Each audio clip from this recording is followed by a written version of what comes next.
Katherine Sheaves by Mrs. George Sheldon. Mrs. George Sheldon Downs. To her, who led my newly awakened thought towards a higher understanding of God, and opened before me broader vistas of the life immortal that is born of truth and love, my teacher F. S. K. This story is lovingly dedicated by the author. The words science and health which appear as marginal reference refer to the Christian Science textbook, Science and Health, with Key to the Scriptures, by Mary Baker G. Eddy. Katherine Sheaves. Chapter 1. At Hilton Seminary. It was 4:00 in the afternoon on the opening day of the midwinter term at Hilton Seminary, a noted institution located in a beautiful old town of western New York. A group of gay girls had just gathered in one of the pleasant and spacious recreation rooms and were chattering like the proverbial flock of magpies, exchanging merry greetings after their vacation, comparing notes on studies, classes, and roommates, discussing the advent of new teachers, pupils, and improvements, when a tall, gracious woman of, perhaps, 35 years suddenly appeared in the doorway, her fair face gleaming with humorous appreciation of the animated scene, and babbled before her, and enjoined silence with the uplifting of one slim white hand. There was an instantaneous hush, as the bevy of maidens turned their bright faces and affectionate glances upon their teacher, who, evidently, was a prime favorite with them all. "What is it, Miss Reynolds? What can we do for you?" eagerly queried several of the group, as they sprang forward to ascertain her wishes. "Is Miss Minturn in the room?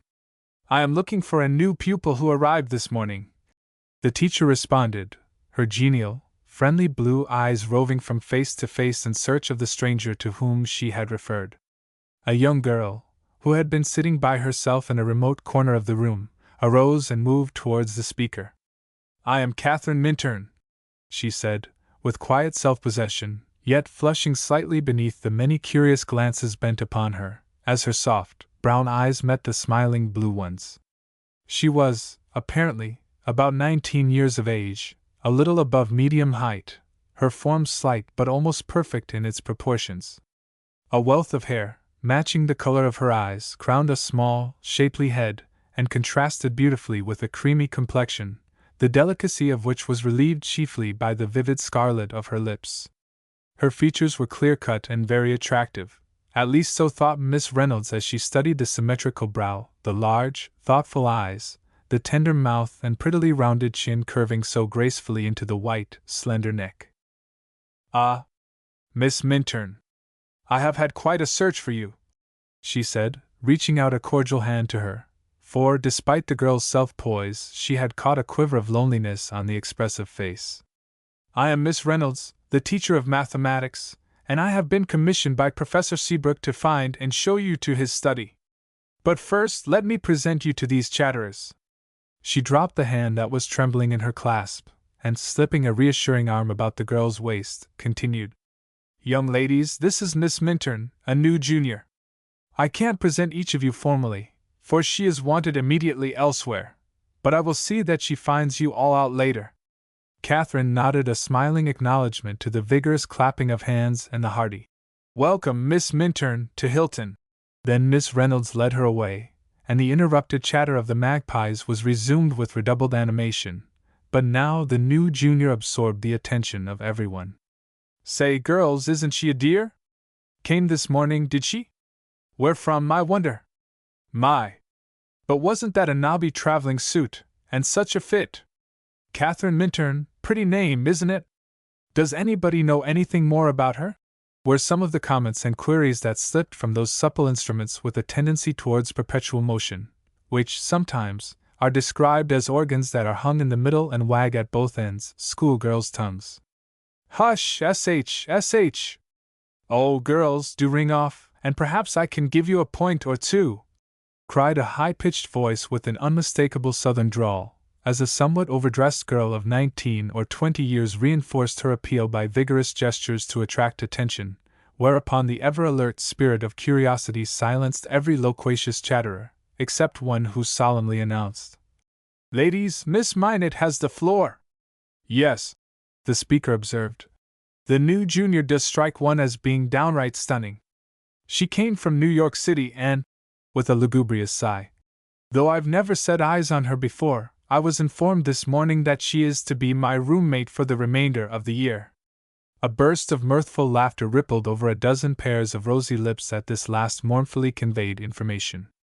Aha! At last Miss Sadie Minot has got to come down to the lot of common mortals and take in a chum, cried a merry sprite, with a saucy chuckle.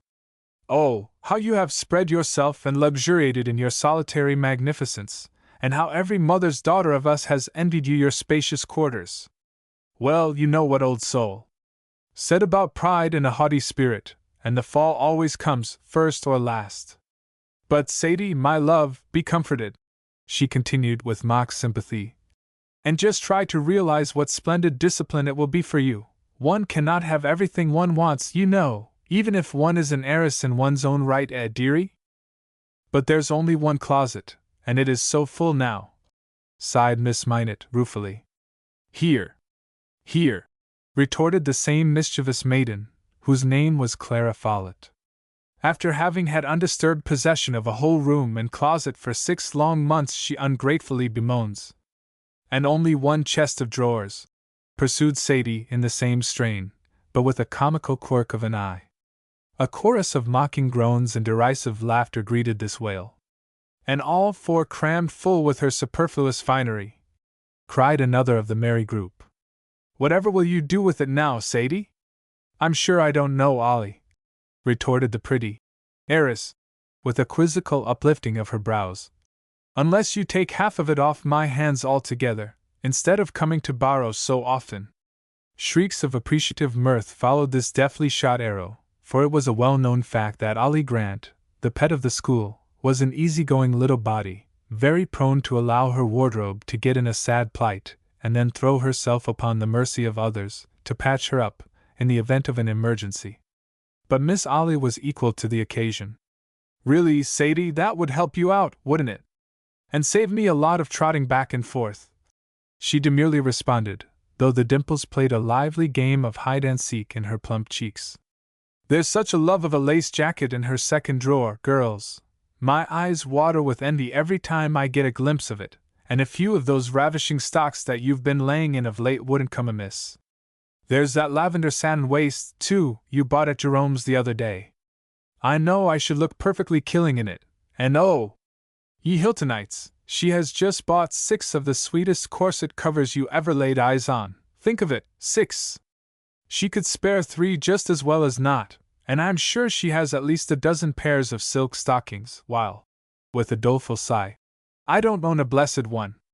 Then there are ribbons and laces, fans and handkerchiefs galore.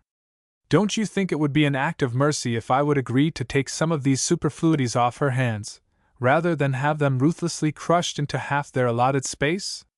And, Ollie, what an incorrigible little tease you are! Laughingly interposed Miss Minot, as she playfully tweaked the girl's ear. I wonder how long the things would last you if you had them all.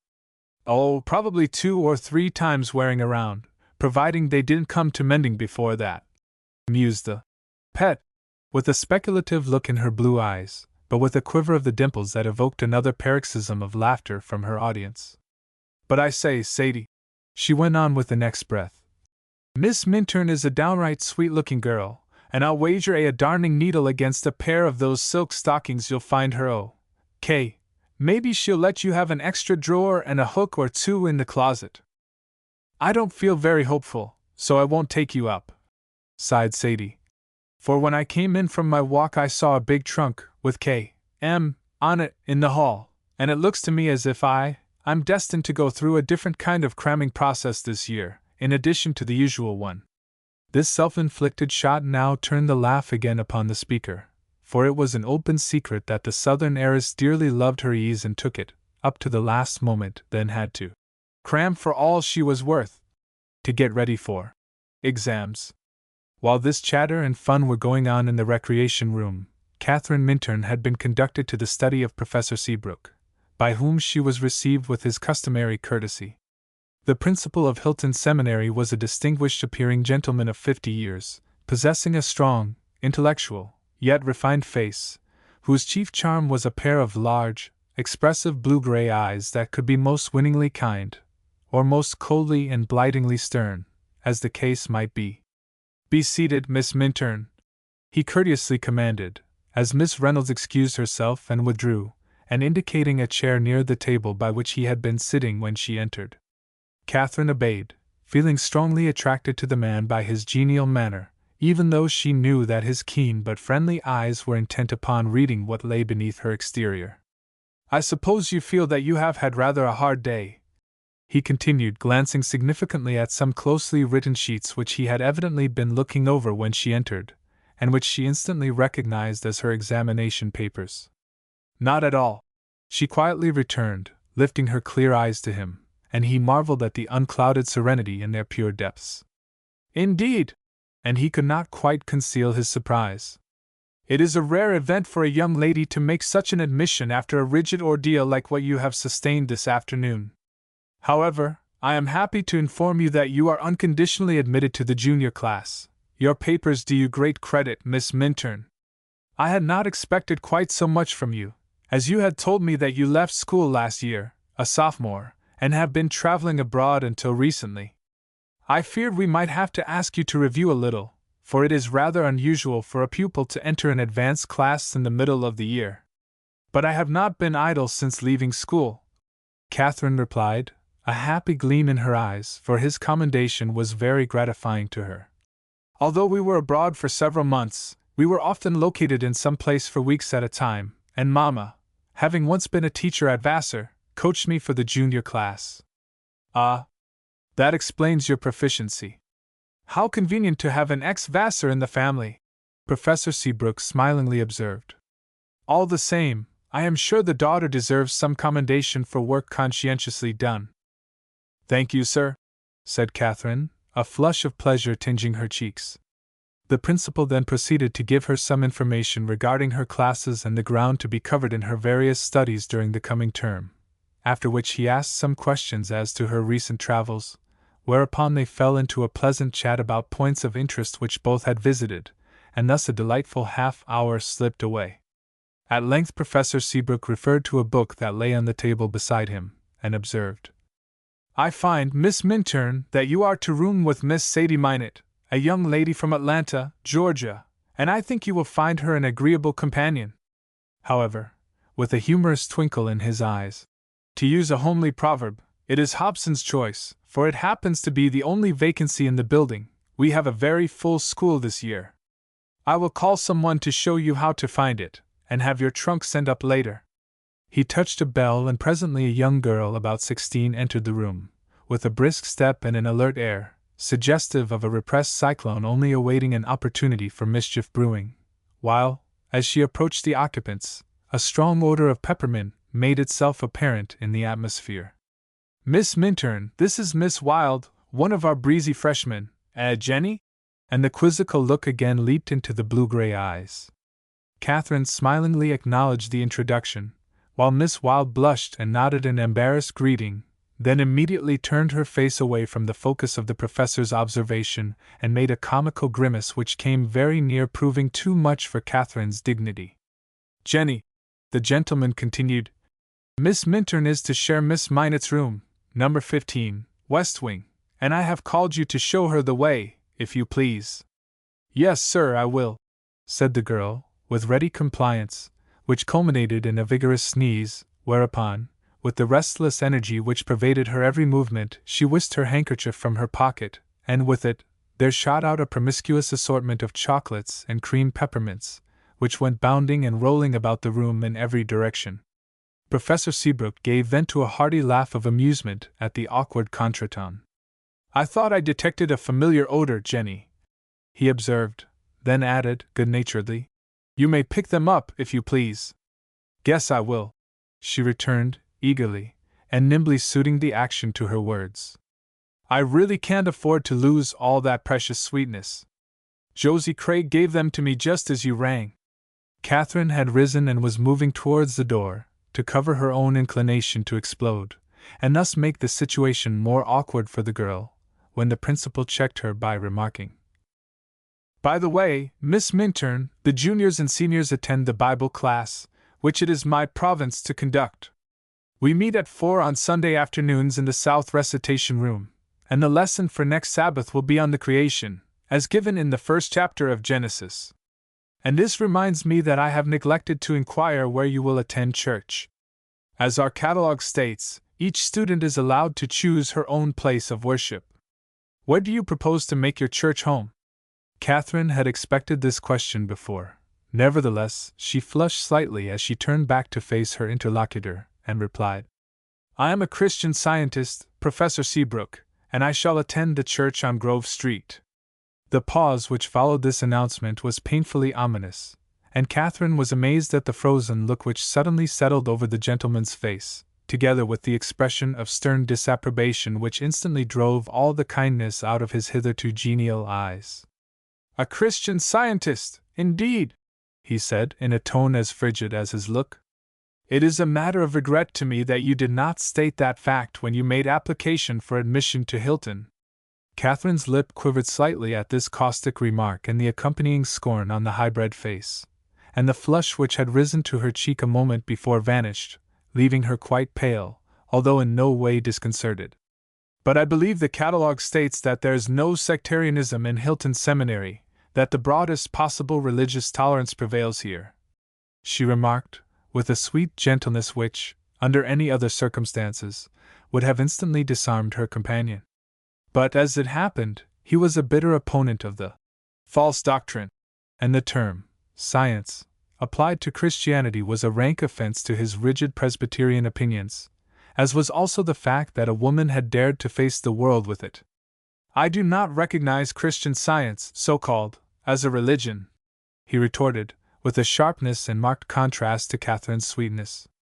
In my opinion, it is simply a device and snare of Satan himself to deceive the very elect, and Miss Minturn, this with frowning emphasis. I will not, for a moment, tolerate the promulgation of its fallacious teachings in this school.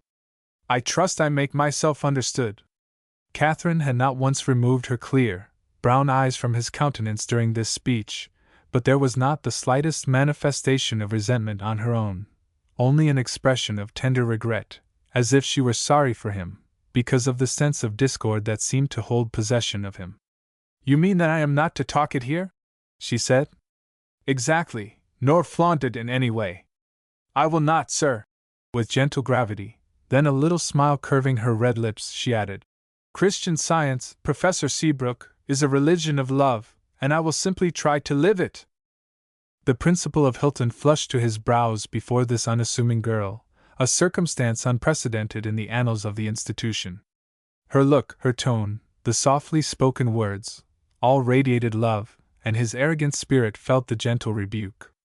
Have you that book, Science and Health, with you? He curtly demanded. Katherine's heart leaped within her. Did he mean to deprive her of her daily bread? Yes, sir, with unfaltering glance and voice. Then keep it out of sight, he briefly commanded, adding, in a tone of dismissal, as he took up his pen. That is all, Miss Minturn. Katherine bowed respectfully, then quietly followed Jenny Wilde from the room. Chapter 2. Katherine and her roommate. As the two girls were passing through the main building on their way to number 15, West Wing, Katherine turned to her companion and observed, in a friendly tone, So this is your first year in Hilton Seminary, Miss Wilde? Jenny, who had been just boiling, as she told her later, over the professor's recent crankiness and severity, turned to Katherine in unfeigned surprise, for there was not the slightest trace of resentment or personal affront in either her voice or manner. Her brown eyes were as serene as a May morning, her scarlet lips were parted in a sunny smile that just disclosed her white, even teeth, and her voice was clear and sweet, without even a quiver to betray emotion of any kind. Jenny Wilde was a girl of many moods. Possessing the kindest heart in the world, and ever ready to run her nimble feet off to do anyone a good turn, she was at the same time a veritable little snapdragon. Touch her ever so lightly, and off she would go into paroxysms of mirth or rage, sympathy or scorn, as the case might be.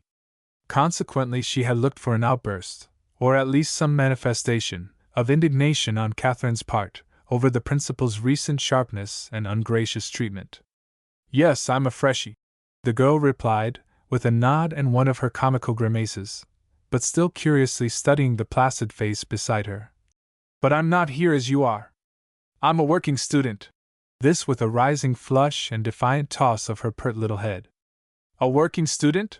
Repeated Katherine, inquiringly. That's what I said, laconically. I can't afford to pay full tuition, so I wait on Professor Seabrook and his wife, and do other kinds of work to make up the rest. You see, the flush creeping higher, but with a secret determination to sound the new junior. I haven't any father or mother, and my aunt, who has always taken care of me, is poor, and there was no other way to finish my education after leaving the high school, see? Yes, I understand, and I think you are a dear, brave girl to do it, said Katherine, with shining eyes and laying a friendly hand on her shoulder as they began to mount the stairs leading to the second story. Do you truly? Queried Jenny, with a glad ring in her tones. My! I believe I feel 2 inches taller for that, throwing back her head proudly.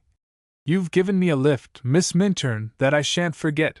Nobody has ever said anything so kind to me before. I tell you, confidentially, it does take a lot of courage sometimes to buckle on to a hard lesson, after running up and downstairs 40 times a day, besides no end of other things to do. Most of the girls are pretty good to me, though now and then there's one who thinks she was cut out of finer cloth. I dote on the professor, even if he does get a bit cranky sometimes, like today, when something ruffles his stately feathers. His wife is lovely, too, and the teachers are all nice. But don't call me Miss Wild, please. I'm Jenny to everybody.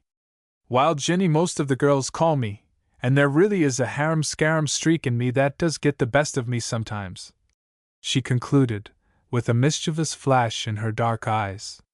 I shall be very glad to call you Jenny, if you wish, and my name is Katherine, with a K, said that young lady, with an inviting smile. I'm sure there isn't any harum-scarum about you, said the girl, gravely, as she searched the sweet brown eyes. That depends upon what you mean by the term, responded Katherine, with a ripple of mirthful laughter. I assure you I love a good time as well as any other girl. Perhaps, but I guess it would have to be a genteel good time. There's one thing I don't need to guess about, though. You just know how to stand firm on your heels when you need to. What do you mean by that? Questioned Katherine, with a look of perplexity. Nobody will ever make you take a back seat, not even His Highness downstairs, when you know you're right. I say, though, she interposed eagerly, weren't you mad through and through at what he said to you just now? Mad? Repeated Katherine, flushing, and wondering if she had unconsciously manifested anything that had seemed like anger or temper during the recent interview. Yes, didn't you feel as if you'd just like to go at him with hammer and tongs, doubling up her fists and striking out suggestively right and left? For being so crusty with you about your religion? I did. Katherine laughed out merrily at the girl's strenuous espousal of her cause, and with a sense of relief to know that she had shown no feeling unworthy of a Christian Scientist. No, dear, she gently replied. I could not feel anger or resentment towards any one because of a mere difference of opinion. Well, you didn't show any, that's sure. You just faced him, sweet as a peach, but like a queen who knows she's on her own ground. I thought, though, you might be just boiling over inside.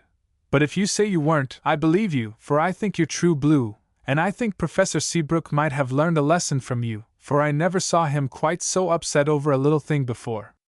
I never had any use for Christian Scientists myself, don't know anything about 'em, in fact. But if they're all like you, I don't believe they'll ever do much harm in the world. Here we are, though, this is Sadie's room. She's an orphan, too, but she is very rich, and I tell you she just knows how to make her money fly, isn't a bit stingy with others either, the voluble girl concluded, as she paused before a door at the head of the stairs in the second story of the west wing, and rapped vigorously upon it for admittance. Come in, responded a good-natured voice, whereupon Jenny opened the door and entered a sunny, inviting apartment, the sight of which instantly gave Katherine a homelike feeling. She also saw 2 pretty beds, on one side of the room, piled high with a motley assortment of dresses and finery that made her wonder how one person could ever make use of so many things, while an attractive girl was sitting upon the floor before the one dressing case, her face flushed and perplexed as she tried to pack another promiscuous collection into the insufficient space that would henceforth belong to her. "Miss Minot," said Jenny, advancing farther into the room and thus revealing her companion. "This is Miss Minturn, who is to room with you. Professor Seabrook sent me to show her here and to introduce her to you." Miss Minot sprang to her feet and came forward with outstretched hand, her manner characterized by true Southern hospitality. "Come in, Miss Minturn," she said cordially. "Come right in and sit down." And releasing the hand she had grasped, she whisked 2 or 3 skirts off a rocker, tossing them upon the heap on one of the beds. "I knew you were coming, and I've been working right smart to get ready for you. I've had full swing here so long I've filled every nook and cranny of the place, and now," with a shrug and a deprecatory smile, "I shall have to learn to be very orderly to keep from encroaching upon your territory. But there's lots of time. The things can wait while we get acquainted a little. Jenny, you'll have to take the trunk," she concluded, with a careless glance at the girl. "I haven't time to sit down, Miss Minot. I've my algebra lesson to learn for tomorrow morning." And Jenny, flushing with sudden anger at being so cursorily consigned to a trunk, turned to leave the room. Katherine put out a detaining hand. "Thank you, Jenny, for coming up with me," she said, with a friendly smile, adding, "and I hope there will be no more interruptions while you are conning the algebra lesson." "I hate mathematics," Jenny affirmed, with an impatient shrug. "But the things you most dislike are supposed to do you the most good, so I just have to bottle up when it's time for algebra and try to play it's an angel being entertained unawares.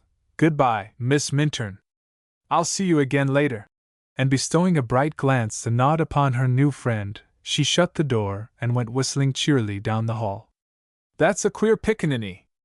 I didn't mean to hurt her, though," observed Miss Minot, as she curled herself up on the foot of a bed, preparatory to getting acquainted with her new roommate. "She certainly possesses originality," Katherine laughingly responded. "But I like her none the less for that." "Poor young one," Sadie continued. "She doesn't have a very easy time of it here. She is a stray waif, and hasn't a relative in the world, to her knowledge." "She spoke of an aunt," interposed Katherine. "She calls Miss Wild Aunt, but she isn't, really, and the child actually does not know her own name. The way of it was this," Miss Minot went on to explain. "When she was a baby there was a terrible railway accident, in which it was supposed both her parents were killed, for nobody could be found to claim the child after it was over, and Miss Wild, an old maid with a small annuity, was on the same train, and, like an angel, cared for her, hoping some relative would be found when the dead were identified, but no clue to her identity was ever obtained. And the woman has done the best she could for her all these years." "How very lovely and noble of Miss Wild," breathed Katherine, appreciatively. Then, glancing around the disorderly room, she added, "Now, Miss Minot, I feel almost like an intruder to have you so upset on my account. Do let me help you put some of these things away." "Oh, never mind the truck," Sadie lazily returned. "I'll take care of the things presently. I'm right glad that you are a junior," she resumed, in a comfortable tone. "It is so much nicer to have a roommate who can go right along with you, and I'm sure you'll be a great help to me."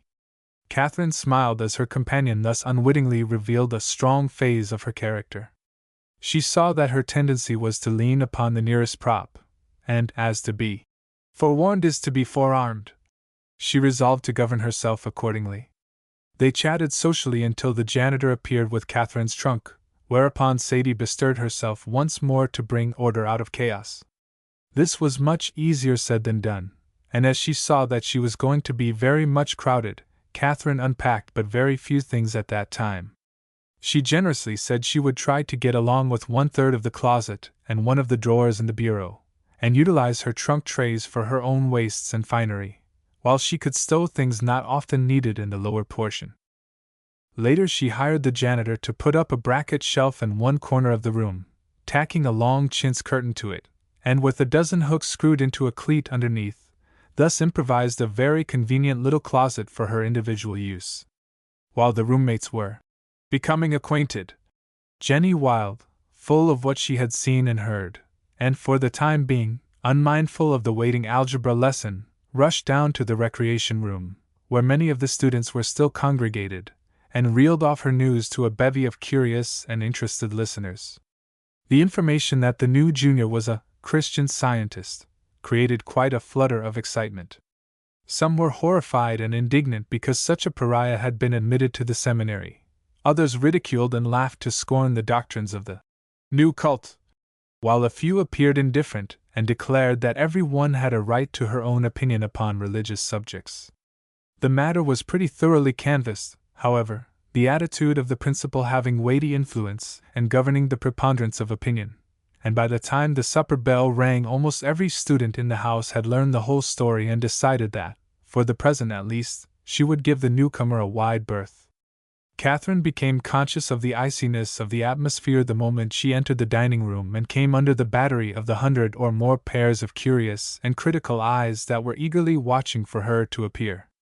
Miss Reynolds, who had overheard some of the gossip and adverse criticisms, was also on the lookout for her, and approaching her with the graciousness which was her chief charm, observed, "Miss Minturn, I have made a place for you at my table. Until you become better acquainted and choose your permanent seat, you shall sit close under the shelter of my wings. And a very friendly shelter, I am sure I shall find it. You are very good," Katherine replied, with quick appreciation. The teacher led her to her place, and while they stood waiting for the professor to give the signal to be seated, introduced her to 2 or 3 of the girls in their vicinity. Katherine keenly felt, and Miss Reynolds noted with increasing displeasure, the quickly averted eyes and cool acknowledgment of these introductions. But the principal drew out his chair, and Katherine's momentary feeling of awkwardness was covered by the confusion of getting into place.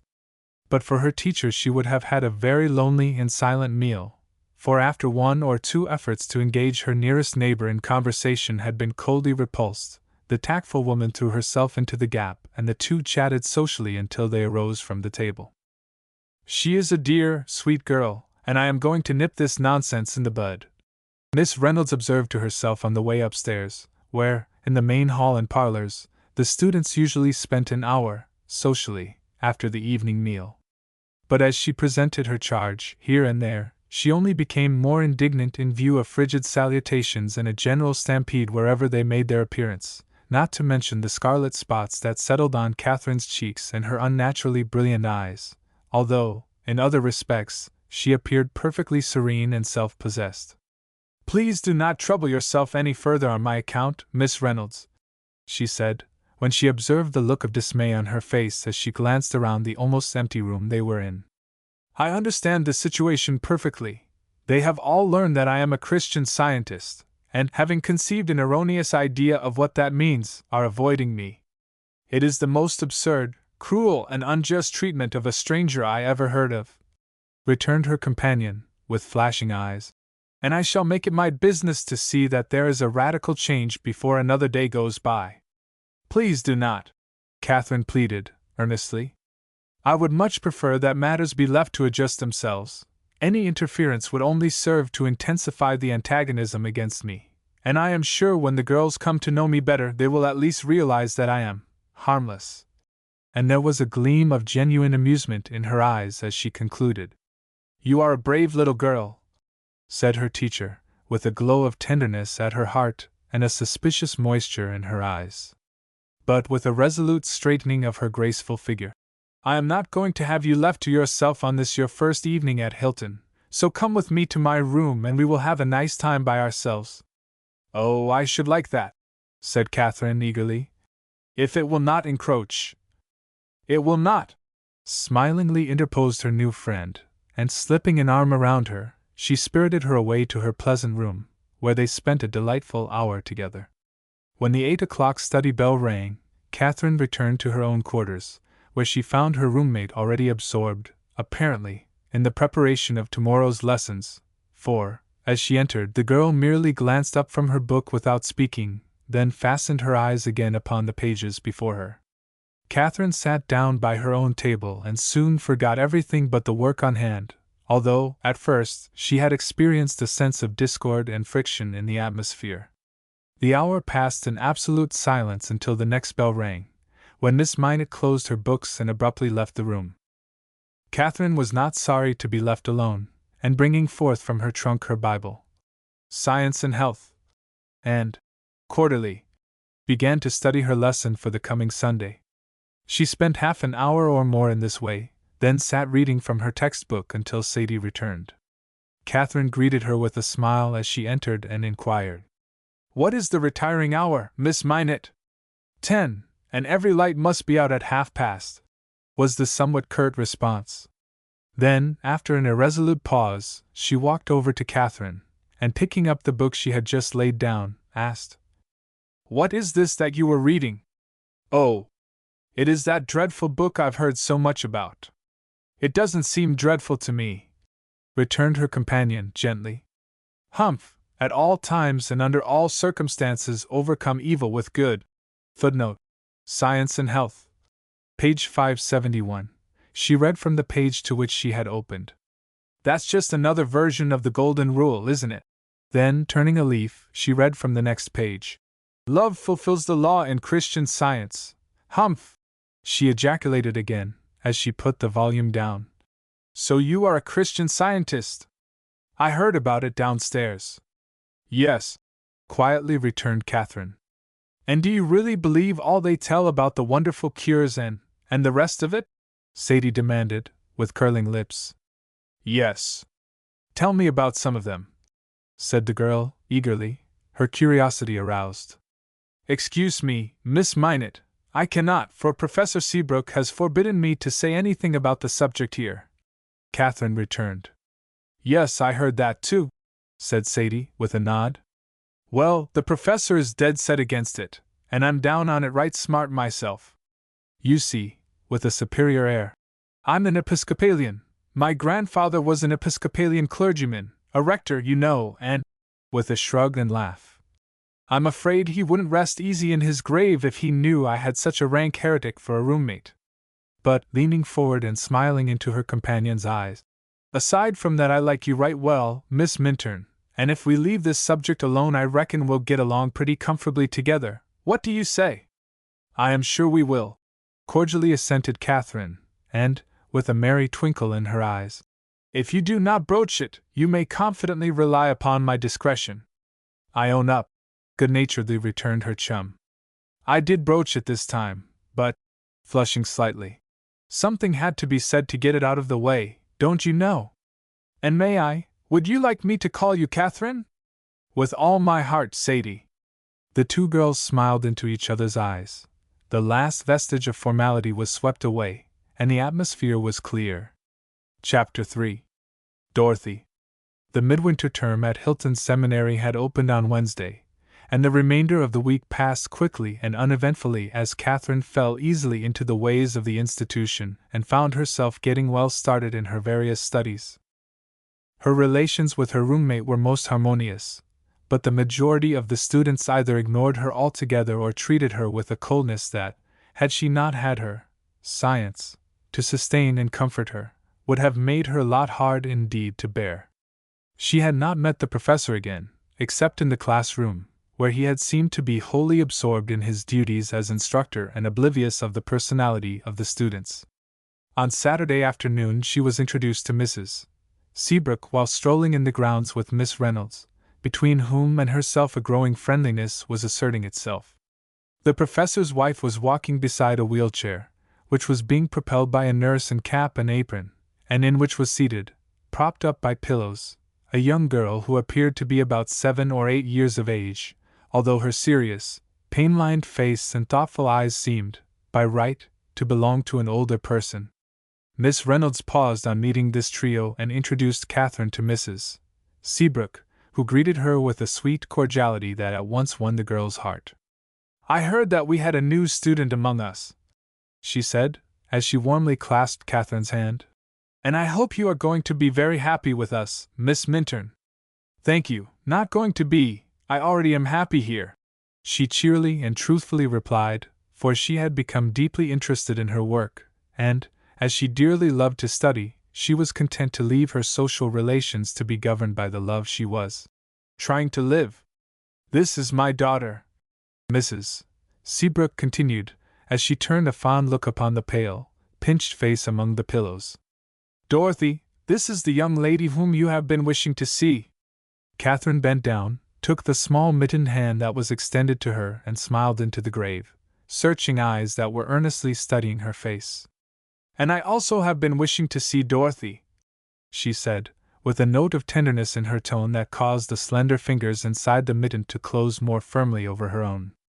I am very fond of little people. I should not be so little if I were well, Dorothy returned, with a faint sigh. Then, glancing up at her attendant, she added, This is my nurse, Alice, and she has to wheel me about because I cannot walk. Katherine bestowed a friendly look and nod upon Alice.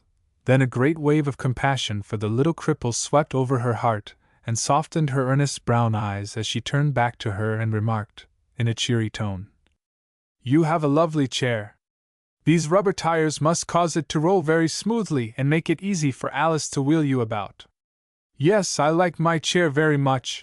My Uncle Philip brought it to me from Germany, and Alice is very nice about taking me everywhere I want to go. But it would be so much nicer if I could walk and run about like other girls. And Dorothy's yearning tones smote painfully upon every listening ear. It certainly would, dear, Katherine returned, giving the small hand that still clung to hers a loving pressure, adding, softly, And sometime you will, I hope. The child's face glowed at the term of endearment, but her pale lips quivered slightly at the hopeful assurance. Oh, no, she said, shaking her head slowly. I have a double curvature of the spine, and all the doctors say I never can. I think I could bear that, not being able to walk, but the dreadful pain sometimes makes me wish I wasn't here at all. Katherine did not make any reply to this pathetic information. For a moment or two she seemed to be oblivious to everything, even to the presence of her companions, and stood looking off towards the western sky, as if communing with some unseen presence there. Then, suddenly arousing herself, she detached a beautiful pink rosebud from the lapel of her jacket, saying, brightly, Do you love flowers, Dorothy? Will you let me fasten this on your coat? It is fresh from the greenhouse and will last some time yet. There, see! As she deftly pinned it in place. What a pretty contrast it makes against the dark blue cloth. It is lovely, said the girl, bending forward to inhale its perfume. How perfect it is! Do you ever wonder, Miss Minturn, why God makes the flowers and things that grow so perfect and beautiful, and people, so many of them, imperfect and ugly? My dear Mrs. Seabrook here smilingly interposed, though a quickly repressed sigh arose to her lips. I hope you are not going to involve Miss Minturn in a metaphysical discussion during this first meeting. Dorothy has acquired a habit of philosophizing and asking profound questions that are not always easily answered, she explained to Katherine. Surely, dear, you do not think that God ever made anyone, or anything, imperfect or ugly? Katherine gently inquired. The child hesitated a moment, as if pondering the question. Well, she presently asserted, with a positive intonation and nod of her head, there are a lot of deformed, sick and ugly people in the world, and the Bible tells us that He made everything. The Bible tells us, in Genesis, that everything that God made was good, and in Psalms, that all His ways are perfect, quoted Katherine. Yes, I know it, that was in the beginning though, said Dorothy. But if He could make things perfect in the first place, I don't see why He didn't keep them so if He is God. Come, dearie, I think we must go on now. We are keeping Miss Reynolds and Miss Minturn from their walk. Mrs. Seabrook again interposed, with a note of gentle reproof in her tone, as she stooped to tuck the robe more closely around the girl. A sunny smile, like a burst of sunshine from under a cloud, suddenly broke over Dorothy's face, at once dispelling its unnatural gravity and perplexity. I didn't think how naughty that was going to sound, Mamma dear, she said, as, with a deprecating air, she softly patted her mother's hand. I'm afraid Miss Minturn will think I am not very good, but truly, things do seem awfully mixed up sometimes when I get to thinking this way. I like you very, very much though, she added, nodding brightly at her new acquaintance. I wish you would come to see me in Mamma's apartments when you are not too busy. I shall be very glad to, if I may, Katherine replied, with an inquiring glance at Mrs. Seabrook. Yes, do come, Miss Minturn, whenever you can find time. We are very glad to have the young ladies visit Dorothy, who has many lonely hours. Now come, Alice. And with a parting smile and bow, she signaled the nurse to move on. Goodbye, Miss Minturn, and thank you for my lovely rose, cried the child, looking back over her shoulder and waving her small hand in farewell. Poor child, sighed Miss Reynolds, as she and Katherine passed out of the grounds to the highway. She has a continual struggle to live, yet she is a remarkable girl, in spite of her many infirmities, with a mind bright and keen far beyond her years. How old is she? 13, a month or two ago. Is it possible? She does not look to be over 7 or 8, although, mentally, she seems more mature. That is true.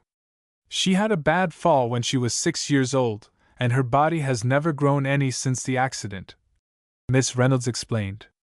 She suffers a great deal, sometimes the pain is almost unbearable, but as a rule, she is very lovable and patient, though, now and then, a remark like what she made to you just now shows that she thinks deeply and is perplexed, like some children of larger growth, over the knotty problems of life. She concluded, with a sigh. How is it, Miss Minturn? She went on, after a moment of silence. How do you scientists account for the fact that a perfect and all-merciful God, the Father of mercies, the God of all comfort, as Paul puts it, has created a world of such confusion, wherein evil and suffering, instead of peace and harmony, are the predominant elements, where, for ages, sickness and death have relentlessly mown down generation after generation, until one becomes heart-sick and weary, and even filled with despair at times, in view of their probable continuance for ages to come? The woman's face was flushed, her eyes somber, and there was a note of passionate protest in her voice which moved Katherine deeply, while what she had said proved to her that these problems had been pondered o'er and o'er until her mind was almost in a state of chaos regarding them. While she was debating with herself what reply she could make that would best meet her thought, her companion resumed. I am a dear lover of children, but when I see anyone like Dorothy, when I see mothers grieving for their darlings, whom God gave them for a little while, then ruthlessly snatched from their embrace for no apparent reason, I feel sure that something is very wrong, and of late years, my heart is filled with indignant protest whenever I hear of the birth of a dear little innocent. Oh, I cry within myself. It is born only to repeat the struggle with sin, suffering, and death. Of what use is its life? Of what use the advent of future generations if there is no way to rise above, or conquer, such adverse conditions? Is God good, if there is a God, to create only to destroy? To arbitrarily force these little innocents into the world to fight the unequal battle with evil? Millions have faced it bravely, nobly, trusting God's promises, but they have never succeeded in removing one iota of the curse, "Thou shalt surely die." The whole problem of life is a mystery which I am tired of trying to solve. And Katherine was sure the woman stifled a sob as she concluded. Surely, dear Miss Reynolds, you do not doubt the existence of God? She gently inquired. No, child, don't think me quite an atheist, said her teacher, with a deprecatory smile and gesture. Life, nature, the universe, with their teeming and ever-unfolding wonders tell me that there is a force, a controlling power and intelligence behind them. We call that force God. We say that God is omnipotent, all-wise and good, and certainly, in the government of the universe, everything points that way, everything is exact and perfect. But how to reconcile God as good, merciful, loving, with the creation and manifestation of evil as we find it on this planet? Ah, that is beyond me. Can evil come out of good? Briefly queried Katherine. Miss Reynolds started slightly. No, she returned positively. No more than a lie can spring out of truth, those are self-evident facts. Then dare we say that God, which is but another term for good, supreme good, created evil? Oh, do you believe in the serpent or devil? I know he comes forward from some mysterious source in the narrative and is held responsible. Then naturally follows the question, who created his satanic majesty? Well, who did? If God created everything, and evil cannot come out of good, where did evil come from? What a paradox it seems, she went on, without waiting for a reply. Yet evil does exist in the world. Look at Dorothy. Think of the sin, misery, and crime all about us. Where did they come from? There are some who contend that God did not create evil, but permits it for some wise purpose. But that, to me, seems like a weak attempt to clear the Almighty from the terrible responsibility of having made sin and its deadly results without detracting from His omnipotence. If a person tells you a lie, where does it come from? Katherine quietly inquired. From his own evil desire to deceive, of course. Exactly. It was an invention of his own evil thought, prompted by some selfish motive. You can say the same of theft, murder, in fact of all crime. But God, good, is not the author of the lie, or crime, neither does He permit them for some wise purpose, as you have quoted, any more than a just and loving human father would teach, or permit, his son to become a criminal, claiming that he needed such discipline to fit him for future happiness, or any more than you, a teacher, would put demoralizing literature into the hands of a student as a method of discipline for higher education. How perfectly absurd that sounds!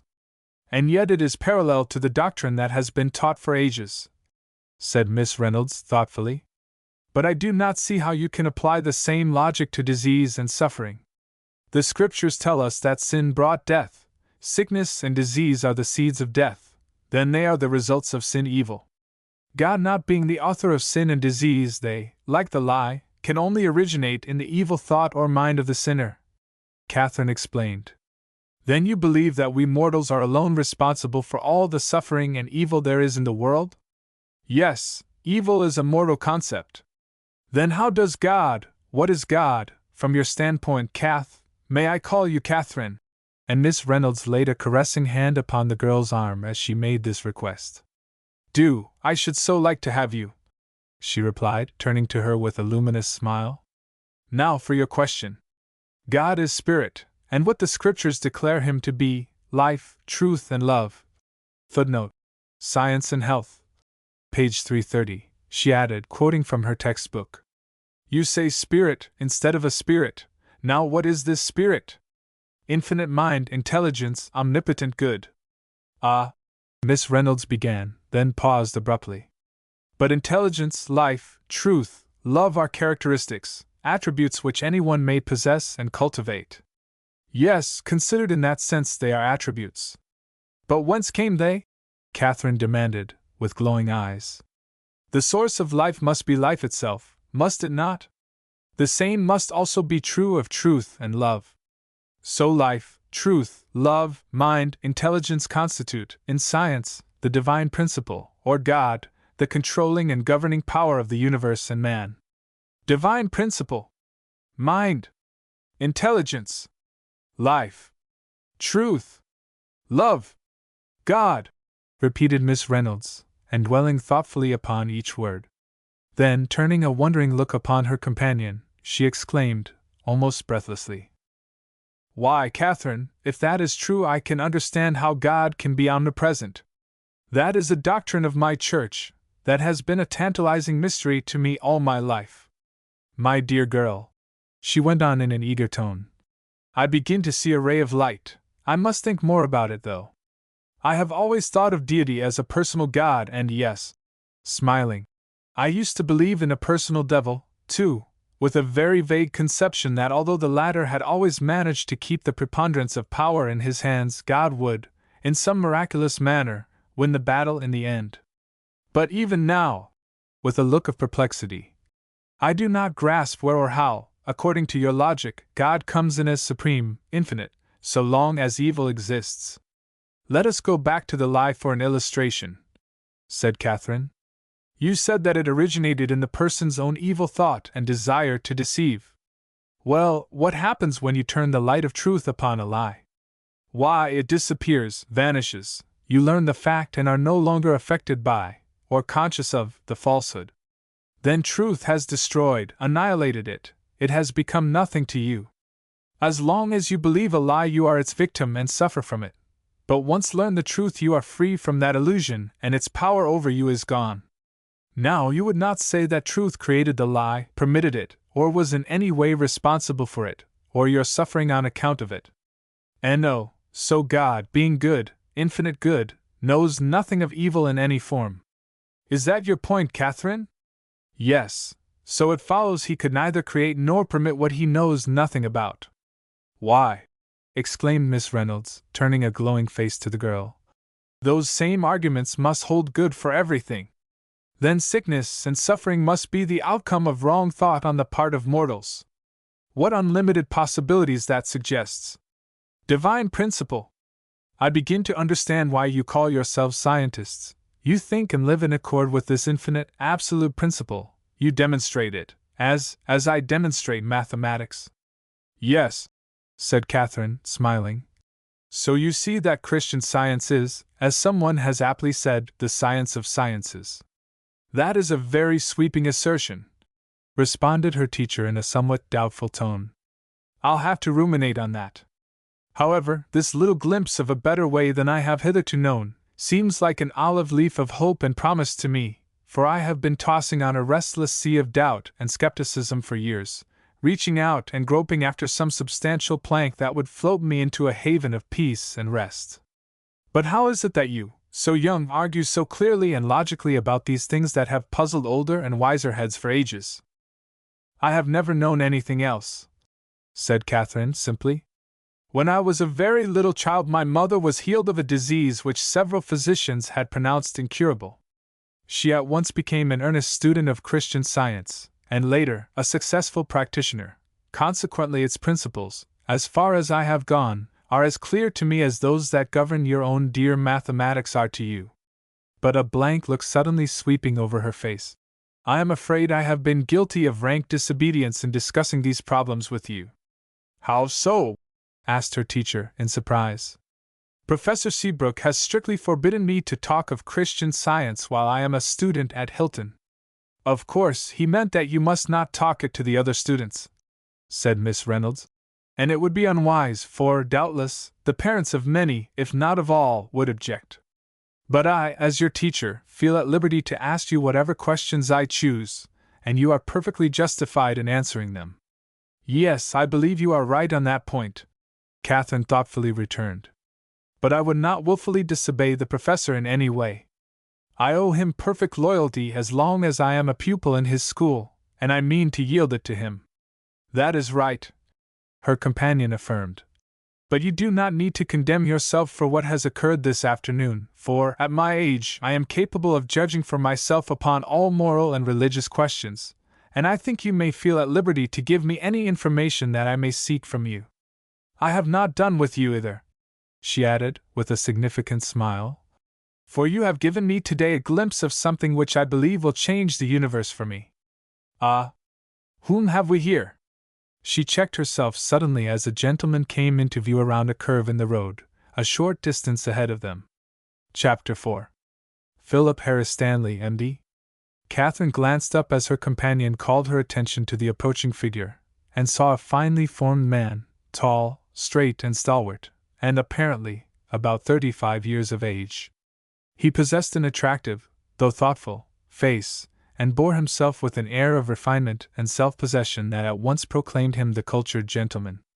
A delicate pink instantly suffused the girl's face, and there was a peculiar thrill in her voice as she exclaimed, in great surprise, "Why, that is Dr. Stanley! Mamma and I became acquainted with him on board the Ivernia when we returned from abroad 2 months ago." "So you already know Philip Harris Stanley?" Miss Reynolds observed, and surprised in turn. "He is Mrs. Seabrook's brother, the Uncle Philip of whom Dorothy spoke. He has been in Germany during the last 2 years, studying in various hospitals, but has now again opened his office in this city. Dorothy is under his care, and he is therefore a frequent visitor at the seminary." By this time the gentleman had come within speaking distance of the ladies, whom he instantly recognized, his fine eyes lighting with pleasure as they fell upon Katherine. He courteously lifted his hat. "Good afternoon, Miss Reynolds," he said, with a genial smile, as he extended his hand in greeting. "And Miss Minturn, this is certainly an unexpected pleasure. I suppose, however," he continued with a mirthful quiver of his lips, "it would not be at all proper to ask if you are well, even if your blooming appearance did not speak for you and preclude the necessity of such an inquiry. But to what happy circumstance do we owe the pleasure of your advent here?" I am a student at Hilton Seminary, Katherine replied, as she frankly gave him her hand, her color deepening as she did so. I played truant from school for several months, as you know, and am now trying to bridge the chasm. And your delightful mother, Miss Minturn? I trust she is also excuse me, enjoying life? Dr. Stanley, I see you have not forgotten how to exercise your propensity for teasing, Katherine retorted, with a light laugh. My mother is both well and happy, thank you, and will be pleased to know that I have met you again. The physician bowed his acknowledgment as he remarked, Pray give my kind regards to Mrs. Minturn when you make up your next budget of news for her. As for my propensity to tease, with a roguish smile, I had no resource except to exercise it upon the daughter. Since the mother would not be teased and could never be defeated in an argument, I had to retaliate in some way. But what class have you entered, Miss Minturn? I am a junior, Dr. Stanley. Then we shall keep you at Hilton for some time. And there was a ring of satisfaction in the gentleman's tones which did not escape the ear of the observant teacher. Are you aware, Miss Reynolds, he said, turning to her and resuming his bantering tone, what a revolutionary spirit our institution has taken to her bosom in admitting Miss Minturn? We have found her a very peaceable individual. Thus far, she certainly does not have the appearance of being a discordant element. The lady returned, as she bestowed an affectionate glance upon her companion. But the girl's face had grown suddenly grave, and she now lifted a pair of very serious eyes to the physician. Yes, Dr. Stanley, she observed. Miss Reynolds knows that I am a Christian Scientist, but Professor Seabrook has forbidden me to make my religious views prominent in the school. I understand. Yes, I know that my brother-in-law is not at all in sympathy with the movement, said Philip Stanley, and at once dropping his banter, he added, apologetically, I fear that I was thoughtless in referring to the subject in the way I did, and I will not annoy you again by alluding to it in the presence of a third party. I am not annoyed, I assure you, Katherine replied, flushing again under his regretful glance. Miss Reynolds, being a teacher, does not come under the ban, but I desire to respect Professor Seabrook's wishes under all circumstances. All honor to so loyal a student, and I will henceforth govern myself accordingly, smilingly returned the gentleman, as he again doffed his hat to her. But I must move on. I have to make my visit to Dorothy and get back to the city for another appointment within an hour. I am very glad to have met you, ladies. And with a parting bow, the handsome doctor went his way, leaving Katherine and her teacher to continue their ramble. How strange that you should know Dr. Stanley, Miss Reynolds observed. He is the youngest member of Mrs. Seabrook's family, and a fine fellow, a very talented man, in fact. He had begun to distinguish himself in his profession before he went abroad, and now, even though he has been home only a couple of months, he has an extensive practice. But I suppose this does not interest you, as you have no use for doctors, she concluded archly. Indeed, it does interest me, said Katherine earnestly, and I hope you do not think that scientists hold physicians in contempt. We all know that there are many noble men among them, who are devoted to their profession and are most conscientious in the practice of medicine.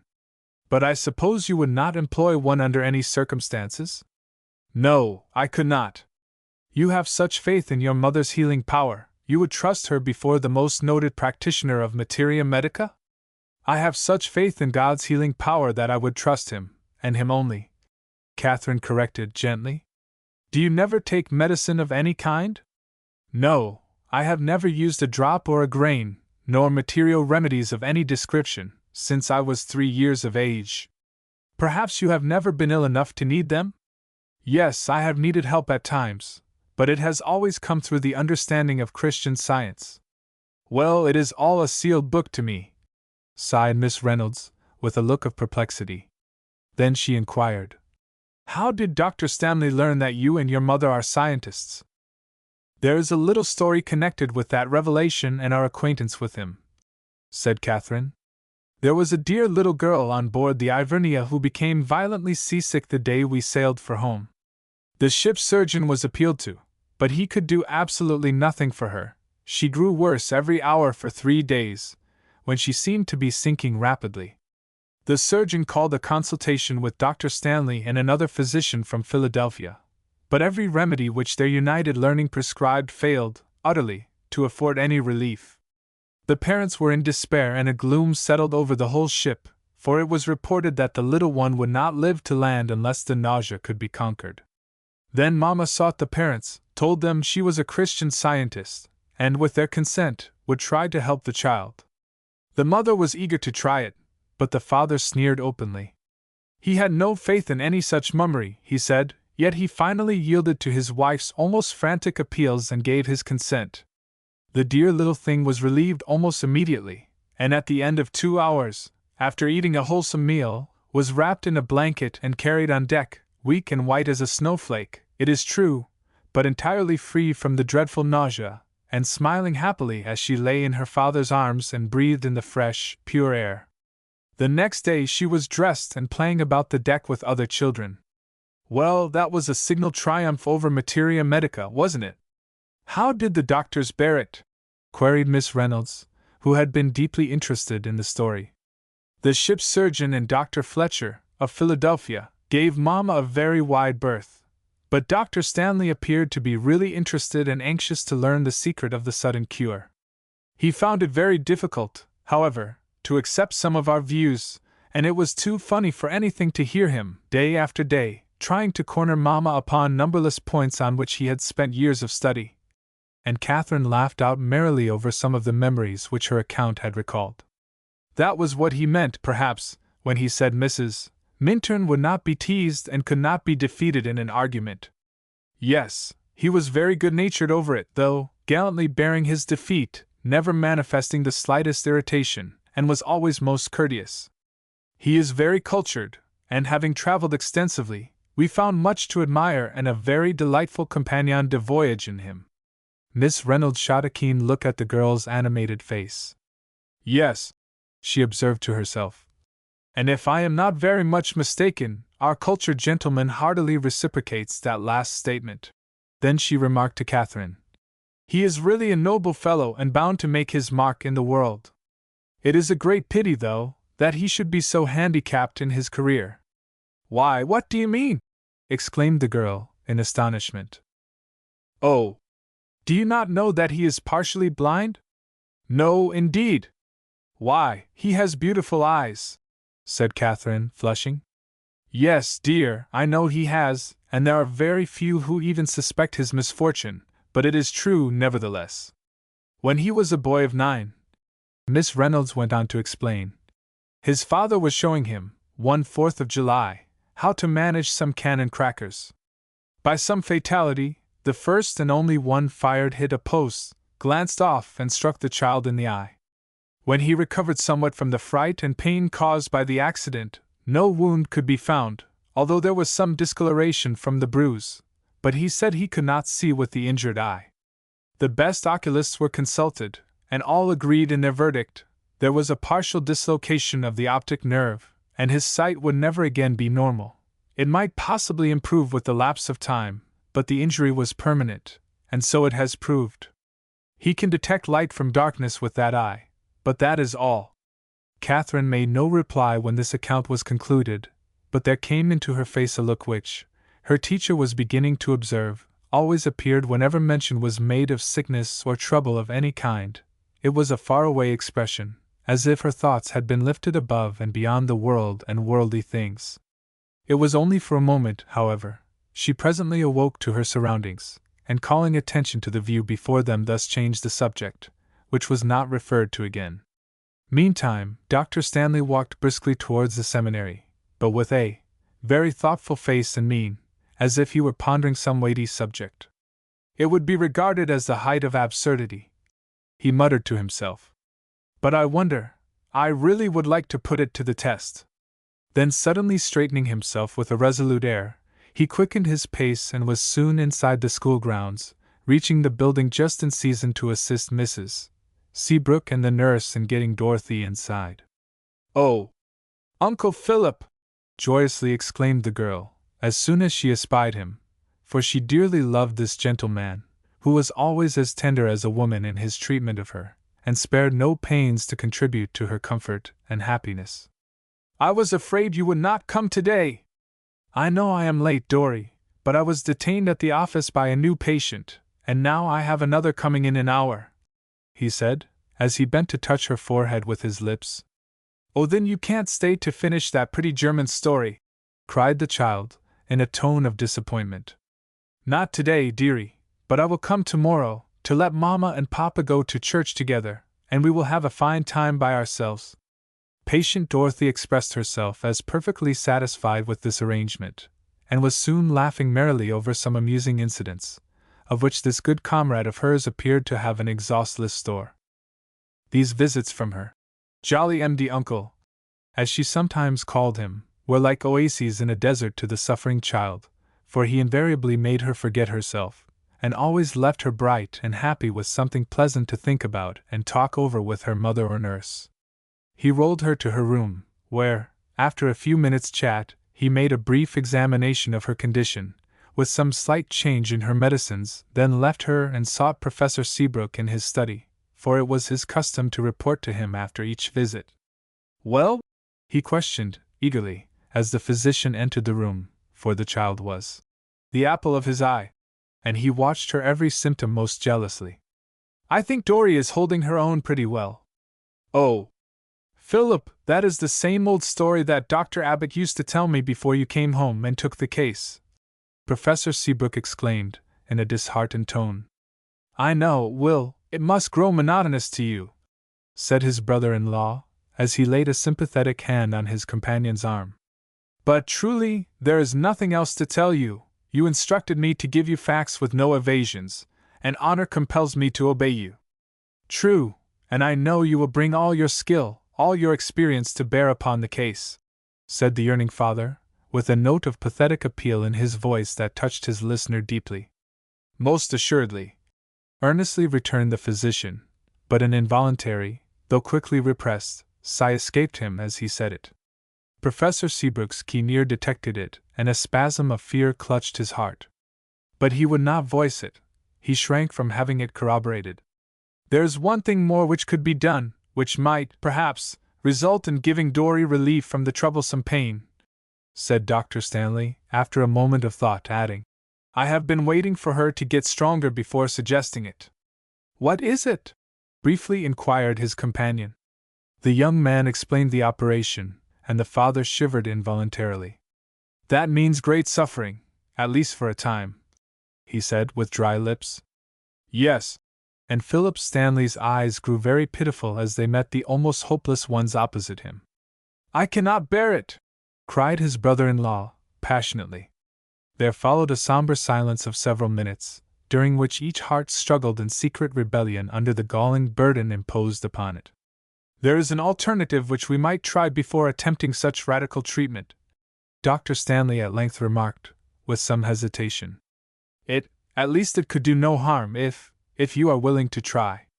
Anything that will spare my child to me and save her suffering," burst impetuously from William Seabrook's lips.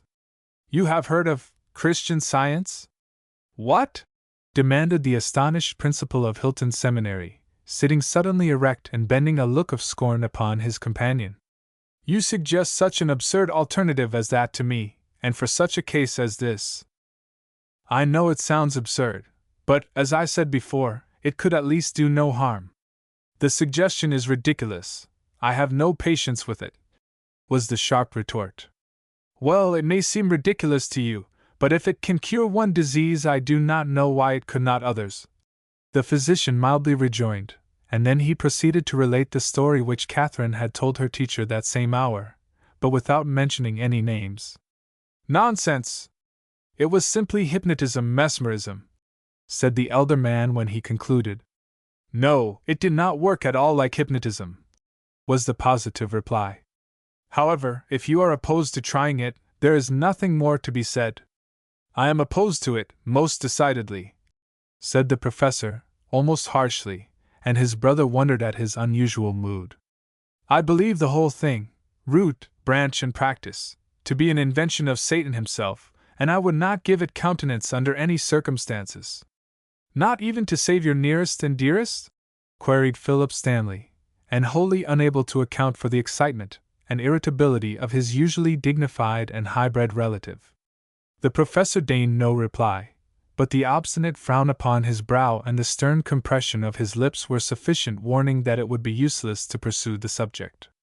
"Well, it was only a suggestion, Will," the younger man said, in a friendly tone.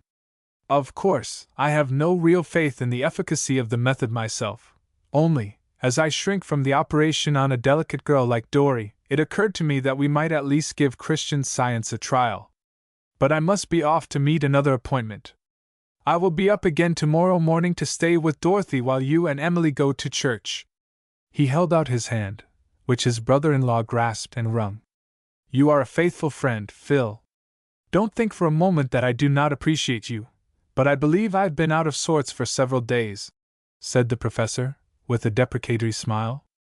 "It's all right, old boy, goodbye," was the cheery response, as the young man went out, softly closing the door after him, but with a weary look in his eyes which the other did not see. Chapter 5. Katherine's First Sabbath at Hilton. Katherine's first Sabbath at Hilton Seminary dawned a perfect winter morning, and starting forth in good season, she sought the little hall on Grove Street, where the few scientists of the city met each week to enjoy the service which has become so dear to the heart of every student of God's Word, as spiritually interpreted according to Christian Science. She had carefully studied the lesson during the week, and was therefore prepared to enjoy to the utmost each section as its point was clearly brought out by the readers, to teach and bless. And so, when she again turned her steps homeward, she felt calmed, refreshed, and strengthened for the duties that lay before her. As she was about to enter the building, she encountered Professor and Mrs. Seabrook, who also had just returned from church. The former glanced askance at her books, lifted his hat to her with frigid politeness, and passed on to his study. Mrs. Seabrook, however, paused and greeted her most cordially, whereupon Katherine inquired for Dorothy. "She was not quite as well this morning," replied the mother, an expression of care and weariness flitting over her sweet face. "My brother, Dr. Stanley, has been with her while we were at church, and I hope to find her better, for he always does her good. Dorothy was greatly attracted to you yesterday, Miss Minturn," she added, smiling, "and I hope you will find time to drop in to see her now and then." "Indeed I will. It will be a pleasure to me, for I love children," Katherine replied cordially, and much gratified to have yesterday's invitation repeated, while there was a feeling of deep tenderness in her heart for the long-suffering woman as she passed on to her room. After dinner she looked over the Bible lesson for the afternoon. She was dreading this ordeal somewhat, for she well knew how widely different is the old theological exposition of the first chapter of Genesis from its spiritual interpretation, as she had been taught it according to Christian Science. But she tried to feel that, if she was called upon to express an opinion, she would be led to speak wisely and yet be obedient to Professor Seabrook's command not to flaunt her views before the school. She hoped that he would ignore her altogether, and thus avoid an awkward situation for them both. When the class convened, she was surprised to find Dorothy seated in her chair beside her father, and learned afterward that the girl was often present during the lessons, always giving the closest attention to what was said, even asking questions occasionally that puzzled wiser heads than hers. As was his custom, Professor Seabrook opened the exercises with prayer, followed by a familiar hymn. Then he gave a short talk upon the first chapter of Genesis, as a whole, preliminary to a more general discussion of it. He showed himself to have been a critical student of the Bible, and his remarks were extremely interesting along the line of his own views. His rhetoric was flawless, his figures apt and beautiful, his points well made, and he held the undivided attention of everyone to the end. "I have given you this talk upon creation as a whole," he remarked, in conclusion, "because the subject is too intricate and vast to be discussed in detail. That would require much study and many sittings, and we will spend the remainder of the hour upon two questions: what is God? What is man and his relation to God? Miss Walton, will you tell us what God is, from your point of view?" Miss Walton instantly became confused. She had no clear ideas about God, and after nervously turning the leaves of her Bible for a moment, and blushing furiously, finally said so. The principal called upon several others, with a similar result. Everyone loved to listen to him, for his graceful diction was like music in their ears, but when called upon to express their own opinions they were all, with a few exceptions, literally tongue-tied. 2 or 3 of the more thoughtful ones made an attempt to define deity, but their definitions, for the most part, were the hackneyed ones of old theology. The professor began to look rather weary, especially as he detected, here and there, a yawn behind an uplifted book. All at once a peculiar gleam leaped into his eyes. "Miss Minturn, what is your conception of God?" he inquired, turning abruptly to her. The question came almost as an electric shock to Katherine and brought the quick color to her cheeks. But she quelled this sense of disquiet instantly. "God is spirit," she quietly replied. "You mean that God is a spirit?" quickly corrected the professor. "That definition has already been given several times, but I am trying to ascertain your own conception of deity. Why did you omit the article?" Katherine lifted her earnest brown eyes to him, and in them he read an expression of mingled surprise and appeal, and he knew, as well as if she had voiced her thought, that she remembered he had forbidden her to express her peculiar views and wished to obey him to the letter. But having put the question, he intended to have an answer of some kind, while he also experienced some curiosity as to whether she could give a comprehensive explanation of the terms she had used. "If you purposely omitted the article," he resumed, as she was not quick to reply, "you must have had a reason for so doing, and," with a more courteous inflection, "as there is supposed to be perfect freedom in the class, both in asking questions and expressing opinions, we would like you to explain your position. The term a spirit implies one of a kind, or one of many, does it not?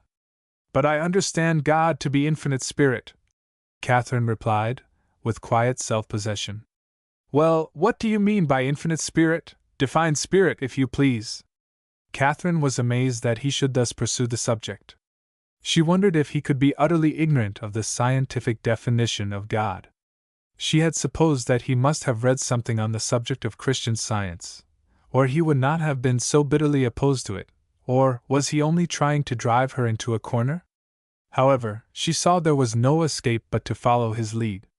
He had now given her license to speak, and she felt that she had no right to neglect her opportunity. "Spirit is mind, intelligence, life," she said, using some of the terms she had employed in talking with Miss Reynolds the previous day, and which she thought would be readily understood by the class. "Why, Professor Seabrook," here interposed one of the seniors, her face aglow, her eyes alight, "I like that definition of God. I never heard it before, but it appeals to me." The gentleman flushed slightly and acknowledged the observation with a grave bow, then inquired of Katherine, "And are you satisfied with that concept of God, Miss Minturn?" "Yes, sir." "Don't you think it rather a vague, visionary idea of the Almighty?" queried the gentleman, with a scornful dilation of his thin nostrils. "Do you associate no thought of individuality or personality with him? Do you mean as human beings are personal and individual?" Katherine respectfully inquired.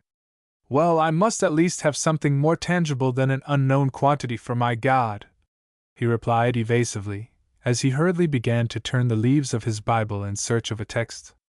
"He is spoken of as a king, ruler, judge, and so forth, and those terms certainly convey the idea of personality. But can you limit or outline deity, sir? Would not that destroy the omnipresence of God?" Again the man changed color a trifle, while, as he continued to search the pages of his Bible, he became conscious of a sudden inward shock. The question had started a new train of thought. Certainly, infinity, omnipresence, could neither be limited nor outlined. Those were self-evident facts. There was no yawning in the class now.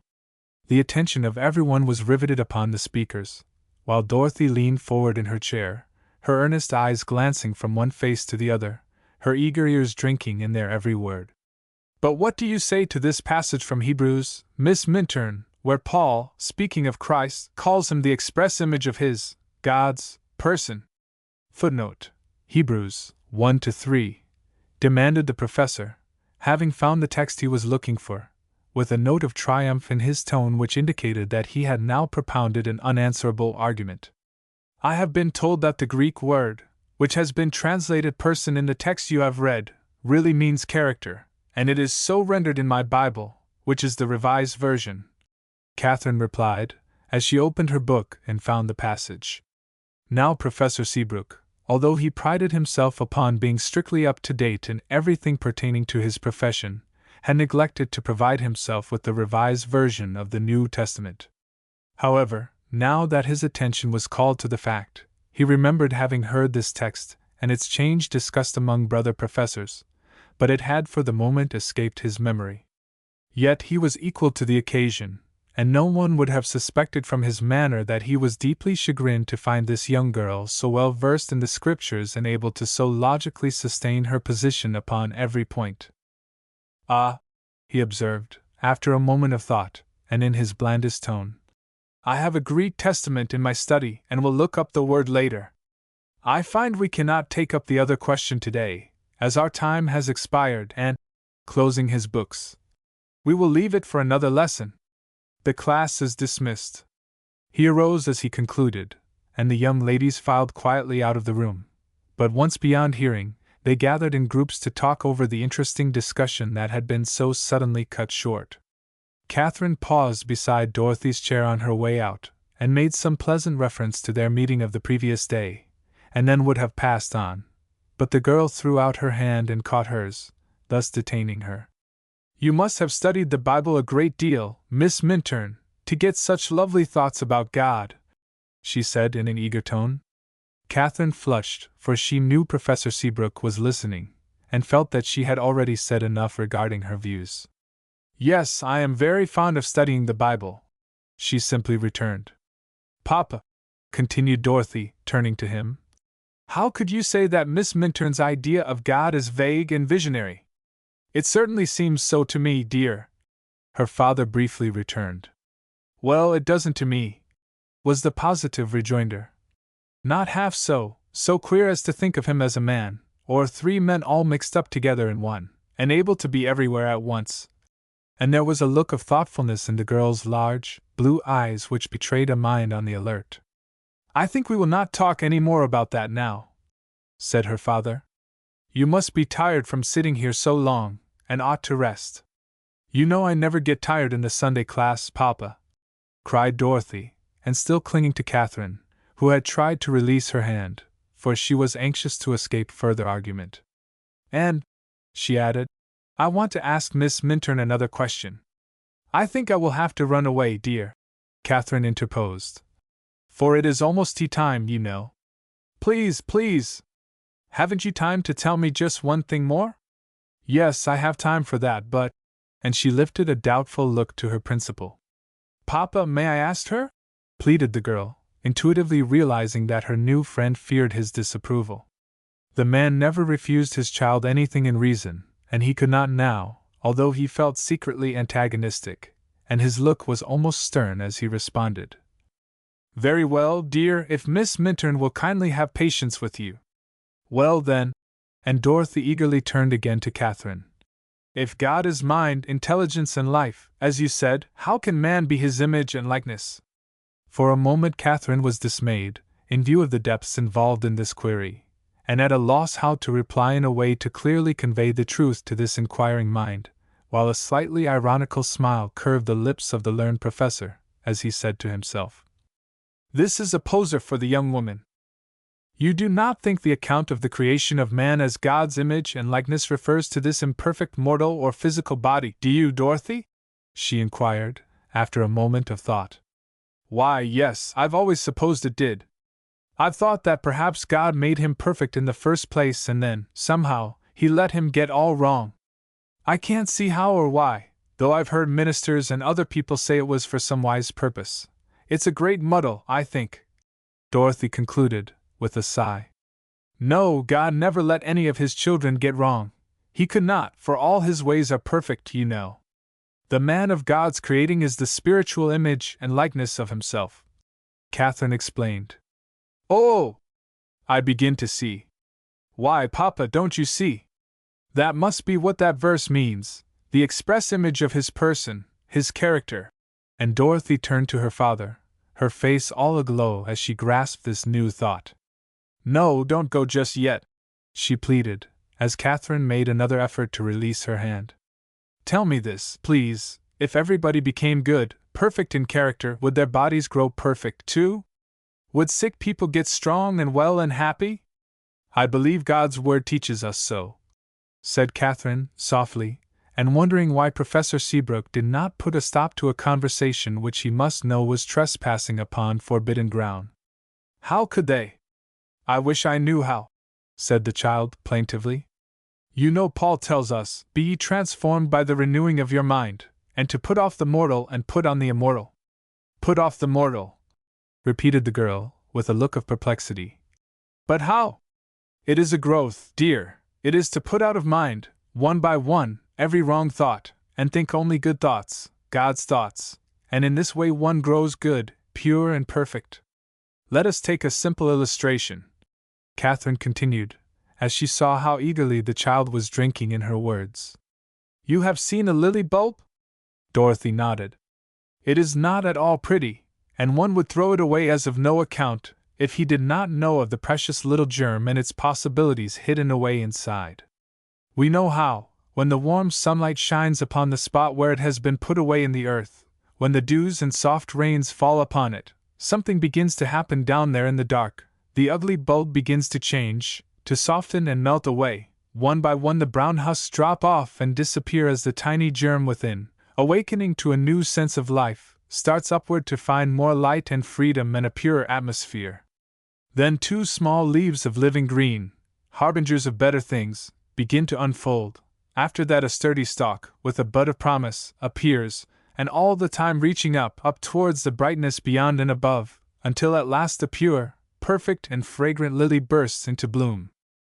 That was very prettily told, Miss Minturn, but your figure is incomplete, for, after all, you have only a material flower. It is far from being spiritual or immortal.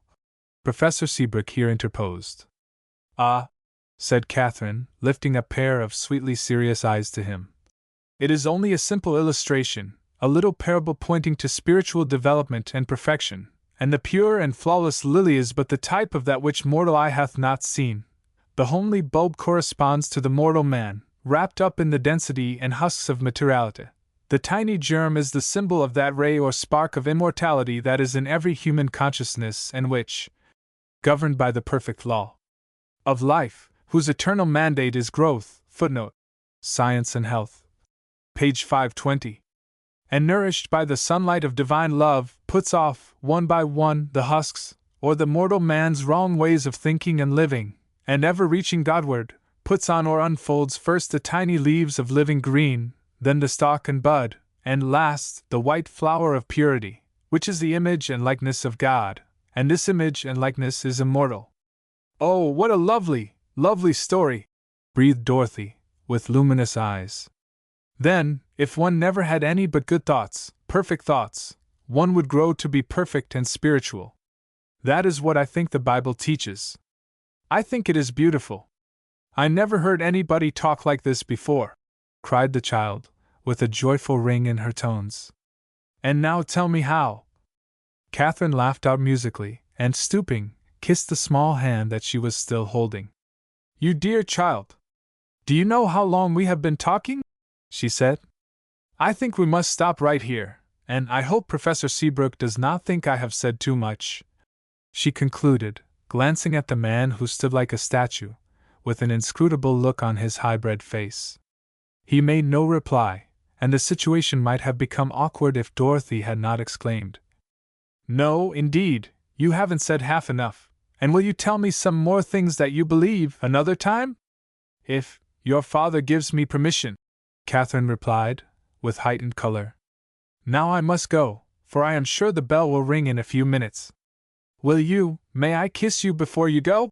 Begged the girl, who was used to much petting from everyone, and lifting her pale face to the bright one looking down upon her, and which seemed to radiate love. Yes, indeed, said Katherine, and heartily returned the caress. Now, goodbye, she added, and with a respectful bow to her principal, left the room, whispering to herself as she tried to put out of thought the misshapen little figure in the chair. God never made one of his children imperfect. He made man upright, and there is no power apart from God. Chapter 6. Materia Medica and Miracles. The days and weeks sped swiftly by, Katherine gradually becoming mentally acclimated, so to speak, amid an adverse environment. She did not make many acquaintances, for most of the students still held aloof from her, but she was content, even happy, for, with a stanch friend in Miss Reynolds, whom she found most congenial, and with whom she spent much of her leisure time, she did not miss other companionships so much. Sadie, her roommate, was an affectionate and kind-hearted girl, but being of an indolent, ease-loving temperament, she was often a trial to Katherine, who loved order and system and believed it to be the duty of everyone to maintain them. The girl had often attempted to lean upon her in the preparation of some of her lessons, now and then asking to see her problems in mathematics and her translations in German and Latin. But this was something that Katherine would not lend herself to, except in so far as, occasionally, to remind her of some forgotten point in a rule that would suggest a way to work out the knotty problem, or to give her a cue as to case or tense that would assist in the translation. While she shrank from wronging her, even in thought, there were times when she felt sure that she had taken advantage of her absence from the room to look over her papers and copy from them. "I cannot let you see my work," she said one day, when, after repeated but unheeded hints, Sadie had asked her outright to allow her to look at her problems, saying that she had not had time to do them for herself. "It would not be honest," she continued, determined to settle the matter once for all. "It would simply be showing Miss Reynolds my work and claiming it as your own. Now I call that downright mean and disobliging," Sadie returned, with an injured air, but flushing uncomfortably and forgetting for the moment the many other acts of kindness Katherine had shown her. "Of course, I don't expect you to do it every day, but just this once, so that I can make a good showing in the class, could do no harm, and honey, I'll promise to spend all my recreation time, this afternoon, going over the work for myself. But that would be like using a key, which is forbidden, you know." "No, Sadie, I can't do it," Katherine reiterated, firmly but kindly. "It may seem disobliging to you, but you know that is not my motive. I feel that I should be doing you a personal wrong, besides deceiving others, to allow you to lean on me in any such way. You have just as much time to prepare your lessons as I have. You are naturally quick and bright, and if you would spend fewer hours in shopping and visiting, there is no reason why you cannot make as good a record for yourself as anyone else. One must do one's own work, or be robbed of mental capacity and strength if one depends upon another." "Oh, shucks!"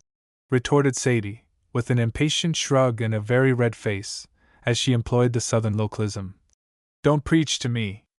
I reckon my mental capacity will hold out long enough to pull me through Hilton." And with this sharp and angry thrust she flounced out of the room, banging the door after her. This was the first time there had been an open rupture between them, although on 2 or 3 occasions, when Katherine had quietly resisted being imposed upon beyond a certain limit, the girl had manifested something of her hot southern temper. She had always gotten over it very quickly, however, and harmony had been restored. Katherine regretted this rift in the lute, but she knew that she was doing right, and, after a few minutes spent in silently declaring that error is not power and is always overcome with good, she serenely resumed her study. For several days the relations between the roommates were somewhat strained, although Katherine bravely strove to ignore the fact and conduct herself as usual. But Sadie spent very little time in her room, except during study hours, when no conversation was allowed, and manifested in other ways that she had neither forgotten nor forgiven. Meantime Dorothy had been ailing more than usual, and, at Dr. Stanley's suggestion, a consultation of physicians was called, when the young man proposed and explained an operation which he had seen performed abroad, and which he had previously mentioned to his brother-in-law. The matter was discussed at length, and Dorothy was subjected to a careful examination, and, though all shrank from such a trying ordeal for the delicate girl, the 5 learned M.D.s agreed that it was the one thing, humanly speaking, left to try. That was all that could be said about it. It might, or might not, prove a success. It was a heart-burdened trio, composed of the father, mother, and Dr. Stanley, that assembled in Professor Seabrook's study, after the departure of the other physicians, to talk over the weighty matter. Well, Emily, what have you to say about it? The elder man inquired of his wife, in a voice that was husky from suppressed feeling. Oh, Will, pray do not put the responsibility of a decision upon me, Mrs. Seabrook returned, with quivering lips. What does your heart dictate, dear? Her husband pursued, in a tender tone. Oh, my heart rebels against any further suffering, she said, with a convulsive sob. Tears started to the eyes of both men at this pathetic wail from the mother, and which found its echo in each heart. Suppose, said Dr. Stanley, after a moment of painful silence, we let Dorothy decide for herself. She is thoughtful beyond her years, and I think she should have a voice in the matter. Let the case be frankly stated to her, and we will abide by her decision. To be plain with you, I could not bring myself to perform this operation without her consent. This proposal met with the approval of Professor and Mrs. Seabrook, and both appeared relieved when the young man said he would take it upon himself to broach the subject to the girl. This he did with great tact and tenderness, and after a grave and quiet talk with her uncle, in whom she placed unbounded confidence, Dorothy said she was ready for anything that he regarded as necessary, for she knew that he had only her welfare at heart. But Dr. Stanley said there must be a time of building up, to get adequate strength. Meantime, she must try to be as happy as possible and think only pleasant thoughts. I will try, Uncle Philip, said the girl, with a trustful look in her eyes, but a wistful expression sweeping over her thin face. Don't you think it is strange there is no such way of healing, nowadays, as when Jesus was here? Yes, Dorry, I do. I have often asked myself that same question, replied her companion gravely. How lovely it would be if there was someone living now who could say to me, "Take up thy bed and walk," and I could do it, she continued, with a note of yearning in her voice that smote sharply on her listener's heart. Don't you believe that when Jesus went away he meant to have people keep on healing, and teaching others how to heal, just as he had done? Perhaps he did, pet, but you know everybody thinks that those were days of miracles, which were simply intended to establish the divinity of the Savior and his authority to teach the new gospel. Yes, I know everybody says that whenever I ask anything about it, Dorothy returned, with an involuntary shrug of impatience. But somehow, it doesn't seem fair to me that all sick people cannot be healed in the same way. Jesus' way was certainly the best way to cure people, so much better than making them take horrid medicines and cutting them up with knives. And a shiver ran over her slight form as she concluded. Let us talk of something else, Dorry. I do not like to have you dwell upon that subject, said her uncle, with a spasmodic contraction of his lips. Well, I will try not to, she said with a faint sigh. But truly, Uncle Phil, I can't help thinking that it was never intended that Jesus' way should be stopped any more than the new gospel, as you call it, was meant to be forgotten, or lost, after his resurrection. I think that the healing was a part of the new gospel. Well, Miss Thoughtful, that is certainly a good argument, returned her companion, smiling into the earnest, uplifted eyes. But who has been talking to you to set you to reasoning so deeply on the subject? He was wondering if Katherine Minturn might not have dropped a seed of her doctrine into the receptive mind of his niece. Nobody, I just thought it out for myself. You see, I can't do much but think, and I often get very puzzled about God and the queer things he lets happen. You know it says in the Bible that he is too pure to behold iniquity, or evil, and does not regard it with any degree of allowance, and yet there seems to be more sin, sickness, and dreadful accidents than anything else in the world. It is a mystery, I confess, but what makes you think that Jesus intended that his way of healing should be continued after his ascension? Inquired her uncle, who was deeply interested in the child's reasoning. Why, you see, just before he went away he had a talk with his disciples and gave them some last commands. He told them to go everywhere and preach to everybody, to heal the sick, raise the dead, and cast out sin or devils. Now, Uncle Phil, that command is all one. The first part of it says heal the sick, raise the dead, then comes the rest of it, cast out sin. And I don't see what right people have to pick it to pieces and say he didn't mean them to obey any but the last part of it. I see, nodded the young man, as she paused to impress her thought upon him. Well, then he told them that everybody who believed what he preached would be able to do the same things. Don't you remember, he said, Teach them to observe, and observe means to practice. All things whatsoever I have commanded you. Those were his very words. Now don't you think that meant to heal in his way instead of using drugs and all sorts of queer things that the Bible doesn't say anything about? And Dorothy bent an eager, inquiring look upon her uncle. Where do you find all that? Questioned Philip Stanley, and thus evading a direct reply. But what she had said set him thinking of arguments along the same line which Mrs. Minturn had used during some of their discussions on board the Ivernia. Dorothy shot a roguish glance up at him. I guess you don't know your Bible very well, do you, Uncle Philip? She said, laughing. But when you go home, please read the last 6 verses of the last chapter of Mark, and then the last 2 verses of the last chapter of Matthew, and see for yourself if what Jesus said about healing the sick isn't just as strong as what he said about preaching to sinners. All right, I will, but by Jove, Dory! What a profound little theologian you are getting to be! Laughingly returned the man as, with a caressing hand, he smoothed back the golden hair from her forehead. What makes you bother your brain with such perplexing questions? I suppose one reason is because I've been sick so long and nobody does me any real good. Oh, I shouldn't have said that to you, when you try so hard, Dory interposed, flushing. But I like to talk about such things, and you are very good to talk with me.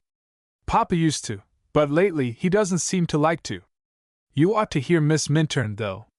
Miss Minturn, repeated Philip Stanley, with an inward start. Yes. I don't believe you know who she is. She is a new student, and she is just lovely, said Dorothy, with animation. Does she talk with you about these things? Inquired Dr. Stanley, and recalling what Katherine had told him regarding having been forbidden to advance her peculiar views while she was a student at Hilton. I never heard her say anything about what we have been talking of today, Dorothy replied. I'm going to ask her, though, what she thinks sometime. But Papa asked her some questions once in the Sunday class, and her ideas about God and the way people ought to live are beautiful. She has been to see me several times, and she always brings me a lovely flower of some kind, a rose or lily, and once the sweetest orchid, only one at a time, but always such a beauty. I love to look at it when she is gone, and it almost seems as if she had left part of herself behind. That is just like her dainty ladyship, Philip Stanley observed to himself, and Dory continued.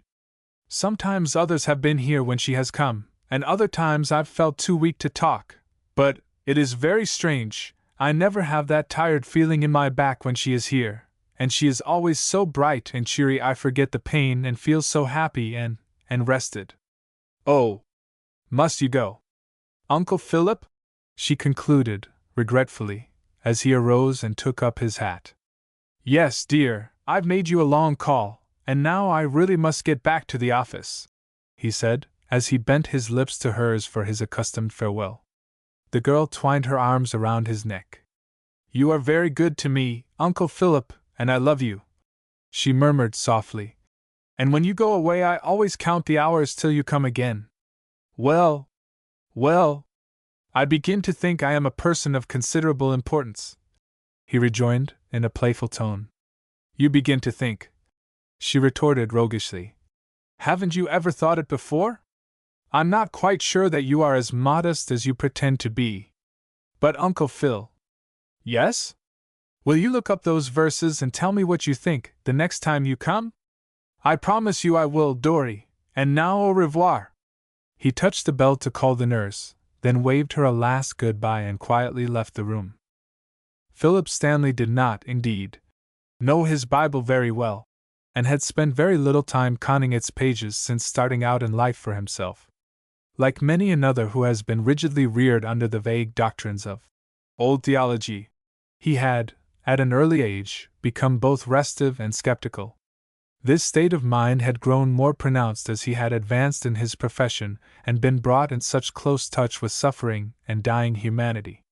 Thus he had long since ceased to attend church, and having found no comfort in the Scriptures, which seemed to him to portray a stern dictator and relentless judge rather than a merciful and loving Father, he had resolved to live his life as nearly in accord with his own highest conception of honor and rectitude as possible, become an ornament to and an authority in his profession, do what good he could along the way, and not puzzle his brain trying to solve the perplexing problems of this life and of an unknowable future.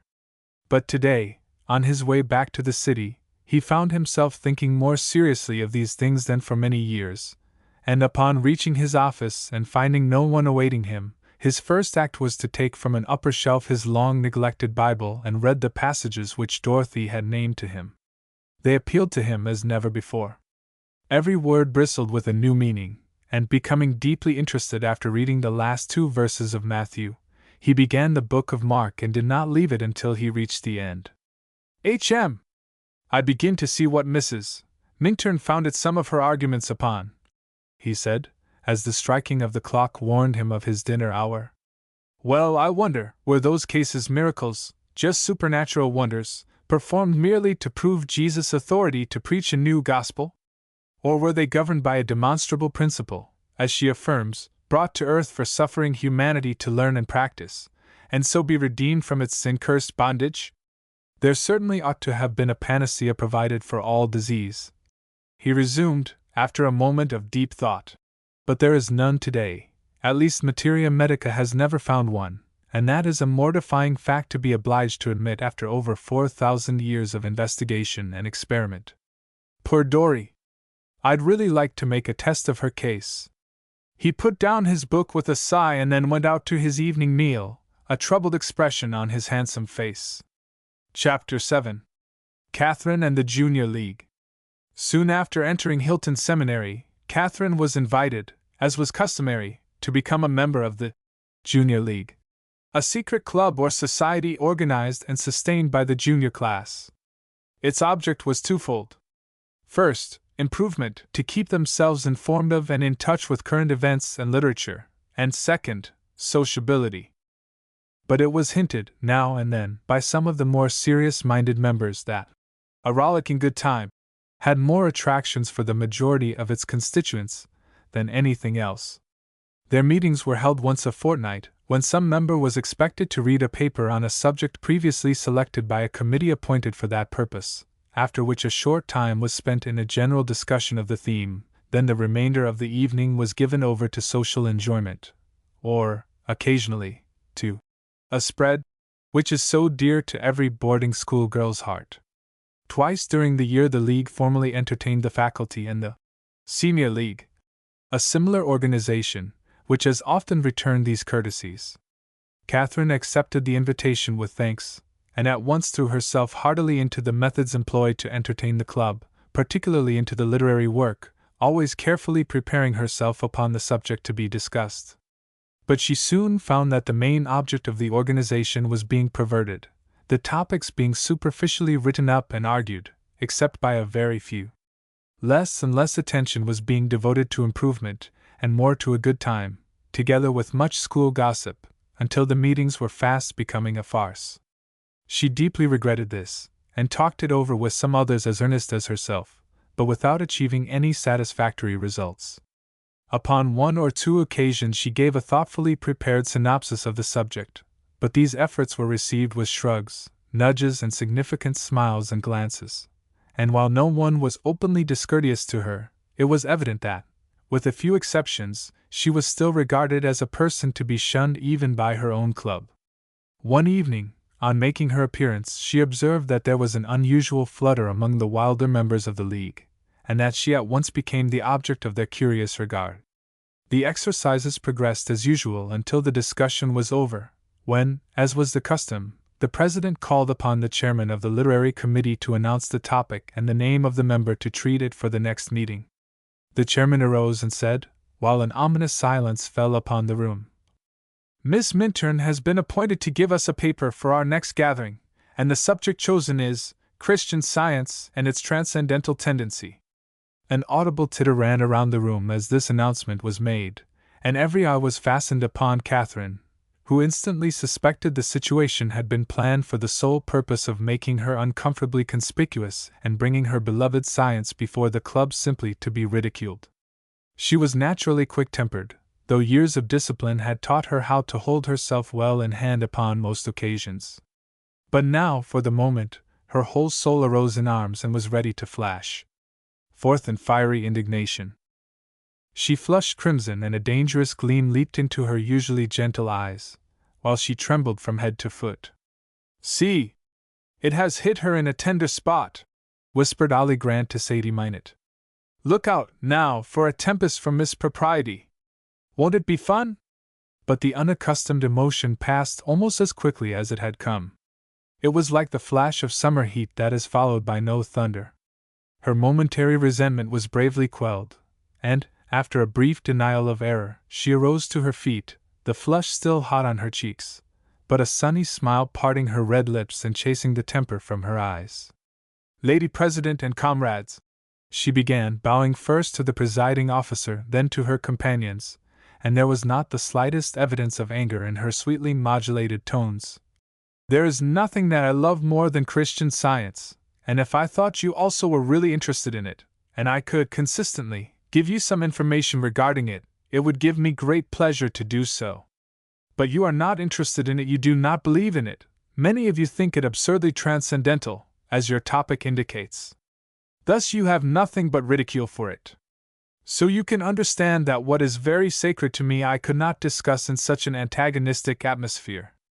Besides— Oh, but we really do want to learn something about it," here interposed Ollie Grant, as she gave Sadie a nudge with her elbow.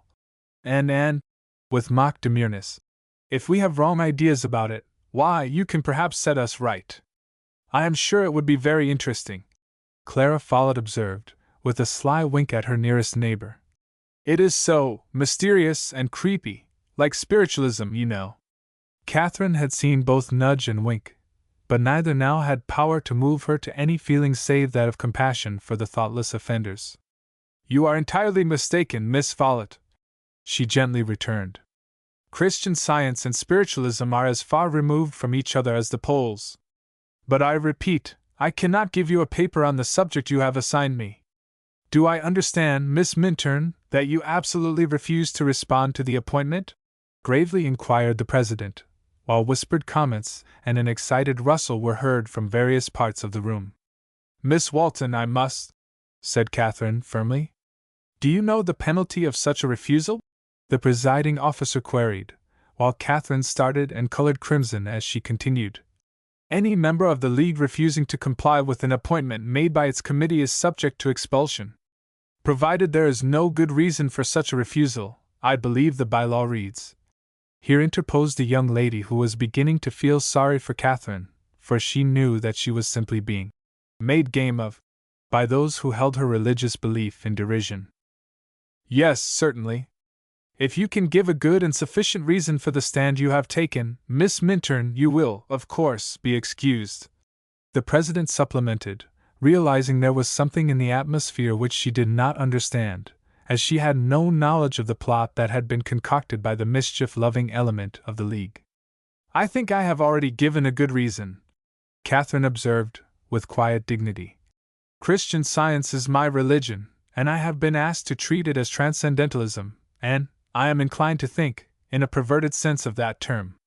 Can I be expected to hold my religion up for ridicule? I do not refuse the appointment to write a paper, it is the subject that I decline. I claim that Miss Minturn's reason is good and sufficient, and I move that she be excused," said Miss Clark, the young lady who had previously spoken in Katherine's behalf. The excitement was increasing, and the president was obliged to rap vigorously for order before she could make herself heard. "Does anyone second Miss Clark's motion?" she inquired. It was somewhat timidly seconded by a weak voice from one corner of the room, but when put to vote the hands were 3-1 against it. Could it be possible, Katherine asked herself in sudden dismay, that certain members of the League were taking this way to get rid of her? Why, then, had they invited her to join it in the first place? "It seems, Miss Minturn, that you cannot be excused," Miss Walton observed, with a deprecatory smile. Katherine did not mean to be driven out of the club in such an underhanded manner if she could avoid it, either would she violate her conscience. "I shall be obliged to maintain my position, nevertheless," she responded, after a moment of thought. Then she resumed, in a tone of regret. "And since the League does not see fit to release me because of my conscientious scruples, which, it seems to me, should be an unquestionable motive, I will state that Professor Seabrook, who also does not favor my views, has enjoined me to silence upon the subject while I am a student at Hilton. Comrades, that settles the matter without further action or discussion," said the president, bringing her gavel down with an imperative stroke, for this last announcement had created a breezy flutter among the mischief brewers, who had planned to have great sport a fortnight hence. "And now," observed Katherine, again rising and addressing the chair with charming frankness, "I stand ready to prepare an article upon any other subject which the committee may assign me." "Is the committee ready with another topic?" the president inquired. That body conferred together for several minutes, after which the chairman stated with ill-concealed mirth, which appeared to be contagious, that a paper on transcendentalism would be expected from Miss Minturn a fortnight from that night. As she sat down, titters and giggles were audible in various parts of the room, and Miss Walton's mallet again fell heavily upon the table, while she looked both distressed and indignant. Before she could speak, however, a tall, handsome girl sprang to her feet and turned to her with blazing eyes. "Lady President," she began in a clear, ringing tone, "I rise to express my disapproval of the proceedings of this business meeting. While I am not at all in sympathy with the subject that has been broached here this evening, I believe in fair play, and that an insult offered to anyone because of her religious belief should not for a moment be tolerated. I shall feel justified in withdrawing from the League if such discourteous treatment is continued." And, glancing at Katherine, "I also wish to express my admiration for Miss Minturn for so bravely standing by her colors. She might have shielded herself behind Professor Seabrook's injunction in the first place, and so settled the matter at once. But she made it a question of conscience for a cause that she loves, and was not afraid to say so. And now I move that, if the last named topic is distasteful to her, she be allowed to choose one for herself." A profound hush had fallen upon the room during this spirited speech, and at its close there was a vigorous applause from a few of her listeners, showing something of a reaction of feeling in favor of Katherine, who observed, however, with a pang at her heart, that her roommate, Sadie, was not among the number. "Is Miss Felton's motion seconded?" queried the president, with a smile and nod of approval at that young lady. Katherine, who had been doing some rapid thinking during the last few minutes, was on her feet again before anyone could speak. "Lady President, pray allow me to thank Miss Felton most heartily for her kind espousal of my cause," she said, bestowing a luminous smile upon her new friend. "But I would be very sorry to have any unpleasantness arise in the League, and may I ask that no further action be taken in the matter? I know that many people have a mistaken idea of what Christian Science is, and regard it and its adherents with feelings that are regretted when they become more enlightened on the subject." And now, a mirthful gleam in her brown eyes, "Let me add that I cheerfully accept the last named subject assigned me, and will do my best to elucidate it for the benefit of the club at our next meeting." As she concluded and sat down, there was another round of applause, more pronounced this time, while some of the ringleaders in the mischief looked as if they felt that the tables were being turned against themselves. The president appeared immensely relieved to have what had threatened to be a stormy scene so tactfully smoothed over, and, as there was no further business to be transacted, she gave the signal for formalities to cease and sociability to begin. Katherine at once became the center of an admiring and condoling group, whose attitude towards her had undergone a radical change since the brave championship of Miss Felton, who was a power not only in her own class but in the whole school. Katherine greeted everyone graciously, but met all expressions of sympathy and indignation with laughing protests, and as soon as she could do so without appearing unappreciative, excused herself, upon the plea that she must look over a lesson before the retiring bell rang, and slipped away to her room. It is not to be wondered at that a few bitter tears forced themselves over her hot cheeks when she found herself alone, for she had been sorely tried. The struggle with her momentary feeling of indignation and a sense of personal injury had been severe, while she had also been deeply hurt by Sadie's evident sympathy with those who were in the plot against her. But she resolutely set herself at work to conquer these emotions and then vigorously attacked the unlearned lesson, after which she retired, but not to sleep, for thought was busy with what had occurred and with plans for the next League meeting. Sadie did not put in an appearance until some time after the gas had been turned off, when she silently undressed and crept into bed, and shortly after, Katherine fell asleep. Some hours later she was suddenly awakened by what sounded like a moan of pain. She sat up in bed and listened, but, hearing nothing more, thought she must have been mistaken, and was about to lie down again, when, from beneath the covers of the bed, in the opposite corner of the room, she was sure she heard her roommate groan. "Sadie! What is the matter?" she inquired. There was no verbal answer, but another moan smote upon her ears. Katherine sprang out of bed and went to her. "Sadie, tell me, what is the trouble?" she said, laying a gentle hand upon her shoulder. "Oh, I have a horrible toothache," she girl replied, adding, "I did not mean to wake you, but the pain is simply unbearable." And throwing back the covers, she sat up and rocked to and fro in agony. "What can I do for you?" Katherine kindly inquired, while she mentally declared that God never made pain, nor man to suffer pain. "Oh, I don't know," was the helpless rejoinder. "I think there is a bottle of oil of cloves somewhere in my upper drawer, if you will find it for me." Katherine lighted the candle, kept for emergencies, and searched for the desired remedy amid the heterogeneous collection in the drawer, but failed to find it.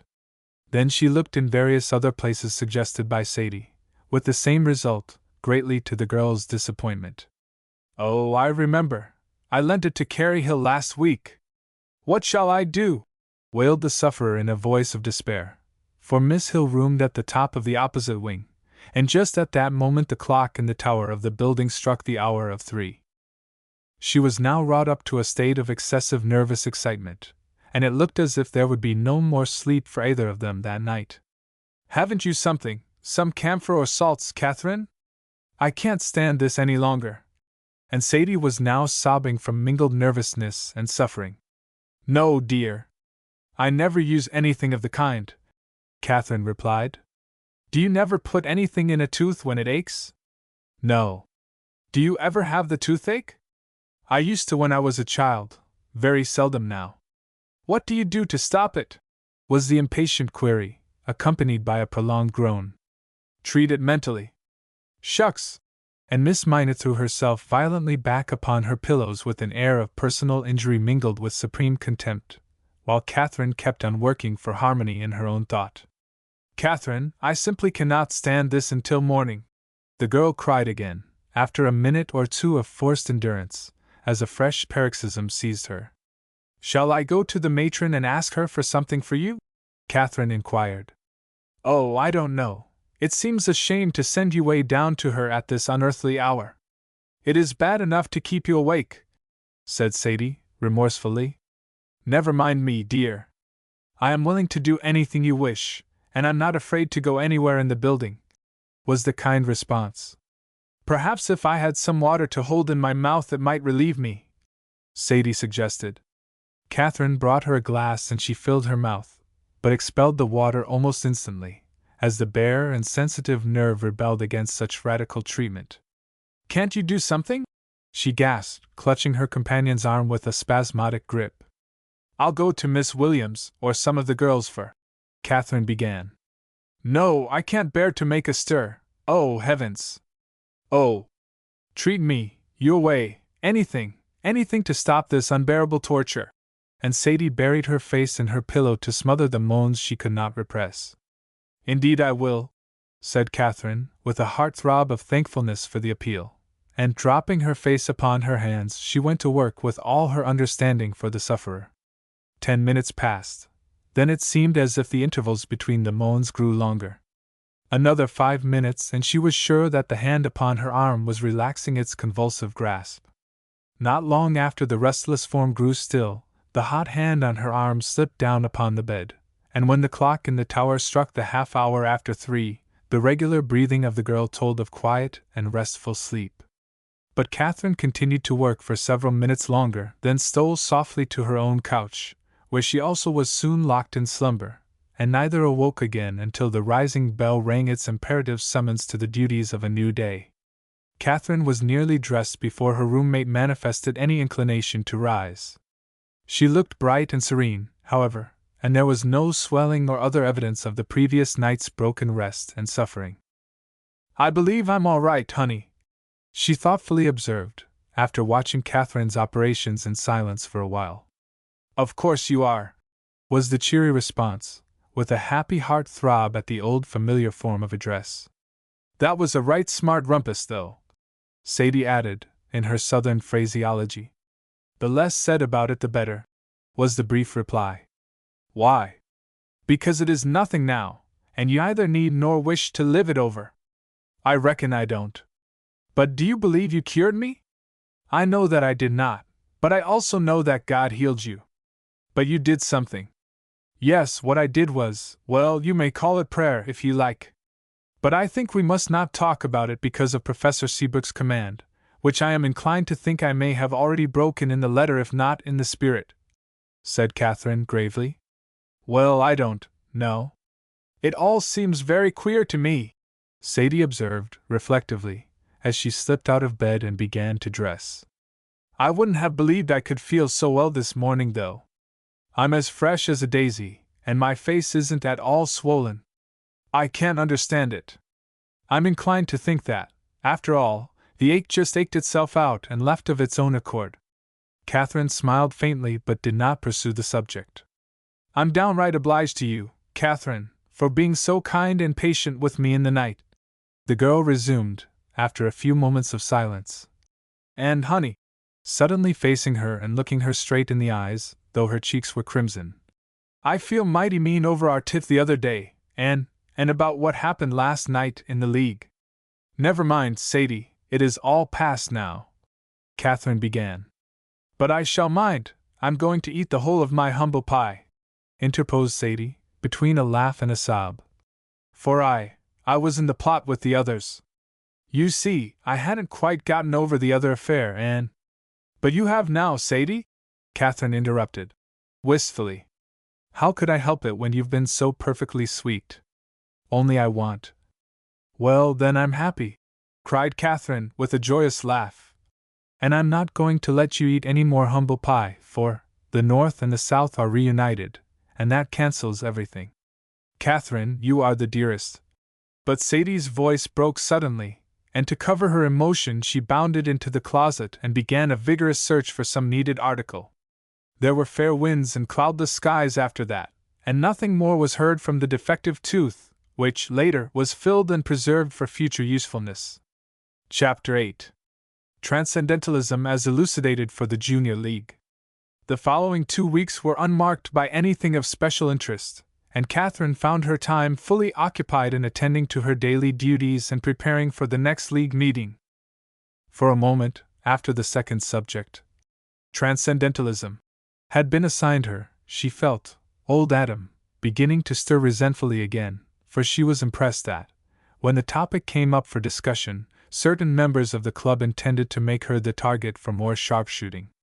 But the struggle was short, for the monitor within had declared that God's image and likeness could not reflect or manifest anything but love. When, like a flash, had come the inspiration to treat the subject from a humorous point of view. She knew that the committee had used the term in its perverted sense, so she would meet them on their own ground, make an hour of fun for the league, and thus, perchance, disarm the aggressive ones and create a better feeling towards herself. As these thoughts coursed rapidly through her mind during Miss Felton's gallant defense, she became enthused over the idea, hence the mirthful gleam in her eyes when she arose and accepted the topic, and thus tactfully poured oil upon the troubled waters. In the quiet of her own room, after retiring, her plan began to take a more definite form, and before the week was out, she had arranged her program for the evening. She found that she would be unable to carry it out alone, and so confided her scheme to Sadie, Miss Walton, the president, and Miss Felton, whom she now regarded as stanch friends. They were delighted with it, and heartily lent her their assistance in perfecting it. It became evident, however, as the day for the meeting drew on apace, that more than usual interest was centered in the event, for, upon 2 or 3 occasions, Katherine came suddenly upon a group of the members in earnest conversation, which was instantly cut short, or abruptly changed, when her presence was observed. Jenny Wilde, who was very fond of her, also gave her a hint that something unusual was going on. "Miss Minturn, what's the fun that's brewing in the Junior League?" she inquired, as she encountered Katherine in one of the halls a couple of days previous to the meeting. "Is there fun brewing?" she inquired evasively, and wondering if, by any possibility, her own scheme had become known. "Yes, I am sure there is, for I've heard some of the juniors talking about a great time that is on the tapis for the next meeting, and your name was mentioned too," Jenny concluded, giving her a curious glance. Katherine flushed and looked perplexed, but she felt sure that her own secret was safe, for it had always been discussed behind locked doors, and all concerned were too interested in the success of it to betray her confidence. "I have no knowledge of anything outside of my own province," she replied. "I am to read a paper before the League on Tuesday evening." "Oh, say! What's the subject?" Jenny queried eagerly. "Don't you know, dear, it is a rule, in both the junior and senior leagues, that no information regarding what occurs in their meetings can be made public without a vote of the members?" Katherine smilingly inquired. "Yes, but I'll never tell," said the girl, in a confidential tone. "No, I am sure you will not," was the laughing retort. "Oh, you mean you won't give me a chance," said Jenny, with a good-natured grimace. "Well, whatever the subject may be, I am sure the paper will be okay. Thank you for your confidence in my ability, and sometime, perhaps, you may be enlightened regarding what is at present a profound secret," returned Katherine, encouragingly. "Well, perhaps that is what those girls were talking about, but I'm pretty sure there's more than that in the wind," Jenny thoughtfully observed. But all on the alert again. "I've found out that the Sophs are planning to kick up a bobbery too." "Oh, Jenny!" interposed her companion, with laughing reproof. "Yes, I know, that is awful slang. But what can you expect of a freshie? I've got to make the most of my time, too, you know, for when I get to be a junior I'll have to begin the prune and prism act," retorted the girl with a roguish wink. Then, suddenly straightening herself, drawing down the corners of her mouth, crossing her eyes, and assuming the air of a would-be prude, "The prospective infraction of law and order would have to be decorously stated something like this: ahem! Those irrepressible, irresponsible, and notorious sophomores are secretly preparing to engage in exceedingly demoralizing, mischievous, and reprehensible behavior, calculated to produce an unpleasant state of perturbation in the atmosphere of our household, inoculate a spirit of anarchy in their fellows, and detract from the dignity of our honored institution. How's that for high?" "Oh, I believe you are rightly named Wild Jenny!" cried Katherine, laughing heartily, for the girl was irresistible in her drollery. "All the same," continued Miss Mischief, resuming her accustomed vivacity, "they really are up to something that will give the teachers a tremendous nightmare one of these fine nights. You just watch out, Miss Minturn. I've only got an inkling of the plot, but it's great, and I'm going to be on hand to see it, even if I can't be in it. Look out, dear, that you do not get involved in something that you will be sorry for afterwards," cautioned Katherine. "I'll look out for number one, never you fear, but," with a wise nod, "you just keep your eyes peeled about your own affairs. Ta-ta!" And with a wave of her hand, the girl hurried away, merrily whistling a popular air as she went. "I wonder if those girls are planning some practical joke upon me for Tuesday evening," Katherine said to herself, as she went on up to her room. Taking what Jenny had told her in connection with what she herself had seen and heard, she was inclined to think that there might be something brewing, but, as there appeared to be no way to solve the mystery, she wisely decided not to dwell upon it, although she determined that she would be on the qui-vive and not caught napping. Tuesday evening came. The League convened at the usual hour, and that something of more than wonted interest was anticipated was evinced by the fact that every member of the club was promptly on hand, while curious glances were bent, and comments made, upon a curtain which had been stretched across one end of the room. After the meeting was formally opened, the president stated that, before the reading and discussion of the paper, there would be a short entertainment, which had been specially prepared for the occasion. This announcement met with vigorous applause, and an air of eager interest at once pervaded the audience.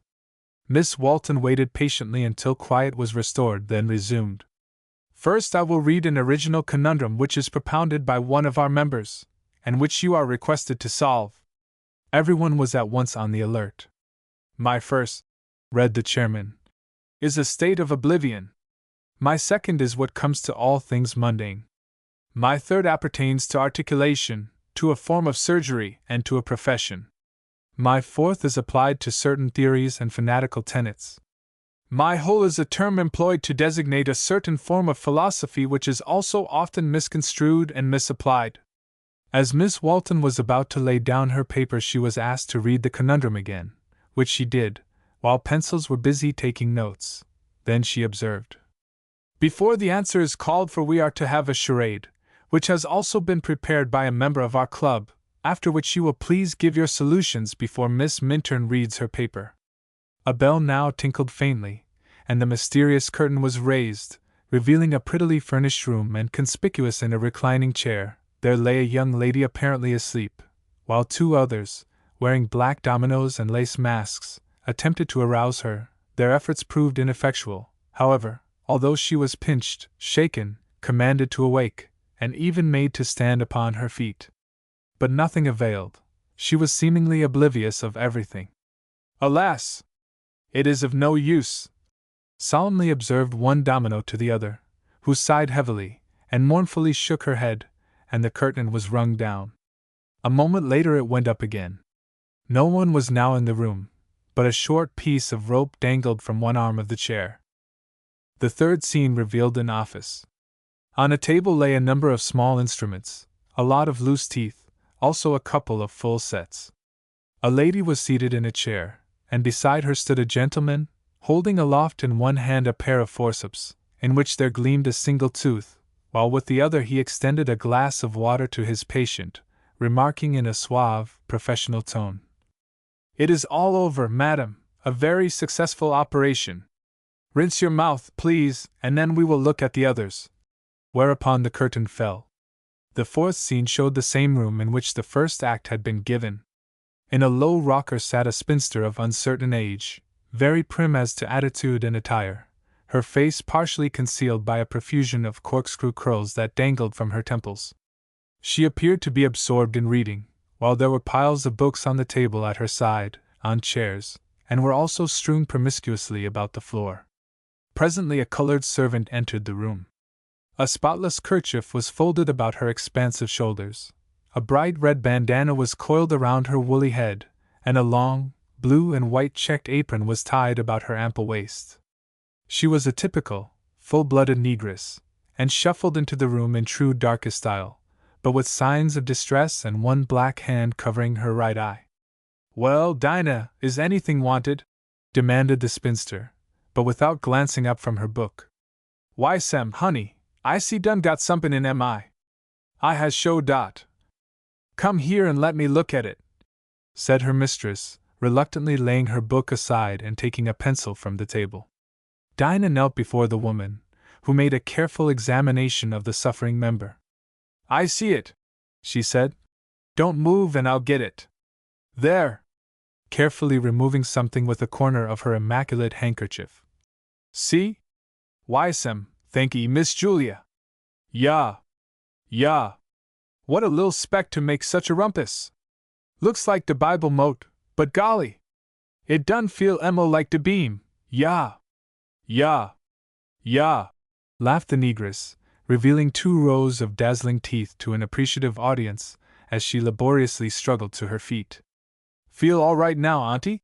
queried the spinster, as she carefully refolded her handkerchief. Why, Sam, I'm obliged to ye, Miss Julia. Lor!" rubbing her knees and groaning.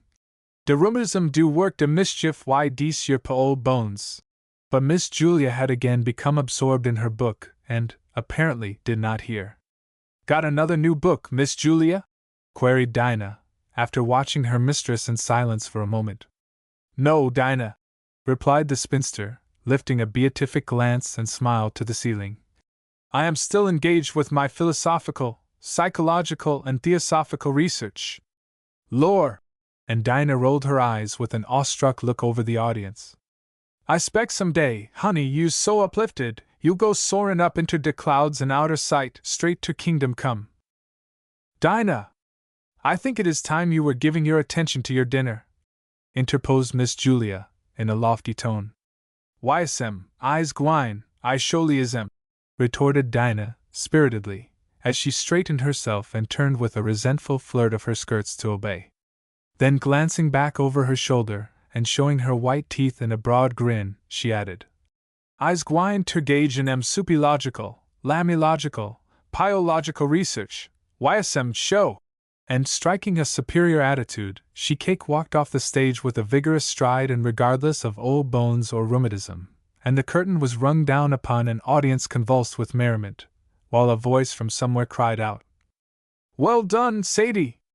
You'll take the cake dis time, fair show. Scene 5 showed the same room, the same spinster with her book clasped to her breast, her head thrown back, her eyes gazing aloft into vacancy. Oh, ye messengers of supereminent light! Oh, ye soul-thrilling angels from realms supernal! Draw nearer, unfold your celestial wings and brood tenderly o'er the aspirations of this receptive heart, this heart already upborne on waves of ecstasy and o'er-mastering joy. Fulfill its psychic dreams and lift it to thine own supersensible heights. She breathed in an exaggerated stage whisper and continued her vague, visionary monologue, or extravaganza, until the curtain fell and brought down the house again with enthusiastic applause. Has anyone guessed the answer to the conundrum, or charade, or both? Inquired the president with mirthful eyes when she could make herself heard. Transcendentalism!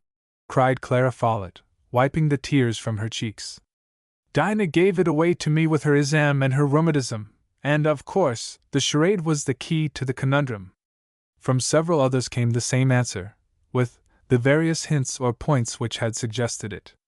And now, continued Miss Walton, we will have the paper on the same subject from Miss Minturn, who is also the author of both conundrum and charade.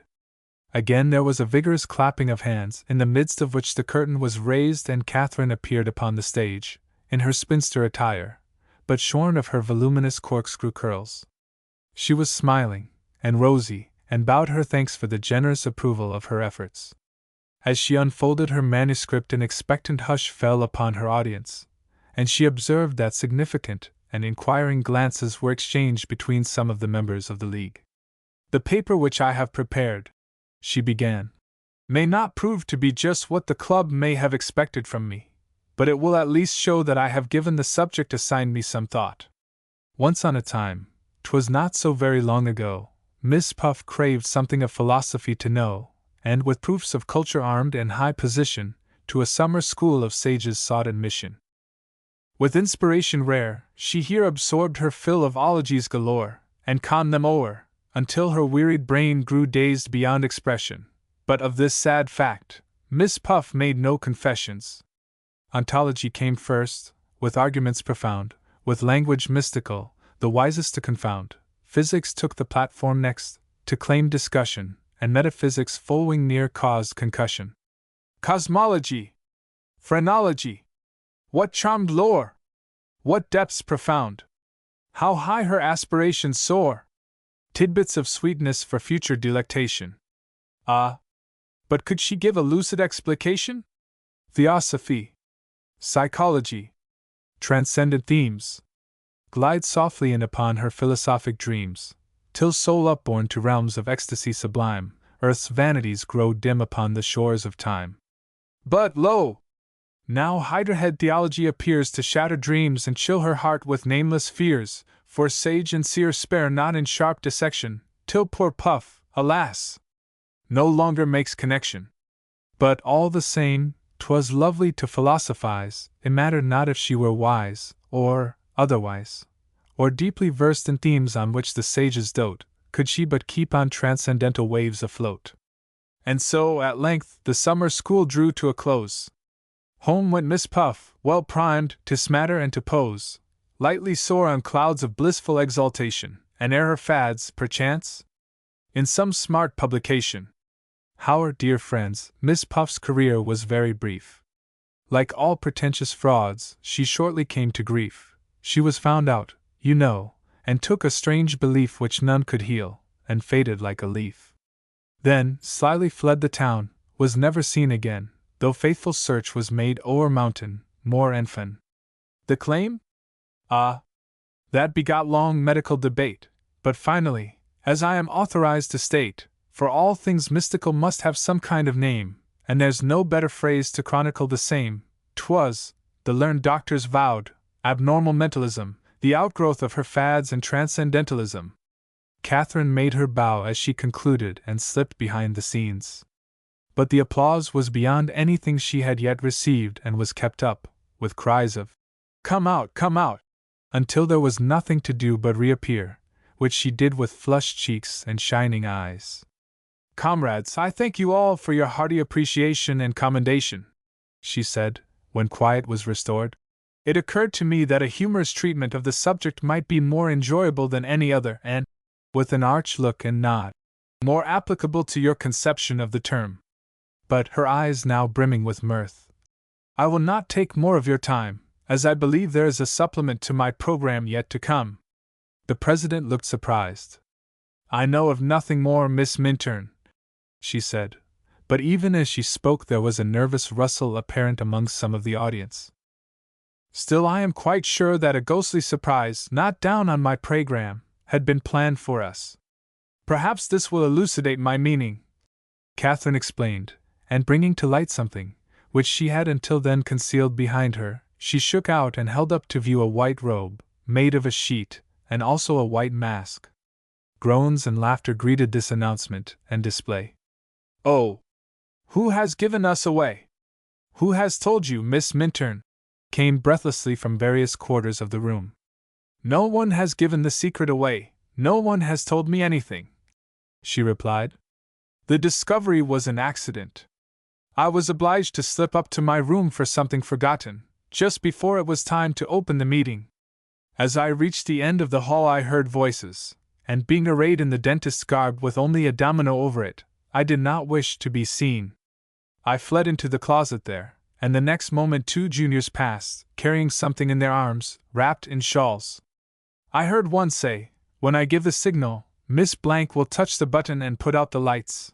When they were beyond hearing I stole from the closet and found a small bundle at my feet. Investigation revealed this ghostly garb, and if I am not mistaken, those shawls, in yonder corner, contained several others. The room was very still for a moment after Katherine concluded, and there were some very red faces, here and there, among the audience.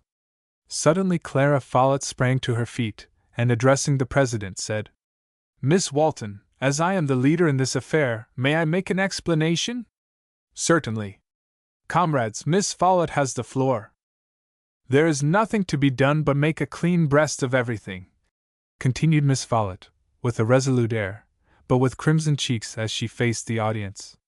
As you all know, some of us were inclined to guy Miss Minturn at our last meeting about a certain subject, and when she declined to write a paper on it we thought we would give her another as nearly like it as possible, and so get some fun out of it when it came up for discussion. Well, with a suggestive shrug, we, of course, expected she would go into it deep, and mount, and soar, and all that, so some of us put our heads together and planned a ghost walk. We were going to wait until she reached the zenith of her flight, when, at a signal from me, the electrics would be turned off, which would leave us a very dim light through the transoms opening into the hall. Then 8 of us were to slip into our robes, form a circle around Miss Minturn, and chant a dirge. Well, but ahem! Don't you see, she just took all the wind out of our sails to begin with? Instead of a ghostly surprise, the ghosts got the surprise. That conundrum and charade made me suspect that the committee on topics were going to get left, and I began to feel my courage failing. But that transcendental poem, that capped the climax, and I saw that the only thing to be done was for the spooks to hide their diminished heads and keep dark. Miss Follett was here interrupted by vigorous clapping and bursts of irrepressible laughter, in which even the dignified president joined. But a tap of the gavel restored order, and Miss Follett was invited to proceed. That is all there is to tell, she replied. But I want to add, for myself, that I think Miss Minturn is a brick, as the boys would put it, and I take off my hat to her, turning to Katherine with a low, graceful bow. If she will accept the homage from the chief transgressor, who, to make all possible atonement, proposes to give the best spread of the season in her honor, in place of the next meeting, if the League will vote me the privilege, and she will signify her pardon and approval by shaking hands with me. As she concluded, she extended her hand to Katherine, who grasped it cordially, amid enthusiastic clapping by the entire audience. It was some minutes before order could be restored, when the business was transacted and Miss Follett's proposal to give a spread in Miss Minturn's honor, 2 weeks from that night, received a most hearty and unanimous vote. When the meeting was dismissed, it was evident that a decided reaction of feeling had taken place, for Katherine at once became the center of attraction and held a delightful little reception for a while. But this was cut short by the ringing of the retiring bell, and the Junior League dispersed in the happiest frame of mind, all declaring that the transcendental evening had been the finest of the year. When Katherine laid her head upon her pillow that night and fell asleep, her pulses were beating in joyous rhythm with 3 beautiful words gleaned from her beloved: Science and Health. Love is enthroned. Love is enthroned. Footnote: Science and Health. Page 454. Chapter 9. Katherine makes a demonstration. From that time on, Katherine became conscious of a very different atmosphere, at least when among her own classmates, for, instead of the cold shoulder, averted glances, and a general stampede whenever she appeared, she was now cordially received and greeted upon all occasions. This was more apparent after Miss Follett's spread, 2 weeks later, and which really proved to be the finest of the season, being a full-dress affair, when all barriers were swept away during the jollification, and every vestige of disaffection vanished in company with the bountiful and dainty viands that were literally fit to set before a king. Katherine, being the guest of honor, was toasted and made much of, and her companions found that she could appreciate a frolic as heartily as anyone, and was not behind, either, in making fun for others. One evening, early in May, shortly after the spread, Katherine was diligently studying the morrow's lessons when a rap sounded on her door, and upon giving the usual password, Jenny Wilde put her curly head inside the room and observed: Miss Minturn, Miss Reynolds has sent me to ask if you will come to her room as soon as the study hour is over. Yes, Jenny, I will go to her the moment the bell rings, replied Katherine, who knew that her teacher had not been well for nearly a week, and for the last 2 days had been unable to attend to her duties. And Miss Minturn, continued the girl, lingering. Well? Said her friend inquiringly. May I go with you to your service next Sunday? Why, Jenny? What has possessed you to ask me that? Oh, I thought I'd just like to know what kind of a rigmarole. Oh, Peter Piper! What have I said? The heedless girl interposed as Katherine flushed and looked up suddenly. I really didn't mean that. It just slipped out before I had time to think.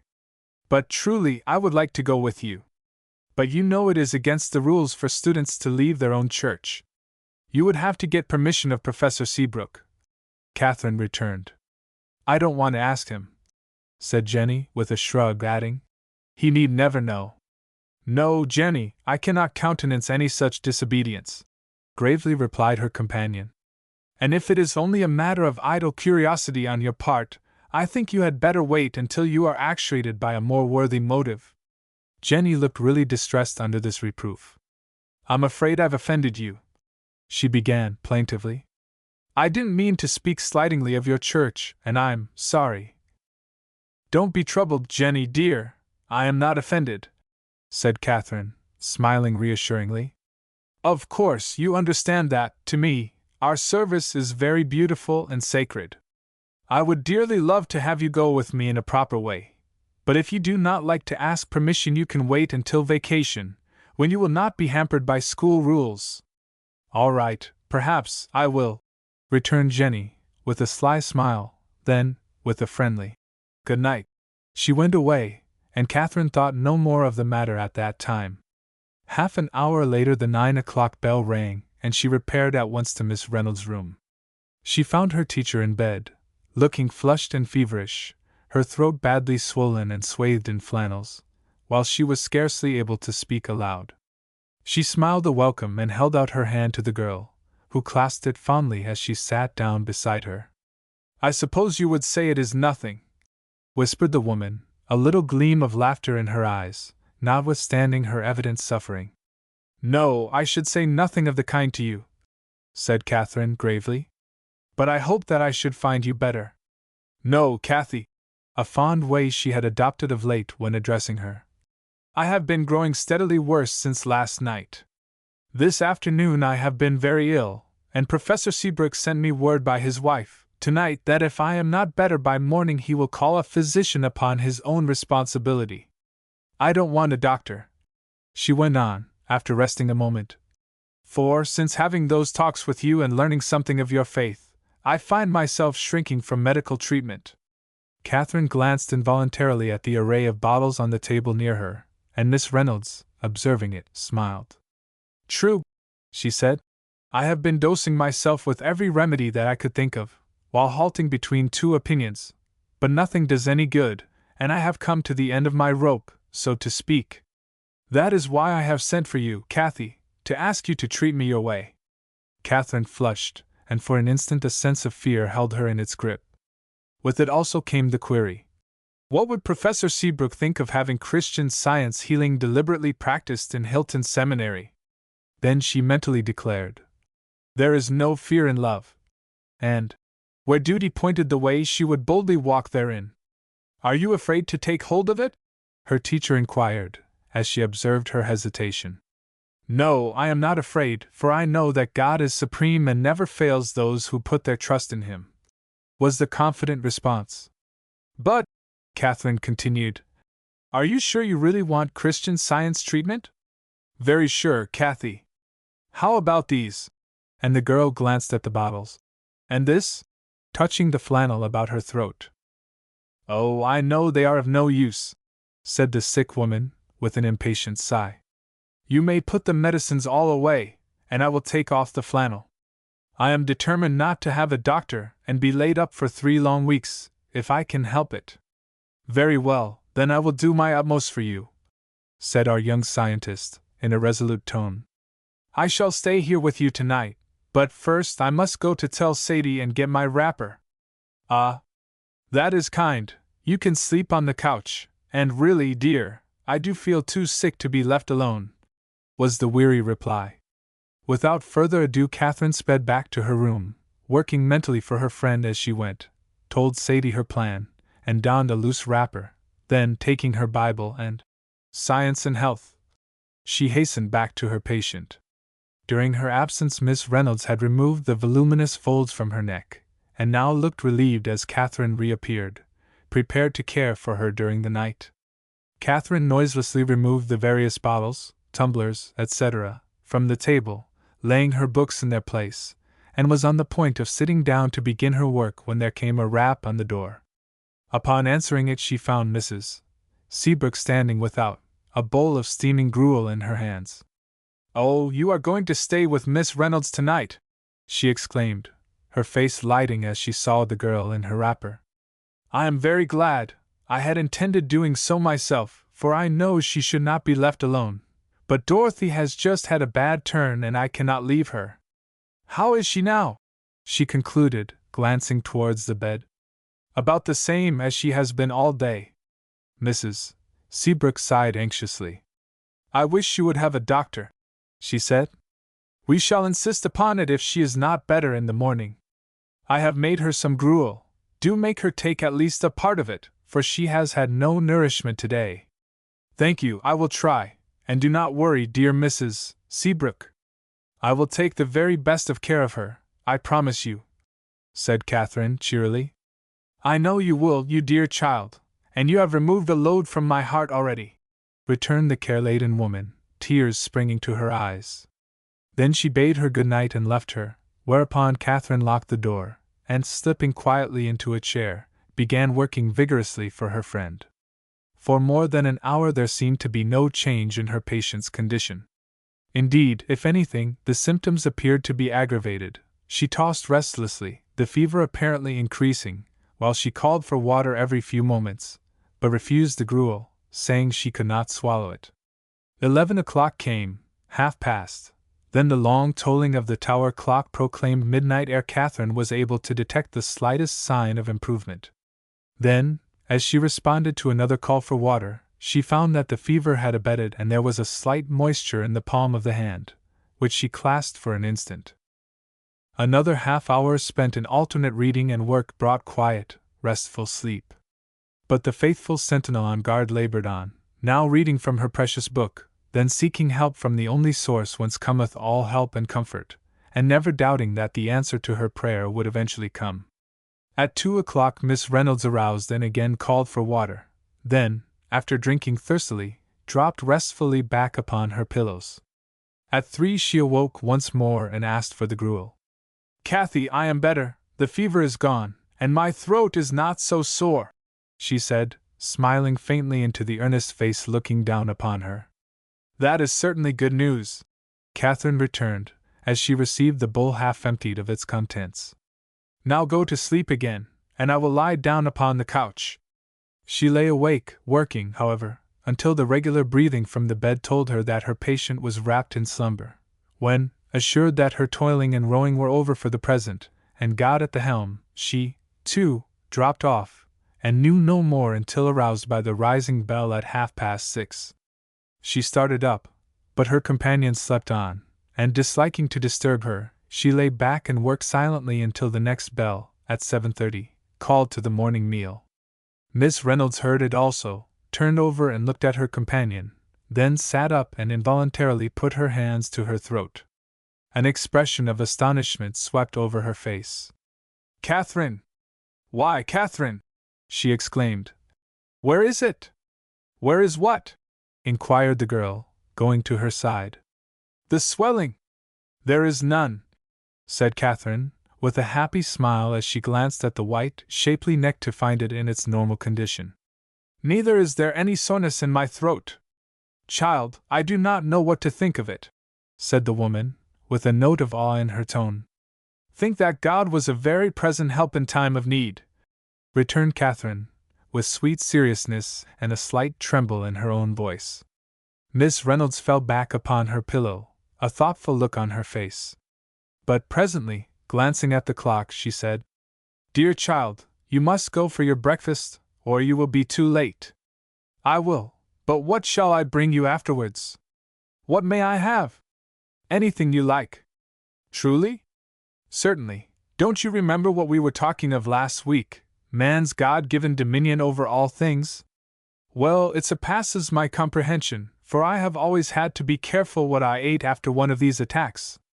But I am in your hands, Kathy. You may bring me what you choose, and I believe I am hungry," Miss Reynolds returned, in a tone of conviction. "You shall have something very soon," Katherine assured her, and having dressed her hair while talking, she now flew away to her own room to complete her toilet, a paean of praise thrilling her heart for the recent safe and triumphant passage through the Red Sea of human fear and error, whose waves had so threatened to engulf her patient the night before.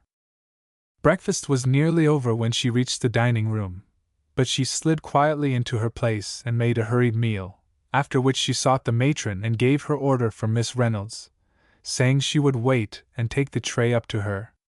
While she was waiting, Mrs. Seabrook espied her and came to inquire for her patient. "She is more comfortable this morning," Katherine replied, and thinking it wise not to say very much regarding the conditions upstairs. Mrs. Seabrook appeared greatly relieved. "I am thankful," she said. "I was very anxious about her last night, for I have never seen her so ill before.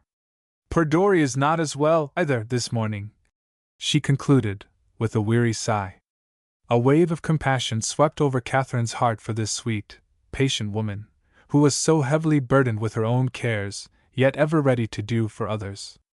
"Give my love to Dorry," she said, adding, "and I will run in to see her this afternoon if I may." "Do, Miss Minturn," said her companion eagerly. "You always do the child good, and she will have something pleasant to look forward to during the day." Miss Reynolds enjoyed her breakfast, which she ate with perfect ease. Then she said she would like to be left alone to rest until noon, when Katherine might bring her a light dinner, provided her breakfast did not hurt her. Katherine pinned upon her door a slip of paper on which was written, "Not to be disturbed," then went away to her own duties, which would be over at noon, it being Saturday and a half-holiday. After eating her own dinner, she arranged a generous and tempting meal on a tray and took it to her teacher's room. She found her up and dressed in her wrapper and seated in a comfortable rocker, reading Science and Health, which she had left lying on the table. Miss Reynolds looked up and nodded brightly as she laid down the book. "Isn't this perfectly lovely? Aren't you astonished to find me up?" she inquired, as she bestowed a fond pat upon the girl who had drawn a small table to her side and was arranging her dinner upon it. "Not in the least," said Katherine, bending to kiss the cheek nearest her. "Aren't you? Not the least bit? Why, I am simply amazed at myself," her teacher exclaimed. Katherine laughed out merrily.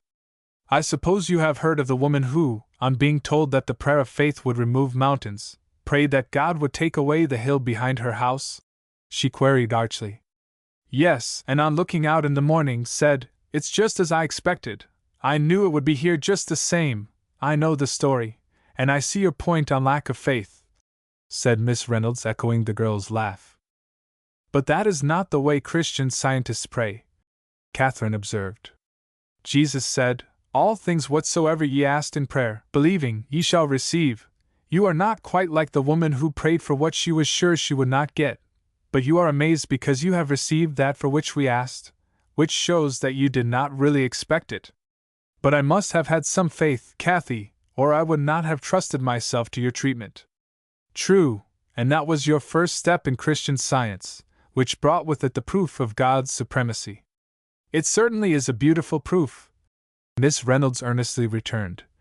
"For I have been subject to these attacks for many years, and have always been under the care of a physician from 3 to 5 weeks before getting back to my normal condition." She went on with her dinner, but it was evident that she was thinking deeply, while Katherine moved softly about the room putting things in order. "Katherine," the woman at length inquired, "what is this treatment which you give the sick? Is it simply prayer?" "Yes, and the understanding that God is all in all." "Well, I would like to know the secret of it. I have been a prayerful woman during the greater portion of my life, at least, according to the common acceptation of the term, but I have never before known of a direct answer to prayer such as come to you or to me, through you. What constitutes a Christian Scientist's prayer and understanding?" "That question involves a great deal," said Katherine, smiling. "Briefly, it is reaching out for and appropriating that which is already ours." "Appropriating?" "Yes, knowing that all good belongs by right to us, as God's dear children, and acting as if we knew it, by gratefully accepting it," Katherine explained. Then, observing the puzzled look on her teacher's face, she went on. "Let me illustrate. You asked for your dinner? I have brought it and set it before you. All you have to do is to reach out and partake of it to satisfy your hunger. How inconsistent it would be if you should ignore these facts and keep on saying, 'Katherine, I want my dinner, please, oh, please give me some food, for I am starving.'" "How ridiculous that sounds," said Miss Reynolds, laughing. "I begin to comprehend what you mean, and that the old way of praying is only a halfway prayer, while begging and supplicating God to keep His promises impugns His righteousness." "Exactly," Katherine assented, then added, "Prayer is really twofold, asking and taking, praying and doing, knowing that God's promises mean what they say, and confidently expecting their fulfillment." "Do you always have this confidence when you have difficulties to meet, Kathy? I should think it would not always be easy to know," thoughtfully observed Miss Reynolds. "No, it is not always easy to have perfect trust. In that case, every demonstration, or answer to prayer, would be instantaneous. One needs to be patient and persistent, the same as one needs to go over a difficult mathematical problem many times before getting a correct answer, but never doubting that it will follow right effort," Katherine explained. "Of course, there is a great deal more that might be said about the subject," she added, "and if you will read the chapter on prayer in our textbook you will get a far better idea of it than I have given you." "I will read it this afternoon if you are not going to use your book," Miss Reynolds replied. "I have another copy, and you may keep this one for a while." And Katherine flushed with pleasure at the woman's manifest interest in her beloved science. "Thank you, and now," glancing archly at the almost empty dishes before her, "don't you think I have done ample justice to the generous repast you brought me? I only hope it won't bring on the fever again." "Oh, faithless and perverse generation," quoted Katherine, with smiling reproof. "It will not," she added positively. "Remember your God-given dominion."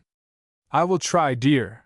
I am very grateful to you, Kathy, and to God, for the wonderful transformation of the last few hours," said Miss Reynolds with starting tears.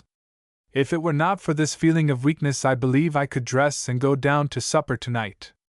At that instant there came a tap on the door, and on going to answer it, Katherine found Mrs. Seabrook and Miss Williams, another teacher, without. Both ladies exclaimed in astonishment upon seeing the supposed invalid up and dressed, while Mrs. Seabrook viewed with grave disapproval the tray before her, with its remnants of a hearty dinner. "My dear! Are you crazy that you dare eat meat, potatoes, and vegetables, yes, and pie, with such a fever?" she cried, aghast. "I have no fever," said Miss Reynolds, giving her a cool, normal hand. "I am very much better, and I was hungry, so asked Miss Minturn to bring me something nice to eat." "All the same, you are very injudicious," was the severe rejoinder.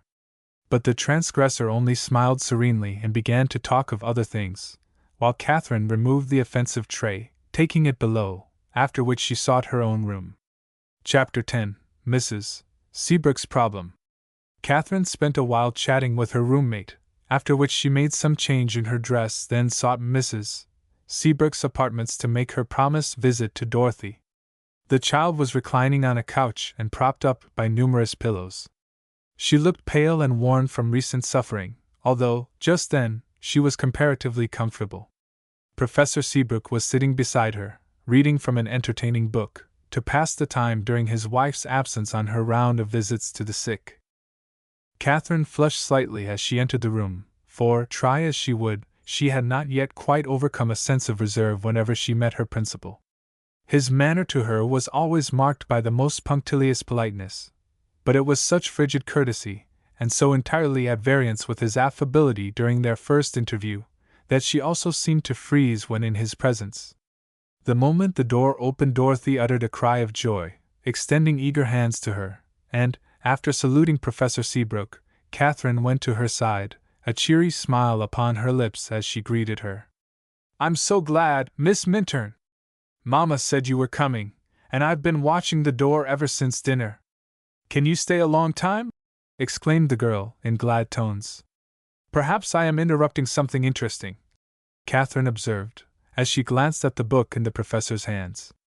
"Well, Papa has been reading to me, and it was interesting," Dorothy truthfully admitted. "But he has an engagement pretty soon, and is only staying with me till Mamma comes back, for Alice is out. Mamma has gone up to see Miss Reynolds. Do you know she is awful sick? She is much better today. I came from her room only a little while ago," said Katherine, "and I can stay an hour or more with you if you like. I will go on with the reading, Professor Seabrook, if it will relieve you," she added, courteously turning to him. "Oh, I'd rather talk with you," Dorothy interposed. "Mamma can finish the story by and by. Now, Papa, you can go and leave me with Miss Minturn." Professor Seabrook arose. "It is very good of you, Miss Minturn," he said, addressing her with studied politeness. "I do feel anxious to get away to an important appointment. Well, Dory, what shall I bring you from the city?" he questioned, as he bent over the girl, his tones softening suddenly to yearning tenderness. "Oh, Papa, it's Saturday, you know," she said, with a wise look. "Sure, I almost forgot, and the inevitable cream chocolates for Sunday will have to be forthcoming, I suppose," he laughingly rejoined. "Anything else?" "No, I guess not, only tell Uncle Phil, if you see him, to be sure to come out tomorrow." "Very well." Then, kissing her fondly, he bowed formally to Katherine and quietly left the room. 10 minutes later Mrs. Seabrook returned, and Katherine persuaded her to go out for a walk, a privilege which the closely confined woman was glad to avail herself of, and Dorothy was soon absorbed in the description of a moonlight fete on the Grand Canal in Venice, and which Katherine had participated in during her recent tour abroad. Meantime Mrs. Seabrook was walking briskly towards the highway, but with a very thoughtful expression on her refined face. It was one of those soft, balmy days of May that almost delude one into the belief that it is June, that thrill the heart with tenderness for every living thing, and quicken responsive pulses with their unfolding beauty. She had been shut up the whole week with Dory, while, With Miss Reynolds alarmingly ill and several of the students threatened with as many different ailments, her time had been more than full, and her mind heavily burdened with care and anxiety. So it was with a sense of freedom and grateful appreciation that she pursued her way, breathing in the pure and refreshing air, basking in the genial sunshine and feasting her eyes upon the loveliness all around her, but thinking with a strange feeling of awe deep down in her heart. She had just passed the entrance to the grounds of the seminary, when she saw her brother, Dr. Stanley, approaching from the opposite direction. She hurried forward to greet him. "I am more than glad to see you, Philip," she said, as she slipped her hand, girl fashion, into his, as it hung by his side. "Come and walk with me. I want to talk to you." "I am on my way to Dorry," he replied. "I met William in a car, as I was returning to town from a visit to a patient, and he told me she had been very poorly today.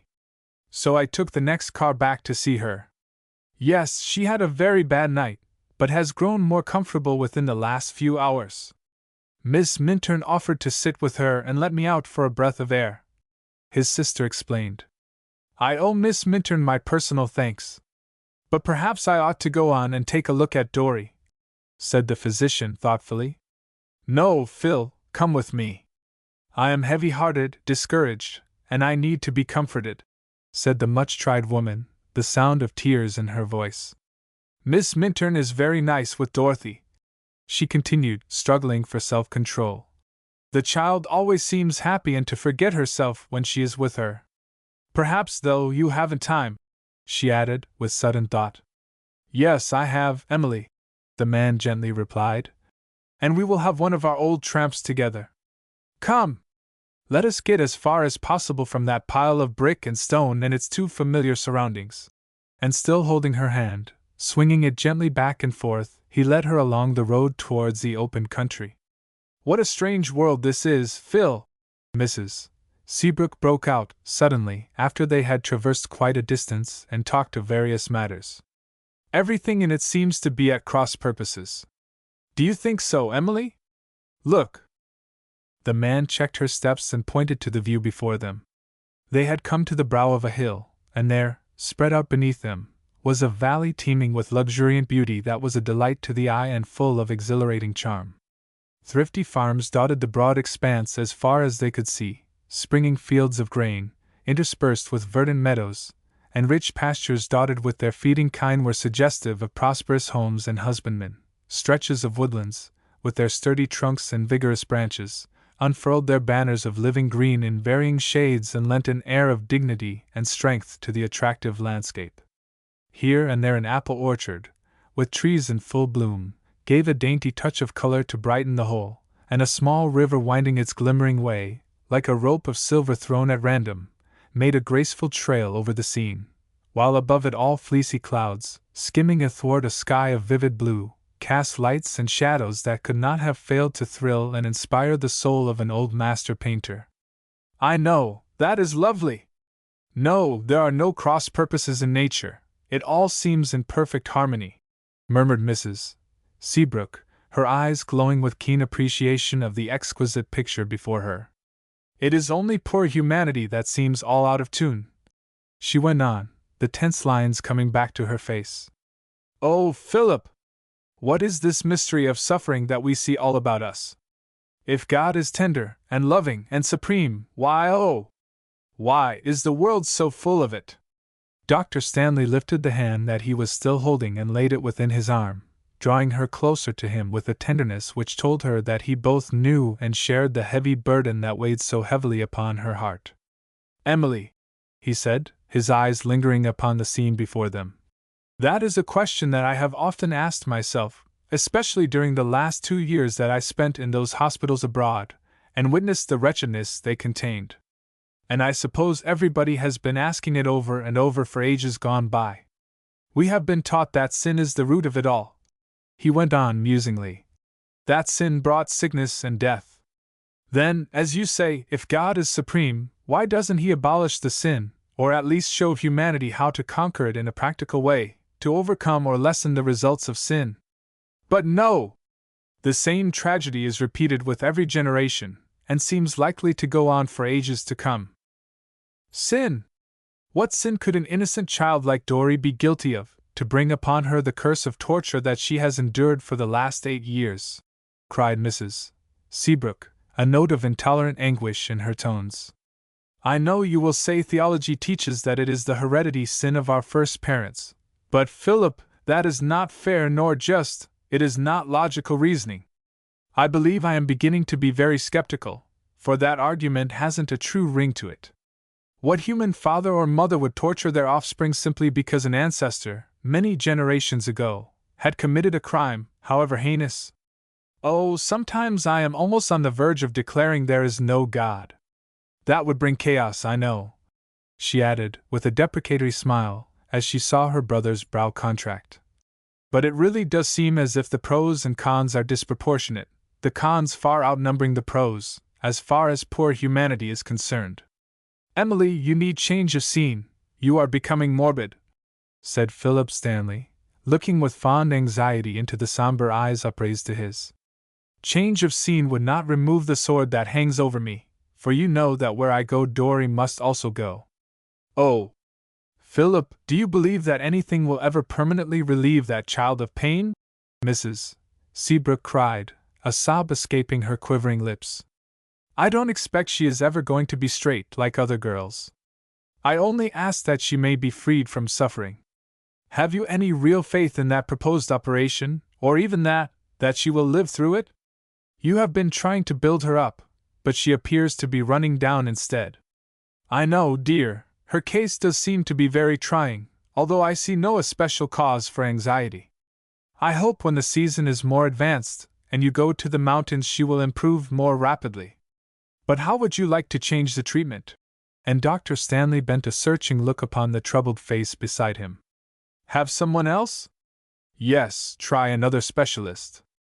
No, Philip, we have tried everything, every school, and countless specialists for 8 years, said Mrs. Seabrook wearily.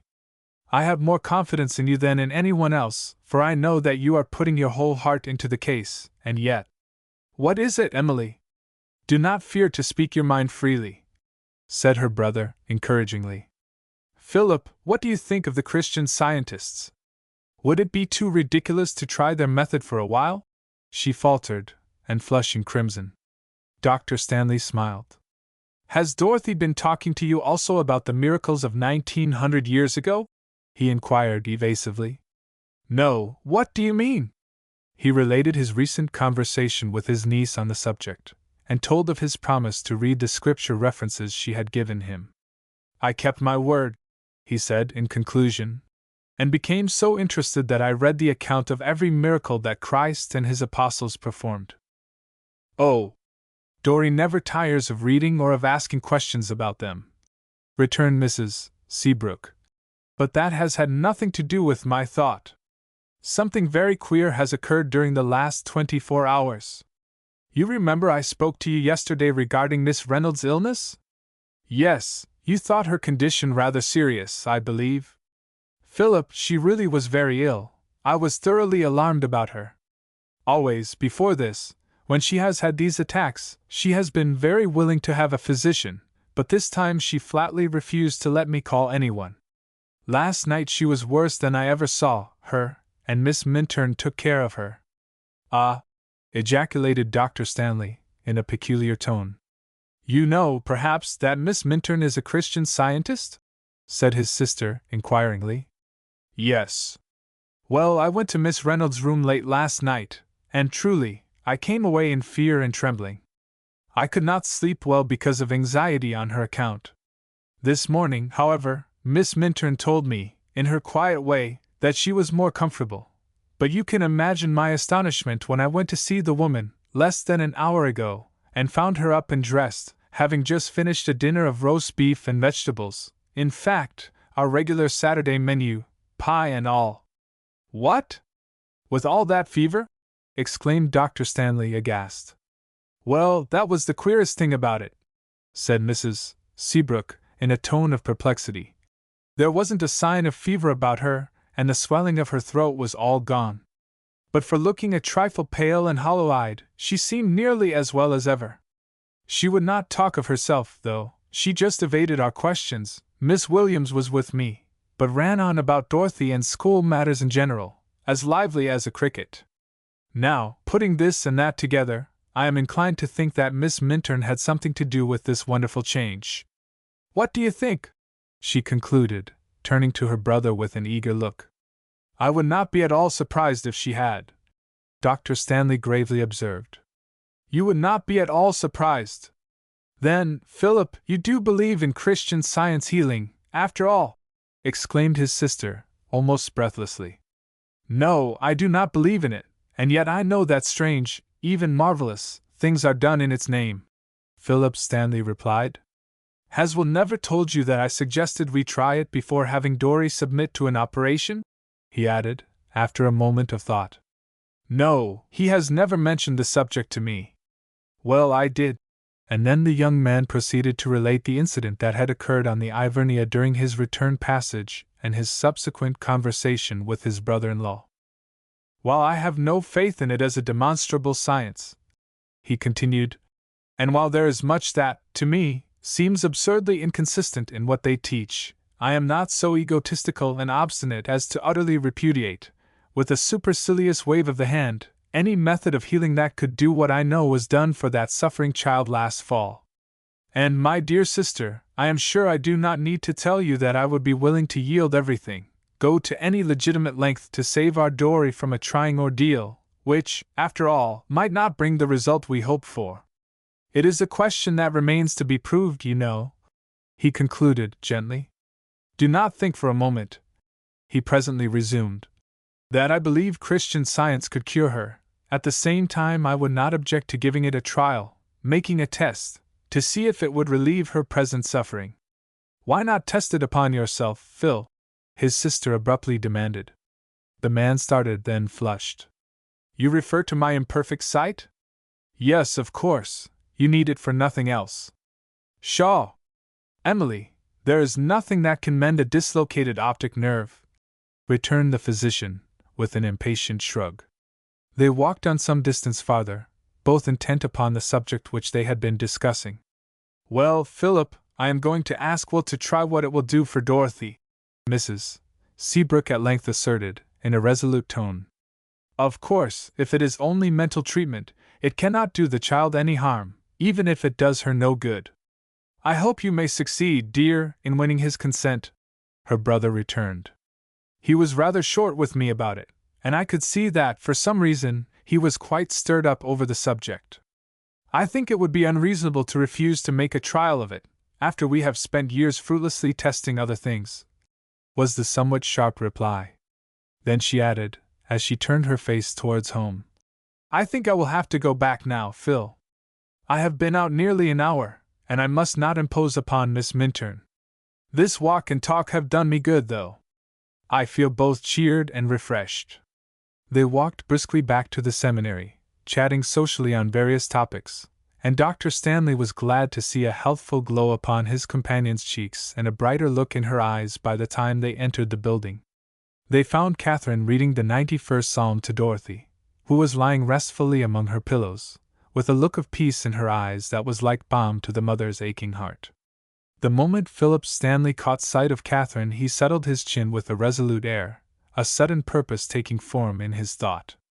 Emily, he said in his sister's ear, will you manage so that I can have a few minutes' conversation with Miss Minturn? She nodded, giving him a bright look, then went forward to Dorothy's side, while Dr. Stanley turned to greet Katherine, who had risen upon their appearance. Chapter 11. Dr. Stanley asks some questions. We meet occasionally, Miss Minturn, Dr. Stanley observed in a genial tone, as he cordially extended his hand to her. I hope everything is progressing satisfactorily in the junior class. As far as I know, all is well, she returned, her scarlet lips parting in a smile that just showed the tips of her white teeth, though she flushed slightly under her companion's glance. I can speak with authority for only one, however. I am compelled to work pretty diligently, but I rather enjoy that. I am sure you do. I recall a fluent reading from Horace, which I inadvertently interrupted on the Ivernia last fall, and which must have required earnest application, And I also remember that same student could not be tempted from her task until the lesson was done," the gentleman rejoined, jocosely. Then turning to Dorothy, he inquired, "And how does my small niece find herself this afternoon?" "Miss Minturn, I have enjoyed my walk more than I can tell you," said Mrs.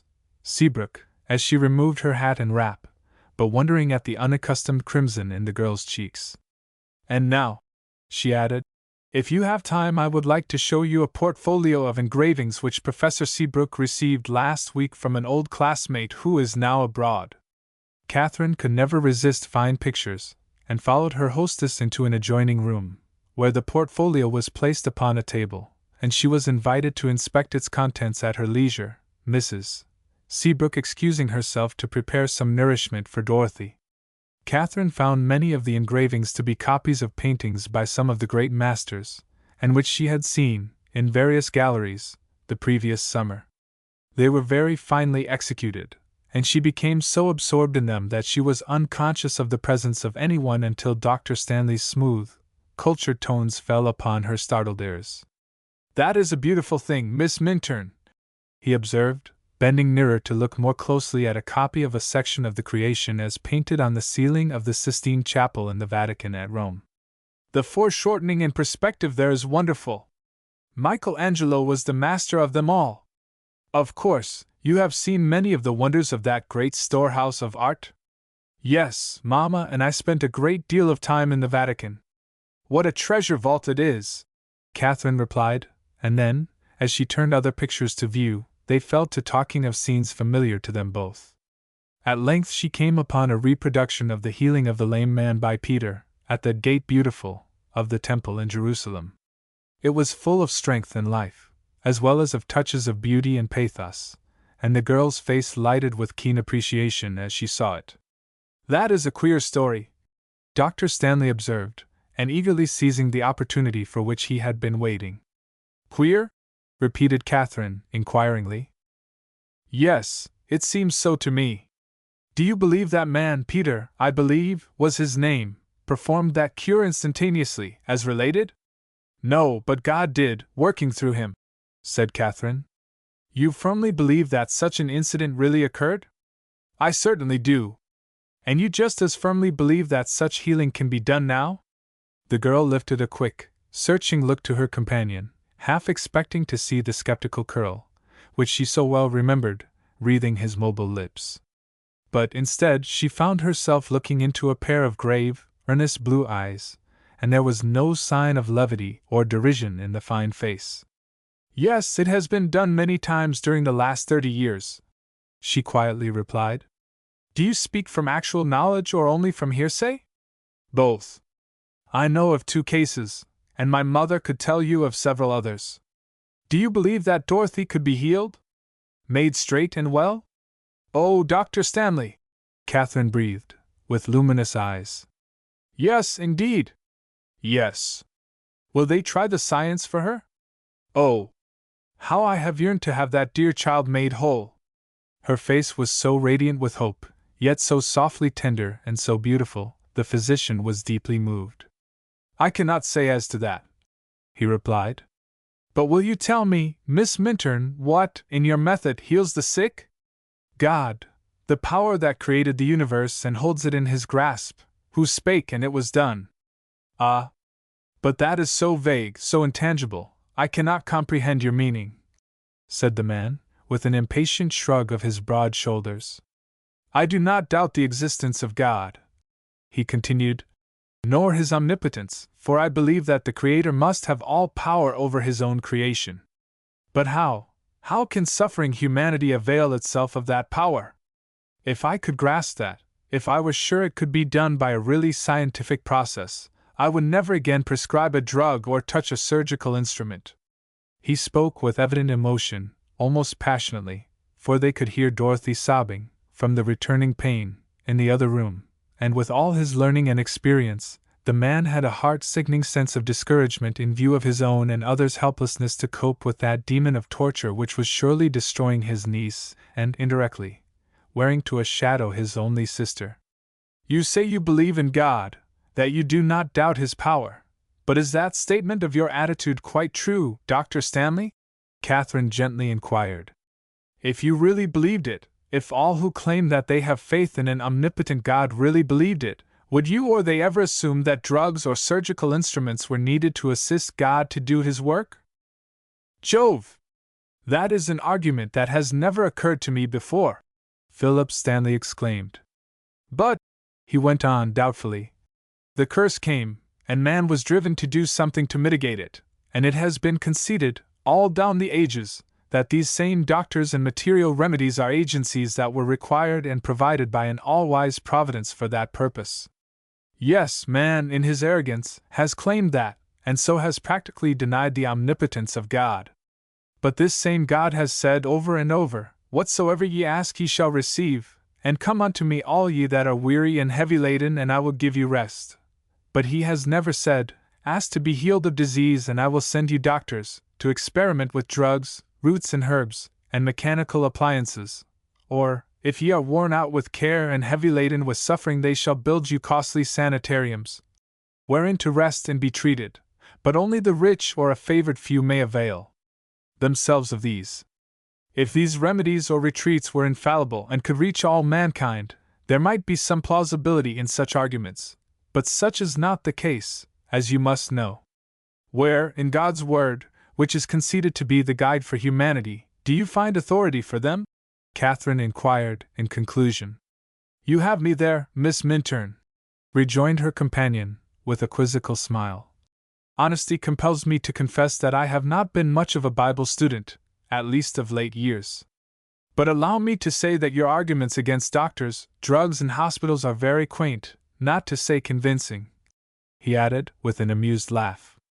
Well, let me assure you that you cannot find an instance, from Genesis to Revelation, where God commands man to call upon physicians, or to use material remedies for sickness any more than for sin, Katherine continued earnestly. But we do find many injunctions to depend upon Him alone in such extremity. In Deuteronomy we read, And the Lord will take away from thee all sickness. Again, we are told what the penalty is for not calling upon Him. Asa died because he sought the physicians and not unto God. David tells us, It is God who healeth all our diseases, and there are many more passages I could quote to prove the point. But why, if that is the only right way, has not God made it so plain that no one could go astray? Questioned Dr. Stanley. He has made it plain, and man would not go astray if he were obedient, but in his arrogance and egotism, he has ignored God and sought out many inventions, footnote, Eccles, 7.29, to rob him of his prerogative, said Katherine. Well, to go back still farther, why has God permitted such evils and untold misery to exist in the world? Thoughtfully inquired the gentleman. He has not permitted it, the girl positively declared. Isn't that rather a bold assertion, if God is omnipotent? Philip Stanley demanded, in surprise. No, for he asserts that he looks on evil with no degree of allowance. For instance, you are supposed to be supreme in the sick room, your word law, but if your patient ignores your directions and remedies and substitutes others in place of them, you are not permitting such willful disobedience. But the patient suffers for it nonetheless, and you are in no way responsible for his condition. So mortals, in their presumption and perverseness, have become idolaters, have set up false gods or devices to rob God of His power. Take another illustration. Truth and honesty are supreme in their realm, but there are people who prefer to lie when truth would serve them better, and who would rather steal than get an honest living. But truth and honesty do not permit, are not responsible for such perversion. Until the liar and the thief turn to truth and honesty, to reclaim them, they will suffer from the results of their sins. They cannot substitute anything else. I see your point, Miss Minturn, and you have given me something to think of.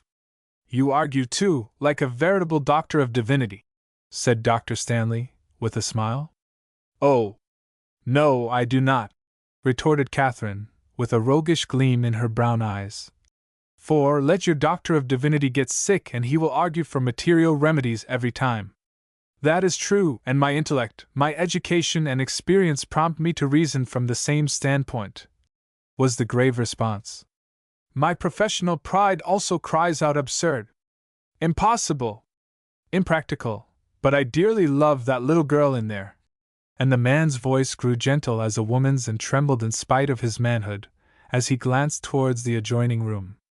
I love my sister, whose life is a mental and physical martyrdom, and I would sacrifice all I have, even professional authority and pride, to bring health and happiness to them. There is one thing left to try for Dorothy, to relieve that pain, only one, but my heart shrinks, revolts from it.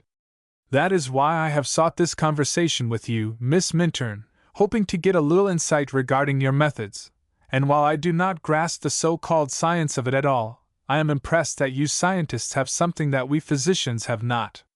But I marvel at your profound thought upon such a subject at your age.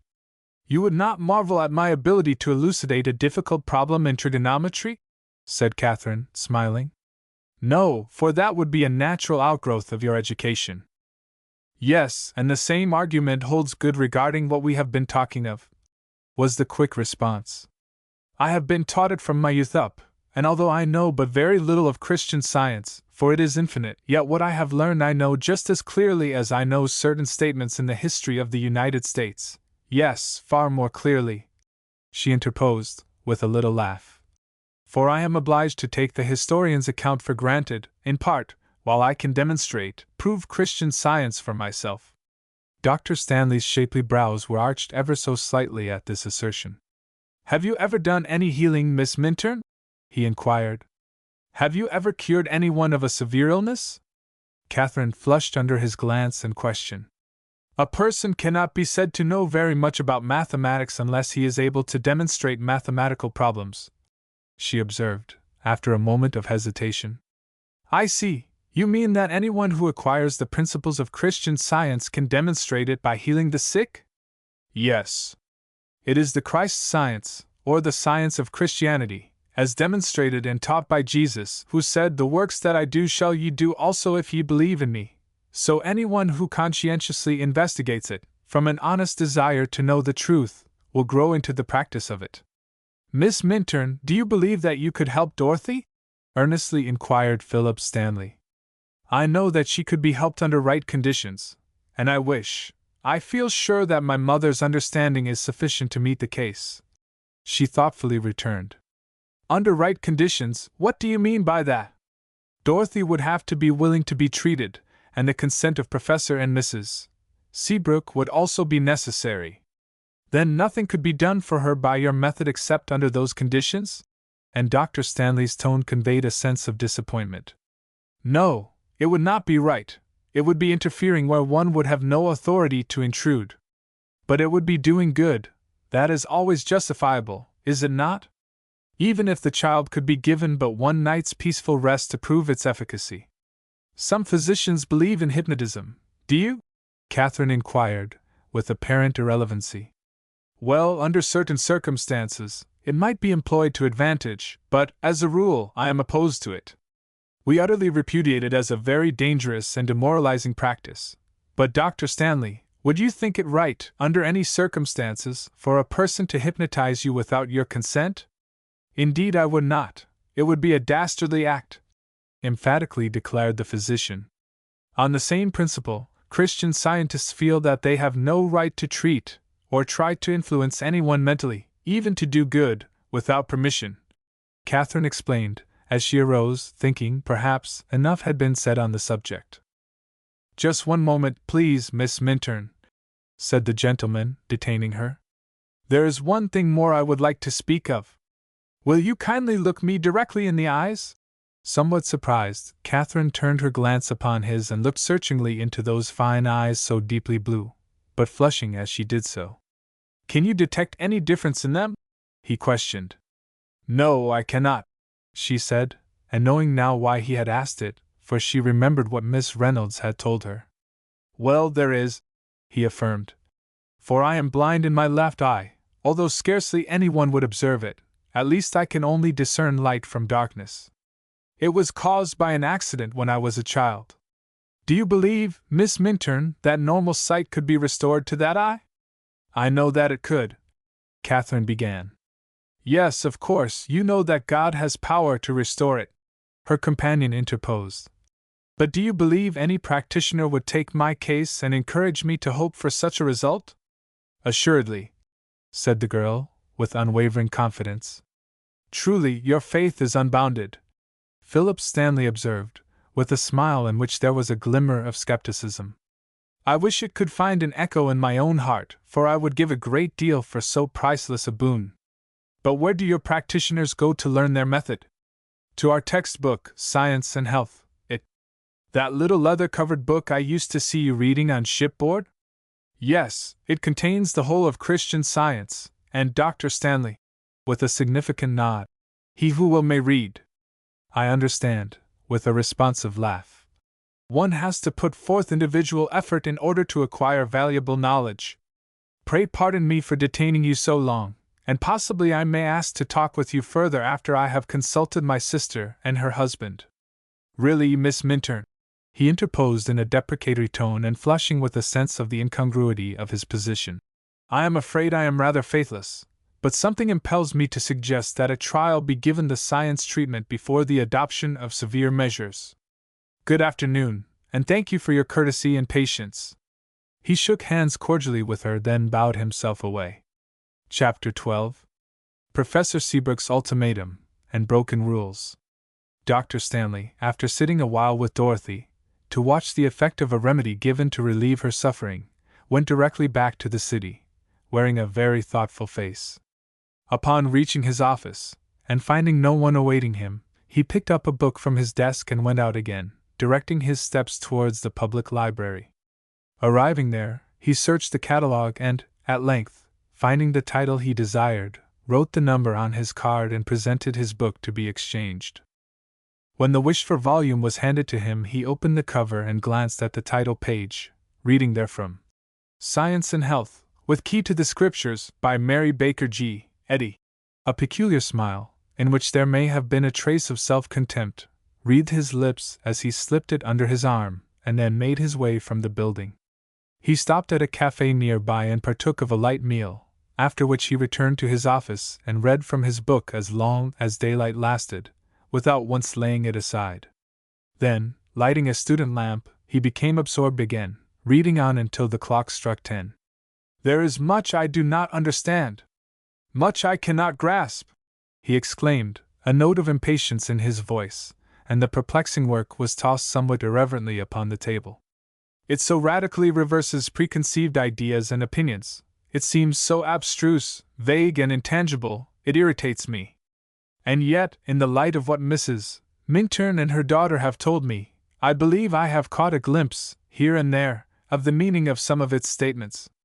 It is like trying to march through a tangled wilderness, he continued, as he picked up the book again and slowly slipped the leaves through his fingers. But I'll read the thing through, now that I have begun it, though I have a suspicion that I shall only get deeper into an impenetrable thicket. While Philip Stanley was thus engaged, Mrs. Seabrook was earnestly discussing the same subject with her husband. She related to him her recent conversation with her brother, also her suspicions regarding what had so almost miraculously banished Miss Reynolds' severe malady, and repeated some things which she had overheard during her brother's interview with Katherine. Professor Seabrook, usually so considerate and tender in all his relations with his dear ones, such a gentle man in every sense of the word, sat listening with averted face and brow heavily overcast, his finely chiseled lips compressed into an obstinate, rigid line. William, do let us give it a trial. It certainly could do no harm, and it might give Dorry some relief from the pain, pleaded his wife, but studying the unsympathetic face opposite her with mingled anxiety and surprise. There was an awkward silence when she concluded, but at length her companion observed, in a repressed tone, Emily, Philip and I have already discussed this subject. I know, he has told me, Will, but I thought, perhaps, after you had given the matter more consideration, in view of these recent developments, you might think more favorably of it. Mrs. Seabrook eagerly interposed. But I do not think more favorably of it, was the cold response. But why? What possible objection can you have to giving the method a trial? Queried Mrs. Seabrook, and flushing with momentary indignation at his intolerant attitude. You have eagerly welcomed and tried everything that numerous physicians have suggested and which, after years of patient experimenting, have done absolutely no good. I cannot understand why you should be so obstinately opposed to what anyone can see can do no possible harm, even if no permanent relief is derived from it. I am not so sure that no harm would result from it, the professor observed, in an inflexible voice. I wish you would explain what you mean, Will, and not hold yourself so obscurely aloof from the subject, returned his wife, with unusual spirit and an unaccustomed spark in her mild eyes. I am not a child, to be merely told that a thing is not good for me, and consequently cannot have it. If there is a good and sufficient reason why Dorothy shall not have Christian Science treatment, I would like to know what it is. For 8 years I, as well as my child, have been a martyr in a chamber of torture, and my burden is growing heavier than I can bear. Her lips quivered and her voice broke with those last words. Her husband reached out his hand and laid it caressingly against her face, drawing her head down upon his shoulder. I know it, sweetheart, he said, with tremulous tenderness, and my own heart rebels against it every day of my life. Perhaps I have seemed arrogant in my attitude toward what you have suggested. I feel so. I am utterly intolerant of Christian Science, and will have nothing to do with it. But why, Will? You do not state any reason. Why do you condemn it without a trial, without investigation?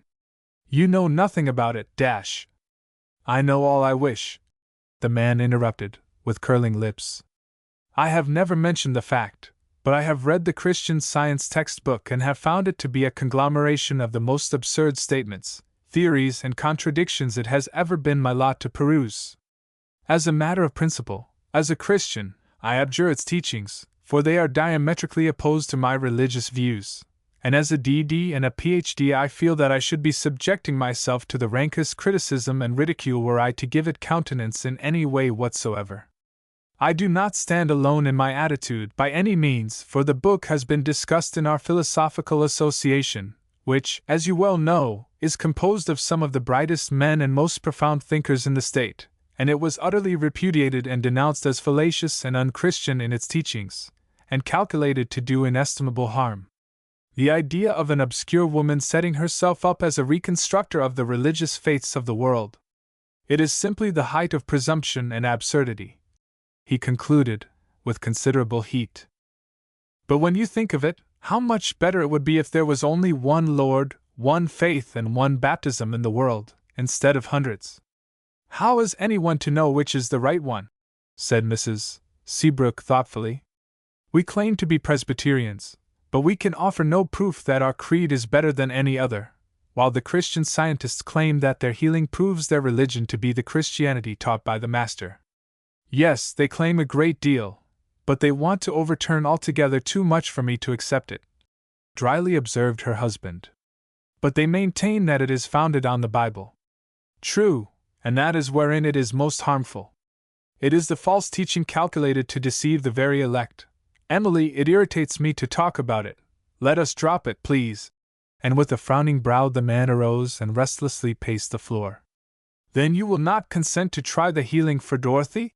And there was a plaintive note in the weary mother's voice which smote painfully upon the husband's ears. No.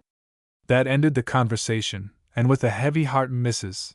Seabrook went back to her child to take up her accustomed night vigil, but with a secret sense of injustice and rebellion such as she had seldom experienced. That same evening, after supper, when Katherine went to her room, she found Sadie dressing to go out. The girl looked flushed and excited, a condition so at variance with her usual composure and languid manner that Katherine regarded her with surprise. She was also making a rather elaborate toilet, and she wondered where she could be going. Oh, honey, she exclaimed, as her chum appeared in the doorway. Don't you want to come with me? Where? Is there a theater party on the tapis? Katherine inquired, as she watched a labored effort to tie a coquettish bow at her throat. Oh, no, I have to go down to Madame Alberti's for my new hat. I want it for church tomorrow, Sadie explained. I have permission, but can't go alone, you know. Annie Fletcher was going with me, but her brother has just come, so that's off. Why, yes, I'd like the walk, said Katherine, with animation. But I supposed, from the fuss and feathers you are putting on, that you were bound either for the theater or to make a fashionable call. Well, you know it doesn't get dark very early now, and one meets so many people on the street, especially on Saturday evening, one must look passable. Sadie returned, but the flush on her cheeks grew brighter while she spoke. Katherine hastily donned her hat, and taking a light wrap on her arm, signified her readiness to accompany her. On their way downstairs, Miss Minot stopped at Miss Williams' door. "I've got to tell her that Annie can't go, and I am taking you in her place," she said, as she rapped for admittance. "Of course, Miss Minturn can go if she has no special duties," Miss Williams observed, when the matter was explained to her. "And," she added archly, "I think the change is all for the best, for when I allow two mischief-loving girls, like you and Annie, to go off by themselves, I sometimes have rather more of a sense of responsibility than is comfortable." "Now, Miss Williams, that is rather hard on Annie and me," drawled Sadie, while the quick color flew to her face again. "Though I'm sure it's a right smart compliment to Katherine. But thank you all the same for permission, and I reckon you'll feel perfectly comfortable. You'll not be afraid there's any mischief brewing now," she concluded, demurely. "No, indeed. I know you are in excellent hands," smiled Miss Williams, and the two girls went on their way. The walk downtown was delightful, for the evening was balmy and fragrant with unfolding flowers and foliage. Arriving at Madame Alberti's, they found her fashionable rooms filled with customers, and were obliged to wait some time before Miss Minot could be served. Then, when the hat was finally brought, there was something that did not quite suit her fastidious taste and had to be changed. By the time this was effected, it had grown quite dark outside, but as they started out, Sadie lingered by the door and looked up and down the street with an air of expectation, mingled with some anxiety. Katherine thought, "Let us go into Neal's for a soda and some candy," Sadie at length proposed, and, as candy was also one of Katherine's weaknesses, they stepped into a confectioner's next door and made their purchases. While waiting for their change, a young man, stylishly attired, approached Sadie and, lifting his hat, saluted her with much empressement. Sadie smiled, blushed, and addressed him as Mr. Willard, then introduced Katherine, who was beginning to understand some things that had puzzled her, and to feel quite uncomfortable. They stood chatting together until their change was handed them, when they passed out of the store, Mr. Willard taking possession of Miss Minot's bandbox with an air of proprietorship which, to say the least, was suggestive. When they reached the first corner, Katherine halted. "I suppose we will take a car, Sadie, it is getting so late," she quietly remarked. "Oh, it is so fine, let us walk back," said the girl, appealingly. Katherine was dismayed, particularly as Mr. Willard supplemented affably. "I hope you can be persuaded, Miss Minturn. It will give me great pleasure to see you safely home." Katherine knew it would never do. It would be a rank violation of the rules, which explicitly stated that no young lady could receive attention from young men without permission direct from the principal, on penalty of expulsion. "Thank you, Mr. Willard, but I think we will take a car," she courteously but decidedly replied. "Oh, come now, Katherine, don't be disobliging," Sadie here interposed. "There can be no harm in our walking quietly back to the seminary together. Mr. Willard has met Professor Seabrook, and it will be all right." The slip which revealed Mr. Willard's first name, and also betrayed something of the intimacy which existed between the young couple, appalled Katherine, and confirmed her suspicions that the meeting had been previously planned, and drove her to radical measures. She turned politely to the young man and observed, "Mr. Willard, if we had Professor Seabrook's permission, no doubt the walk would be very enjoyable. But since we have not, and the rules are explicit, I am sure you will appreciate our position and excuse us. There is our car. Will you kindly signal for us?"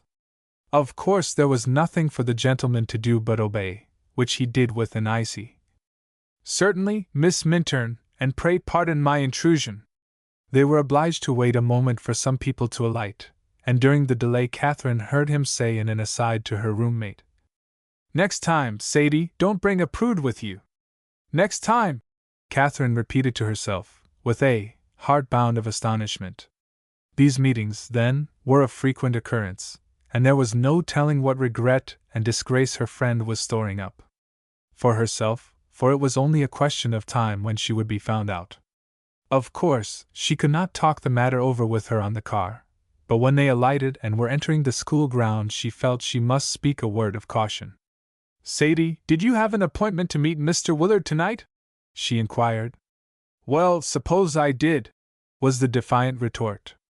"If you did, you certainly had no right to draw me into anything of the kind," said Katherine, indignantly. "It was not an honorable thing to do." "Well, what are you going to do about it? Are you going to give me away?" demanded the girl, tartly. Katherine flushed. "I have no wish to tell tales of anyone," she replied. "But truly, I do not like what I have heard and seen tonight. Sadie, I overheard what Mr. Willard said to you just as we were getting on the car." "Lor! Did you? Well, of course, he didn't like it, to have all our fun spoiled and dash. And it proved to me that you are in the habit of meeting him clandestinely," interposed Katherine, determined to sift the affair to the bottom. "I'm sure I don't know what business you have to meddle," spiritedly began the girl, when Katherine checked her again by saying, "You know, Sadie, that my only thought is to save you from getting into trouble." And she laid a gentle hand upon the arm of the angry girl. "I reckon I made a mistake asking you to go with me," Sadie observed, in a calmer tone after a moment of silence. But, Katherine, I might as well own up, I'm engaged to Ned Willard." "Engaged? Sadie! Where did you meet him? How long have you known him?" exclaimed Katherine, aghast. "Oh, about 3 months. I met him the night Mrs. Bryant gave that theater party." "Did Mrs. Bryant introduce him to you? Was he with her party?" "No, but Nellie Nixon knew him and introduced us on our way out after the play." "Does your guardian know of your engagement?" "No, Ned thought it would be as well not to say anything about it at present," Sadie reluctantly admitted, but cringing visibly at the question. "Dearest," said Katherine fondly, "I feel that I have no right to meddle, as you say, in your affairs, but I do not see how you can respect or trust a man who would draw you into a secret engagement and then endanger your reputation and standing in school by insisting upon clandestine meetings. If he possessed a fine sense of honor, he would go to your guardian, frankly tell him of his regard for you, and ask his permission to address you openly. What is Mr. Willard's business, Sadie?" I don't know," the girl confessed, with embarrassment. Then bridling, added, "Well, but I don't care shucks about that. I have money enough for both, or shall have next year, when I am 21. I am afraid he is of the same opinion," Katherine said to herself, but thinking it might be unwise to dwell upon that point, made no reply. "You are not going to tell anyone, honey?" Sadie pleaded, and pausing upon the steps before entering the building. "I think it will be downright mean if you do," she added hotly, as she saw the troubled look on her chum's face. "Sadie, I wouldn't for the world do anything for the sake of being mean, but I am sure you are doing very wrong, and will deeply regret it some day," was the grave reply. "If you give me away, it will get me into an awful scrape. I know it, and my greatest concern is to save you from anything of the kind. Will you stop meeting Mr. Willard on the sly?" "Oh, Katherine, and not see him at all!" exclaimed Sadie, in a voice of dismay. "Dear, are you so fond of him?" queried Katherine, gently. The girl flushed from neck to brow. Indeed I am," she confessed, with downcast eyes. "Well, then, if it has gone that far, he should at least allow you to respect him," said Katherine, a thrill of indignation vibrating in her tones. "Don't go on this way, Sadie," she pleaded. "Write him that you cannot meet him again in any such way, but tell him, if he will make himself known to your guardian, and get his permission to call upon you, you will receive him here." "If I will do that, will you promise not to say anything about tonight?" demanded the girl, eagerly. "Yes," Katherine replied, after a moment of thought. At the same time, she did not feel quite satisfied with the state of affairs. "All right, I will write Ned tomorrow and tell him," Sadie returned, with a sigh of relief as they entered the building and passed on to their room. Before going to rest, Katherine slipped away to see Miss Reynolds and ascertain if she could do anything for her before retiring. She found her reading, but Miss Reynolds at once laid down her book and welcomed the girl with a bright smile. "I am all right, Kathy, and I have been having a perfect feast," she said, touching the Science and Health in her lap. They spent a few minutes in social chat, then she sent Katherine away, saying she must make up the sleep she had lost the night before, and our faithful little scientist was glad, after her busy day, to seek her couch, where she was soon sleeping peacefully and knew no more until she awoke the next morning to find the bright May sunshine flooding her room, and told herself, with a sigh of content, that it was the Sabbath, and a whole restful day of truth and love before her. She was made happy, on descending to breakfast, to find Miss Reynolds in her accustomed seat. They exchanged smiling glances, and later the teacher said in a low tone, "Come to my room this afternoon, Kathy, if you have nothing special to do. I have more questions for you." Katherine said she would, and, as soon as the meal was over, hastened away to prepare for church. It was a beautiful day, and she decided to walk instead of taking a car, as usual. She reached the hall just in season to slip into a seat before the opening hymn was given out. When she arose with the congregation to sing, she glanced around to see if there was anyone near her whom she knew. Her astonishment may be imagined when her eye fell upon Jenny Wilde, just across the aisle from her. The girl had also espied her and nodded a smiling and half-defiant recognition, which Katherine gravely returned. Chapter 13. The Story of a Stray Waif. For a moment Katherine felt as if she were being made the target for the arrows of error from every quarter, for here was another lawless girl on her hands, and another infraction of rules which threatened to involve her in disagreeable complications. But after silently declaring that evil could not make her its channel, either directly or indirectly, she resolutely put disturbing thoughts away, determined that her mind should not be distracted from the lesson. She did observe, however, that Jenny paid the strictest attention throughout the service, joining in the Lord's Prayer, and in the hymns with a vigor which indicated thorough enjoyment of that portion of it. The moment the benediction was pronounced she came directly to her and greeted her with a half-deprecatory air, but with a roguish gleam in her saucy eyes. Katherine lingered a little to speak to some acquaintances, and also introduced her companion. Then they passed out of the hall together. "Did you have Professor Seabrook's permission to come here this morning, Jenny?" Katherine inquired, when they were on the street, but feeling confident of receiving a negative reply. Jenny took refuge in one of her comical grimaces and shrugged her plump shoulders. "Ask me no questions and I will tell you no stories," she laughingly rejoined. "I am answered," Katherine gravely observed. "I don't care. I wanted to come, and I knew it wouldn't do to ask the professor, after what he said to you about Christian Science," said the girl, in self-justification, but flushing consciously beneath the look of disapproval in her companion's eyes. "I think the service was just lovely," she went on glibly. "How happy all those people seemed, as if there wasn't a thing in the world to trouble them. And that silent prayer, it just made me think of Elijah and the still small voice, after the tempest and the earthquake. I was sorry when it was over. I am glad you enjoyed the services, Jenny. They are always very restful to me, and Sunday is my day to be marked with a white stone for that reason." And there was a look of peace in the soft, brown eyes that assured Jenny of the truth of her words. "Oh, I think Sunday is a bore, as a rule," she observed, with another shrug. "I'm always lonesome if I don't go to church, and if I do, I never know where I am at, as the Irishman put it, after listening to a long sermon. That was a queer idea, though, in the lesson today, about there being only one mind in the universe.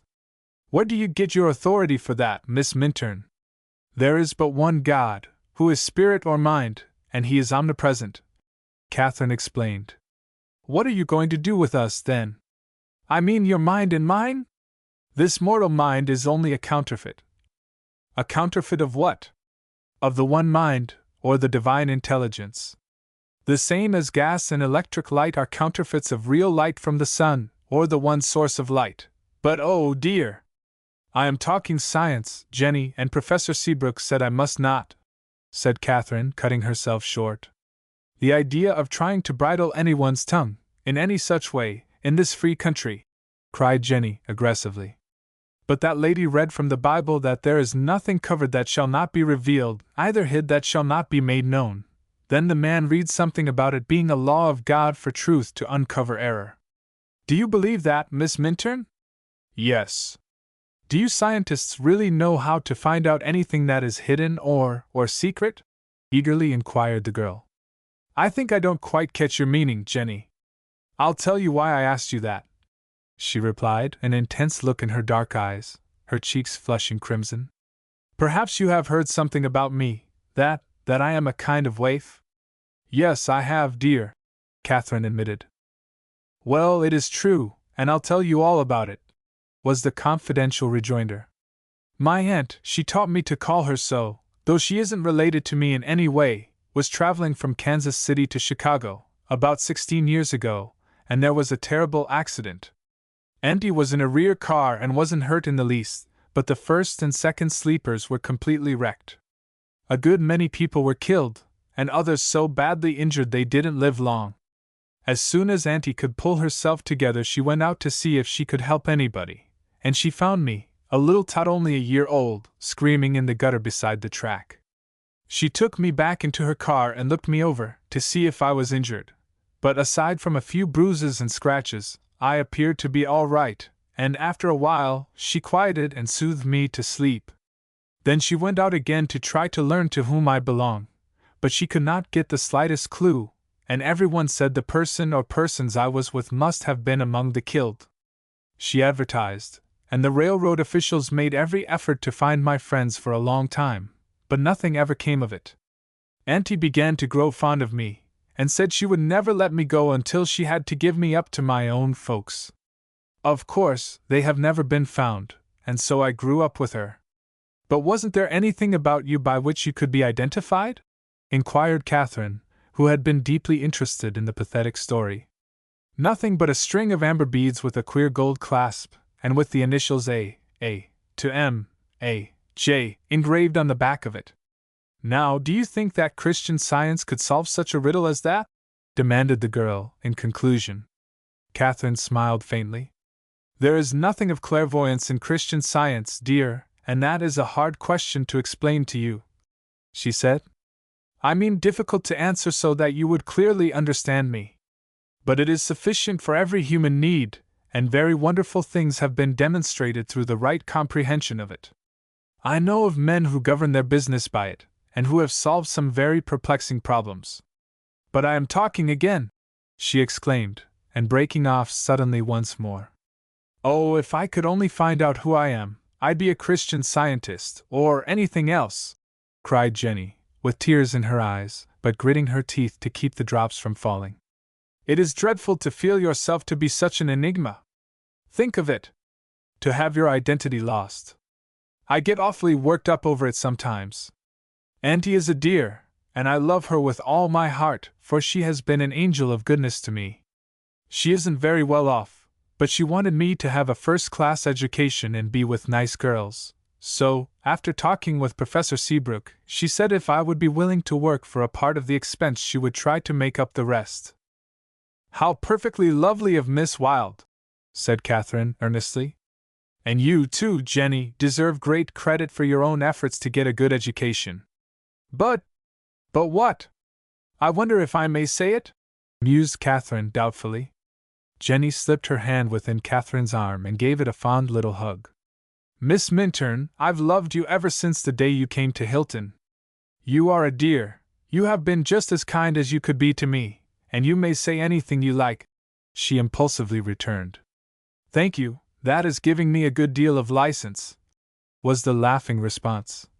But what I wanted to say was, make the getting of your education, instead of fun, your chief object, and don't spoil your record by breaking rules. As I have today, for instance, supplemented Jenny, flushing. Yes, today, and on some other occasions that I could mention. The girl gave vent to a hearty, rollicking laugh. You managed to see considerable with those innocent eyes of yours, she said after a moment. But I don't get very much fun after all. With all my work and my studies, there is precious little time left me for recreation, and sometimes I get so full I just have to kick over the traces. But surely you don't think I could get any harm from your service today?" she concluded, demurely. "That is not the point, Miss Mischief, and you know it. Of course, there was nothing but good in the service for you, or anyone. But you didn't find anything in it, did you, to countenance disobedience?" "No," said Jenny seriously. "And I suppose, too, that if any of the teachers or girls had seen me come away from the hall with you, it might have given the impression that you had countenanced my going. But, Miss Minturn, I have wanted to get at the secret of your dearness ever since you came here. But I promise you, though, I will not put you in jeopardy again by running away to your church." Katherine nodded her approval at this assurance, then changed the subject, and they chatted pleasantly until they reached the seminary. After dinner, Katherine repaired, as she had been requested, to Miss Reynolds' room. She found her teacher sitting at her desk, her Bible and Science and Health open before her. "You see, I cannot let the great subject alone," she said, welcoming the girl with a smile and glancing at her books. "Now that I have begun to get a glimpse of the truth, it is like a fountain of pure, cold water to a man perishing from thirst. I cannot get enough of it. I just want to immerse myself in it. And see here," she added, touching a letter lying beside the books. "I have written to the publishing house in Boston for several of Mrs. Eddy's works. I want them for my very own." "You are surely making progress," Katherine returned, with shining eyes. She was very happy, for this eager, radiant woman seemed an entirely different being from the helpless sufferer to whom she had been called less than 48 hours previous. "Sit down, Kathy," said her teacher, indicating a chair near her. "I hope I am making progress," she added, growing suddenly grave. "I find there is need enough of it, and I have been both on the mount and into the valley today." "That is the experience of everyone," was the smiling reply. "But it all means progress just the same. I see that everyone who begins to get a glimpse of the truth, in Christian Science, must also begin to live it at once, if he is honest. Yes, we have to live it in order to prove it. And the first thing to do is, as Jesus commanded, to have one God and to love our neighbor as ourselves. That word love has taken on a new meaning for me today, Kathy. It means an impersonal love, which, like the rain, in Jesus' simile, falls alike upon the just and the unjust." Katherine lifted questioning eyes to the speaker, for her voice was now accusingly serious. "And one cannot demonstrate the love that is God," she went on, "unless he loves in that way, without regard to personality." "That is true. How quickly you grasp these things," said her companion.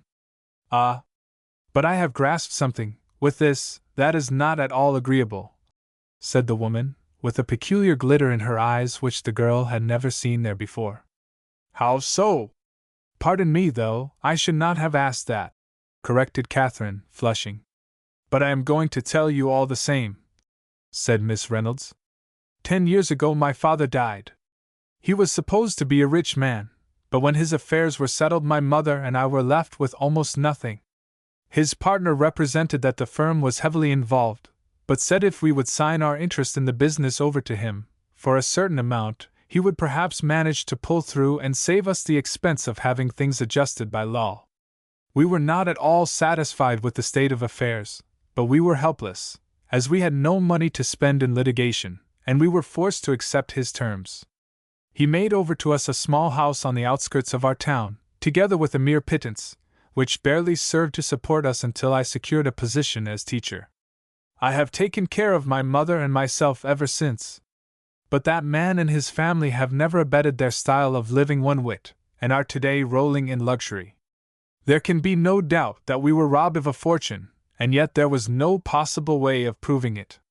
I have never been able to meet or even think of that man since, without smarting as under a lash, and with a feeling of resentment and a sense of personal injury that never failed to give me a sick headache, if I allow my thoughts to dwell upon him. That isn't love, Kathy." "No," gravely, but the voice was also very tender. "Everything is either for or against in Christian Science?" "Yes. There is, I see, no middle ground, so, if one cannot think compassionately, even tenderly, of one's enemy, one is guilty of hate?" said Miss Reynolds, with quivering lips and averted eyes. Again Katherine was silent, but her glance was very loving as it rested on her teacher's troubled face. "Tell me how to get rid of these feelings, Kathy," she resumed, after a moment, "for they make me wretched at times. I find myself mentally going over the same ground, again and again, holding imaginary conversations with the man who has wronged me, arguing the case and bringing up evidence, as if it were being tried before a judge and jury. How would you conquer it in science? Every wrong thought we hold has to be reversed." "Oh! Do you mean I must declare that that man is not dishonest, that he has not wronged me? That I have not been injured and do not resent that injury?" interposed the woman, looking up with flashing eyes, a scarlet spot burning on either cheek. "Child, you don't know what I have suffered. My father took that man into his business and gave him a start when he had not a dollar in the world, and it was such base ingratitude to rob his family and let them sink into poverty. Ah! The bitter tears I have shed over it!" Then she suddenly relaxed and sank back in her chair with a deprecatory smile. "Kathy, you did not suspect your teacher of having such a seething volcano concealed in her breast, did you?" she observed sadly. "What you have told me makes me think of a verse of the Mother's Evening Prayer, in Miscellaneous Writings. Footnote, by Mary Baker G. Eddy, page 389, said Katherine, gently, and she repeated in a low tone. "Oh! Make me glad for every scalding tear, for hope deferred, ingratitude, disdain. Wait, and love more for every hate, and fear no ill, since God is good, and loss is gain." "Say that again, please, clear," pleaded Miss Reynolds, with a sudden catch in her breath, and Katherine went through it the second time. "Ah! That shows how she has risen to the heights she has attained," said Miss Reynolds in a reverent tone. "We are to be glad for whatever drives us closer to God, to wait and love through all. And to know that every man is our brother, the perfect image and likeness of God, and we must not bind heavy burdens of sin and dishonesty upon him in resentful thought." "Yes, I see, we have to blot it all out," said Miss Reynolds wearily. "I caught something of that in my study today, and that was what sent me down into the valley, for it seemed such an impossible thing to do. You could see what a strong grip it had on me in rehearsing it to you. All wrong thought brings the sting, the smart of the lash, but love, right thinking, brings the peace of God," said Katherine. "Ah! It is a case of as ye sow ye shall also reap," said Miss Reynolds, drawing a long breath. "But, Kathy, do you think it will be possible for me to so reverse my thought about that man that I can grow to love him? You do love him now, only error is trying to make you think that a dear brother is not worthy of your love," said the girl, softly. "Oh, Katherine! We have to come under the rod, don't we?" And her voice almost broke. "There is also the staff," was the low-voiced reply. "Truth, the rod, uncovers and smites the error, then love, the staff, supports our faltering steps, meets every human need." Footnote: Science and Health. Page 494. Silence fell between them, during which both were deeply absorbed in thought, while the fire gradually faded from the elder woman's eyes and the scarlet from her cheeks. At length she turned with an earnest look to her companion. "Kathy," she said in a clear, resolute tone, "I have put my hand to the plow, and I am not going to look back." "Then everything will come right," said the girl, with a brilliant smile, as she bent forward and kissed her on the lips. Chapter 14. A Sophomore Racket. Monday evening, after study hours were over, again found Katherine in her teacher's room, for now that the woman had begun to get an understanding of the spiritual interpretation of the Scriptures, her desire to know more was insatiable, while our young scientist was only too glad to lend her what help she could along the way. They went over the Sunday lesson together, and afterward fell to talking upon certain points that had especially attracted their attention, becoming so absorbed that they took no account of time until the clock struck the half-hour after 11. "Why," Katherine exclaimed, and starting to her feet, "if you were not a teacher I should be guilty of flagrant disobedience in being out of my room at this hour. Dear child, I have been very thoughtless to keep you so long," said Miss Reynolds regretfully, But I certainly had no idea of time. And what is time, anyway? I begin to realize that it is only a mortal invention, and that we are living in eternity now. But I must not begin on this infinite subject again tonight. Go! Go! She laughingly waved the girl away, and she slipped noiselessly out into the hall to seek her own room. Miss Reynolds was located on the second floor of the east wing, and Katherine roomed in the west wing. Consequently, she was obliged to go down a flight of stairs, cross the main or central hall, and up another flight to gain her own quarters. The lights were all out, but the moon was full, coming in through the windows with a soft radiance, and thus she had no difficulty in finding her way. She had crossed the main hall, and just entered a short passage leading to the west wing, when she came suddenly upon someone, who appeared to be trying to shrink out of sight into a corner. "Why, who is it?" she cried, in a repressed but startled tone. "S.H. S.H. Keep mum," was the warning response as the figure drew near her. "Jenny!" Katherine whispered, amazed. "What are you doing here at this unearthly hour of the night?" "Hush! Don't give me away for the world," said the girl, laying a nervous hand upon her arm. "There's something going on in yonder. It's the fun I told you about a while ago. I'm not in the plot, but I'm bound to be in at the finish, for it's going to be a hot time, I can tell you." "Really, dear, you are better out of it altogether," Katherine gravely returned. "You know what we were talking of yesterday, about breaking rules and spoiling one's record." "Aren't you breaking rules, too?" retorted Jenny aggressively. "No, I have just come from Miss Reynolds' room." "Well, I'm going to see this through, now I've started in. I've had to pinch and pound myself for the last 2 hours, though, to keep awake, and I'm not going to miss the racket after all that bother," declared the girl, clinging tenaciously to her purpose. "Hark!" she added, a moment later, in a startled whisper, as a titter of irrepressible mirth was borne to their ears from somewhere beyond them. It seemed to proceed from the landing at the head of the stairs which led to the second story, but was quickly suppressed, and all was still again. "Well," said Katherine, after listening a moment, "I must go on to my room, and my advice to you, Jenny, is to return at once to yours. Good night." And leaving the willful, racket lover to her fate, she stole softly away. She paused at the foot of the stairs to listen again, when the swish of garments fell on her ear. Then a voice, which she immediately recognized, whispered, "Be sure you tie your end tight, Carrie." Katherine moved lightly up a step or two and heard the answer. "I have. Now, Rose, scud up to the next floor and give the signal, while I go for my cymbals."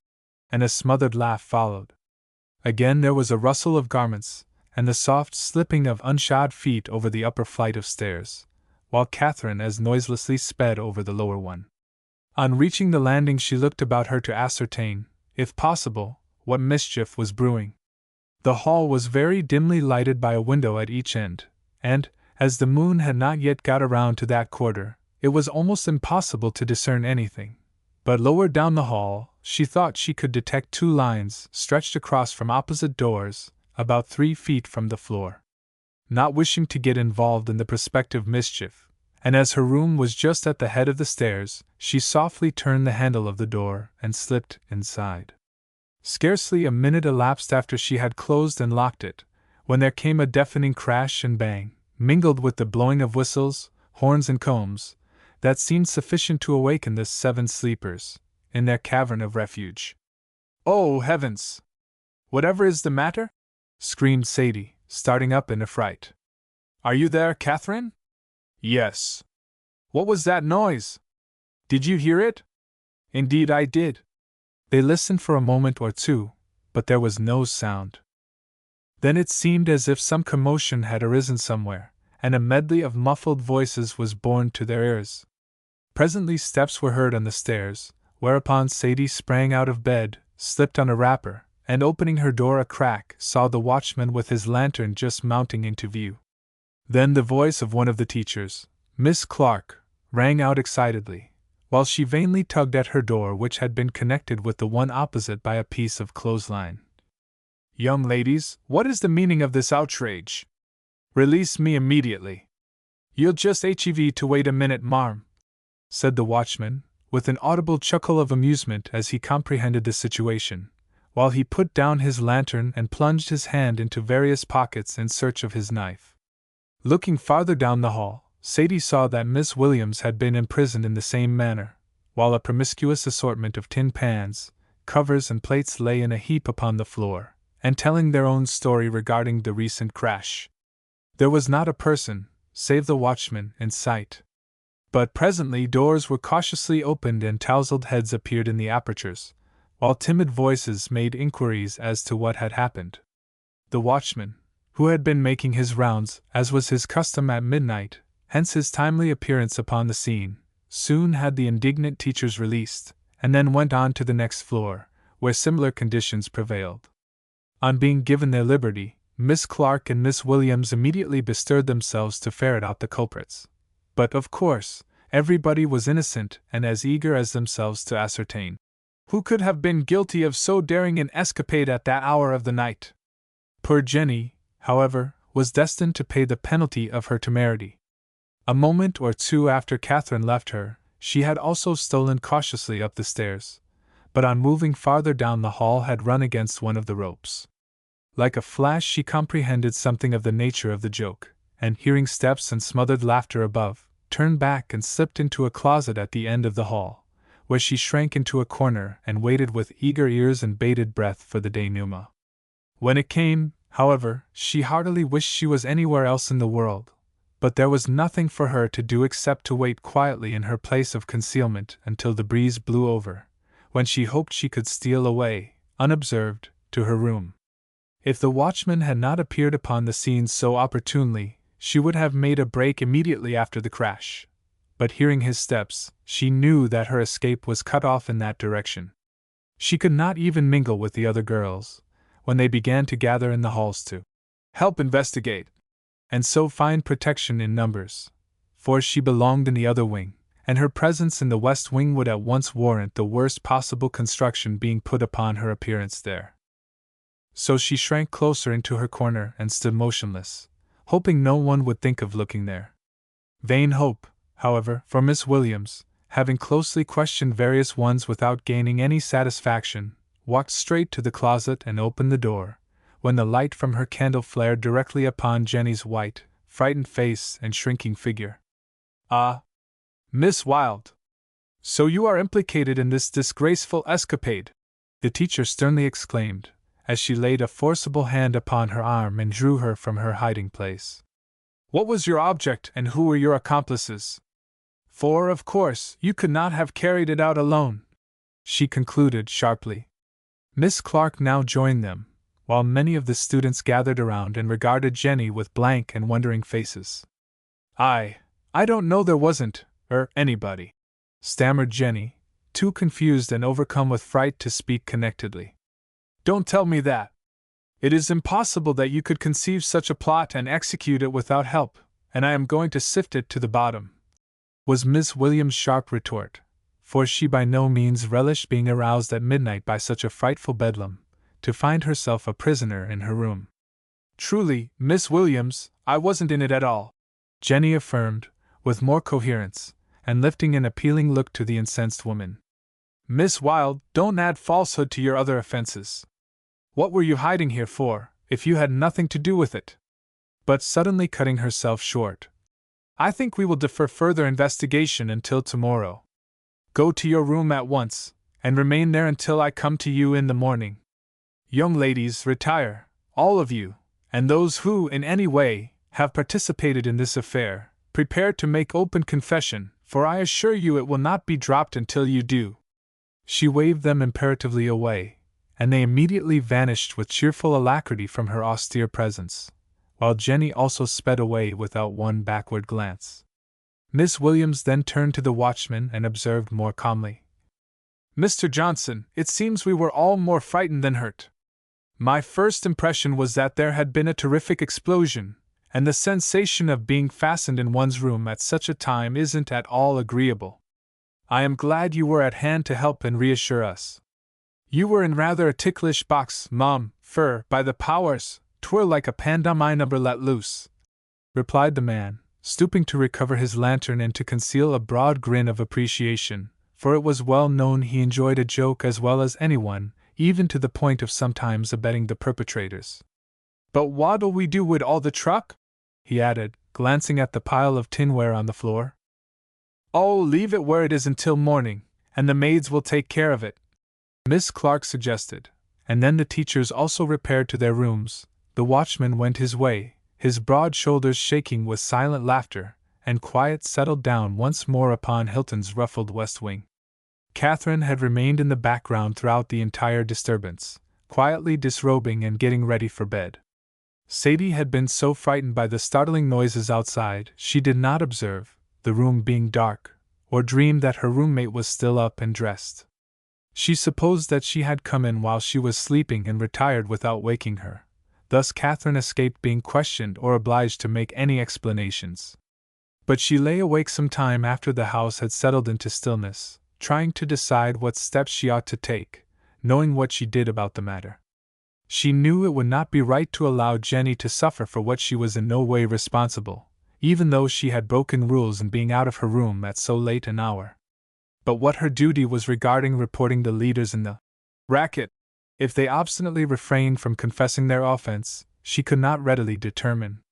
She finally resolved that she would do her utmost to exonerate Jenny without incriminating anyone else, if possible. She arose with the first stroke of the rising bell, performed her usual duties with what dispatch she could, and then sought Miss Williams shortly before the breakfast hour. The teacher greeted her cordially, and inquired with a significant smile, "Were you frightened nearly out of your senses, with the rest of us last night, Miss Minturn?" "Oh, no, but perhaps I might have been if I had been asleep. I know something about the affair, Miss Williams, and I have come to talk it over with you," Katherine explained. "Ah," and the woman looked both astonished and interested. "Jenny Wilde told you the truth last night," she went on. "She had nothing whatever to do with the racket, even though appearances point strongly the other way." She then proceeded to tell all that she knew about the matter, but without revealing the names of the ringleaders. "Well, this certainly does put an entirely different aspect upon the affair," Miss Williams observed, when she concluded. "I am more than glad, too, because my sympathies are with Miss Wilde, in spite of her tendency to bubble over now and then. Circumstantial evidence is not always true evidence, is it?" she added, with a smile. "I was highly indignant with her last night, for I felt sure she was prominent in it, and she certainly was guilty of disobedience." "Yes, her curiosity surely got the better of her judgment," Katherine assented. "Well, could you identify those girls, whom you overheard in the hall?" Miss Williams now inquired. Katherine flushed. She had been dreading this question. "I did not see anyone," she returned with a faint smile, after a moment of hesitation. "I see, my dear, you do not wish to tell tales, and I appreciate your position," said her companion, with a wise nod that had nothing of disapproval in it. "Well," after considering a moment, "we will say no more about it until Professor Seabrook has been consulted. Jenny, however, will have reason to be grateful to you for helping her out of what, otherwise, might have proved a very awkward situation." Miss Williams went at once to the girl and released her from the confinement she had imposed upon her the previous night. She explained how Miss Minturn had come to her rescue, and Jenny, who had for once been thoroughly frightened, vowed she would never be caught in a scrape of any kind during the remainder of her course.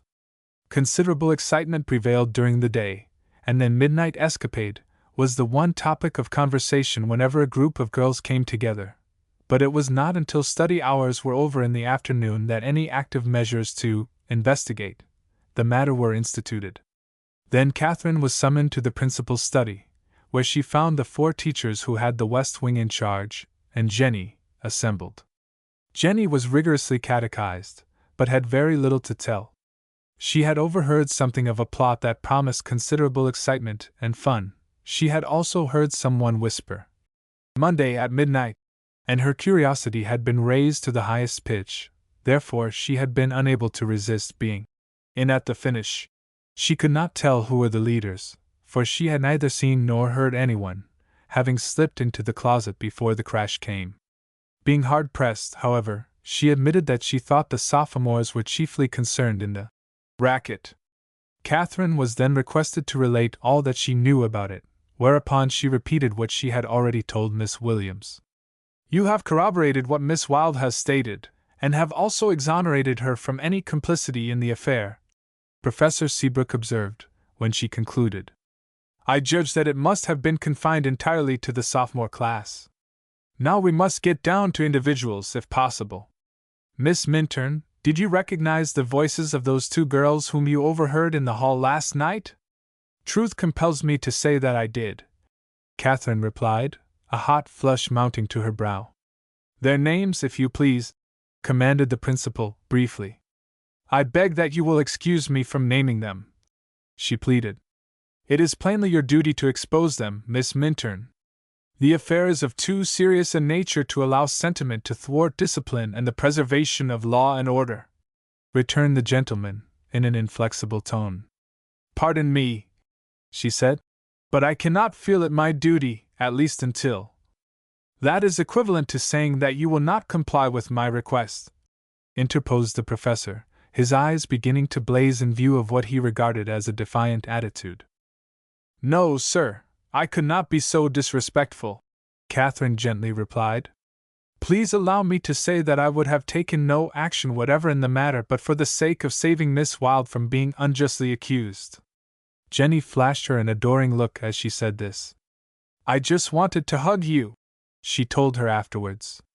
"Miss Wilde is no doubt properly grateful. All the same, you have no right to shield the guilty ones, and I shall hold you to your duty," inflexibly responded Professor Seabrook.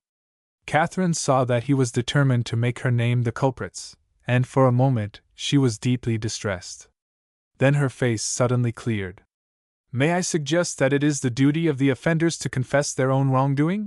she questioned, in a respectful tone, adding, "It certainly is their right to have the opportunity given them, and I would prefer not to rob them of it, while it would release me from a very awkward position if they would do so. I think Miss Minturn is right, Professor Seabrook," Miss Williams here remarked. "I am sure we can all understand how she feels about it, and we know that it would place her under the ban of the whole school if she were to expose the ringleaders without giving them the opportunity, as she says, to volunteer a confession." Katherine shot a look of gratitude at the speaker, who nodded her sympathy in return.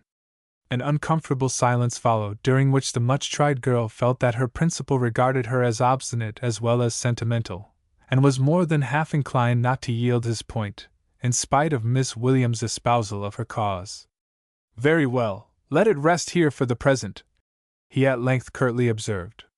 "You are temporarily excused, Miss Minturn. But if the offenders do not promptly come forward, I shall expect you to tell all you know later." Katherine bowed and slipped quietly from the room, but with a choking sensation in her throat, a feeling of injustice pressing heavily upon her heart.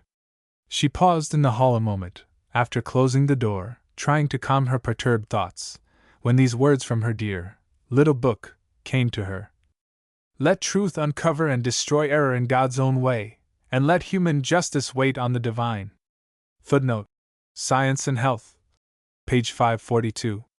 Then she went on her way, at peace with herself and all the world. Chapter 15. Hilton volunteers. After Katherine was dismissed, Jenny was sternly reprimanded for her infraction of rules, cautioned against future disobedience, a penalty imposed upon her, and then told she might go back to her duties. She moved slowly to the door, stood there a moment irresolute, a thoughtful look on her young face, then deliberately turned and walked straight back to her principal. "Professor Seabrook," she began, "I have another confession to make to you, and I'm willing to take any punishment you may think I deserve. I do this because I want you to know the kind of girl Miss Minturn is, for I think you do not half appreciate her. I've loved her from the first minute I saw her in this room with you, the day she came. She makes everybody love her, and I've often wondered if it is her Christian Science that helps her to be so dear and true. I've tried to make her tell me something about it, but she wouldn't. She always says you told her not to talk about it to the students.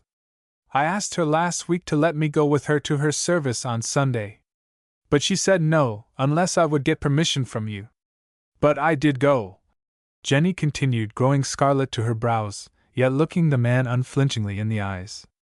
I started out early and was there when she came into the hall, and walked home with her afterwards. She didn't spare me. She told me I had done wrong and read me a lecture about spoiling my record by breaking rules. I want you to know this, because someone may have seen us come out of the Christian Science Hall together and might think she took me there. But she never breaks a rule, and she isn't a bit priggish about it, either. She tried her best to make me go back to my room before the racket last night, and I just want you to know that she's true blue through and through. Jenny looked very spirited and pretty with her flushed cheeks and glowing eyes as she faced her principal, and without flinching a hair, told her simple, straightforward story in the presence of the other teachers. Professor Seabrook was fond of the girl, for she possessed many lovable qualities and was very faithful in the performance of her duties. If he had been inclined to be severe, because of her other offense, his heart was very tender towards her now, for he fully appreciated her honesty and the moral courage she had manifested in taking this stand for Katherine. He was uncomfortably conscious, too, that his own attitude towards Miss Minturn had not been quite considerate. He recognized her loveliness of character, her excellence in scholarship, her conscientious deportment. In fact, he had no fault whatever to find with her, except that she was a Christian Scientist, and the remembrance of this always stirred him, in the most unaccountable manner, whenever he came in contact with her. He regarded Jenny thoughtfully for a moment after she concluded, then a gleam of amusement crept into his eyes and his lips twitched with repressed mirth, as he dryly observed, Well, Jenny, it seems that you are making quite a record for yourself by breaking rules. I hope there will be no occasion for further self-condemnation after this. You may go now. The girl was glad to go, and was scared stiff, as she affirmed afterward, when she came to think over what she had said. But her desire to have justice done Katherine had made her forget herself, for the time, in defending her. Still, as was characteristic, her spirits quickly rebounded, and she flew away to find some of the softs and reel off a graphic report of what had just occurred in the principal's study. Consternation at once took possession of some of their number, for it was evident that, even though Professor Seabrook and the teachers were ignorant of the names of the guilty ones, Miss Minturn had recognized the ringleaders, and so their supposed secret was out. A private meeting of all concerned was immediately called, and the matter thoroughly discussed. So Miss Minturn claims it would rob us of our moral responsibility if she should give us away, remarked Rose Tuttle, a buxom girl of 18, with a roguish face and an independent air. That's a novel way of looking at it, isn't it, girls? And escaping the fate of a telltale. And the ringing laugh which completed these remarks was echoed by several others. Puts us in a tight box, though, said Carrie Archer, another merry sprite, as she gnawed the rubber on her pencil with a thoughtful air. All the same, I think Katherine Minturn is O.K., and I'm ready to make my best courtesy to her, gravely observed a girl who was sitting beside her. Well, I begin to think she is rather fine myself, in spite of her absurd Christian Science. But what are we going to do about this affair? Inquired Miss Tuttle, with an impatient shrug of her plump shoulders. Oh, let's fight it out, cried a shrill voice from a corner. That means let Miss Minturn fight it out, retorted Carrie Archer, spiritedly. Well, she's game, she won't tell, and it will all die out of itself, after a while. But that would leave a very uncomfortable sting behind, the sting of cowardice, said Rose Tuttle, with very red cheeks. I tell you what, my dear fellow sophs, she went on, after an irresolute pause, if Miss Minturn had given us away today, every mother's daughter of us would have called her a spy and a tattler. But, although she knows exactly as well as you and I do, a chuckle of mirth escaping her, who tied those ropes to the doors, she has just faced the professor and those teachers and practically told them that she would not give us away. Why couldn't she have held her tongue altogether then? Grumbled a discontented voice. Good gracious, Nell! Knowing what she did, she couldn't keep mum and let wild Jen, poor Gussie, whose curiosity is always getting her into some scrape or other, bear the whole brunt of it. Miss Archer replied, with curling lips. No, she has put us upon our honor, and if we don't do the square thing, I think she'll have a right to call us sneaks. Carrie, you're hitting out pretty straight from the shoulder," cried her friend Rose, with a short laugh.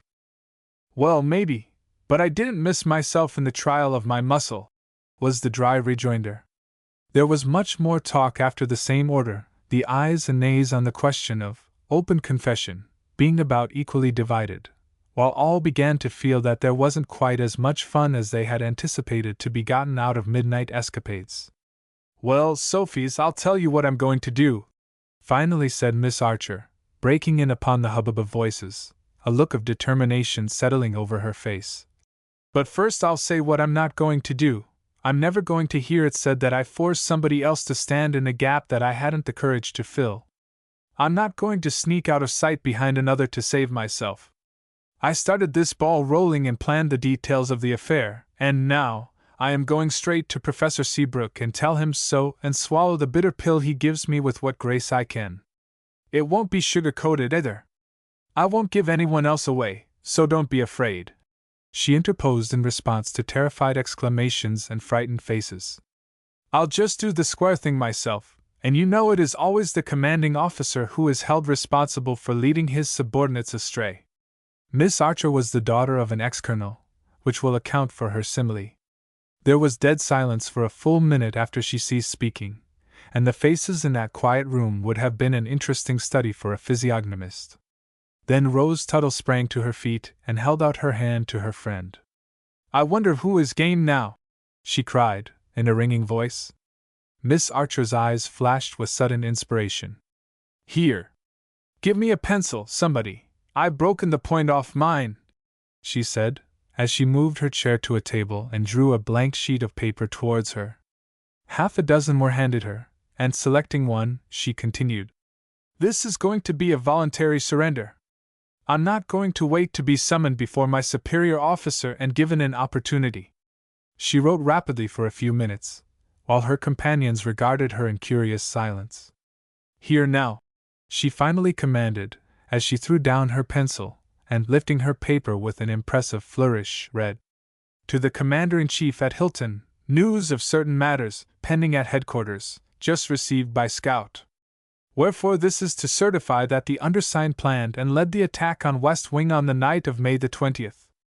In view of the demands of honor, of admiration for, and the sentence menacing the valiant party at present held as hostage, I hereby make confession and unconditional surrender, together with all munitions of war, and also herewith beg absolution for subordinates. Signed, Caroline Webster Archer, Captain, Company S, Hilton Volunteers U.S.A. How will that do, my brave company of sophomores?" she cried, with laughing eyes, as she finished reading her effusion. "I'm afraid it isn't quite up to the mark in military technicalities, but perhaps it will answer our purpose." "It isn't going to do at all, Carolina Mia," returned Rose Tuttle, with an emphatic nod of her head. "If you assume that you were the captain in the fracas, I certainly was first lieutenant, and I'm going to stand by the cap until the last gun is fired. Give me that paper." It was passed to her, and in a clear, bold hand she wrote, "The captain cannot be allowed to go to the front alone. Signed, Rose Ashley Tuttle, First Lieutenant Company S.H. V.U.S.A." There were grave faces all about her, as she read what she had written and then pushed the paper from her. Presently a voice remarked, "Girls, good soldiers always follow their leader." Then another figure glided to the table and a third signature was appended to the document.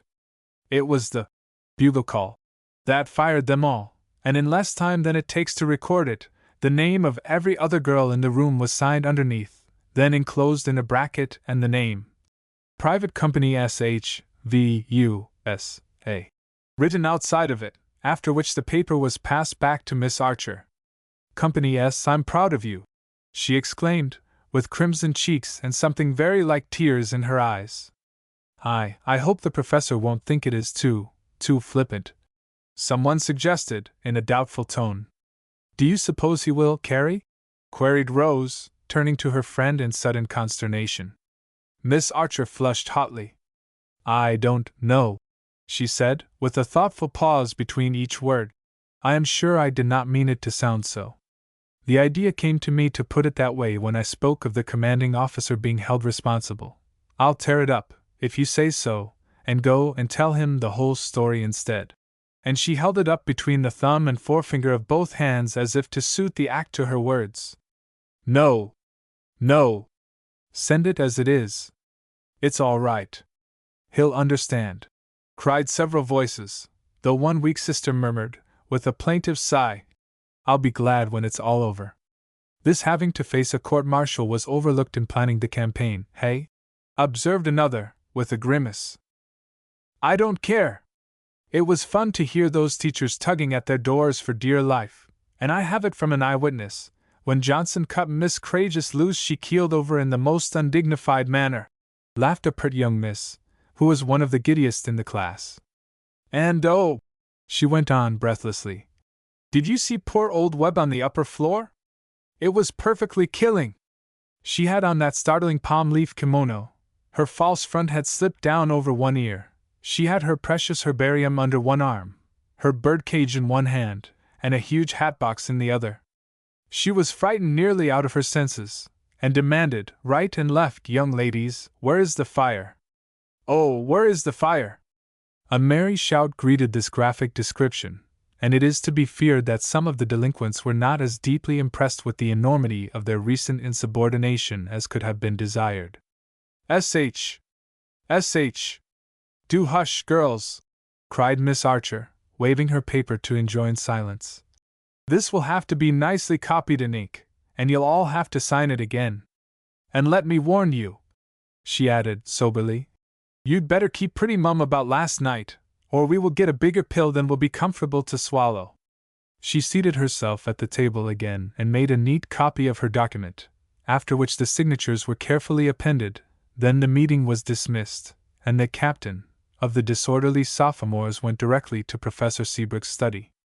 It was very nearly supper time, and she had reasoned that he would issue an order, at the table, for the class to meet him in one of the recitation rooms, in the near future, to give the guilty ones an opportunity for confession, and her plan was to forestall this summons with the paper she had prepared.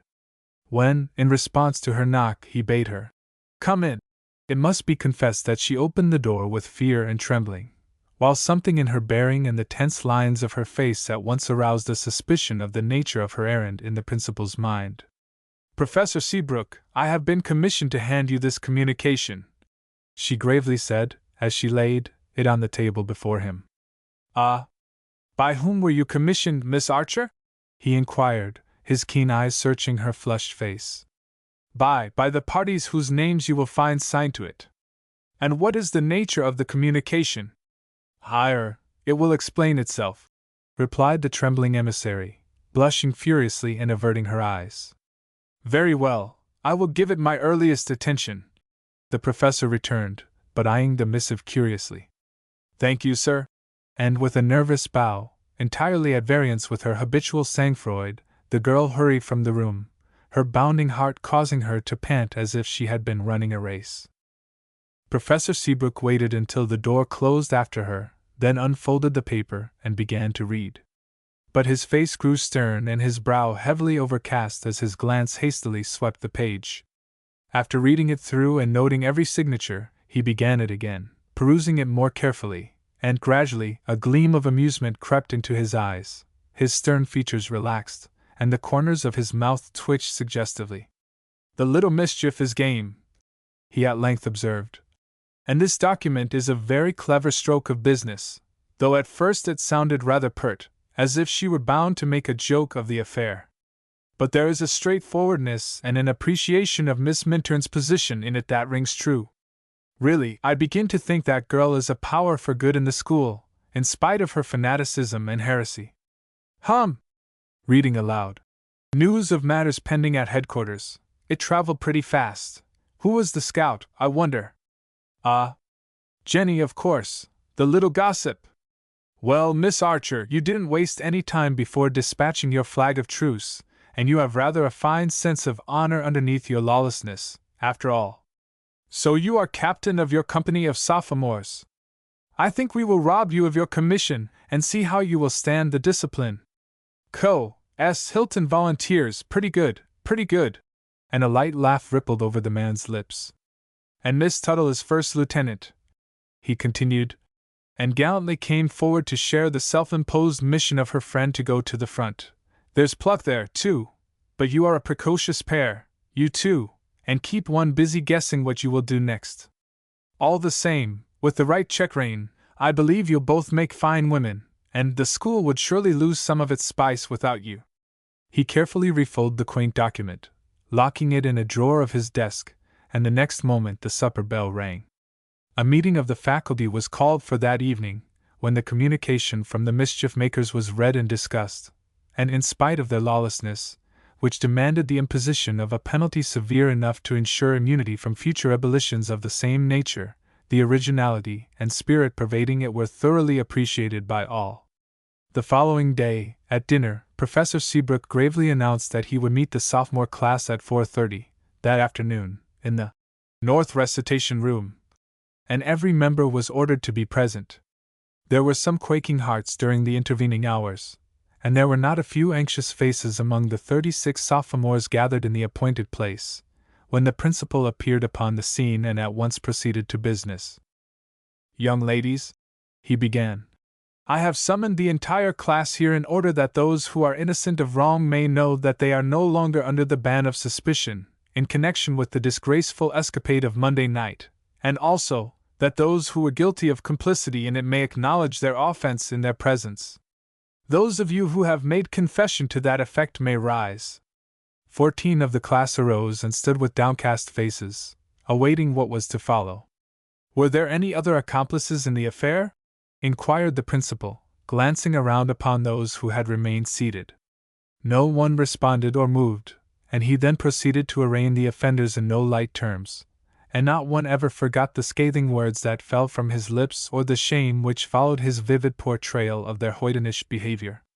"And now," he said in conclusion, "for 2 weeks you will forfeit your afternoon recreation hour, and pass it in this room with your books, and with a monitor to preserve order.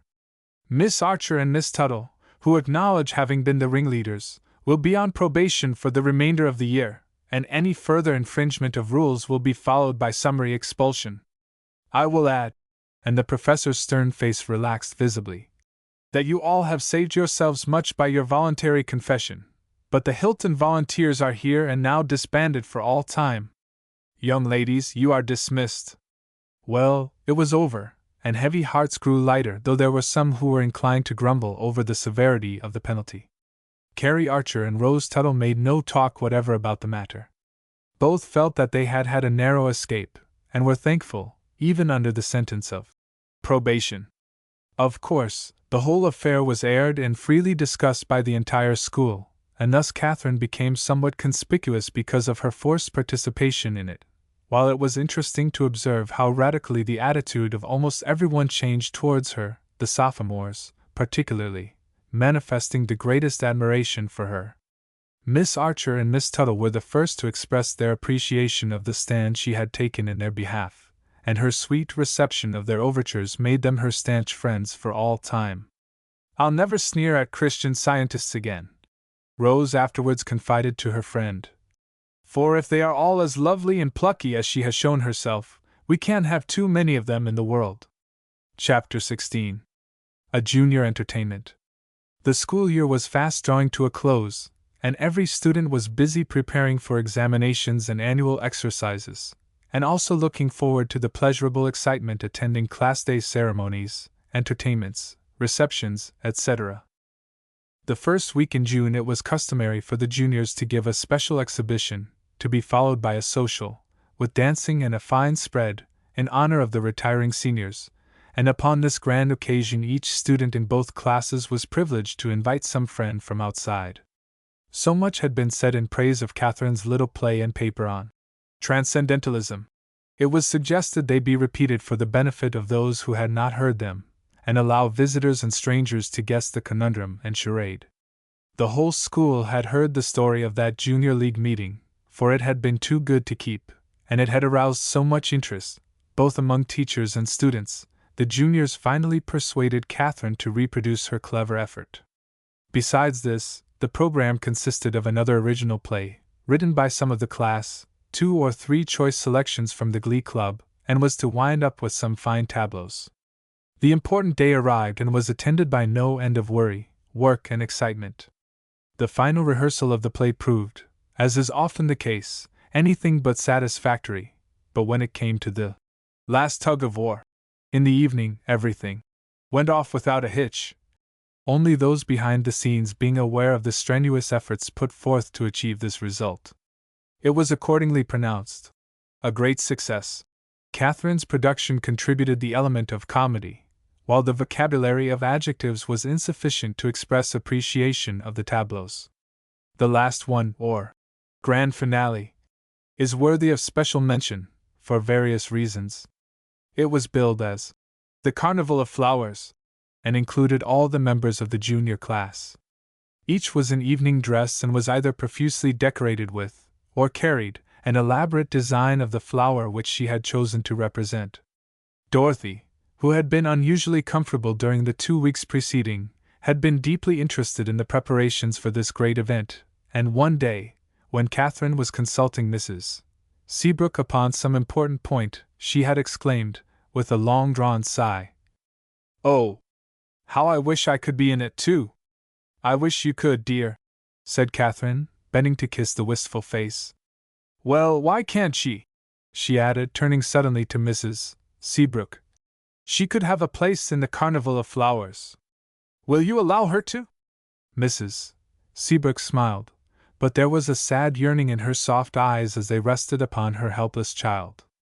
"I hardly think it would do. I am afraid it could not be arranged," she doubtfully replied. "Indeed it could, and very easily. I have a lovely idea," said Katherine eagerly. "Let her take the calla lily. No one has chosen that because the flowers are too stiff to trim a dress gracefully. But Dorothy's chair could be transformed into a chariot of lilies, and I am sure they could be so arranged about her that she would look like a fairy in the midst of them. If you are willing, I will talk it over with the girls. We will manage everything, so that she will not be wearied with any of the preparations, and I will take charge of her while she is on the stage. I know that she would have a beautiful time." "Oh, Mamma, if I only might!" breathed Dorothy, rapturously, and carried away by the attractive prospect. "Well, we will talk it over with Papa. If he consents, I will not say no, and certainly Miss Minturn's suggestion is very alluring," replied her mother, as she bestowed a grateful smile on Katherine. Professor Seabrook could see no objection to the plan, and as everybody was always glad to contribute to the enjoyment of the sick girl, the idea was eagerly adopted, and Miss Dorothy was at once chosen to be the central figure in the tableau. It proved to be a most effective one, with the bevy of gorgeously garlanded maidens artistically grouped around their lily queen, who entered heartily into the spirit of the scene. The child's chair had indeed been transformed. No one would have recognized it, covered as it was with a wealth of pure white blossoms and dark green leaves, for it looked more like the throne of a fairy than like anything so ordinary and unpretentious. Mrs. Seabrook, who possessed exquisite taste, had so massed the blossoms around her and daintily perched an inverted one on her head that the effect was exceedingly beautiful and picturesque. Katherine, who had chosen to be Lady Papia, made a brilliant foil, on one side, with her garlands and basket of vivid scarlet poppies, while another junior, bedecked with fuchsias, stood on the opposite side and held an umbrella, made of and fringed with the same flowers, protectingly over her, and with a score or more others forming a variegated background. The scene was brilliant and gorgeous beyond description. The applause was tumultuous, for, aside from the exceeding beauty of the picture, every heart in the audience was touched by the happy little face looking out at them from the midst of her devoted subjects, and the curtain was raised and lowered several times before they could be satisfied. Then the proud and happy juniors hastily divested themselves of their gay trappings and hurried away to join their friends and trip to inspiring music in the main hall below. Thus Katherine was left with Dorothy alone on the stage. "Wasn't it perfectly lovely, Miss Minturn?" exclaimed the girl in a rapturous tone and with shining eyes. "I never saw you look so pretty, and I never had such a happy time in all my life. I only wish I could have seen the whole of it. I think you will, later, or at least something very like it, for, when that flashlight was thrown on, As the curtain went up the last time, somebody took a snapshot at us," Katherine replied, smiling fondly into the eager face. "Oh! Who was it?" "Someone whom you know." "Guess." "Uncle Phil?" "Yes, he asked permission of the president of the class. But now I must see about getting you out of this place." "I wonder where Alice can be," said Katherine, looking out towards the deserted dressing room for the nurse, who had promised to be on hand to receive her charge as soon as everything was over. She had been disconnecting several ropes of flowers that had been attached to the chair while she was talking, and, as no one came to assist her, she now rolled the girl towards the side of the stage, thinking, perhaps, she might get her off herself, as it was not very high. But she had missed one rope, and, as it trailed along the floor, it swept over a saucer containing some still smoking Greek fire, or red light, that had been carelessly left just where it had been used. The soft paper ignited in an instant, and the next moment the lower part of the lily chariot was ablaze. "Oh! Miss Minturn!" shrieked Dorothy. "Save me! Save me!" For a second Katherine thought she would faint. The next she snatched a portiere that had been used in one of the tableaux and left upon the floor, and wrapped it closely around the burning paper, beating it with her hands and doing her utmost to smother the cruel flames. "Don't be afraid, dear," she said to the girl, who, after that one half-crazed appeal, seemed to be paralyzed with fear. "You are God's child, you cannot be harmed. He is life, and there are no fatalities in his realm. Though thou walk through the fire, thou shalt not be burned." She did not know that she was talking aloud. She was not conscious of what she was saying. She only knew that she was reaching out, with her whole soul, to the ever-present love wherein lay protection and safety, and all the time mechanically pulling the portiere closer about the chair. Suddenly she heard a low, startled exclamation, saw Dorothy snatched from among the smoke-blackened lilies and passed along to Alice, who at last had appeared upon the scene. Then, as in a dream, she felt herself enveloped in a shawl which was drawn so tightly about her skirts that she could not move, and saw Dr. Stanley's pale, anxious face looking down into hers, while he told her, in calm, reassuring tones, that there was nothing to fear. "Can you stand so for a minute while I look after that still smoking chair?" he presently asked, and putting a corner of the shawl into her hand to hold. Fortunately it was her left hand, and she grasped it mechanically, while she tried to mentally deny the well-nigh unbearable pain that was making itself felt in her right hand and wrist. It was the work of but 2 or 3 minutes to crush out the last smoldering spark among the ruined lilies, for the flames had been effectually smothered by Katherine's presence of mind in wrapping the portiere about them, and by her vigorous beating. Then the physician turned again to her, and gently removed the shawl from her burned and disfigured skirts. "It is all out, thank God," he said, after carefully looking her over. "It was a narrow escape for you and Dory, as well as from a serious conflagration. Now tell me, Miss Minturn, are you burned?"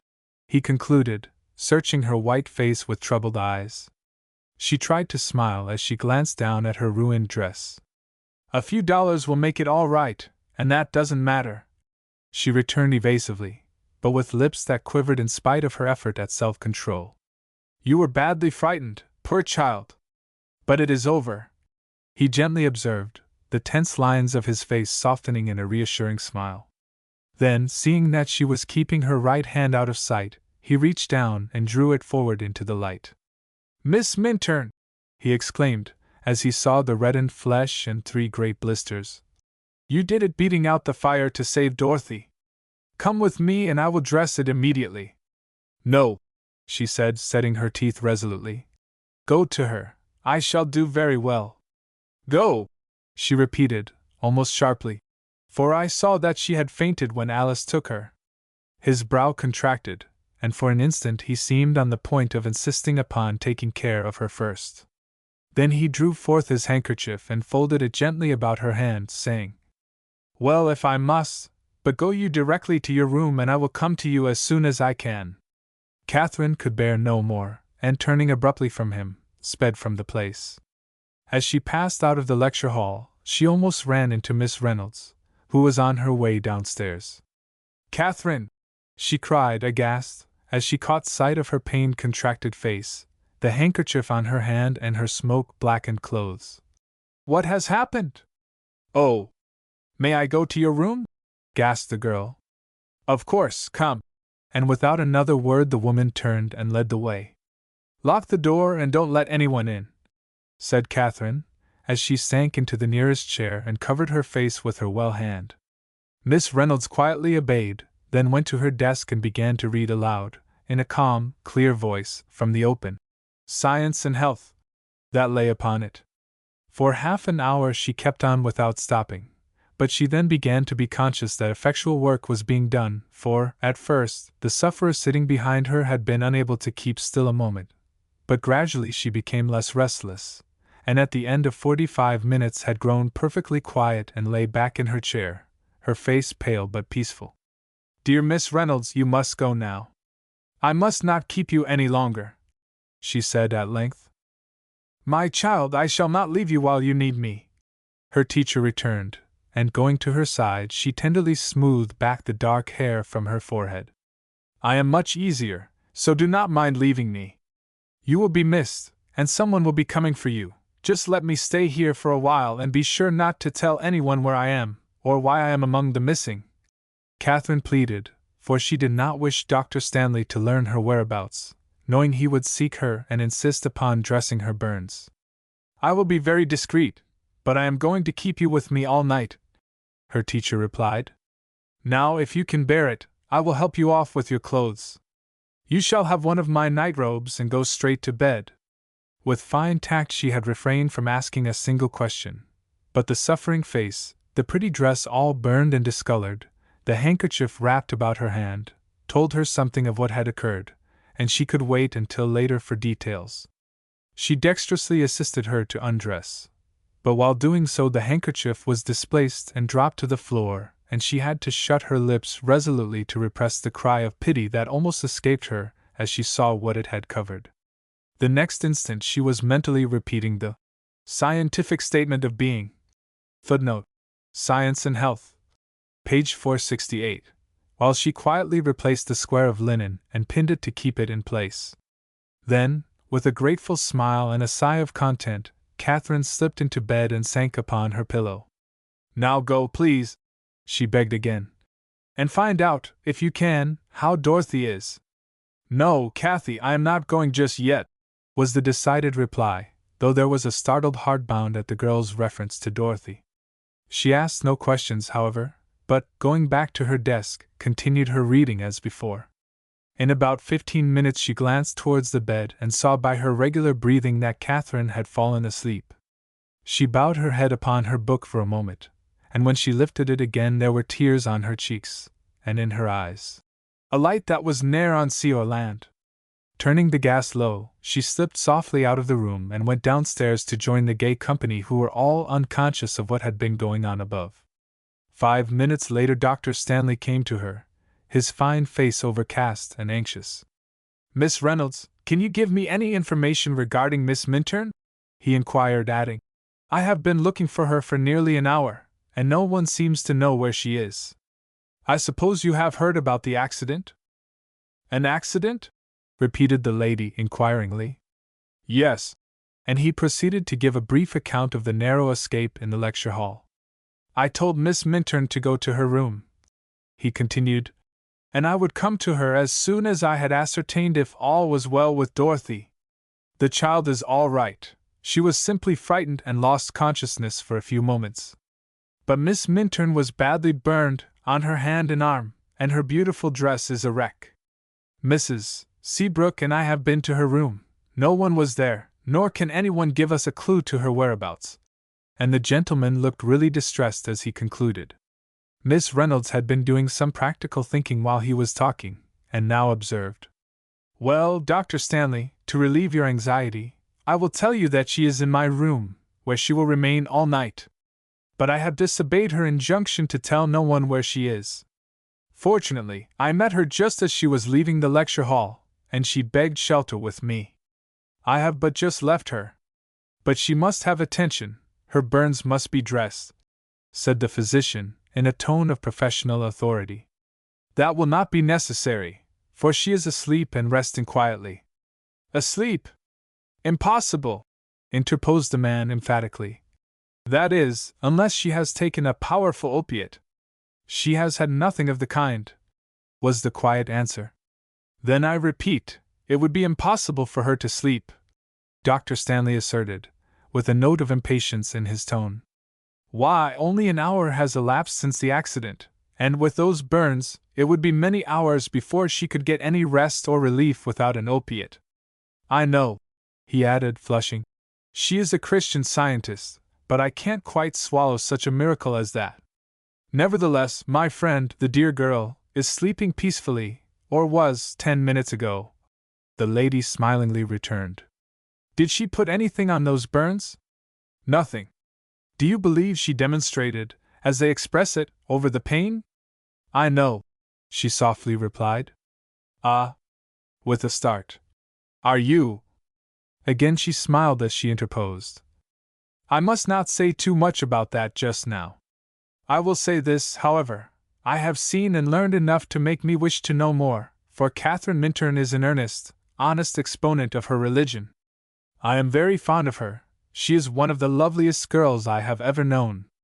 I can heartily agree with you on that point, replied Philip Stanley, gravely. But I was hoping that I could be of service to her, for we owe her much for her wonderful presence of mind and practical common sense.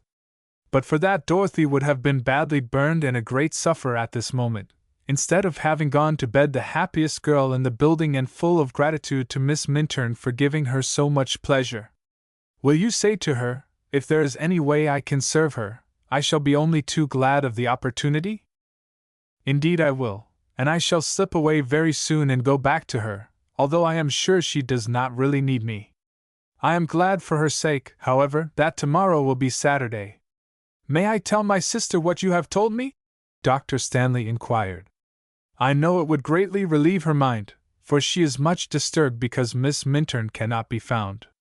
Yes, I am sure Kathy would be willing, under the circumstances.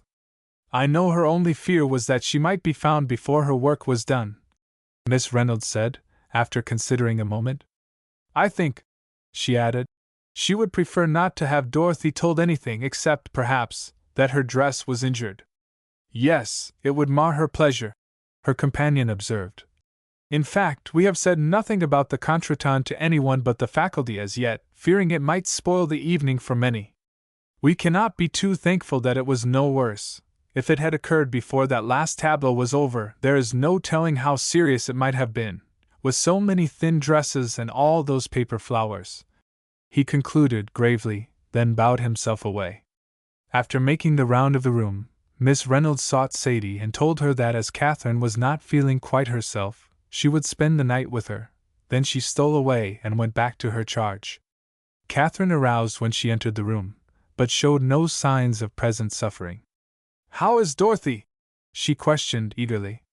She was not harmed in the least, and went to bed the happiest girl in the building, so I was told. Katherine heaved a sigh of relief. She asked for a glass of water and drank thirstily when it was brought to her. Can I do anything more for you, Kathy? Her friend inquired.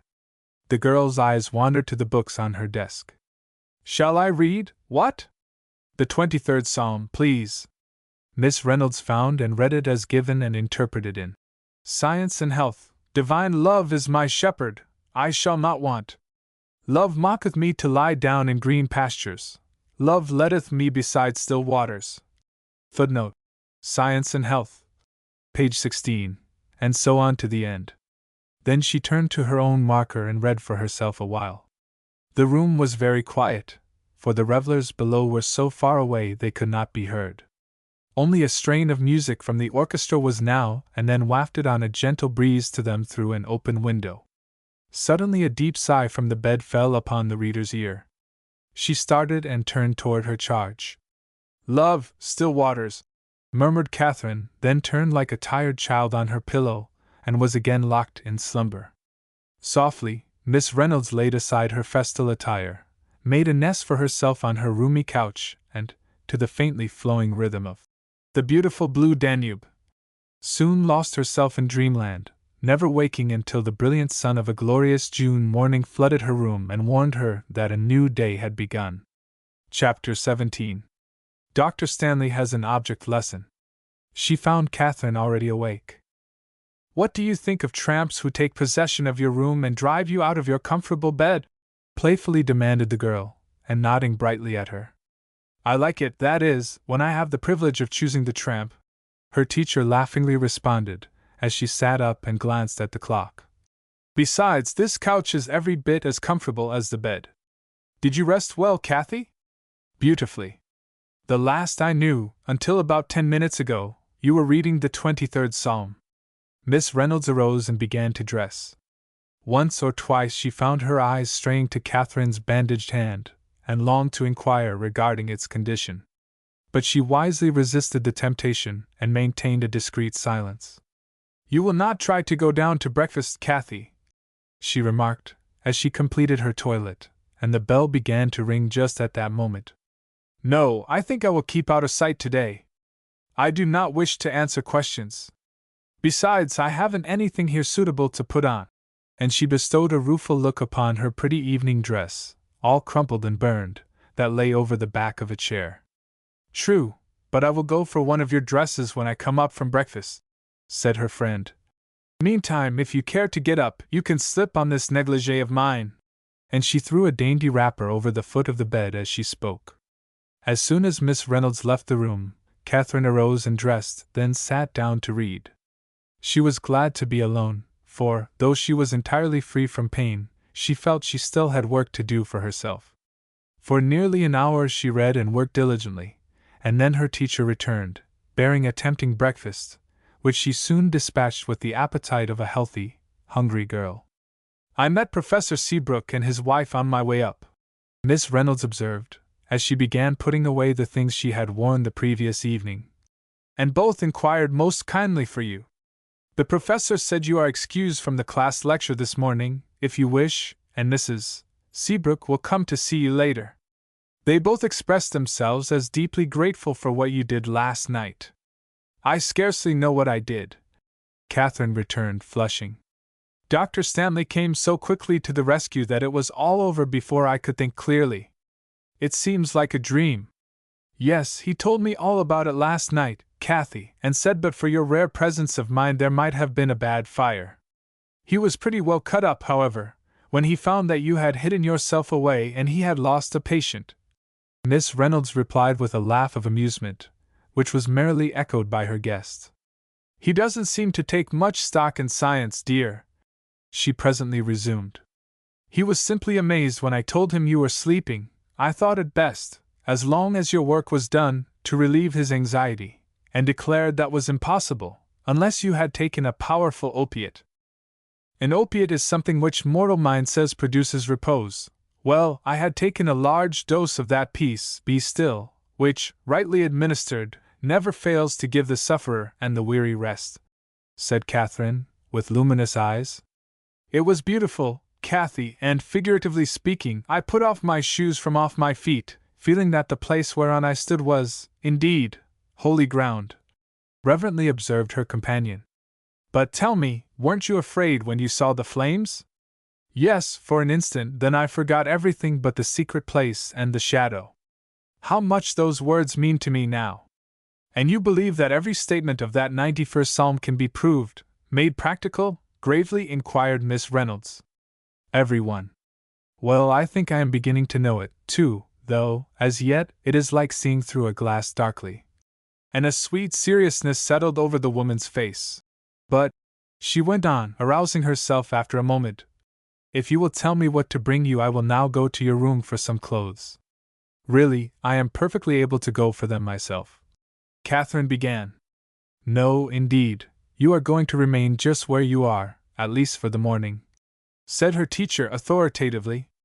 "At this hour you would be sure to meet many of the students and become the target for innumerable questions. Well, then, bring my linen suit and my Horace, please. I have to complete an essay on that accomplished and agreeable gentleman as a poet and a wit, and I can spend the morning working upon it." Miss Reynolds slipped away on her errand, but she no sooner reached the main hall than she was surrounded by a bevy of excited maidens and besieged with a volley of inquiries regarding the accident of the previous night.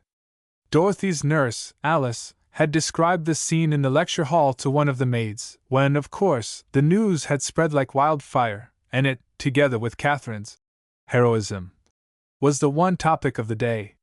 Sadie had also heard it, and was on her way to see her chum when she, too, met the teacher in the hall.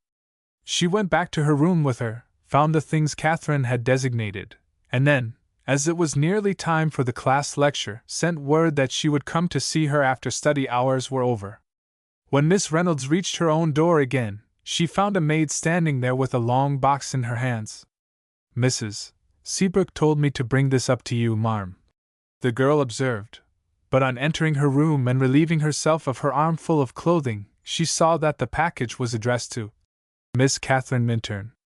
"What have we here, I wonder?" she remarked as she passed it to her companion, together with a pair of scissors. Katherine cut the string and lifted the cover, when a cry of delight broke from her. "Dear Miss Reynolds! Look!" she said, holding the box towards her for inspection. It was filled with fragrant, long-stemmed Jack roses. "How lovely! Who can the donor be?" she said. "Ah! There is a card, tucked almost out of sight, under the foliage." Katherine drew it forth, and a quick flush suffused her face as she read the name. Philip Harris Stanley. She passed it to her friend, then bent over her box of crimson beauties, as if to inhale their perfume, but really to hide the deepening color in her cheeks. Presently a bell rang and Miss Reynolds was obliged to go to a class, thus leaving Katherine alone with her books and her flowers, and in a very happy frame of mind. It was nearly noon before Mrs. Seabrook could steal away from her duties to go to see her, and when Katherine, in response to her knock, admitted her, she took the girl into her arms and kissed her with quivering lips, her eyes brimming with tears. "My dear child, you know it is simply impossible for me to tell you all there is in my heart," she began, but her voice broke and she had to stop to maintain her self-control. "Do not try, dear Mrs. Seabrook," said Katherine, as she returned her caress. "I know it all, and you cannot be more thankful than I am that Dorothy escaped without even having her pleasure spoiled. She talks of nothing but her beautiful time and your bravery," the mother resumed. "She says that even though she cannot remember much of what happened, after you wrapped the portiere about the chair, she did hear you tell her not to be afraid, for she was God's child and could not be harmed. She was not harmed in any way, she simply fainted from the shock, and seems even brighter today than she was yesterday. But you suffered for her." And Mrs. Seabrook's tremulous lips failed her again, as she softly touched the girl's bandaged hand. "It is almost nothing now," said Katherine brightly. "I am fast forgetting it myself, and want everybody else to. Does Dorry know?" "No, my brother thought it best not to tell her." "I am glad, pray keep it from her if possible. But is it not very sore? Are you not suffering?" "Not in the least, I assure you. The pain lasted only a little while. I slept lovely and feel as good as new this morning. But your beautiful dress was ruined, though that, of course, shall be replaced, and you lost your good time last night." And the woman heaved a regretful sigh. Katherine laughed out merrily. "You will not let me forget," she said. "But there will be plenty of other good times, and all else is as nothing in the balance, compared with Dorothy's safety." Then, to change the subject, she inquired, "Now tell me, wasn't that last tableau about as fine as anything could be?" "It was exquisite beyond description," said Mrs. Seabrook, with animation. "Mr. Seabrook was delighted with it, and so pleased to have Dorry in it. It was lovely of the juniors to take so much pains for her and make her the central figure. The whole entertainment was a great success. Your production was very bright and clever, and our guests from outside had nothing but praise for everything.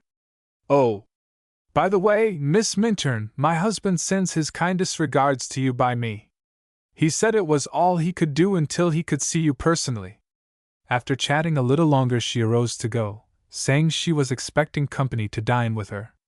Then she paused and again gently touched the spotless handkerchief bound around Katherine's hand. "My dear," she observed, searching her face with curious eyes, "I cannot reconcile your bright and happy appearance with this. To me it is a marvel, and I wish, oh, how I wish—" She checked herself suddenly, but Katherine read her thought. "I know," she said softly, "and my heart has been full of the same yearning for a long time. It will come, dear Mrs. Seabrook, if we keep on wishing and praying." "If I only knew how to pray as you do," was the wistful response. "The Lord's Prayer meets every human need, particularly the clause, 'Thy will be done on earth as in heaven.' Only we need to know it was never our Father's will that His children should suffer." Katherine returned. Tears rushed to the elder woman's eyes. "I wish I could understand," she began brokenly. Then, bending forward, she left a light kiss on the girl's cheek and abruptly left the room. There were tears in Katherine's eyes also, but a tender smile on her lips. "Divine love is preparing the soil for the seed," she murmured to herself as she went back to her essay. She kept herself aloof from the other students as much as possible until Monday, when she appeared as usual in her classes. She had to run the gauntlet of some inquiries regarding the extent of her injuries, but she made light of them, and her comrades began to think they must have been greatly exaggerated, and so gave the matter no further thought. Monday afternoon, when the duties of the day were over, she went to see Dorothy, who had sent her several pressing invitations during the last 3 days. "I thought you would never come, Miss Minturn," she exclaimed, the moment the door opened to admit her. "And I have so wanted to talk over that lovely, lovely time with you." "I have been pretty busy, dear, since I saw you," Katherine replied, bending to kiss the eager face. "I expect you have, getting ready for exams, and everything, and I've tried to be patient," said the child, with a sigh, as she recalled how impatient she had felt. "Everybody says that was such a beautiful tableau," she went on with shining eyes. "And we know it was, don't we? I shall never forget it, only it was too bad to have such a scare afterwards and my pretty chariot spoiled. Wasn't it lucky, though, that Uncle Philip happened to come just when he did and—" But she was obliged to pause here for breath. "Indeed, it was most fortunate, and I am sorry that the chariot was spoiled, for it would have been a pleasant reminder of our Lily Queen's grandeur as long as you cared to preserve it," Katherine returned. "But that was nothing compared with your dress," was the regretful rejoinder. "Uncle Phil said the skirt was ruined, but Papa says you shall have another every bit as nice." "Indeed you shall, Miss Minturn," here interposed Professor Seabrook, coming from the adjoining room, where he had overheard the above conversation. He cordially extended his hand as he spoke, while his tone and manner were more affable than they had been since the day of her admission to the school. "We owe you a great deal," he continued, "both for the pleasure you were instrumental in giving our little girl last Friday night, and for your presence of mind which saved, no one can estimate how much, possibly a dangerous panic, the destruction of property and much suffering."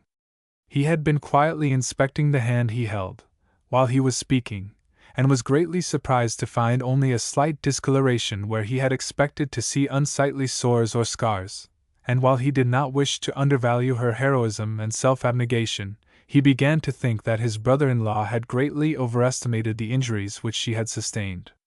"I am afraid you are giving me far more credit than is my due," Katherine replied, releasing her hand and flushing as she read something of what was passing in his mind. "I simply did what first came to my thought, and exactly the right thing it was to do," the man smilingly interposed. "And Dr. Stanley did the rest," she persisted, finishing what had been in her mind to say. "Well, all's well that ends well, and we are very grateful that things are as they are," said the professor, earnestly adding, "You must allow me to repair whatever damage has been done, as far as money can do that. It pains me to know that you were burned, but I am thankful to see that you did not suffer as severely as I was led to infer." He glanced at her hand again as he concluded.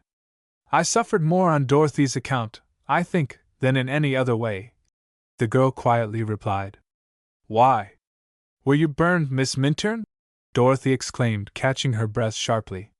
"You would hardly know it now," she said, showing her hand, for she saw she could no longer conceal the fact from her. Dorothy took it, looked it over, then touched her lips lovingly to it. "I'm very sorry," she said, "but it couldn't have been so awful bad to get well so quickly, could it? It is all past now, dearie, and we are glad that no one's good time was spoiled, aren't we?" Katherine observed, and hastening to change the subject. Indeed we are. It was such a happy time, sighed Dorry, in a tone of supreme content. I've dreamed and dreamed of it. I wake in the morning thinking of it, and Mamma and I talk and talk about it. I wish to add, Miss Katherine, her principal here interposed, that your special contribution to the program of last Friday evening was exceedingly entertaining, and, his eyes resting very kindly on her, having learned the circumstances that inspired it, I heartily appreciate the spirit with which you met and mastered them. Now, Dorry, I will not keep you from your talk with her any longer. And with a genial smile and bow, the gentleman left the room. Katherine remained an hour with Dorothy and allowed her to expatiate upon her good time, to her heart's content, after which she went out into the grounds for a little quiet meditation by herself.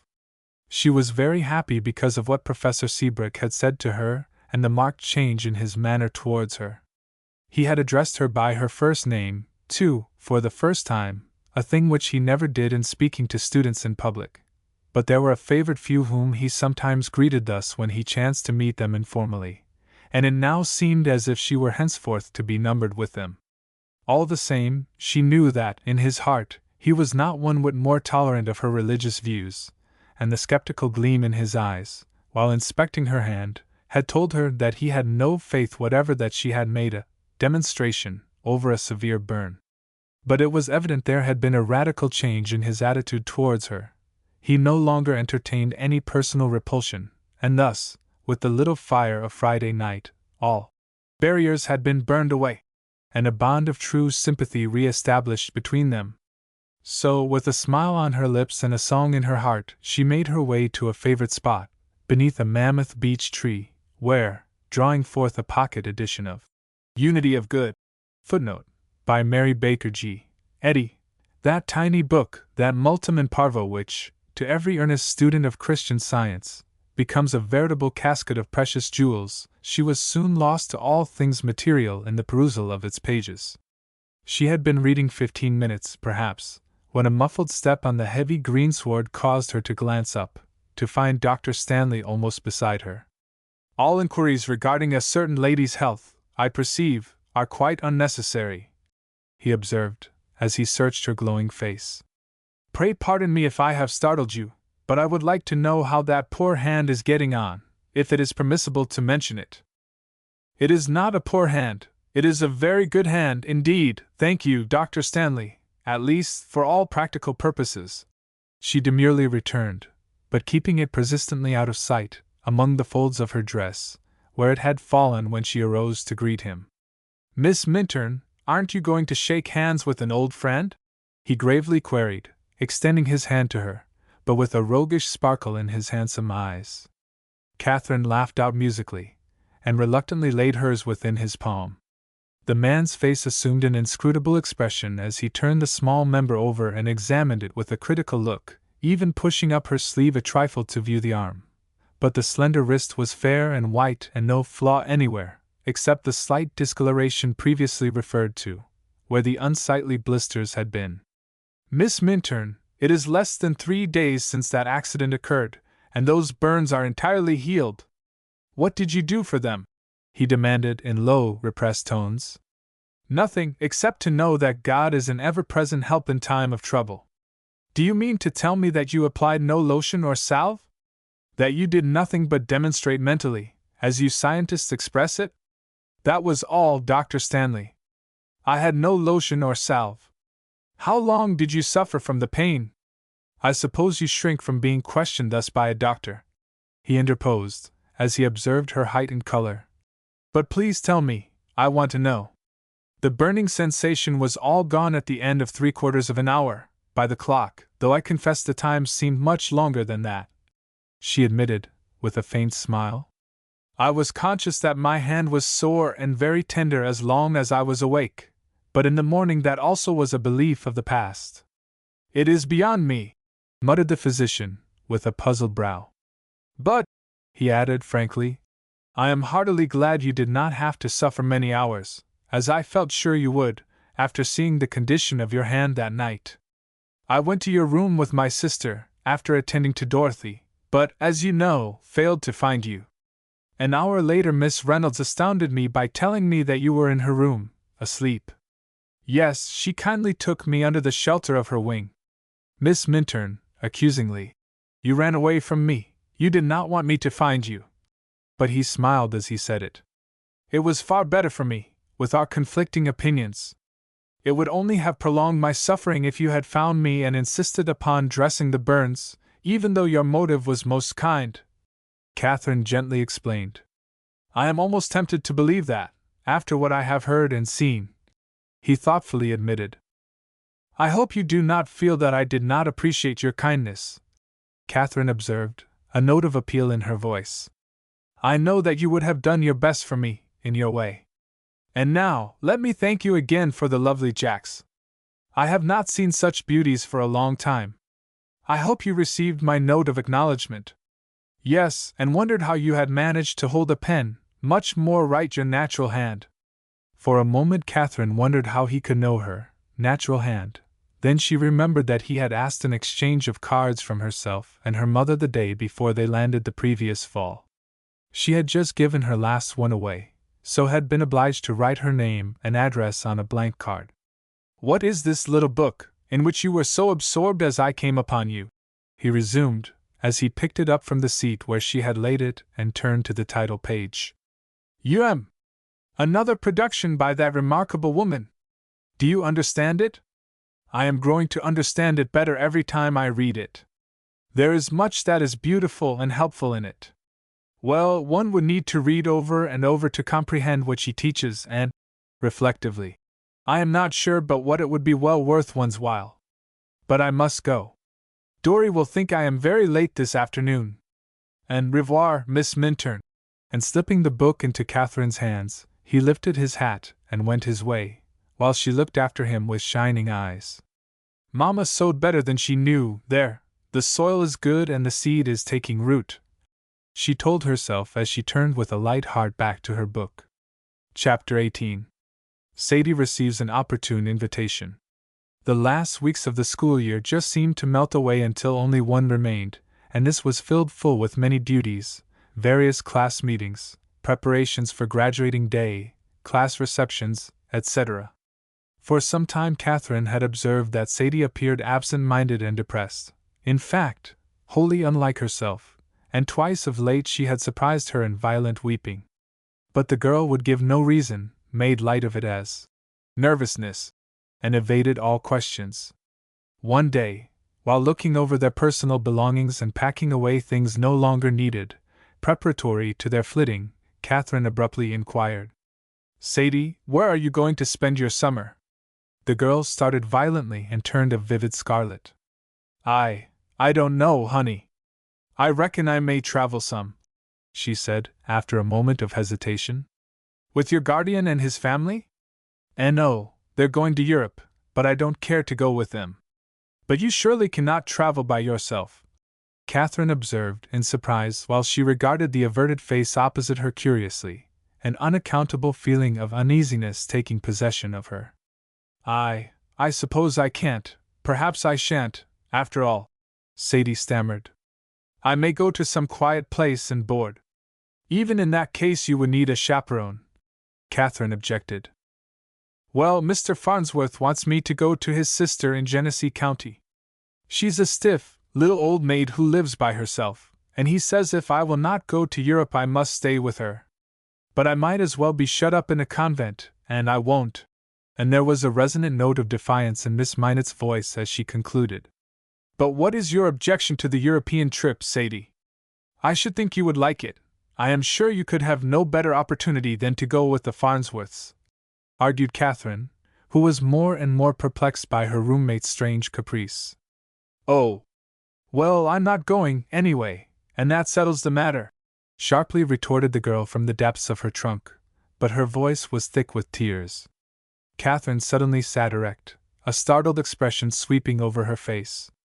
She dropped the subject, but before an hour had passed a hastily written, special delivery missive was on its way to Mrs. Minturn. The next evening, after supper, she burst into her room, her face beaming with joy, an open letter in her hand, to find Sadie drooping over a note she had been writing and nibbling at the stem of her pen, apparently in the most disconsolate frame of mind.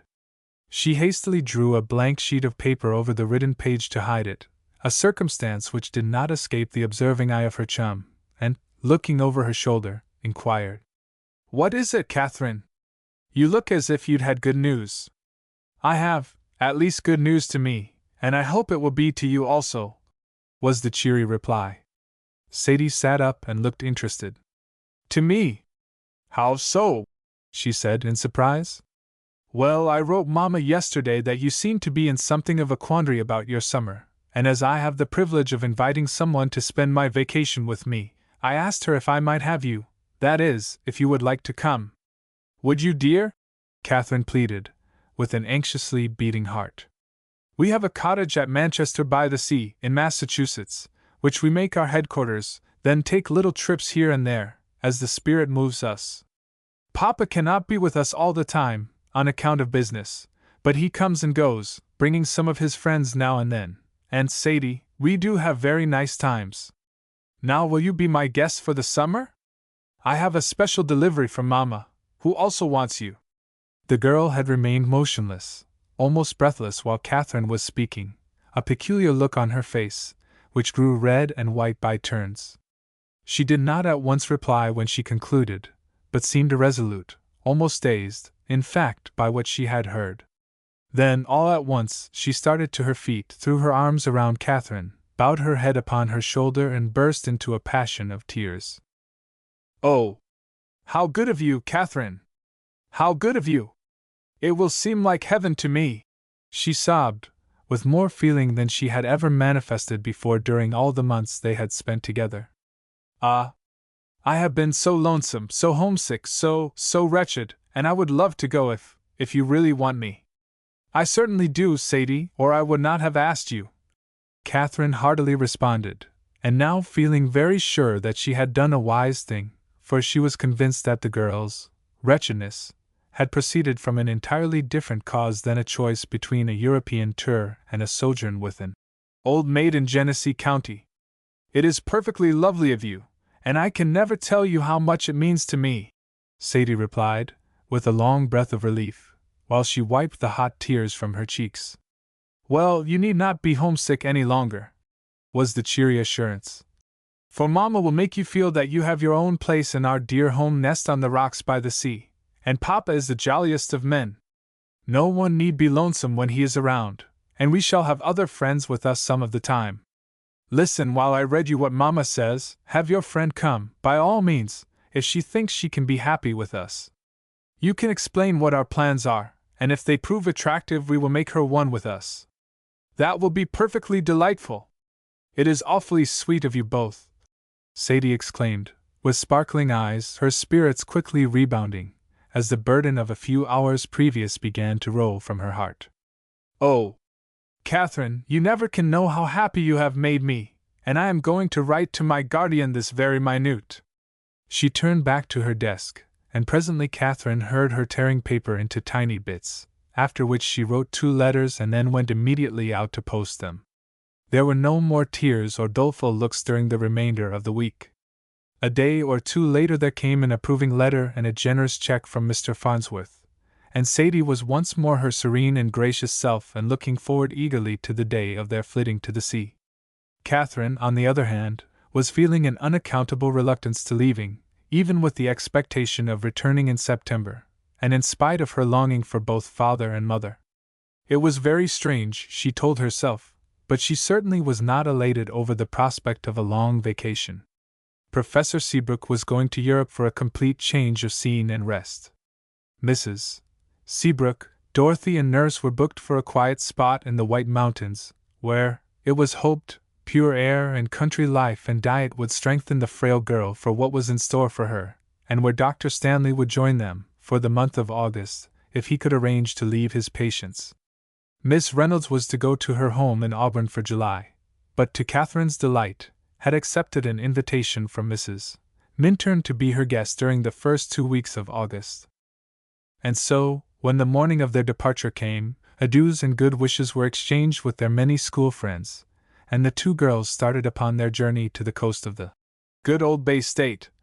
And lovely Manchester, that beautiful town so boldly perched on rugged crags and nestling so restfully mid sylvan shadows. There was a secret sense of disappointment in Katherine's heart because she had not seen Dr. Stanley during these last days. He had been unusually busy for a month, and she had not met him since the afternoon of their brief interview under the great beech tree. But when she went to say farewell to Mrs. Seabrook, she left a friendly message and goodbye for him. Dorothy wept when taking leave of her, and Mrs. Seabrook clung fondly to her. "I am very loath to let you go," she said, "for there have been many peaceful hours in this room when you have been with us, and I shall count the weeks until we are all back again. Somehow, I am dreading my summer," she concluded, with a weary sigh. It was 6 o'clock in the evening when the young travelers reached Boston, where they were met by Mr. Minturn, an unusually prepossessing gentleman, who evidently was very fond of "my girlie," as he called Katherine when he gathered her into his strong arms, and held close for a moment. Then he greeted Sadie with a breezy cordiality which, for once, disabused her of the notion that Northerners were stiff and cold, and Southern hospitality at a premium. They had just time to get their trunks rechecked and catch a suburban train, and about an hour later, seated behind a pair of spirited bays, they were rolling over a smooth country road and ere long drew up beneath the porte-cochere of a fine residence built on a rocky bluff and overlooking a broad expanse of ocean.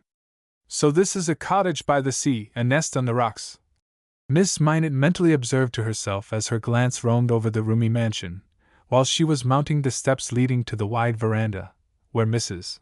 Minturn and another lady, both in dinner costumes, were waiting to welcome them. Katherine flew to her mother's arms, while Mr. Minturn presented Sadie to Mrs. Evarts. Then, presently, Mrs.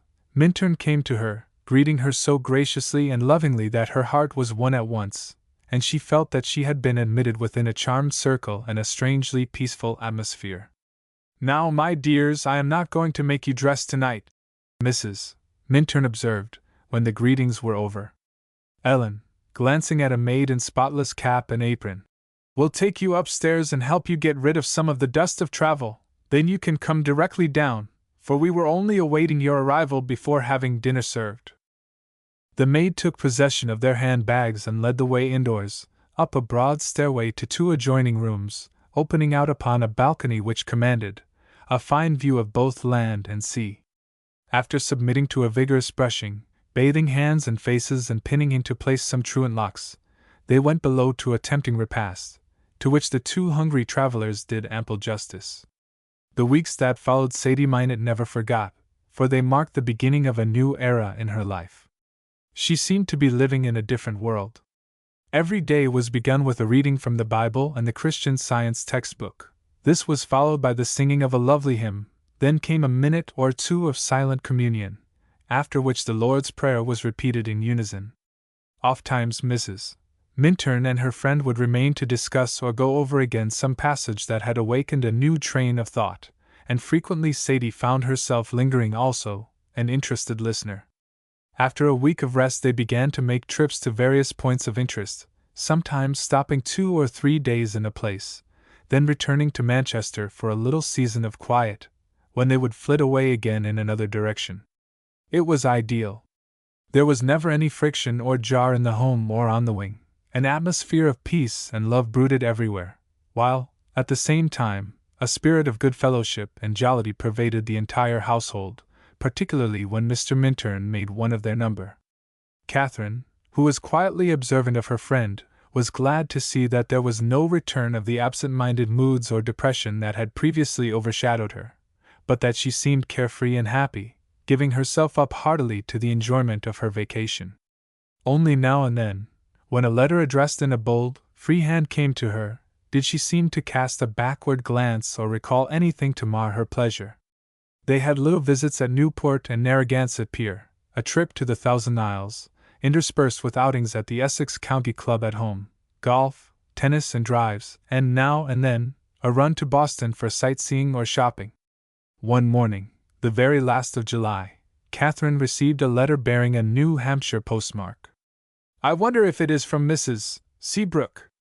I have been wishing we might hear from Dorothy," she observed, as she hastily cut the end of the envelope and drew forth a closely written sheet.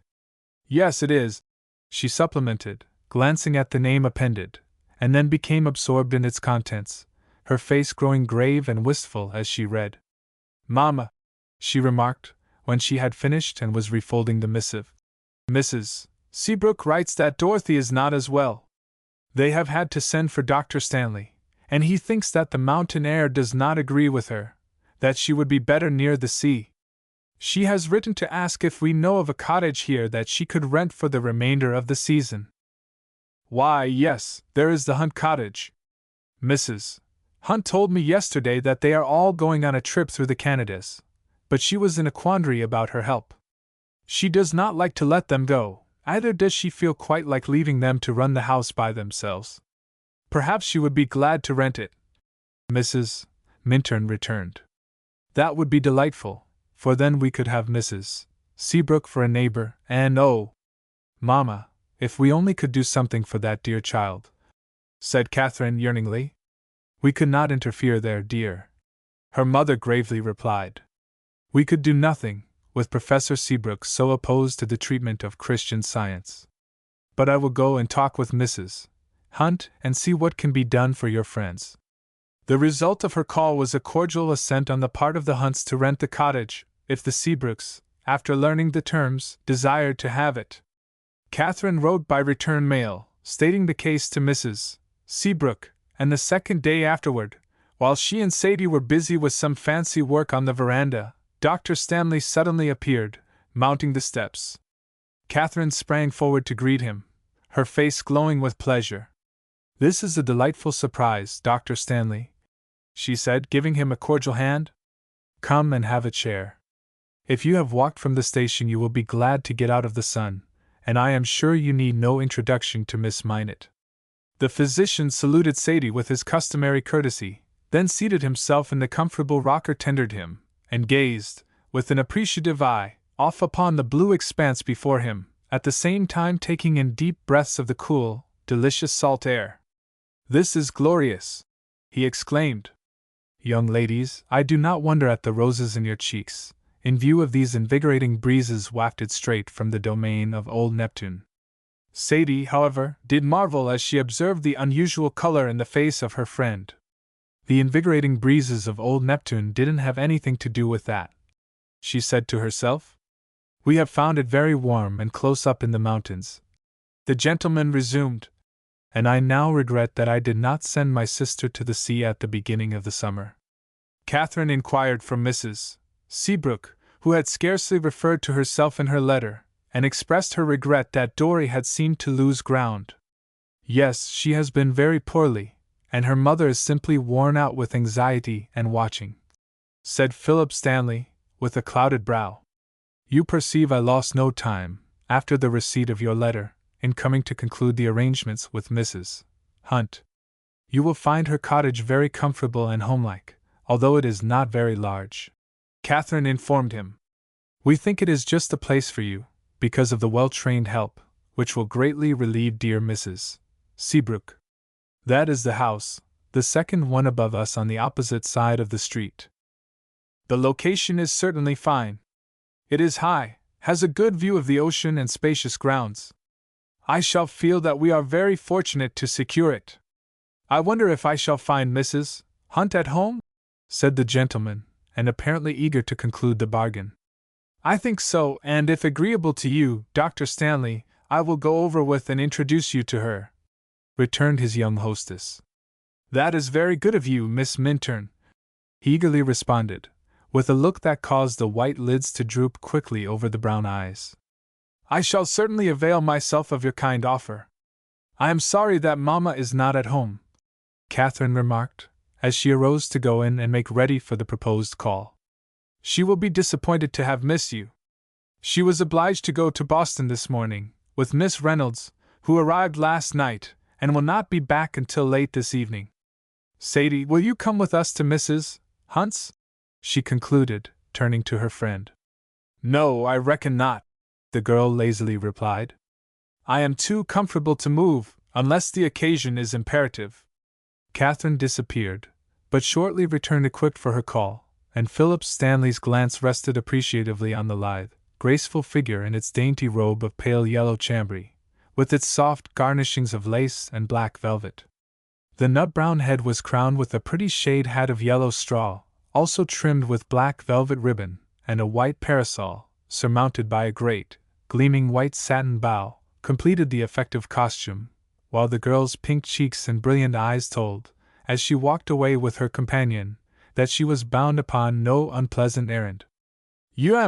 Ejaculated Sadie, with a wise nod, as she looked after the vanishing couple.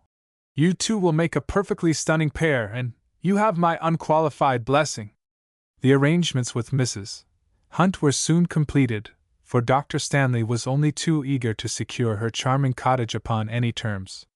When he spoke of references, the lady cut him short by smilingly remarking that she needed no better vouchers than her friends, the Minturns. The family would leave the next morning, she said, and it would be perfectly agreeable, as far as she was concerned, to have Mrs. Seabrook take possession the following day, and it was so arranged. As they left the house, Dr. Stanley glanced at his watch, then drew forth a timetable. I have an hour or so before I need to leave for Boston, he observed, after studying it for a moment.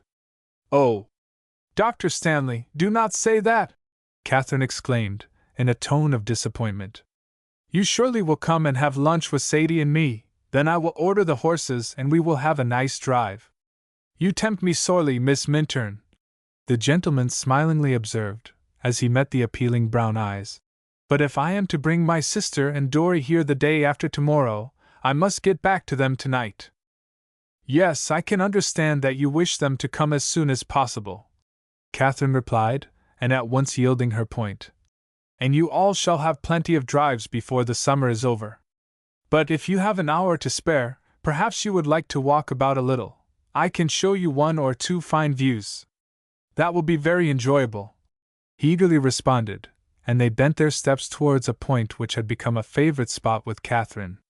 They had a pleasant ramble, talking of various matters, but without once referring to the subject of Christian Science, for Katherine purposely avoided it for several reasons.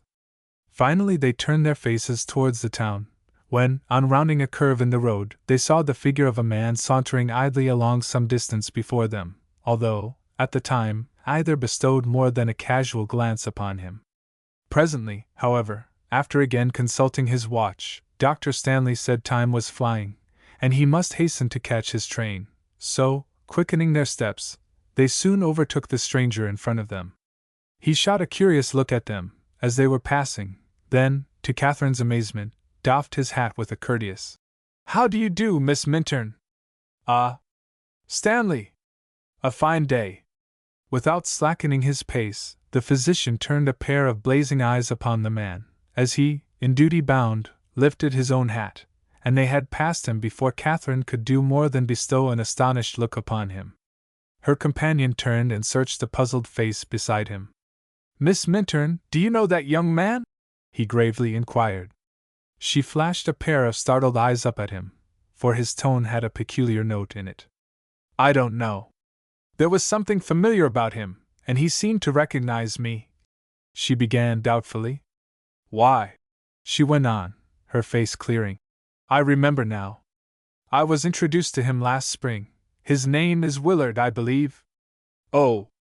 What does he want down here?" she concluded, with a sudden heart-throb of fear.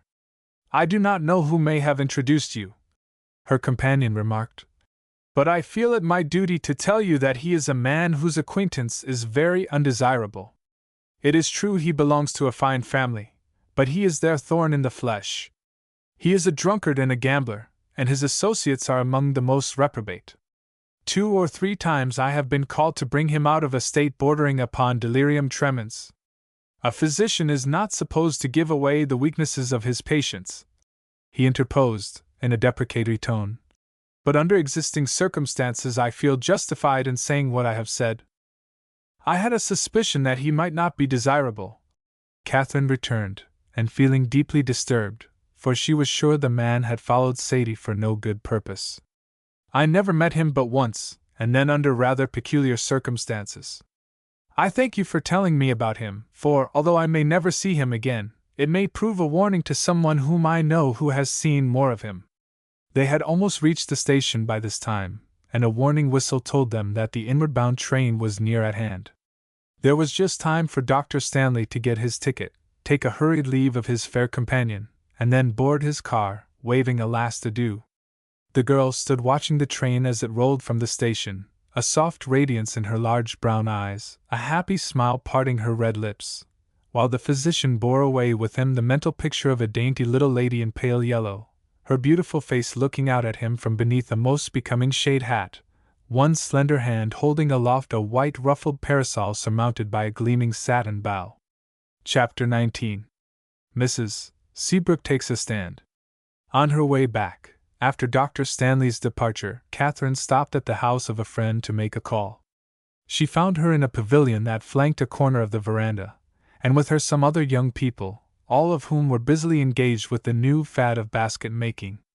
They were just on the point of having light refreshments and heartily welcomed her to their circle, where the time slipped unheeded by until a clock somewhere, striking the half-hour after 12, warned her that lunch at home would soon be served, and Sadie, even now, must be wondering what had become of her. But when she reached home the girl was nowhere to be found.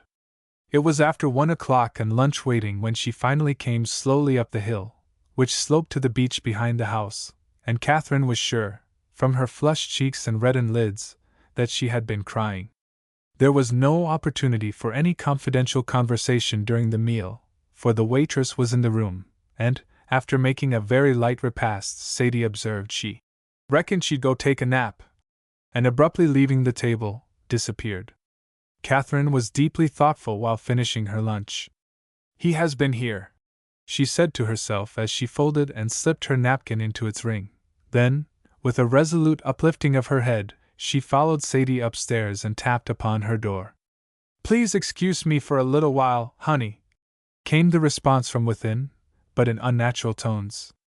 "But, Sadie, I am sure that something is troubling you, and besides, I have an item of important news to tell you," her friend persisted. "Well, then, come," was the reluctant reply, and Katherine entered, to find the girl, as she had surmised, in tears. "I knew it, dear," she said, going to her side. "I was sure you were grieving about something, and I believe that Ned Willard is the cause of it. I saw him this morning when I was out with Dr. Stanley." "You did? He didn't say that he had seen you," exclaimed Sadie, in astonishment. Then, realizing how she had committed herself, she colored a vivid scarlet and fell to weeping afresh. "Ah, then he has been here," said Katherine. "I thought so, when you came in to lunch." There was a moment of awkward silence, then she resumed. "Sadie, I do not wish to force your confidence, but I am going to tell you frankly what is on my mind, and I hope you will feel it is only my friendship for you that impels me to say it. I noticed, for a long time before school closed, that you were not yourself, that you were depressed and unhappy, and I was confident that Mr. Willard was the cause of it, that it was on his account you refused to go to Europe with your guardian. It even seemed to me that you were almost on the point of taking some step, doing something rash, from which you instinctively shrank, and when I asked you to come home with me you seized the opportunity as a loophole of escape. Of course, I have not been blind, and I have suspected that certain letters which have come to you here were from Mr. Willard, and when I saw him today I feared he had followed you and would make you wretched again. I did not know him at first, but he recognized me and spoke to me." She paused irresolute for a moment, then continued. "I am going to tell you all, Sadie, for I know it is right you should learn the truth. Dr. Stanley looked amazed when Mr. Willard spoke to me, and inquired if I knew the man. I told him I had simply been introduced to him, and he said, 'He is a person whose acquaintance is very undesirable. He is a drunkard and a gambler. He belongs to a good family, but he is their thorn in the flesh, because of his dissolute ways. Perhaps this sounds harsh, even unkind to you, but I am trying to do by you as I would by my own sister if I had one. I don't want you to spoil your life, Sadie." The girl had been growing more composed during Katherine's revelations, and when she concluded she sat up on the bed, threw her handkerchief away and faced her. "I am glad that you have told me this, Katherine," she said, drawing a deep breath. "And I have longed, ever since I came to this house of peace, for it has been that to me, to tell you this secret that has been eating my heart out. I did continue to meet Ned on the sly, even after I promised you, last spring, that I would not. I wrote him, as I told you I would, about going to Mr. Farnsworth and doing the square thing, but he only laughed at me and still insisted upon seeing me the same as ever. I really am fond of him, honey, she confessed, a vivid blush suffusing her face. Ned has good qualities, in spite of his faults. I know that he has been in the habit of drinking some, but we Southerners don't mind that as much as you Northerners do. I didn't know about his gambling, that seems dreadful. I know he thinks the world of me, for when my guardian said he was going to take me to Europe he was perfectly wild about it, so that is why I gave it up. Then he wanted, oh, Katherine, how can I tell you? And the scarlet face went down upon the pillow again. Yes, dear, I suspected it. I almost knew that he wanted you to marry him secretly, and you came very near consenting, would have taken the irrevocable step perhaps if I had not asked you to come with me, gently interposed her friend. Katherine, what made you think that? And the girl started up again, amazed. Oh, several things. Your fits of abstraction, your homesickness, your wretchedness, and the remarkable reaction that followed your acceptance of my invitation. Well, honey, it was true, and I shall always love you for saving me from that, for I knew it was wrong. I was beginning to get my eyes open a little, though, and to feel that Ned should not have asked me to marry him in any such way, but I hardly knew which way to turn, Sadie confessed, with downcast eyes. Of course, I am glad to have you with me, but perhaps going to Europe would have been the better plan. It would have taken you out of his way, Katherine thoughtfully observed. I couldn't leave, I didn't want to, faltered her companion, and Katherine sighed as she saw that there was an even stronger attachment here than she had suspected. He has been trying to persuade me to go away with him ever since I came here, Sadie resumed, and evidently determined to keep nothing back. And today he came upon me suddenly while you were away, and he wasn't very kind. Her lips quivered painfully over those last words. But, she presently went on, since I have been here many things have begun to seem different to me, and I had made up my mind to go back to school and do my very best next year, but if Ned is going to keep on bothering me like this, I shall be wretched. If he comes again I think we will have to let Papa deal with him, said Katherine gravely. Oh, I wouldn't have your father or mother know anything about it for the world, cried Sadie in distress. I begin to feel ashamed of the whole affair myself, and I would not marry him on the sly now for anything. But he claims that I am pledged to him, and says he will make trouble for me if I try to dodge him. And the girl nervously twisted a diamond ring, which she wore on the first finger of her left hand. There is nothing to prevent you from releasing yourself from any such rash pledge if you choose to do so, said Katherine. Then she asked, Is that your engagement ring, dear? Yes, but I haven't dared to wear it on the right finger, for I didn't want anyone to know, she admitted, with a blush of shame. Katherine leaned forward and smiled fondly into her eyes. You understand, I am sure, that I do not wish to meddle in an affair of this kind, but if you will allow me, I would advise you to return that ring at once. Tell Mr. Willard that you revoke your promise to him, and that henceforth he is to leave you unmolested. Think it over, Sadie, and I am sure your own good judgment will tell you this would be the wiser course. Now I will leave you to take your nap, for I think you need it. And kissing her softly, she left the room. The next morning a great burden rolled from her heart when she saw Sadie hand the postman a letter and a small package on which there was a special delivery stamp, and she earnestly hoped that this step in the right direction would forever end the disagreeable affair. The following day the Seabrooks arrived, and our brown-eyed lassie was very happy to have so many of her school friends around her, but it was impossible not to see how pale and worn Mrs. Seabrook looked, and that Dorry had failed not a little. After a few days, however, the child appeared to improve a trifle, and everybody else began to look refreshed and hopeful once more. Dr. Stanley devoted the greater portion of his time to her, and she was never so happy as when he wheeled her to some point where she could have an unobstructed view of the ocean, and watched the foam-crested waves as they broke upon the rocks on the shore. At times, when she was sleeping or being cared for by the ever-faithful Alice, the physician and his sister might have been found at the Minturn home, where many a pleasant hour was spent on its broad verandas, and where the subject of Christian Science was often the theme of conversation, and Mrs. Minturn was plied with numerous questions by Miss Reynolds and the doctor also. Mrs. Seabrook rarely joined in these discussions, but Katherine observed that she was a very attentive listener. Miss Reynolds had become an enthusiastic student. In fact, she was having class instruction under Mrs. Minturn, and did not hesitate to avow her full acceptance of its teachings. Dr. Stanley maintained, at first, a very conservative attitude, but it was apparent that he had read more on the subject than he was ready to admit. Once he quoted a passage from Unity of Good, footnote, by Mary Baker G. Eddy, and asked Mrs. Minturn to explain it, whereupon Katherine bent a look of surprise on him. He caught her glance, flushed slightly, then smiled. "Yes, Miss Minturn," he said.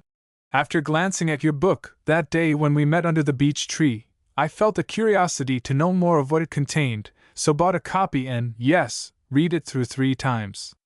Have you read Science and Health?" inquired Mrs. Minturn. "Yes, twice, and Miscellaneous Writings, footnote, by Mary Baker G. Eddy once. What do you think of such a confession as that from a doubly dyed M.D.?" he concluded, with heightened color and stealing a side glance at his sister. "I should say you are getting on pretty well," replied his hostess. "No, I am not getting on at all," he asserted, with an uncomfortable shrug. "I don't understand them, and I find I am at cross purposes all the time." "Yes, I can comprehend that, if you are trying to mix materia medica and science, you will have to drop one or the other, or still be at cross purposes," returned the lady. The gentleman made no reply, and the subject was changed. "Well, Philip, you electrified me this afternoon," Mrs. Seabrook observed, when later they were by themselves at home. "Why? Because of the books I confess to having read?" "Yes. When did you begin to be so interested in Christian Science?" "When that child was healed of seasickness on shipboard." "And are you going to adopt it?" "I don't know, Emily. I haven't reached that point yet." "I should hope not after all your years of study and practice, to say nothing about the expense involved," returned his sister, in a tone of disapproval, for she was exceedingly proud of her successful brother. "Are you becoming dissatisfied with your profession, Philip?" she asked, after a moment. "When I encounter a case like Dory's I am dissatisfied with it," he admitted, with a quiver of his mobile lips. "When I am called to a case that responds quickly to treatment, I feel all the old enthusiasm tingling within me. Then, again, when I attend our medical associations and find the faculty discarding methods and remedies which were once pronounced wonderful discoveries, and substituting something new or something that had years ago been discarded, I become disgusted, and declare there is no science in materia medica, that it is but a bundle of speculative theories, as Mrs. Eddy puts it in her startling chapter on medicine. Footnote: Science and Health. Page 149. "What rank heresy, Phil!" exclaimed his sister, with a laugh. "I know it, and I have been in a very uncomfortable state of mental chemicalization, which is another pat phrase coined by that same remarkable woman, over it for some time. Dear me! What is the world coming to with its ever-changing creeds, doctrines, and opinions? One begins to feel that there is no really solid foundation to anything," replied Mrs. Seabrook, with a troubled brow. "Philip!" with a start and a sudden blanching of her face. "Are you losing faith in your treatment of Dorothy?" "I should have all faith if she were improving under it," he returned moodily. "But she isn't. You are seeing that as well as I." And the mother's voice broke with sudden anguish. "Oh, if you are losing faith, I shall know there is no hope." "Don't, Emily," pleaded her brother. "I really am hoping much from this change."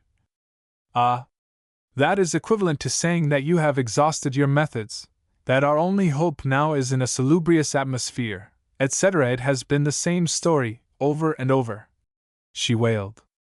"Every physician we have had, his resources having failed, has suggested change of air and scene, and hoped that nature would do the rest. What do you doctors mean by that? What is nature? She concluded, almost wildly. I see, Emily, you feel that is a way of begging the question to secure release from a doubtful position. The man returned sadly. Well, with a sigh. I am forced to admit that none of our remedies are infallible. But it should not be so, he went on thoughtfully. For years I have felt it when disease has baffled me. There should be a panacea, a universal remedy, provided by an all-wise creator for suffering humanity. But to find it! At those words Mrs. Seabrook started and looked up quickly. Have you those books, that you mentioned today, with you? She inquired. Yes. I want to read them. Will would never forgive me for putting them into your hands. Mrs. Seabrook sat suddenly erect. I am not a child that I must have my reading selected for me, she retorted, spiritedly. But I can buy them. Dear, I wouldn't force you to that expense to gain your point, said her brother, as he tenderly laid his arm around her shoulders. They are in my trunk, and you can have them whenever you wish.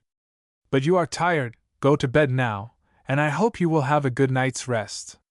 I am afraid I have seemed cross and out of sorts, Phil. Perhaps I also am in a state of mental chemicalization, she said, with a faint smile that ended in a sob. But indeed my heart is very sore. I shall read your books, and if they appeal to me, I shall have Christian Science treatment for my child. And there was a ring of something very like defiance in her voice which smote strangely on her brother's ear, for Emily Seabrook had ever been regarded as one of the gentlest and least self-willed of women. But the reading of the books was postponed, for Dorry began to droop again, and the faithful mother could scarcely be persuaded to leave her even for necessary food and sleep. Mrs. Minturn, Katherine and Sadie were all tireless in their efforts to do something to lighten her burdens. Many a delicacy found its way to the cottage to tempt the capricious appetite of the child. Interesting incidents were treasured to relate to her, and many devices employed to shorten the weary hours. But there came a time that tried them all, for, in spite of the greatest care and watchfulness, the girl contracted a sudden and violent cold, and became so seriously ill that Dr. Stanley, though he gave no sign of his fears, felt that the end was very near. For 3 days he battled fiercely with the seeming destroyer, while her suffering drove them all to the verge of despair. At sunset of the 3rd day, while attempting to change her position, hoping to make her more comfortable, she suddenly lapsed into a semi-conscious state from which they could not arouse her. When this condition had lasted for upwards of half an hour, Mrs. Seabrook turned despairingly to her brother. Can you do nothing, Philip? She asked. I am afraid not, Emily, except to continue giving the stimulants to try to keep the spark of life a little longer, he returned with white lips. His sister caught her breath sharply. Then, will you give her up to Mrs. Minturn? She cried, hoarsely. He bent a look of surprised inquiry upon her. I am going to try it, she went on, still in that unnatural tone. I am going to try to save my child, and I do not care who says no. Philip Stanley went to her, took her white face between his hands and kissed her tenderly, as he said, Very well, Emily, I will go at once for her, and from my soul, I am glad that you have taken this stand. He hurried from the house and went with all speed to the Minturn mansion. He found Mrs. Minturn on the veranda, Katherine and her guests having gone for a walk. Will you come with me? He asked. You are needed at once. He briefly explained the situation to her, and in less than 5 minutes they were both at Dorothy's bedside. Oh, can you do anything for her? Helplessly moaned the heartbroken mother as the woman entered the room. Dear heart, God is our refuge. He is the strength of our life. Of whom shall we be afraid? Mrs. Minturn quoted in calm, sweet tones, as she slipped a reassuring arm around Mrs. Seabrook's waist, and standing thus, she repeated the 91st Psalm through to the end. Then, dropping her face upon her hand, she treated silently for 10 minutes or more. Meantime, Dorothy's half-opened lids had gently closed, hiding the sightless eyes, and she lay almost breathless upon her pillows. Dr. Stanley, alertly observant of every change, believed it was the end, but, having relinquished his patient, Knowing that he was absolutely helpless at this supreme moment, he made no sign. Presently Mrs. Minturn broke the silence. "Will you please leave me alone with her for a while?" she asked. "Oh, I cannot leave my child," panted Mrs. Seabrook, rebelliously. "She is in our father's care, our trust is in him." Mrs. Minturn gently returned. "Go into the next room and lie down. I promise to call you if there is the slightest need, and believe me, I ask only what is best." Dr. Stanley took his sister by the hand and led her unresistingly from the room. He made her go to an adjoining chamber and lie upon a couch, then seated himself beside her. To his amazement, her tense form almost instantly relaxed, and in 20 minutes she was asleep. He sat there with his head bowed upon his hands for nearly 2 hours, thinking as he had seldom thought during his whole life. At the end of that time the door of Dorothy's room was noiselessly opened and Mrs. Minturn beckoned to him. He went to her, softly closing to but not latching the door of his sister's room, to ascertain what she wanted, but with fear and trembling. "Please get me a glass of warm milk," she said to him. "There is some brandy," he began. "No, milk if you please," she returned, and disappeared within the room. A few minutes later he handed the glass in to her, and the door was shut again. Another endless hour and a half he passed sitting upon a balcony that opened off the same floor, waiting for he knew not what. Then Mrs. Minturn came to him with the empty tumbler in her hand. "Have it filled again, please," she said. "Is it for Dorothy?" "Yes, she has taken what you brought before and asked for more." Asked? And in spite of his professional self-poise the man's heart bounded into his throat. "Yes, she is awake, is perfectly conscious and free from pain, though weak to sense, but we know that God is omnipresent strength," Mrs. Minturn replied, with an assurance that proved to him she was confidently resting upon the Rock of Ages, and which also inspired him with hope. When he returned with the milk he longed to go in and see for himself how the child was progressing, but Mrs. Minturn stood in the aperture of the half-open door, and he instinctively knew that his presence was not desired. As she took the glass from him she inquired, "Is Mrs. Seabrook sleeping?" "I think so, she was when I left her." "Pray let her rest," said his companion. "But if she should wake, tell her that Dory is more comfortable, that I shall remain with her all night, and do not wish to be disturbed. And you, Dr. Stanley," with gentle authority, "you must try to rest also. You may safely trust the child to God, and with me as his sentinel, for she is doing well. But first, if you will slip over to the house and ask Katherine to send my night wrapper, I can make myself more comfortable. Just drop it outside the door, then go to bed and be not faithless but believing. Good night." She softly closed the door, and the man went obediently to do her bidding, while, after the storm, there was a great calm in his heart. Chapter 20. Interesting Developments. Philip Stanley sped across the street to do his errand and inquired for Katherine. She heard his voice and went directly to him when he told her what her mother had just said about Dory, and the light that leaped into her great brown eyes inspired him with fresh hope. "Ah! Mamma is holding her in the secret place, and we know she is safe," she said in a reverent tone. She quickly brought the wrapper, then, with a brief handclasp, he bade her good night, and retraced his steps. Before going upstairs he sought the kitchen, where the cook was lingering, thinking something might be needed, and ordered a dainty lunch prepared. Then, taking both tray and garment, he left them at Dory's door and passed on to the next room to find his sister just waking. "Philip!" she cried, starting up. "I have been asleep." "Yes, Emily, for more than 3 hours, I am glad to say." "Oh, how inconsiderate of me!" "And Dory?" she questioned, in a quavering voice. "Is more comfortable. She has been awake twice, and had 2 glasses of milk," replied her brother, as he laid a gentle, but restraining hand upon her shoulder, for she was on the point of rising. She regarded him wonderingly. "Philip! I can't believe it! I must go to her," she said, almost breathless. "No, Mrs. Minturn is going to remain all night. She says she is not to be disturbed, and we must respect her wishes," said Dr. Stanley, authoritatively. "She will call you if you are needed, but says she wants us both to rest, if possible. Now lie down again, dear, and I will sit in the Morris chair in the hall, to be near if you wish to speak to me." Mrs. Seabrook sat irresolute a moment, her eyes anxious and yearning. "Emily, you have voluntarily given Dorry into God's hands.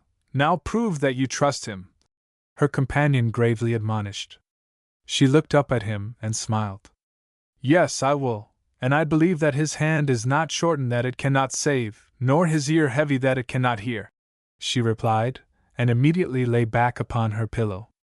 Her brother covered her with a shawl, then left her with a thankful heart, for he knew she was sadly in need of rest. Going to his room, he secured his copy of Science and Health, and retracing his steps, settled himself to read by the table in the hall, which was often used as a sitting room. As he sat down, he observed that Mrs. Minturn's wrapper and the tray had disappeared. Then he became absorbed in his book. The next he knew, a hand was laid softly on his shoulder, and starting erect, he saw that a new day was just breaking and Mrs. Minturn standing beside him, looking as fresh and serene as if she had just come from hours of sweet repose instead of from a long night's vigil. "Dorry is hungry," she said, "and I think it would be well if you would arouse one of the maids and have something nice prepared for her." "I will. What shall it be?" said the man, springing nimbly to his feet, but scarcely able to credit his ears. "A dropped egg and a slice of toast, with a glass of milk, will perhaps be forthcoming as quickly as anything." "Wait, Phil, don't call anyone." "I will get it," interposed Mrs. Seabrook's voice, just behind them. "Dorry hungry?" she added, wonderingly. She had heard Mrs. Minturn's request, and hurried out to convince herself that she was not dreaming. "Yes, so she says," said Mrs. Minturn, smiling serenely into the questioning eyes. "And when her breakfast is ready, I think she will prove the truth of her words to you." Away sped the mother, marveling at what she had heard, but with a hymn of praise thrilling her heart. And 10 minutes later, as she moved lightly over the stairs again, she heard a sweet, though weak, voice saying, "Listen, Mrs. Minturn, just hear the birds sing." Philip Stanley heard it also, as he sat in the hall, his head bowed upon his hands, while great tears rolled over his cheeks and dropped unheeded on the floor, and, as the feathered choristers without sweetly chirped their tuneful matins, his grateful heart responded with reverent joy. "Glory to God in the highest." As Mrs. Seabrook entered Dorry's room and saw the change in the loved face, still very thin and white, it is true, but with a look of peace on the brow, the eyes bright, the pale lips wreathed with smiles, her composure well nigh forsook her. "Mamma, hear the birds, and it isn't sunrise yet," she said again, as her mother approached her. "Yes, dear, but I hear what is far sweeter music to me," the woman replied, making a huge effort at self-control. "So you are hungry, Dorry?" she added, bending to kiss the lips uplifted to greet her. "Yes, really and truly hungry, and so happy, for my cold and the pain are all gone. How kind of Mrs. Minturn to stay with me! Did you sleep, Mamma? Like a kitten, dear? I think we have a great deal to thank Mrs. Minturn for," said Mrs. Seabrook, bending a grateful look upon her friend. "That tastes good," Dorry observed as she partook, with evident relish, of the delicately prepared egg. "And how nicely you do toast bread! It looks almost like gold." She was silent a moment, then resumed. "Mamma, I wish you could have heard how beautifully Mrs. Minturn talked to me, last night, every time I awoke, and repeated such lovely things from the Bible. Of course I have heard them before, but somehow they sound different as she says them. And you begin to see that God never made or intended anyone to be sick or suffer, that it is your right to be well and strong. You will try to think of that often today, will you not, Dorothy?" said Mrs. Minturn, as she lifted the small hand near her, to find no fever but a gentle moisture in the palm, instead. "Yes, and I've a better idea now of what Miss Katherine once said about God, that He is mind and perfect, and if we would let this perfect mind rule us we would be well. What was that you read me from your little book about it feeding the body?" the girl earnestly inquired. Mind constantly feeds the body with supernal freshness and fairness. Footnote. Science and Health. Page 248, quoted Mrs. Minturn. Yes, that was it. If that is true, people should never be sick, said Dorothy, with a little sigh. No, and they would not be if they only knew how to let the divine mind control them. You are going to learn how, Dorothy, and so find yourself growing strong and well with every day, said Mrs. Minturn with a cheery smile. I wish I knew more about it, Dorothy wistfully observed. Mamma, why cannot we have a book like Mrs. Minturn's? We will have, dear, was the prompt response. Have you had enough? As the girl gently put away the half-eaten slice of toast. Yes, when I have had the milk. She drank it all and then lay back, smiling contentedly. It is so nice not to have any pain, she added. It makes me love everybody. Ha! Uncle Phil, for the man was peering in at the door, unable to keep away a moment longer. Come here and I will kiss you good morning. Mrs. Seabrook could bear no more and stole away with her tray to hide the tears she could no longer restrain. Mrs. Minturn followed her. I am going now, she said, but I shall continue to work for Dorry all day, at intervals, and will run over now and then. All is going well, so be not afraid, only believe. How can I ever express what is in my heart? Faltered Mrs. Seabrook, tears raining over her face. You do not need to try, for I know it all, having once been almost where Dorry seemed to be last night, her friend returned. But do not make a marvel of it, just know that God's ways are divinely natural, and that it is unnatural for anything but health and harmony to exist in His universe. I have left my book, and you can read to her if she expresses a wish to have you do so. There were very grateful, reverent hearts in the Hunt cottage that day and during the days that followed, for Dorothy continued to improve rapidly and steadily, and there was no return of the old pain that had made life so wretched for her for years.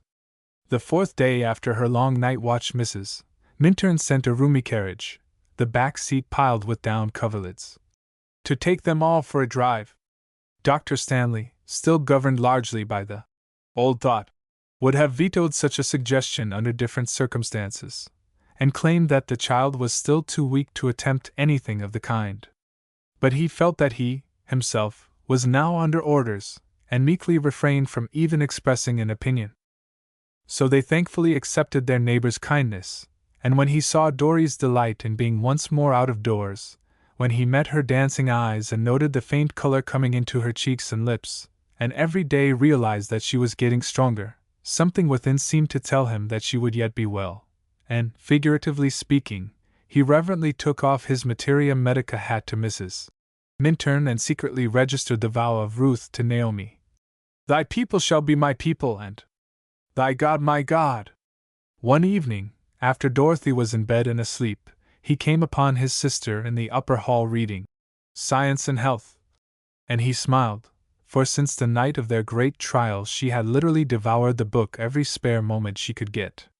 Have you written anything about our recent experiences? He inquired, as she glanced up at him. No, and I am not going to, just yet. Of course, I have written him, she hastened to add. But I have said nothing about Dorry, except that she is improving. I think thoughtfully. I will make open confession by another week, for I had a talk with Mrs. Minturn this afternoon, and she feels that it is hardly fair, that she is not quite justified to go on with the treatment without his consent. Suppose he should still object? Suggested Dr. Stanley. Oh, he will not. He cannot when he learns the truth and of the great change in her, that the old pain is gone and she sleeps the whole night through. Earnestly returned Mrs. Seabrook, but flushing hotly, for she had been secretly dreading to tell her husband of the responsibility she had assumed. Well, when you are ready to write, let me know, for I also shall have something to say to him, said her brother gravely. A week later, 2 voluminous letters, charged with matter of serious import, went sailing over the ocean on their way to Paris, where it was expected they would find Professor Seabrook, who, having turned his face homeward, would spend the last week of August there. Each was characteristic of the writer. the mothers touchingly pathetic in describing the valley of the shadow through which they had passed, and glowing with love and gratitude to God in view of the present hopeful and peaceful conditions, closing with an earnest, even piteous, appeal for her husband's unqualified consent to continue Christian Science treatment. The young physician was no less earnest in laying the case before his brother-in-law, but rather more logical and philosophical in discussing it, as well as very positive in his deductions. In conclusion, he wrote, "Perhaps you may be surprised to learn that I have been reading up on this subject during the last few months. But, as I have also been practicing medicine, at the same time, the mental conflict has been something indescribable. I told myself, in my presumption and egotism, that if there was healing power in Christian Science I would look into it and utilize it in connection with my own methods. The result has been a state of perpetual fizz. I know no better word to describe it, and now, after our recent experience, I find myself willing to sit humbly at the feet of higher authority and learn of a better and more efficacious healing art than I know of at present. For, I tell you in plain terms, Dorothy was dying. She was past all human aid when that blessed woman came, like an angel of peace, to us, and in one night brought back our darling from the border of the unseen world. She, with her understanding of Christian Science, saved her. There can be no doubt on that point, and the child is better than I have ever seen her since her accident. There has been no return of pain, and you can imagine what that means to us all. She sleeps well, and has a healthy, normal appetite. But Mrs. Minturn is very conscientious, says she cannot work in a divided household, and must have your approval, if she is to go on with the good work. Now, Will, be a man, put your prejudices away on some upper shelf, or, better still, cast them to the winds, pocket your ecclesiastical and intellectual pride, and give Dorry a chance. I am convinced there is more in this philosophy than we have ever dreamed of, and I am going to know more about it. Cable just 2 words, go on, if you are willing, and, at the rate she is going on now, I'll wager a hat against a cane that you won't know your own daughter when you arrive. Bring the cane, please! In the same spirit of good fellowship as ever. Affectionately yours, Phil." There was a season of anxious, yet blessed, waiting after these letters were dispatched. Blessed for Dorothy, who was gaining every hour, and happy as the day was long; anxious for Mrs. Seabrook, who could not quite divest herself of the fear of her husband's disapproval, even though Mrs. Minturn was constantly admonishing, "Let not your heart be troubled," and working to demonstrate that there could be no opposition to truth and that the work, so well begun, could not be hindered by bigotry, pride, or self-will. At last, one morning there came a cable message, just 2 words, as Philip Stanley had requested, but not what he had asked for. "Sail today." Mrs. Seabrook read aloud from the yellow slip, and lost color as she looked anxiously into her brother's eyes and questioned, "What shall we do?" "We will ask Mrs. Minturn," he gravely replied. So the message was taken to her, and after a thoughtful silence she turned with her serene smile to the waiting mother. "We will go on," she said. "The question is ignored, and silence gives consent until we have more definite instructions." And go on they did, all working together, praying, reading, trusting, while they waited for the white-winged vessel and the traveler that were speeding towards them. 3 days later, a black-bordered envelope was handed Katherine. "It has no more power than you give it, dearie," observed her mother, who saw that she did not at once open it. The girl thanked her with a smile, and instantly broke the seal. "It is from Jenny Wilde, Mamma," she said, as she turned to the signature on the last page. Then she read aloud, "Dear Miss Minturn, Auntie is gone, and it was all so sudden and awful I cannot realize it even yet. She just went to sleep last Thursday, in her chair, and never woke up. She was so dear, and I loved her with all my heart, and it seems to take everything out of the world for me, for her going leaves me alone, with no one to love, or have a kindred feeling for me. I had planned to do such great things for her when I should leave school, so that she need not work every minute to support me, and now I can do nothing and have been a burden to her all these years. It is dreadful to be a stray waif, your identity lost, and your only friend swept out of the world without a moment's warning.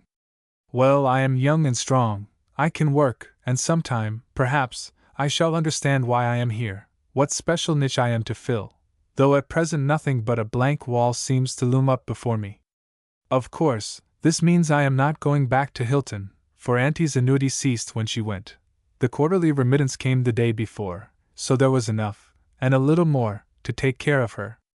I am going, tomorrow, to Jerome's, to see if I can get a place in the store.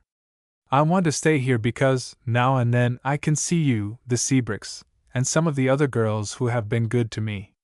Please write to me, dear Miss Minturn. I thought of you first in my trouble, for you always have something so comforting to say when one is unhappy. Do you know anything about Prof. and Mrs. Seabrook, or how Dorothy is? Lovingly yours, Jenny Wilde. There was a long silence, after Katherine finished reading this epistle, during which both mother and daughter were absorbed in thought. They were alone, for Miss Reynolds had left a few days previous, and Sadie had gone to Boston to do some shopping. Mamma, said Katherine, at length, breaking the silence, there is Grandma Minturn's legacy. Mrs. Minturn lifted a bewildered look to her. Ah, she said the next moment, as she caught her meaning. I understand, you want to use it for Jenny. Yes, it is too bad for her education to be stopped. She is a conscientious student, in spite of her pranks, and I cannot endure the thought of her going into a dry goods store as a clerk. Katherine replied. But the will states that the legacy is to be used for a European tour, or a wedding trousseau, or… I know, but Mamma, I've had my European tour with you, such a lovely one too, Katherine interposed. While as for the trousseau, this with a faint smile, that is a possible need so far away in the dim distance as to be absolutely invisible at present. So if you will let me use the money for Jenny I shall be happy, and I am sure it will be bread well cast upon the waters. Dear heart, replied her mother, in a voice that was not quite steady. It is a lovely thought, but we cannot decide so important a matter without consulting your father. If he approves, you have my hearty sanction. John Minturn, big-hearted, whole-souled, and always ready to lend a helping hand to a needy brother or sister, was deeply touched by Katherine's generosity. Well, my girlie, I guess you can do about as you have a mind to with Grandma's legacy, he said, when she unfolded her plan to him. To be sure, she stated what it might be used for, but I think she meant you to get what you most wanted with it. You've had the trip abroad, as you say, and, with a twinkle in his eyes that brought the color to her cheeks, when the wedding finery is needed, which I hope won't be for a long time yet, I imagine it will promptly be forthcoming. Thank you, Papa. I wonder if any other girl manages to get her own way as often as I do, said the happy maiden, as she gave his ear a playful tweak and supplemented it with a kiss on his lips. Well, Miss Philanthropy, for once I'll concede that it is an irresistible way, he retorted, then added more seriously. And I think we will insist that Miss Wilde shall return to Hilton as a regular student, and have no outside duties to handicap her in the race, for the next 3 years. That was my own thought too, Papa, but, with a look of perplexity, there are nearly 3 weeks before school opens, and I am wondering what she will do with herself during that time. Oh, that is easily managed. Tell her to board with some nice family, and be getting her finery in order. Judging from what is going on upstairs, she'll need a few stitches taken as well as some other people whom I know, returned the man, with a chuckle, for, unlike the majority of his kind, he took a deep interest in the apparel of his wife and daughter, especially in the pretty nothings, which adds so much to the tout ensemble. But upon confiding her plans to Mrs. Seabrook, that lady at once vetoed the boarding proposition. Tell Jenny to go directly to the seminary and remain with the matron and maids, who will be there next Monday to begin to put the house in order, she had said. And, as she knows where everything belongs, if she will oversee our rooms put to rights, I shall feel that I need not hurry back. So, with a happy heart, Katherine wrote immediately to her protégée a loving, tender letter, which also contained sympathetic messages from all her other friends. Then, with great tact, she unfolded her own plans and wishes regarding her future, and in conclusion said, Jenny dear, never again say that you are a stray waif, for nothing ever goes astray in God's universe. Your identity is not lost, for you are God's child, and that child can never be deprived of her birthright, nor of any good thing necessary to her happiness or well-being. Neither have you been deprived of your only friend, nor has she been swept beyond the focus of your love, or you of hers. The bond that existed between you can never be broken, for it was, and still is, the reflection of divine love that is omnipresent. I am looking forward to our reunion, and shall think of you often as the days slip by. With dear love, Katherine Minturn. The response which Katherine received to the above letter drew tears from her eyes, for Jenny's full heart overflowed most touchingly, showing a depth of grateful appreciation that did her much credit. While still grieving for her dear auntie, she could not restrain her joy in view of the great boon of going back to school, and wrote of it. I did not think anything could make me so happy again, and I can never tell you how I love you for it. I will improve every minute. I will make you all proud of me. No one shall ever have cause to call me Wild Jenny again, and when I graduate and get to teaching I shall pay you back every penny it has cost to fit me for it. One evening, after dinner, the Minturns went, with some friends who were visiting them, to Katherine's favorite outlook, and, as they were passing the Hunt cottage, they saw Dr. Stanley on the porch and invited him to join them. The sun was just setting as they reached their point of observation, where the view, illuminated by the vivid crimson and gold in the western sky, was impressive and magnificent beyond description. They lingered long, as if loath to leave the enchanting prospect. But, as the softer shades of twilight began to steal gently like a veil of gauze over the scene, they turned their faces homeward once more. As she was on the point of following, Katherine found Dr. Stanley tarrying beside her. "Will you wait a moment?" he inquired in a low voice, which impressed her as sounding not quite natural. She paused with an inquiring look, and he led her back towards the edge of the bluff. "Miss Minturn, do you see a vessel far out at sea?" he asked. "Yes, it is a—" "Pardon me, please," he interposed. "It is a 5-masted schooner, with sails all set, is it not?" "Why, yes," she began, turning to him in surprise, to find him looking off at the vessel, his right eye covered with one hand. For a moment she could not speak. Then her face grew luminous with a great joy as she realized what it meant. "Oh," she breathed softly. "Yes, I can see," he said. "The sight has been slowly coming during the last month, and I have dimly discerned things around me. Yesterday Mrs. Minturn made a startling statement regarding sight being spiritual perception, that it is not dependent upon the physical eye, the optic nerves, etc., but upon mind, the all-seeing God, and I caught a glimpse of something I had not comprehended before. Today I found I could read my science and health clearly, with both eyes, but I have not spoken of it to anyone until now. 'Twas you who first assured me that such a boon could be conferred. Miss Minturn," he removed his hat and bowed his head reverently. "All honor to the science of sciences and to her, the inspired messenger through whom it has been given to a needy world." Chapter 21. The Traveler Returns. One evening Sadie was sitting by herself upon the veranda that overlooked the ocean, and where she was watching a glorious full moon which seemed to be rolling straight out of the glimmering sea into the cloudless vault above. It was unusual for her to be alone, but Mrs. Minturn had slipped away for a chat with Mrs. Seabrook, and Katherine, at the invitation of Dr. Stanley, had gone for a walk to the library in search of an interesting book for Dorothy. Sadie had changed much during her summer with her friends. She had grown more thoughtful, more self-poised, more orderly and systematic in her ways, while, it goes without saying, she had become deeply attached to every member of the family. Just now she was absorbed in a mental discussion with herself regarding what would be the most acceptable and appropriate gift she could offer each one, to attest her appreciation of their united kindness and unrivaled hospitality in taking her so lovingly into their household for the long vacation.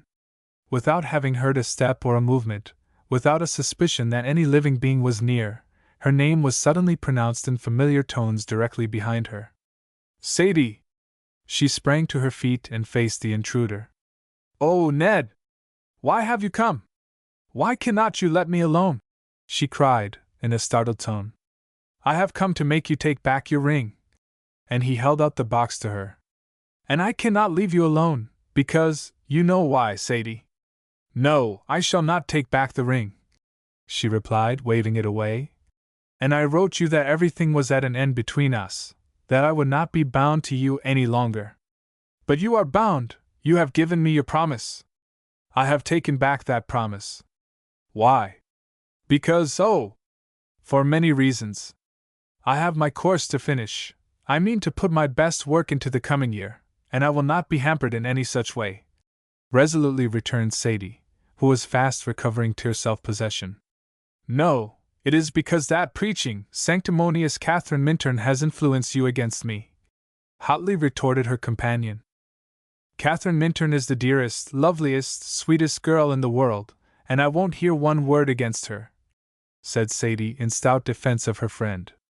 Well, what are some of your other many reasons? Demanded Mr. Willard, and quickly retreating from what he saw was dangerous ground. I reckon I'm under no obligation to give them, slowly returned the girl, after a moment of thought. It is sufficient that I have decided to end everything. Now please let that settle it, and don't try to see me again. Don't you care for me any more, Sadie? What have I done? What fault have you to find with me? Have you no fault to find with yourself, Ned Willard? Are you satisfied with the life you are living? Gravely inquired Sadie, but ignoring his queries. But you would be the making of me, Sadie. Under your influence I could be anything, everything you could wish. Well, now, doesn't that strike you as rather a weak argument for a man to offer for himself? Returned his companion, lapsing into her southern drawl which, of late, had not been so prominent. To ask a girl to bind herself irrevocably to him for life and holding out as an inducement the privilege of reforming him? And there was a note of scorn in the lazy tones that stung the man to sudden anger. I swear I will not be trifled with in any such way, he passionately exclaimed. You shall rue your words, Sadie Minot. I reckon I'd better go in, she interrupted, and turned haughtily from him. You won't go in yet, he said through tightly shut teeth, as he placed himself in her path. I'll see if. At that instant voices were heard, and turning, both saw Katherine, accompanied by Dr. Stanley, mounting the steps leading to the veranda. With a half-audible imprecation, the baffled intruder sprang upon the railing and vaulted over. But his foot becoming entangled in the vines trailing there caused him to fall heavily to the ground, where, after one sharp cry of agony, he lay silent and motionless. In less time than it takes to record it, Sadie was kneeling beside him, while her friends followed closely after. I will call the coachman. We must get him into the house immediately, said Katherine, who was intent only upon giving instant succor to the injured man. No, vetoed Dr. Stanley, authoritatively. He must not be taken in here. You may call help, however, and I will have him carried to my room, where I will ascertain how seriously he is injured. Then we can decide what further disposition to make of him. The coachman and hostler were summoned, and the unconscious man was borne to the Hunt cottage and laid upon Philip Stanley's bed. Here an examination revealed that the left leg had been broken above the knee, but before an hour had passed, this was skillfully set, and the patient made as comfortable as possible for the night. Dr. Stanley would not permit his sister to be inconvenienced in any way by this addition to their family, but took it upon himself to minister to the sufferer's requirements, which he did with all the ease and skill of a trained nurse. During the first day or two the young man preserved a sullen silence, but as his attendant manifested only goodwill and invariably treated him with the utmost courtesy and kindness, his reserve gradually wore away and he became more communicative. This has proved a pretty unlucky trip for me, he observed on the third morning after the accident, and thus introducing a subject which Dr. Stanley had studiously avoided. Possibly, but you are coming on all right. You have had no fever, no pain, the physician replied. No, and I don't understand that part of it at all, remarked his patient thoughtfully. I have always supposed it was a terrible experience to have a broken bone set. Well, Willard, I have a confession to make to you about that, his companion returned. You were in such a state of collapse Tuesday night I felt you were unfit to decide any question for yourself, and, as I had no anesthetics at hand, I asked Mrs. Minturn to give you a Christian Science treatment, while I performed my duties, and since then I have been trying to work, under her direction, to keep the claims of inflammation and fever from manifesting themselves. Christian Science, repeated the patient, with a short laugh. Well, I've heard that it would do great things, but I never took any stock in it. It seemed like so much twaddle to me. You are sure you're not guying me, doctor? Indeed, I am not. You can rely on what I have told you. All right, the method doesn't signify, so long as I was spared the pain. Then, are you willing to keep on under the same treatment? Inquired his companion. I'll be blamed. I believe you're turning scientist yourself, exclaimed Willard, with a broad grin. But it makes no difference to me what you do, so I get results. You're a first-class doctor, and would be sure to know if anything was going wrong. But confound the luck, I don't want to be laid up here for 3 months, he concluded, impatiently. There will be no need of that. I think by the end of another week you can be put upon a Pullman and go home, was the encouraging response. Home, was the bitter retort. You know I can't go there, Stanley. Well, you are going to be well taken care of, anyway. I shall attend to that, said Dr. Stanley kindly. Doc, you're O.K. You've been mighty good to me, first and last, the patient observed, and flushing with sudden feeling. I suppose you know what brought me down here, he added, after a moment of silence. Yes, I know something about it. You followed Miss Minot here. Why shouldn't I follow her? Was the hot reply. She had promised to marry me. I understand that promise had been revoked. She had no right to revoke it after leading me on. Leading you on? Sternly interrupted Philip Stanley. Willard, don't add to your other sins by laying that at the girl's door, when I've known of your boast that before the year was out you would have a wife and the handling of a cool $300,000. Who told you that? Demanded the young man, with a guilty flush and a shamefaced air. It does not matter who told me. I have it on good authority. But, Stanley, I am fond of her. I really am. Suppose Alfred Bent was fond of your sister, Minnie, in the same way, would you like to have him marry her? The fellow shrank as under a lash, and his eyes blazed. By thunder, no! He vehemently returned. But Alfred Bent has been your inseparable crony during the last 2 years that you have wasted, and there is very little to choose between you. So ask yourself if you are fit to marry a girl like Miss Minot, what right you have to ruin her life and squander her money. I say, Doc, you are piling it on thick, Willard here interposed, in an injured tone.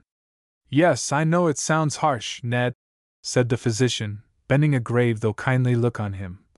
But in my profession, you know we sometimes have to probe and adopt severe measures before a cure can be effected.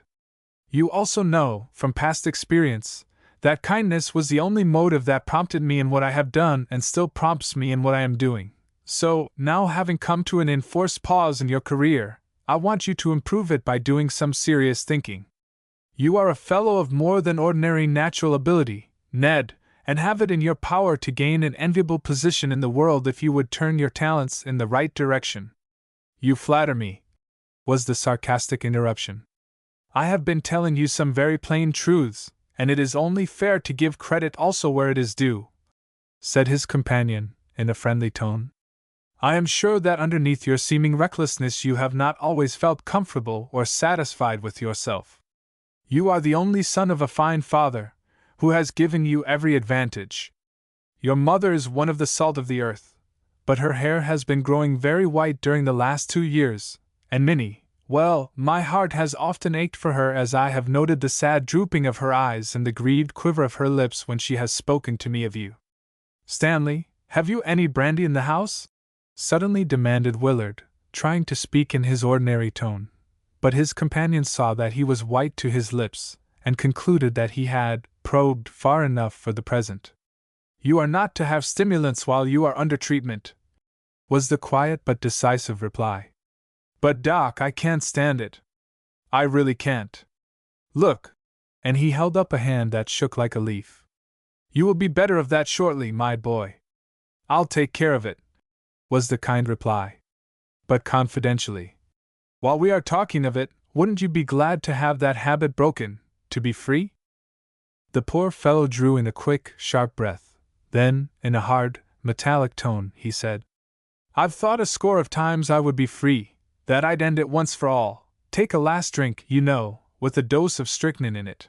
Then, tossing back the hair from his forehead, he added, with an effort to be facetious, I wonder how your science would work on that. I say, Stanley, are you really turning Christian Scientist? Before his companion could reply, a maid appeared in the doorway, bearing a tray on which a tempting lunch was arranged. Dr. Stanley drew a table beside the bed and deftly placed things so that his patient could easily reach them, then, at his request, went below to join his sister and Dorothy at their repast. The subjects of their recent conversation were not resumed, but though the physician was in some doubt regarding the impression made on the young man's mind, it was evident that he cherished no resentment. He did not ask for liquor again, either, though there were times when a certain look in his eyes warned his watchful attendant that the old craving was making itself felt and caused him to flee to his little book and work vigorously on this first venture, which, with Mrs. Minturn's assistance, he was making in Christian Science.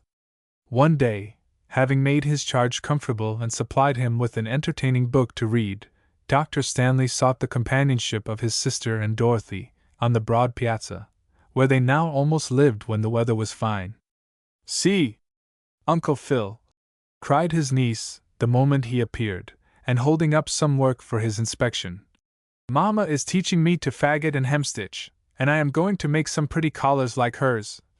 And the eager tone and sparkling eyes told how deeply interested the girl was in the novel employment.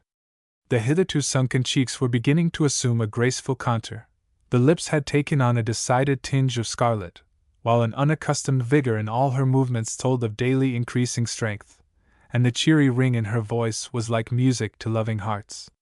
The man bent down to inspect the small piece of linen and the dainty stitches, his face all aglow with inward thanksgiving as he praised her work. We will have you turning dressmaker next and setting up an establishment for yourself, he observed in a sportive tone. Well, why not? She gaily retorted.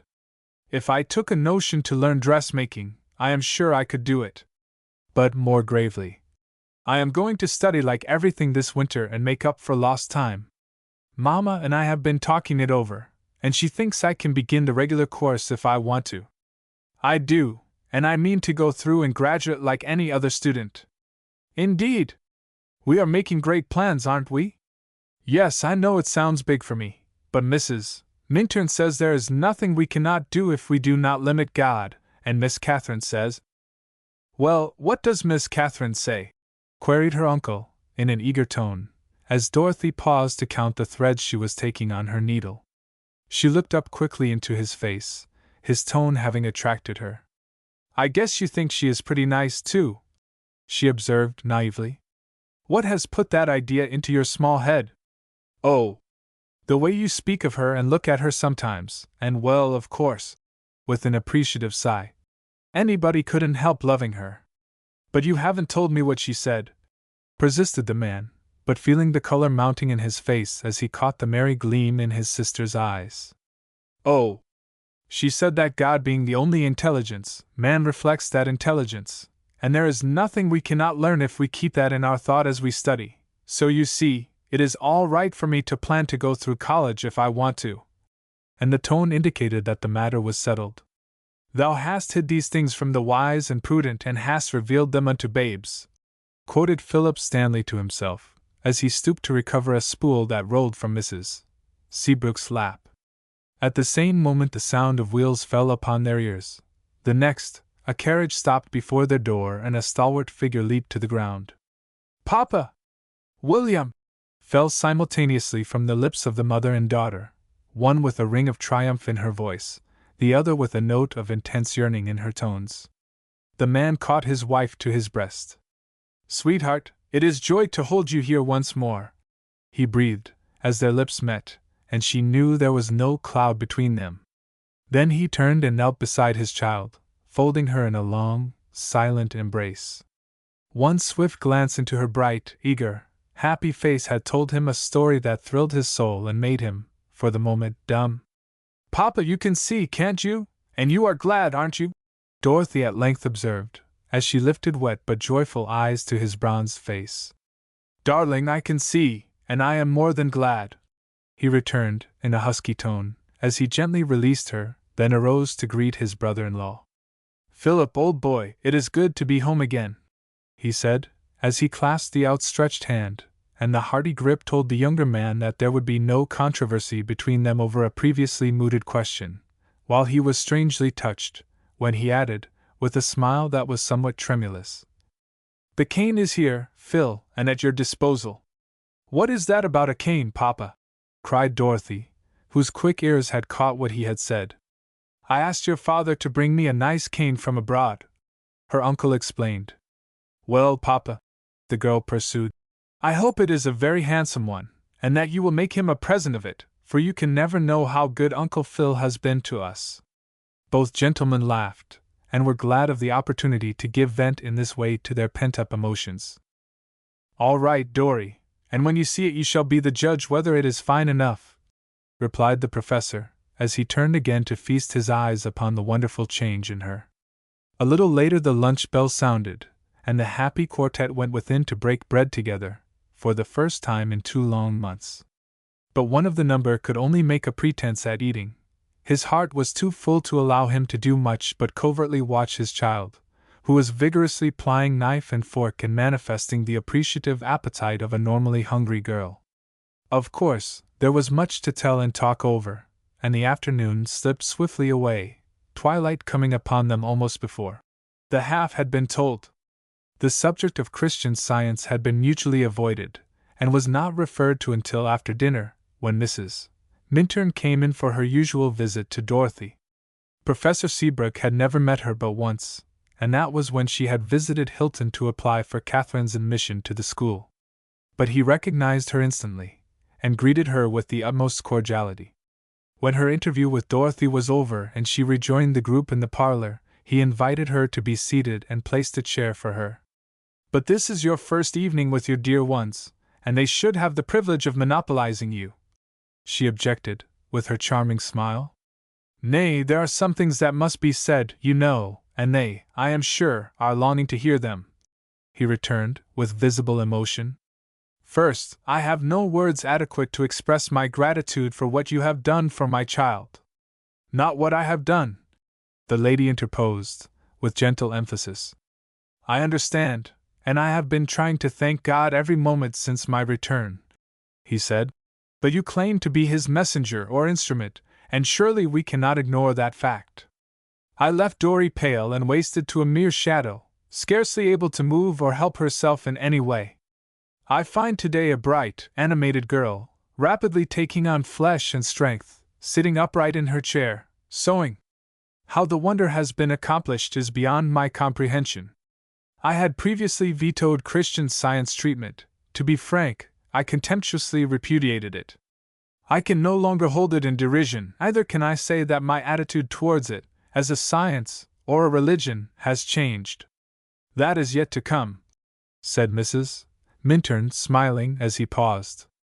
"I have read your textbook," he resumed, "but with a critical frame of mind that has been termed ecclesiastical and intellectual pride." This with a quizzical glance at his brother, who nodded back a sharp assent. "And I could or would find nothing good in it. To me it seemed atheistic, fallacious, heretical." "You perceive I am not sparing myself in these admissions," he interposed. "But I have been doing some serious thinking during my return voyage, and now I am going to read that book again, not to criticize, but to get at its true inwardness if I can. That is a spirit that will surely bring its own reward," Mrs.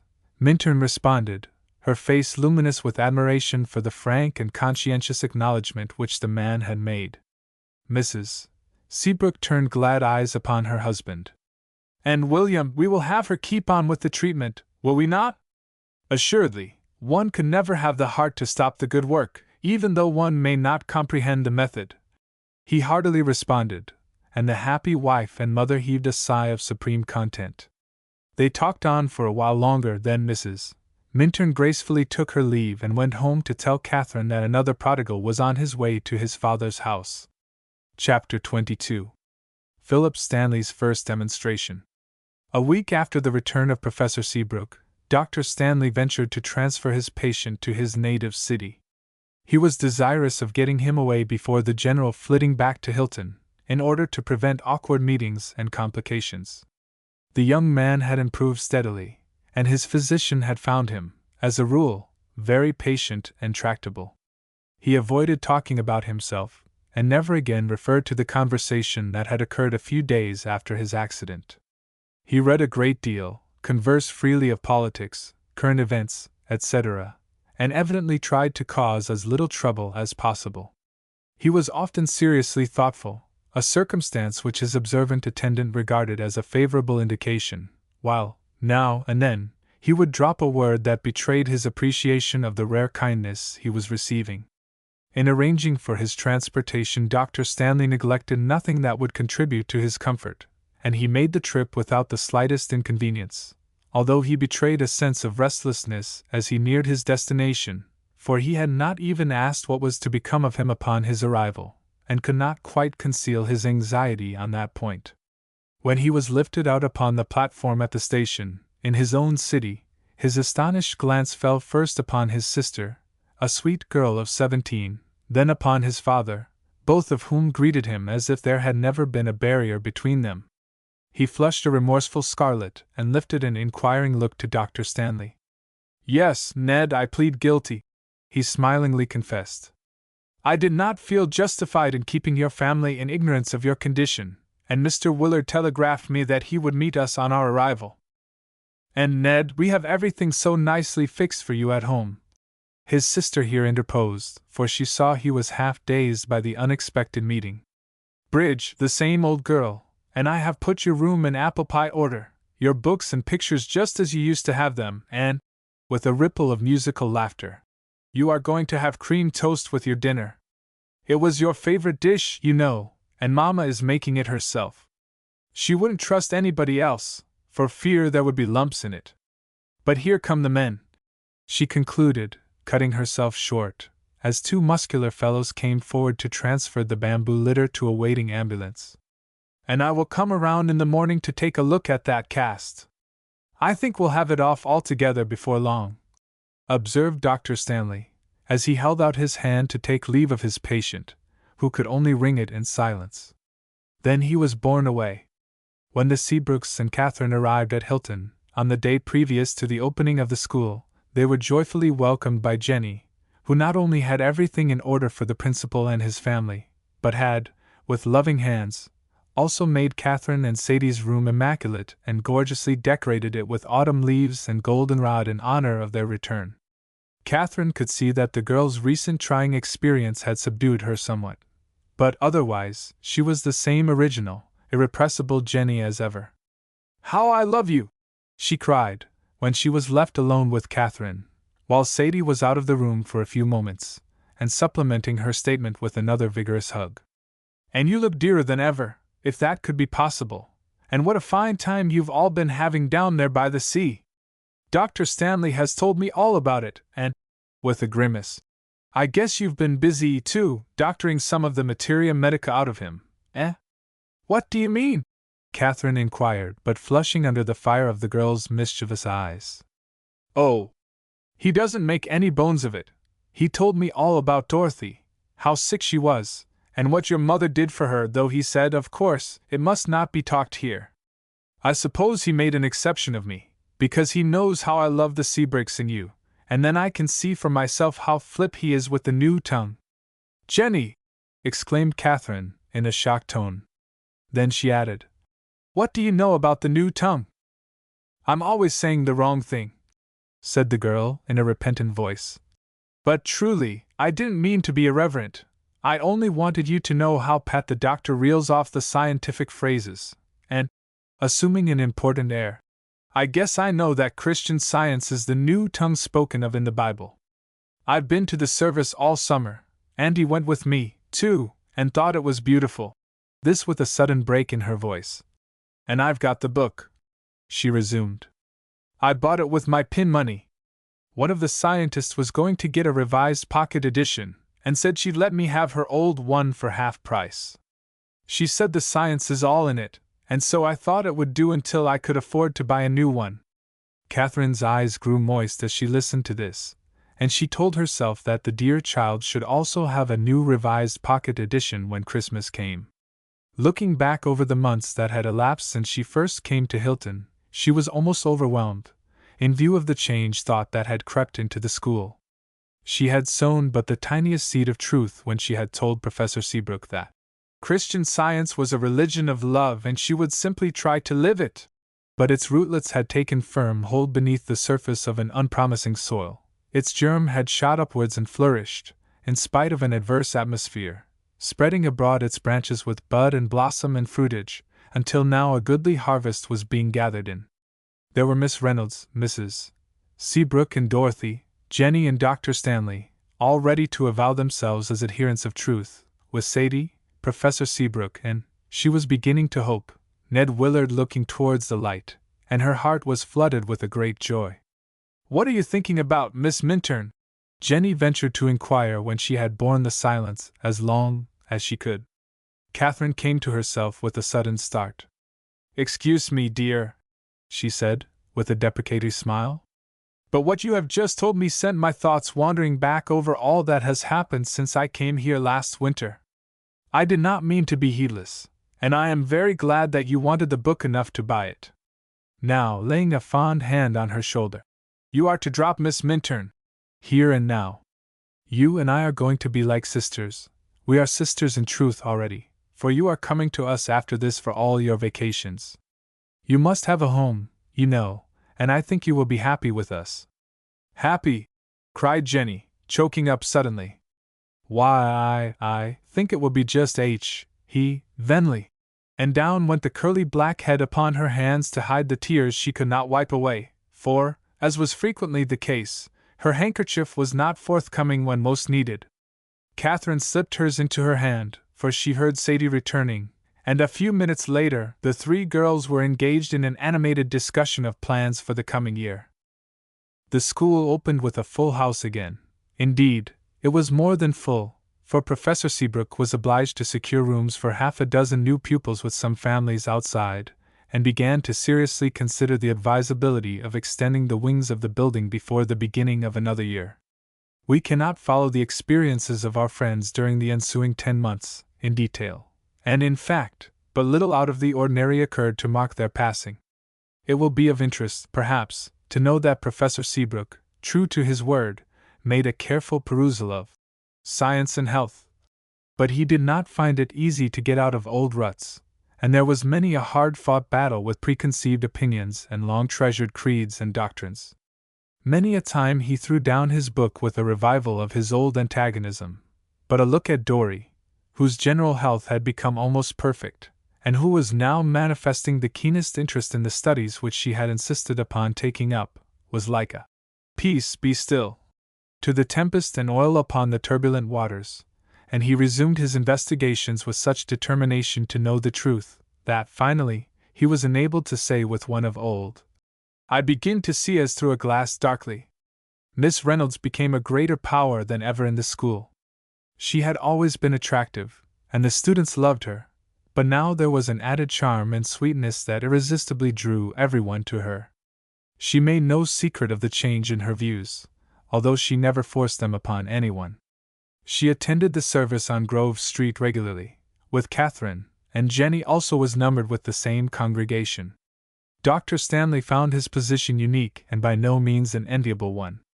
Before going abroad he had built up a fine practice, and most of his patients came back to him on his return, while new ones had flocked to him. Now, however, with his changed thought, he found it exceedingly difficult to decide just what course to pursue, when those who, hitherto, had placed unbounded confidence in him now called upon him to minister again to their necessities. But he had chosen his path. Having become convinced that God and God alone forgiveth all iniquities and healeth all diseases, he had declared that he would never again diagnose a case in accord with the laws of materia medica, write another medical prescription, or deal out ineffectual drugs. Neither did he, as yet, feel that he was prepared to announce himself a Christian Science practitioner. So, when called to his former patients, he had felt it his duty to state his position and, as an entering wedge, suggest that they give the science a trial for their infirmities. Some had openly scoffed at him, others had acted upon his advice, and were greatly benefited, while, in a few instances, he had offered to try what he himself could do, and, to his great joy, had made his demonstration. But the majority dropped him and went over to rival practitioners.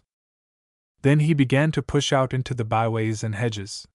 He sought out the suffering poor more than he had ever done before, and here he found a field ready to harvest, where he could preach the new gospel and prove the promise. "The works that I do shall ye do also if ye believe on me." So the growth in his own consciousness went on while he was casting his bread upon the waters, and he also might have been seen, nearly every Sunday morning, in one of the rear seats in the hall on Grove Street, listening intently to the service. One supreme joy came to him during this time.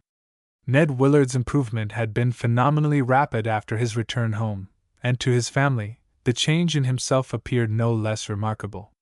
He was now always considerate of and courteous to every member of the household, frequently expressing grateful appreciation of their care and kindness, while an oath, which once had been a frequent offense to their ears, was now never heard to pass his lips. One morning, while making his accustomed visit, Dr. Stanley observed that his patient was strangely silent and thoughtful, seeming disinclined to talk, although he suggested several topics to attract his attention. He was just on the point of rising to go, thinking it wiser to leave him to his mood, when he suddenly broke forth. "I say, Stanley, what have you been doing to me?" "Doing to you? I am not sure that I catch your meaning." "Well, when I tumbled helplessly into your hands down there in Massachusetts, you told me you were using Christian Science treatment, and asked me if I objected. I thought it all bosh, but, as you know, told you I didn't care, provided the method brought right results. I thought that if things did not go okay, you would slip back to the old way, so I felt perfectly safe. But now I begin to feel some curiosity regarding this peculiar mode, process, or whatever it may be, for not only has my leg got well, it is practically well, quicker than I supposed it possible for a broken bone to mend, but I feel mended in other ways," he concluded, with some embarrassment. "What do you mean, Ned?" "Well, physically, I feel like a new man, kind of clean and fresh through and through." Then, flushing, "I am amazed that I haven't been crazy for drink, but I do not seem to want it. I do not even care to smoke, and—" "Yes," said his companion kindly. "Oh, hang it! Stanley, it isn't easy to tell it, but I'm going to. I feel as if an X-ray had been turned upon my mentality, showing me what a blamed fool I've made of myself during the last few years, making me wish I could blot it all out and take a sharp turn in another direction. How's that for humble pie? I declare, I don't know myself," he concluded, apologetically. Dr. Stanley was literally stricken speechless. His heart was too full for utterance. Surely this fruit of the Spirit was ripening far earlier than he had dared to hope, although he had worked on the case with all the understanding he possessed, in connection with frequent correspondence with Mrs. Minturn for counsel. "What have you been doing, Doc?" Willard repeated. "I've heard that Christian Science treatment is wholly mental, but you have been doing some fine talking, first and last. Some of it has cut home and some has gone over my head. Does your science reform the drunkard as well as mend broken bones? I remember you once asked me if I'd like to be freed from it. Upon my word, I believe it does, though I'm not going to boast until I get out and can prove it. Have you been treating me for that, Stanley?" "Yes, I have been trying to make you realize your birthright, your God-given dominion over all things," said his friend, in a voice that faltered in spite of himself. "Have tried to make you know that you were free-born." "Hold on! Now you are soaring over my head again," interposed the young man. "Just make that clearer in your own language, please. Bible phraseology always seemed like Choctaw to me." "Well, then, Christian Science teaches that God made man the perfect image and likeness of himself and gave him power to reflect or manifest his dominion over all beings. It follows, then, that man was never in bondage to anything, habit, appetite, disease, or sin, so he was free-born. Then how does it happen we find him so tangled up in all sorts of deviltry?" demanded Willard. "We find the mortal tangled up, as you express it, because he has set himself up as an independent entity and claims this entity can be governed by evil instead of good, with lies instead of truth, with sickness instead of health. You emphasize the word mortal, so you make a distinction between a man and a mortal? Yes, the mortal is the counterfeit of the real man, like a bogus dollar bill, with no gold or principle to back it. He arrogantly assumes that he has a will of his own, and this will is subordinate to no other unless he chooses to make it so. But we find that he reasons falsely when we see how he becomes the slave of all sorts of evil that ultimates in sickness and death," explained Dr. Stanley. "Humph! Then, according to your logic, the Ned Willard whom you know is simply a mortal, physical manifestation of willpower, catering to his own appetites and desires, and so becoming their bond-servant, and there is no true image and likeness of God or real man about him," was the young man's half-quizzical rejoinder. "Granted," he went on more seriously. "I think I am beginning to see him as he is and has appeared to others. But now comes the question, how is this same Ned Willard going to get rid of the undesirable mortal and find the man? It looks a hopeless task to me." "You are using the scalpel very freely upon yourself, my boy," said Philip Stanley in his friendliest tone. "But let us see if there isn't a different kind of blade that will serve us better. If you were cruelly bound with thongs, and some friend should pass you a keen-edged knife, you would not sit hopelessly looking at your bonds and still continue to bemoan your bondage. You would instantly begin to sever the thongs and so regain your liberty. In Christian Science we find the sort of truth with which we begin to cut away, one by one, the bonds of mortal falsities, habits, appetites, and belief in evil until, eventually, we shall find our freedom and true manhood. That sounds very promising, as you put it, though the how of it seems rather vague. But, by all that's honest, I would like to get at the secret of it." And the young man turned a frank, earnest face to his companion as he concluded. "This will reveal it. Will you read it if I leave it with you?" And Dr. Stanley drew forth a pocket edition of Science and Health, and laid it upon his knee. Willard opened it and glanced at the title page. "Thank you, I shall be glad to look it through," he replied. "You will need a Bible to go with it," said his companion, lifting his eyes to a bookcase near him. "You'll not find one there," his patient observed, with a short laugh. "Bibles and I have had nothing in common this many a year. However, there are plenty about the house." Dr. Stanley shortly after took his leave and went away to visit other hungry ones, a reverent joy in his heart, and on his lips the paean of David. "Who is so great a God as our God?" A few weeks later Edwin Willard walked briskly into his office, his handsome face all aglow with health, a new hope and purpose shining in his eyes. "I'm off, Stanley," he said in cheery, eager tones as he laid his friend's little book on his desk.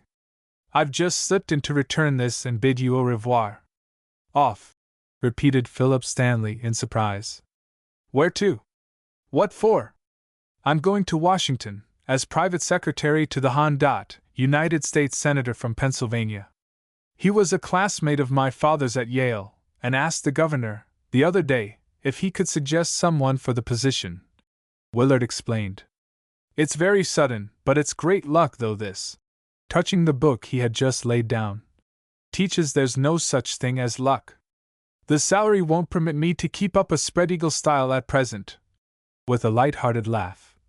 "But I have a promise of more later on, and it may be the stepping stone to something better, and Stanley, I'm bent on going higher, in more ways than one," he concluded, in a confidential tone. "Ned, I am more glad than I can tell you, and my best wishes go with you," heartily returned his friend. "Wouldn't you like to take the book along as a souvenir?" he asked, pushing it towards him. "Thanks, I've just bought one for myself, and I don't need any souvenirs to remind me of you, for, Stanley, all I am and all I hope to be I owe to you, or, I suppose you would prefer me to say to God, through you. But if I am to catch that fast express I must skip. I'll write to you, though, when I am settled."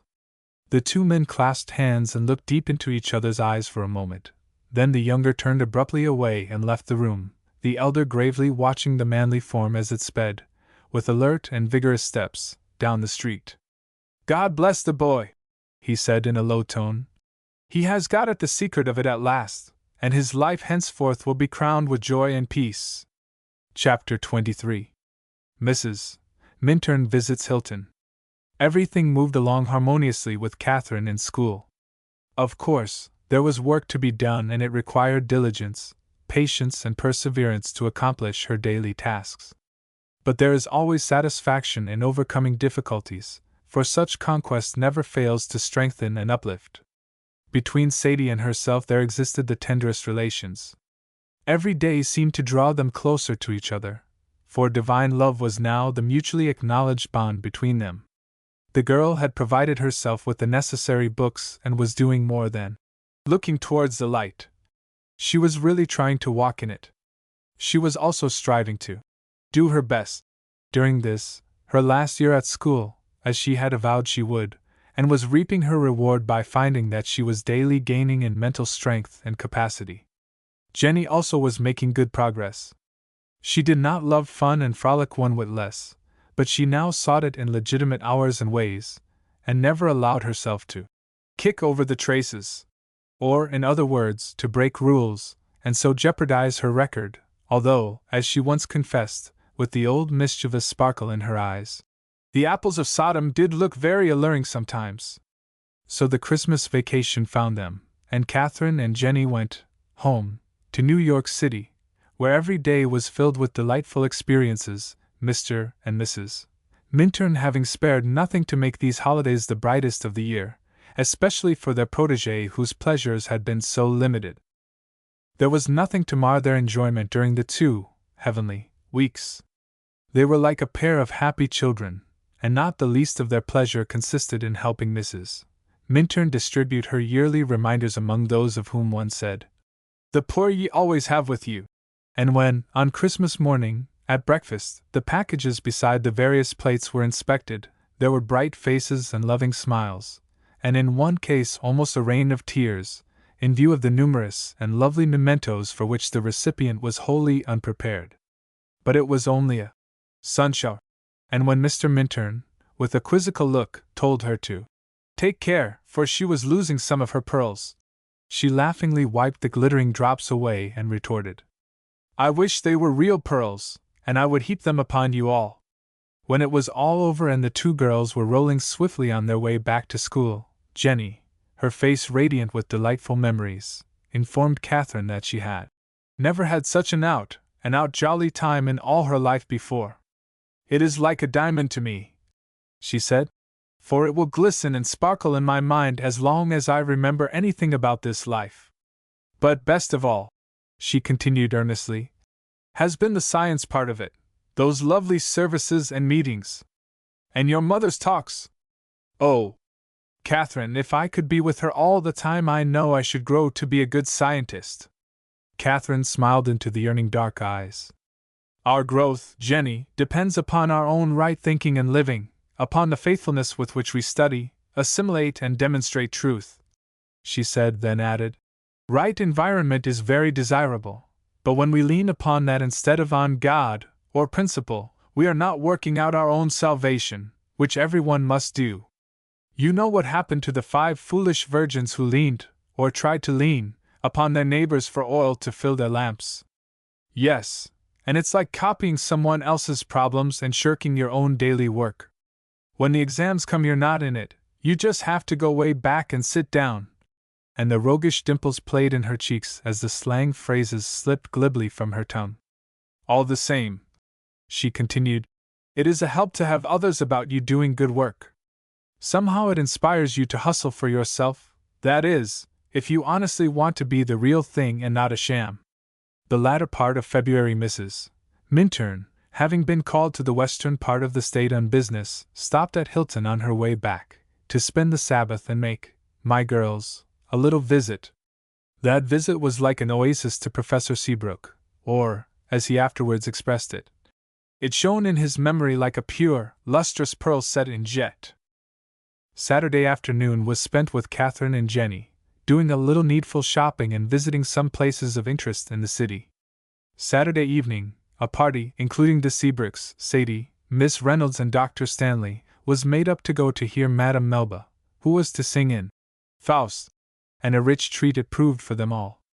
Sunday morning found them all, except the principal and his wife, at the service in the hall on Grove Street, and which was now far too small to comfortably accommodate the people who were flocking to it, while Sunday evening, at Mrs. Seabrook's invitation, saw our friends gathered in her spacious parlor to listen to a little talk on Christian Science from Mrs. Minturn.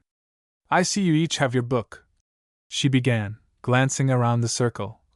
"And I think we cannot do better than to look into the tenets of our faith. You will find them on page 497. There's much more than at first appears in those few brief paragraphs, and I hope no one will let a point go by, if it seems perplexing, without trying to get at the heart of it. Don't fear to interrupt me with questions, for they will show me your trend of thought." Then, one by one, she took up the sections, which were freely and thoughtfully discussed. Professor Seabrook, however, was the chief interlocutor of the evening and plied the patient woman with queries both practical and profound. She met him logically on every one, and by the time they had come to the end of the 5th paragraph much of the perplexity had vanished from the man's face and a look of peace was enthroned in its place, while not one in the room ever forgot that hour, which was so fraught with helpfulness and intense interest to them all. "Mrs. Minturn," he gravely observed, as she paused for a moment, "when one begins to understand something of what Christian Science really is, one finds himself suddenly shorn of his former intellectual arrogance and ecclesiastical intolerance, while he stands abashed and is amazed that he had never seen these things before. That is because, in our previous study of the Scriptures, we were governed by human opinions, doctrines, and creeds, instead of by the spiritual law of interpretation, which always brings the proof of its supremacy. But it makes one wish one hadn't been quite so pert in flaunting one's feathers before finer birds," drawled Sadie, as she shot a peculiar glance at Katherine. "Like a turkey we had at home once that had never seen a peacock's plumage until after he had done a good deal of strutting around, with his own self-sufficient appendage spread out to its widest extent. He collapsed, though, when he saw that blaze of glory." "Thank you, Sadie, for so pat an illustration of an exceedingly uncomfortable frame of mind," said Professor Seabrook, with a merry twinkle in his fine eyes, while an appreciative laugh ran around the circle. The girl flushed scarlet in sudden dismay. "Professor Seabrook," she faltered, "I didn't mean. I was only thinking of what I said to Katherine about being a Christian Scientist the day she came here. I told her, very grandly, that I was an Episcopalian, that my grandfather was an Episcopalian clergyman, and I had my doubts about his resting easy in his grave if he knew what a rank heretic I had for a roommate. Well, she just unfurled a white banner of love to me, and I've wanted to hide my diminished head every time I've thought of it since." "All right, Sadie, there's no offense," returned the principal, with a smiling glance at her still flushed cheeks. "And I think there may be some others among us who have learned a salutary lesson from our modest but stanch brown-eyed lassie, for she certainly has tried, as she told me she would on that same day, to live her religion of love. But," turning again to Mrs. Minturn, "that reminds me of something else I wish to ask you." Reopening his book, he read aloud the 6th tenet, emphasizing the phrase, "to love one another. I find, in reading this book," he resumed, "that you scientists give a higher signification to that word love than is implied by the ordinary interpretation. Mere sentiment or emotion have nothing in common with your concept of its meaning? Our leader says, in her book of miscellaneous writings, footnote, by Mary Baker G. Eddy, page 230, that no word is more misconstrued, no sentiment less understood. Said Mrs. Minturn, spiritual love is governed by its principle, divine love. Emotional or sentimental love has no principle. It is governed by mortal impulse, moods, personal attraction, and so forth. Divine love has but one impulse, infinite impersonal good. Paul's sublime definition of charity, or the love that beareth all things, that never faileth, that thinketh no evil, is the Christian Science idea of love, and as our textbook teaches, nothing short of this, lived and demonstrated in the daily life, is Christian Science love. That is your lesson to me over again, whispered Miss Reynolds, who was sitting beside Katherine. And I need it. But you would not abolish human love? Dr. Stanley here abruptly questioned. I would have it governed, transformed by divine love," returned Mrs. Minturn gently. "There is much more of selfishness embodied in so-called human love than one can realize until one learns its spiritual signification. The mother's is the purest of all human affection, and yet, even this is not devoid of selfishness, for it is my boy or my girl for whom she will toil and efface herself to secure advantages, and often to their detriment. The love that is absorbed in my wife or husband, my sister or brother, my friend, is not the truest, although it is right to care tenderly for those who are dependent upon us. But the yearning that reaches out to all men, recognizing in everyone my mother, my sister, my brother, for all are God's children, and there are no mine or thine in truth, is the love of God, the reflected love that is God. I see, Mrs. Minturn, it is manifesting what the little book says, the love of love, footnote. Science and Health. Page 319. Or the good of good without regard to personality, so if we are reflecting it we cannot even think anything but good of everyone. Here interposed Dorothy, who had listened intently to all that had been said. You dear child! How much better you have said it than I with my multiplicity of words, observed Mrs. Minturn, bending a look of affection upon her. She has simply summarized what you have given us, but your analysis has been very helpful to me, and I now see more clearly much that I have been questioning during my recent perusal of the book, Professor Seabrook remarked. Our leader has long been reflecting this impersonal love in her wonderful devotion to the cause she has espoused. Mrs. Minturn resumed. Her one thought and motive is and always has been, since the science of Christianity was revealed to her, to send forth the new gospel to all nations and peoples and tongues, and gather them under its sacred banner, knowing that it is the pillar of cloud by day and of fire by night that will surely guide them into the promised land. Yet she is severely criticized for claiming that it was a divine revelation, for assuming unwarrantable authority and demanding unquestioning obedience, said her host. Is that a fair or an honest criticism, Professor Seabrook? Inquired his guest. Has she not proved that Christian Science was a divine revelation, not only by her own wonderful demonstrations, but by the marvelous results which follow the study of her book, Science and Health, not to dwell upon the great work accomplished by the thousands of her students who have faithfully followed her teachings? Then, a leader must lead. Under supreme orders she became the pioneer to mark the way for others. She has scaled heights which no others have attained since the days of the Master, and so she alone is fitted to direct. You, after long experience, have organized this school. You know best what is most needed to promote the highest interests of your students and maintain the superior standard of your institution. But your word has to be law to attain these conditions, and you insist upon implicit obedience to your rules and mandates. Are you autocratically exacting or assuming unwarrantable authority by so doing in order to meet the responsibilities devolving upon you? As I said before, a leader must lead, and a general must direct, as he discerns the need from his vantage ground above the field of battle, or the cause would be lost. I see your point. It is fairly and logically argued, and I am frank to admit that much of the criticism of Mrs. Eddy may be prompted by antagonism, jealousy, and prejudice, the gentleman returned. But much more it is the outgrowth of misunderstanding, said Mrs. Minturn charitably. Those who have most uncompromisingly denounced Christian Science and its founder have spoken and written without a proper knowledge of their subject, without having even attempted to investigate, in order to prove the truth or error of what they had heard. They claim to have read the book, but you know, from your own experience, that one casual reading is not sufficient to enable one to grasp the fundamental principles contained therein. That is true, he assented. And no man of good judgment, she went on, would feel that he was prepared to write a treatise or exposition of some profound subject and give it to a critical public, until he had thoroughly mastered it, and this he would know he could not do in one, or even two, superficial readings. But these criticisms do not disturb us.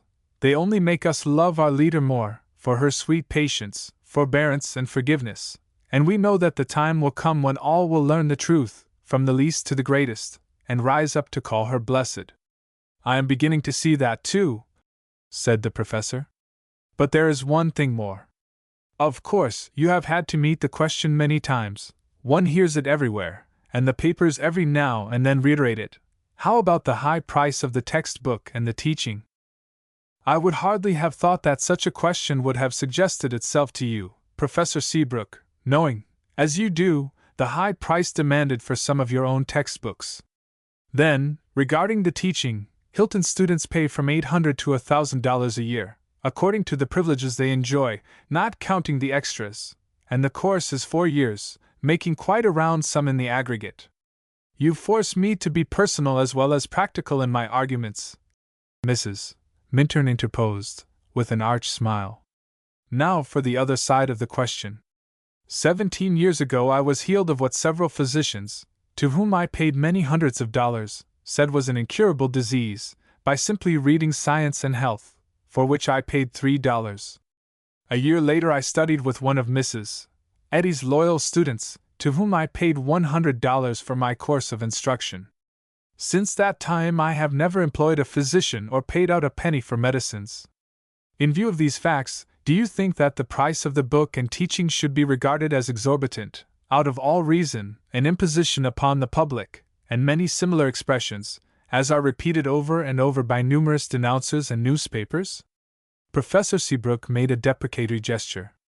I am ashamed to have raised such a point, he said. It seems exceedingly narrow and petty. And besides, Mrs. Minturn continued, this same book and teaching have enabled me to heal hundreds of people of all manner of diseases, and send them on their way rejoicing and to help others. Ah! She cried, with eyes that shone through starting tears.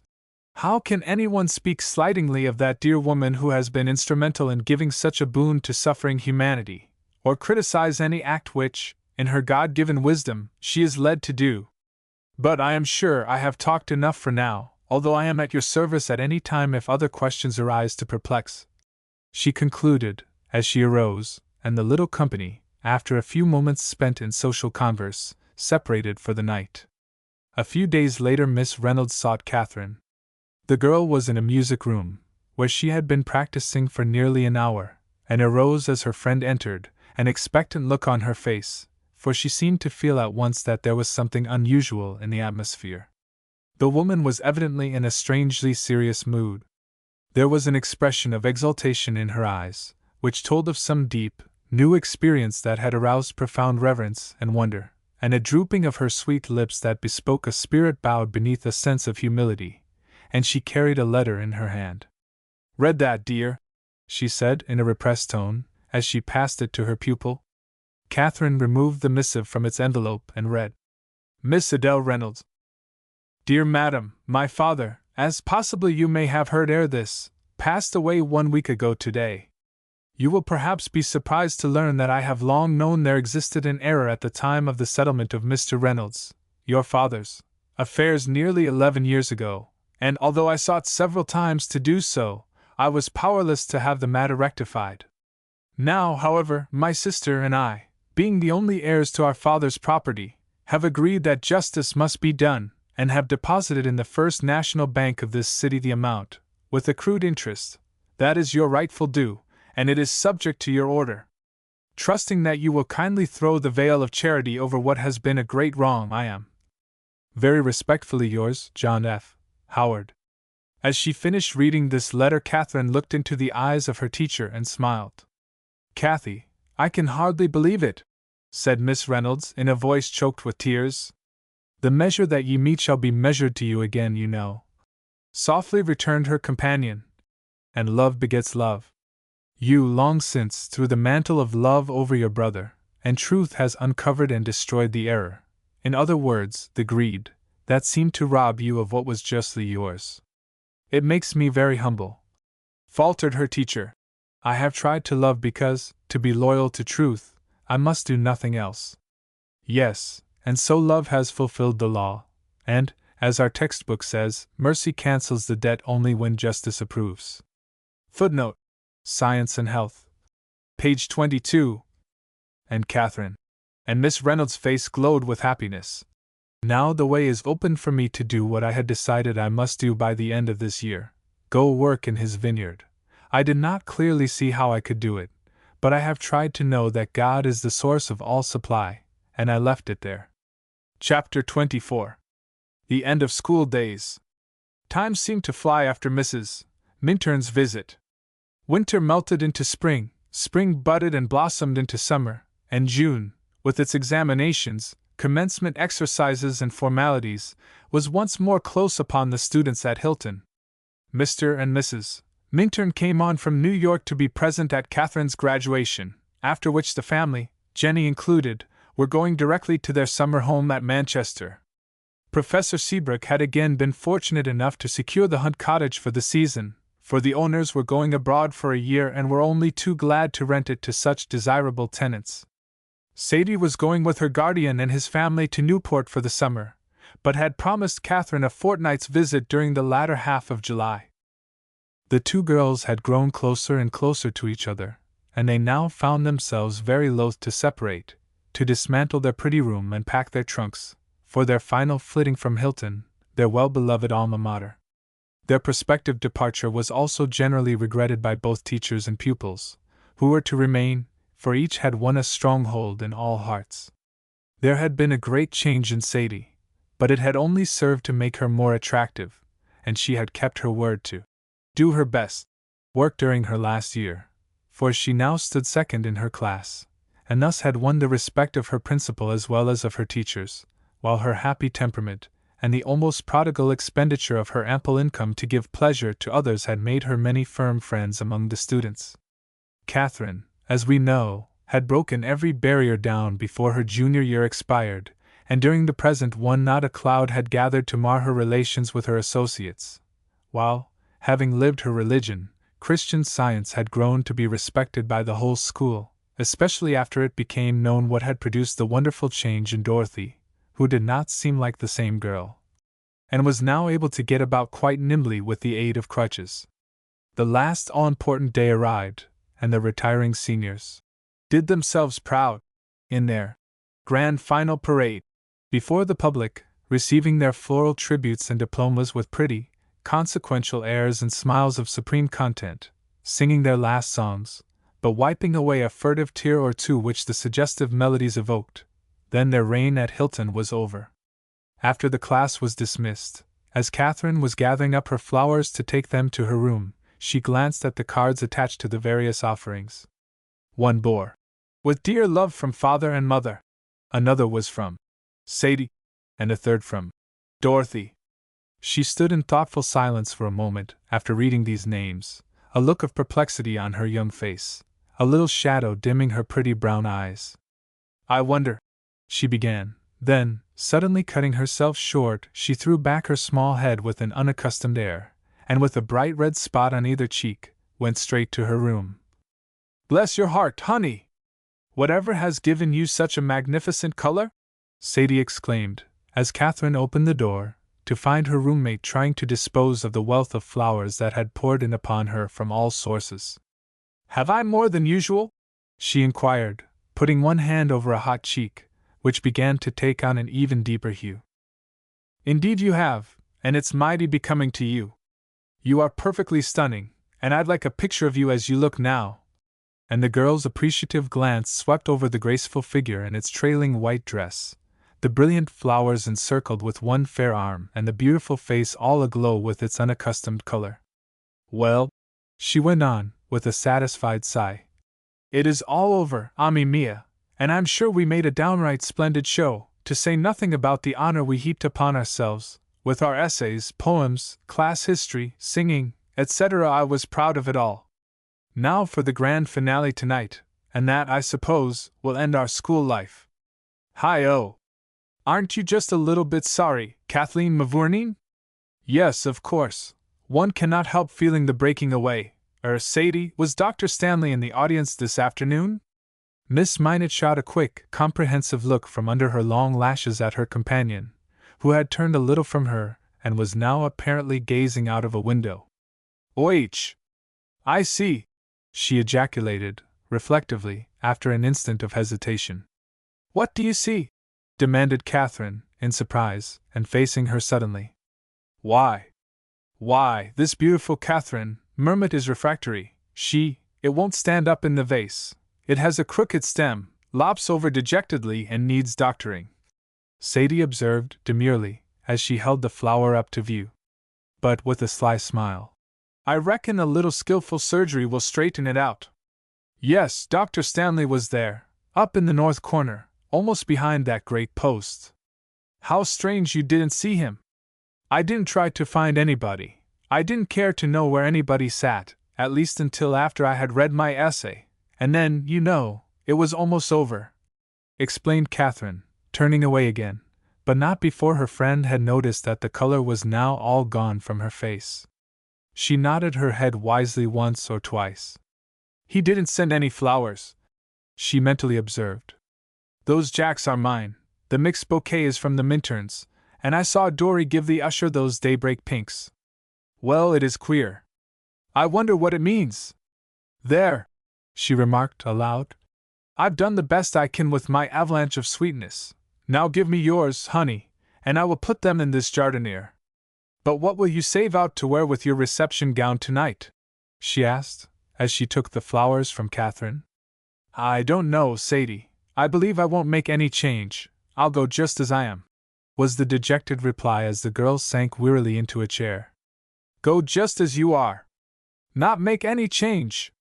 Well, now, Miss Minturn, that really jars me, with that perfectly killing pink Liberty gauze, made over pink silk, all ready to slip on, and which just makes me green with envy to look at," Sadie exclaimed, in a tone of mock consternation, although, as she told her later, she was dying to shriek with laughter. "What is the matter, honey?" she added softly the next moment. "Matter?" repeated Katherine, trying to look unconscious. "Yes, are you tired?" "Well, it has been a pretty busy day, you know," and a half-repressed sigh seemed to indicate weariness. "Who is that, I wonder?" remarked Miss Minot, as someone knocked for admittance. "Come in." The door opened and a maid put her head inside. "A box for Miss Minturn," she said briefly. Katherine sprang forward to take it, and a strange tremor seized her as she severed the twine, removed the wrapper, and lifted the cover. Then the rich color flooded cheek and brow as she saw a small but exquisite spray bouquet of white moss rosebuds lying upon a bed of moist cotton, and beside them, a card bearing the name Philip Harris Stanley. "Sadie! Did you ever see anything so lovely?" she cried, holding it out for her friend to admire, and trying not to look too happy. "Lovely doesn't half express it," returned the girl, glancing from the waxen buds to the radiant face bending above them. "Ahem! Who sent 'em?" "Dr. Stanley." "You just the thing to wear with that pink gauze tonight," was the laconic suggestion. "They would look pretty with it, wouldn't they?" said Katherine, innocently. "I reckon that was what they were meant for, or they would have come before and been handed in downstairs," Miss Minot observed, with an audible chuckle. "Nonsense, Sadie! What'll you wager on it?" "How can one make a wager on what can't be verified?" "Oh," with an irrepressible giggle, "I'll take care of that part of it, if you'll only bet." "What a perfect torment you can be, Sadie Minot, when you take a notion," interposed Katherine, flushing, but with a laugh that rang out clearly and sweetly.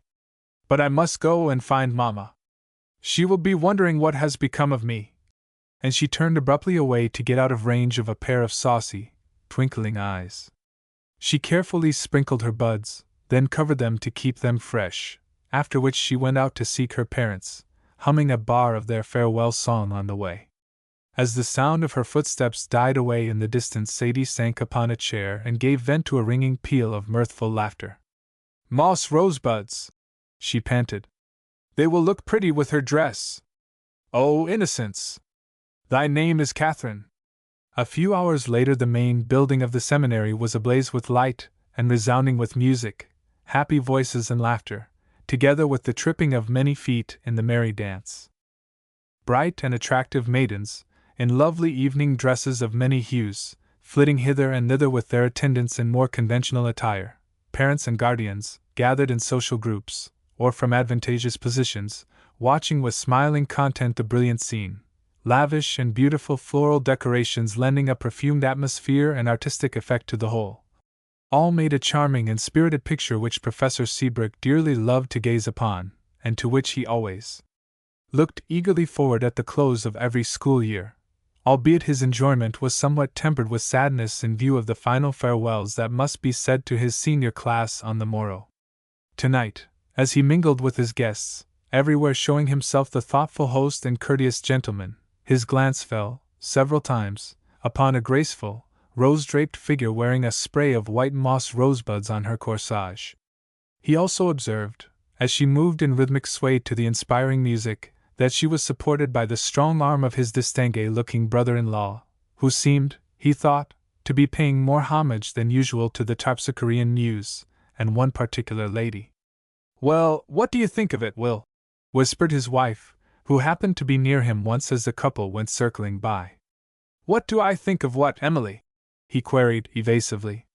"Why, of the way Phil is carrying on tonight. Did you ever see anybody so lost to all things mundane, save the presence of a certain very dainty little lady, as he is at this moment? He does seem unusually frisky, I admit, especially with his feet," said the professor, with a smile. "His feet? Will, just look at him. He doesn't know he has any feet. He is all eyes and heart." "You know what I mean, dear," his companion pursued. "I've seen you watching them with that quizzical look in your eyes. What would you think of it as a match? Emily! A matchmaker, thou!" ejaculated her husband, in a tone of mock dismay, though his lips twitched with amusement. She laughed out musically, a sound that he loved and heard frequently nowadays. "But what would you think?" she persisted.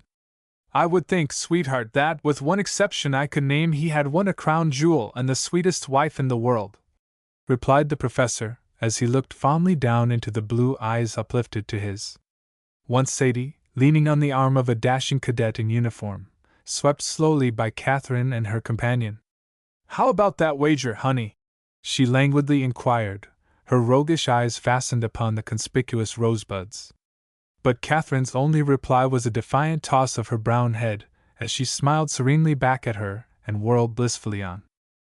Of course, it all had to come to an end, and morning found the weary, though still happy, revellers preparing, with much bustle and confusion, to disperse to their various homes. But that last delightful evening, with its music, and flowers, and charming associations, remained a brilliant spot in memory's realm during many after years. A week later found the Minturns and Seabrooks again located for the season at Manchester by the Sea. Professor Seabrook, to the great joy of his family, was to remain with them throughout the vacation. He would do no roaming this year, he said. He had something of far more importance to attend to, and unfolded a plan to his dear ones, which was received with the greatest enthusiasm, more of which anon.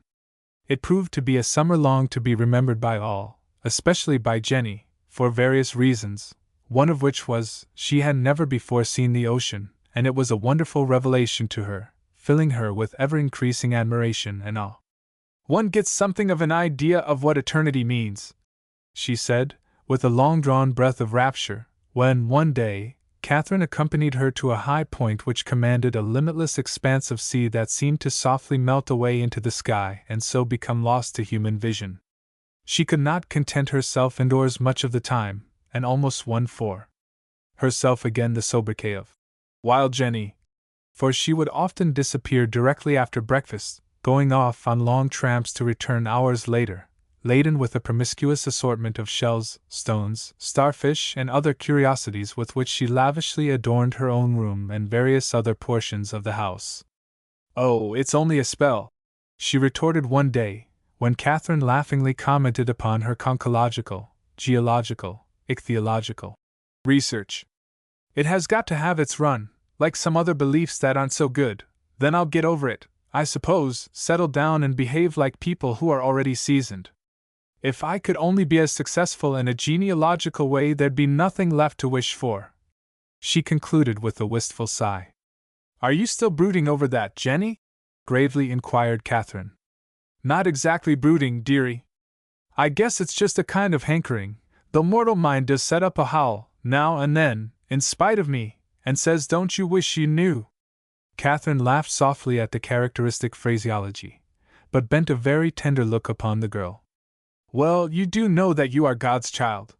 she said gently. Yes, and I know it now, in a way that I never did before I knew you, and I'm sure no other stray waif ever had quite so much to be thankful for as I have. They all loved the girl, and she was the life of the house, although she had toned down considerably during the last year, for she was always bright and cheery, keeping everybody in a ripple with her quaint sayings and contagious mirth. At the same time she made herself helpful, in many ways, was ever thoughtful for others, and withal, so affectionate that everyone was the happier for her presence in the house. So the time drew on apace for the convening of Mrs. Minturn's class, the date of which had been set for the 20th of July. It was to be a full class, this year, and a convenient room had been secured in the Back Bay district. In Boston, many of her prospective students being desirous of spending their vacation in that city to enjoy the privileges and services of the Mother Church. Professor Seabrook took rooms for himself and family nearby. This was his plan, that they all three have class instruction together, for such an arrangement would be more convenient for them than to try to go back and forth each day, and also give them more time for study. It was an earnest and intelligent company that gathered in the appointed place on Monday, July 20th, all eager to be fed with the bread of life. There were 2 clergymen, 1 physician, 2 lawyers, several teachers, business men and women, and others from humbler walks of life. Miss Reynolds had come on to review. Jenny and Sadie were also among the number. Intense interest and the closest attention were manifested throughout the course, and Mrs. Minturn afterwards remarked that the class, as a whole, was one of the brightest and most receptive that she had ever taught. The 6th lesson was a particularly impressive one, during which every occupant of that sacred room became so conscious of the power and presence of truth and love, that the place almost seemed to them a Mount of Transfiguration, as it were, where the Christ was revealed to them as never before. When the class was dismissed for the day, Mrs. Minturn asked Professor Seabrook if he would kindly remain to assist her with some papers she had to make out, and Mrs. Seabrook and Dorothy, their hearts still burning within them, stole quietly away to their rooms to talk over by themselves the beautiful things they had learned that morning. They passed out upon the street, and had walked nearly half the distance to their boarding place, when Mrs. Seabrook stopped short and turned a startled face to her child. "Dorothy, your crutches!" was all she could say. The girl lifted a wondering look to her. "Mamma," she said in a voice of awe, "I forgot all about them." Shall I go back for them?" mechanically inquired her mother. "Go back for my crutches? Mamma! Why, Mamma! Don't you see that I am free, that I can walk as well as you?" she exclaimed, with a catch in her breath that was very like a sob. "You've just got to know it, from me and with me," she continued authoritatively, as she started on, "for I will never use them again. I have clung to the truth, we've all clung, and truth has made me free. Oh," in an indescribable tone, "who is so great a God as our God? Let us get home quick, or I shall have to see cry right here in the street." "Mamma, I think I know now just when all the fear left me," Dorothy said later, when, after reaching their rooms, each had for a few moments sought this secret place, to offer her hymn of praise for this new gift of love. "You know how beautifully Mrs. Minturn talked about man's God-given dominion this morning. Did you ever hear anyone say such lovely things? She seemed to take you almost into heaven, and I felt so happy, so light and free, I wanted to fly. I forgot all about my body, and I walked out of that room without realizing what I was doing. I hadn't really got back to mortal sense and things material, when you stopped and spoke of my crutches. I haven't said anything about it, for it seemed too good to be true, but for nearly 2 weeks I've had such a longing to walk alone, and, at times, it has almost seemed as if I could, but didn't quite dare to try. And, Mamma," Dorothy lowered her voice reverently, "have you noticed, when helping me to dress lately, that one of the curves is nearly gone from my back?" "Yes, dear, but I have not dared to call your attention to it. That is what has made you seem so much taller, though we have called it growing," her mother returned. "Don't you think we have been very, very faithless, Mamma, dear, not to dare speak of our blessings and thank God for them?" said the girl, tremulously. Dory, you shame me, every day, by your implicit faith, faltered the woman, tears raining over her face. No, no, not implicit, Mamma, for that would make the other curve straight this very minute. But I know it is going to he some time, for God made the real me upright and nothing can deprive me of my birthright. Half an hour later Professor Seabrook came in, looking a trifle pale and anxious. Dorothy arose and went forward, with radiant face, to meet him.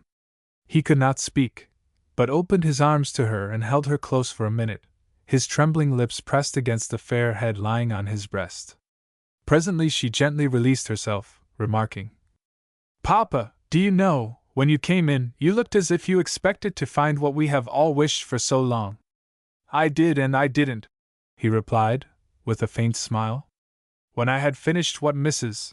Minturn asked me to do, and started to leave the room, I saw your crutches standing in the corner where I had put them after you were seated. While I stood blankly staring and wondering, that blessed woman came to me with such a light on her face. It fairly shone with joy and love. 'Dory has gone,' she said.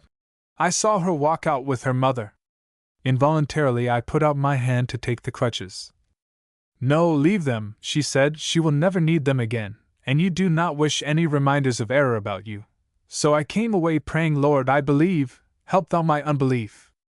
Chapter 25. A momentous errand. There were only 3 more sessions, but they were wonderful.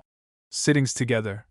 For every member had been deeply impressed by the signal manifestation of God's power in their midst, in connection with Dorothy, and felt that the place whereon they stood was indeed holy ground.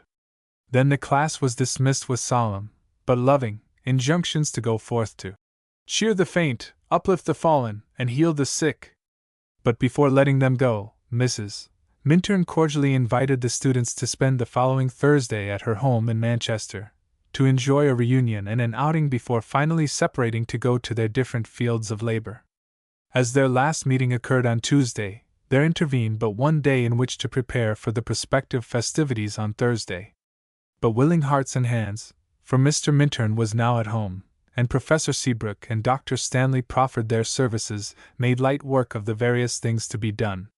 Katherine, Sadie, and Jenny planned elaborate decorations for the veranda.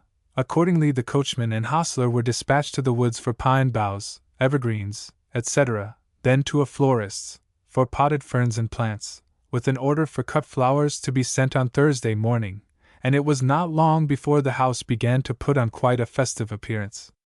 On Wednesday, just after lunch, Mr. Minturn repaired to the attic and brought forth a box supposed to contain Chinese and Japanese lanterns, with other decorations, but alas! When it was opened it was found that the mice had made sad havoc with its contents, and they were condemned as utterly useless. "That means a trip to Boston," the gentleman observed to his wife, as he pushed the box into a corner with other rubbish. "For it would not be safe to trust to an order, at this late hour, and yet I do not see how I can go and leave things here." "I suppose one of the maids might go," said Mrs. Minturn, rather doubtfully.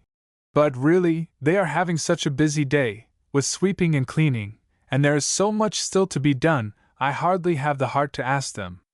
Jenny, who, with Mrs. Seabrook, Dory, Katherine, and Sadie, was twining evergreen ropes and wreaths, and, at the same time, having a lovely, social visit, overheard the above conversation, and, knowing that Mr. Minturn could ill be spared, said to herself, with a sharp pang of regret, "I'm the one who ought to go, but I don't want to." She glanced wistfully at the happy faces about her, at the half-finished wreath in her hands, at the deep blue ocean whence came a cool, refreshing breeze, then, with a quickly repressed sigh, laid down her work and arose. "Let me go," she said, turning to Mrs. Minturn and stealing a fond arm around her waist. "I'm sure I can do the errand all right."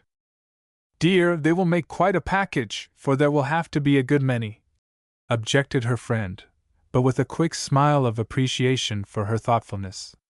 "Besides," she added, glancing at the merry group behind them, "you are all having such a good time. Never mind anything so we have the lanterns. We must let our light shine, you know, and just look at that for muscle," cheerily returned the girl, as she swept up her loose sleeve and revealed a truly sturdy arm. I can catch the next train, if I step lively, and I'll be back on the one that leaves at 5. Make out your order, Mr. Minturn, and I'll be ready before you can say Jack Robinson.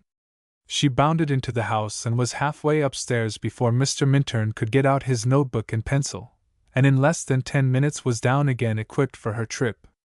Jack Robinson, solemnly repeated Mr. Minturn, but with a roguish twinkle in his eyes as he handed her the leaf which he had torn from his notebook, with his order and the address of a Boston firm written on it.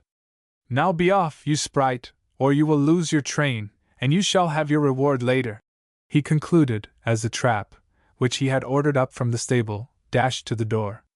I'll get my reward on the way, laughed the girl, throwing him a bright glance over her shoulder as she ran nimbly down the steps and sprang into the carriage, little thinking how true her lightly spoken words would prove. 4 hours later the trap was again sent to the station to meet her, and a 5 minutes' drive, behind the pair of spirited beauties, landed her at home once more.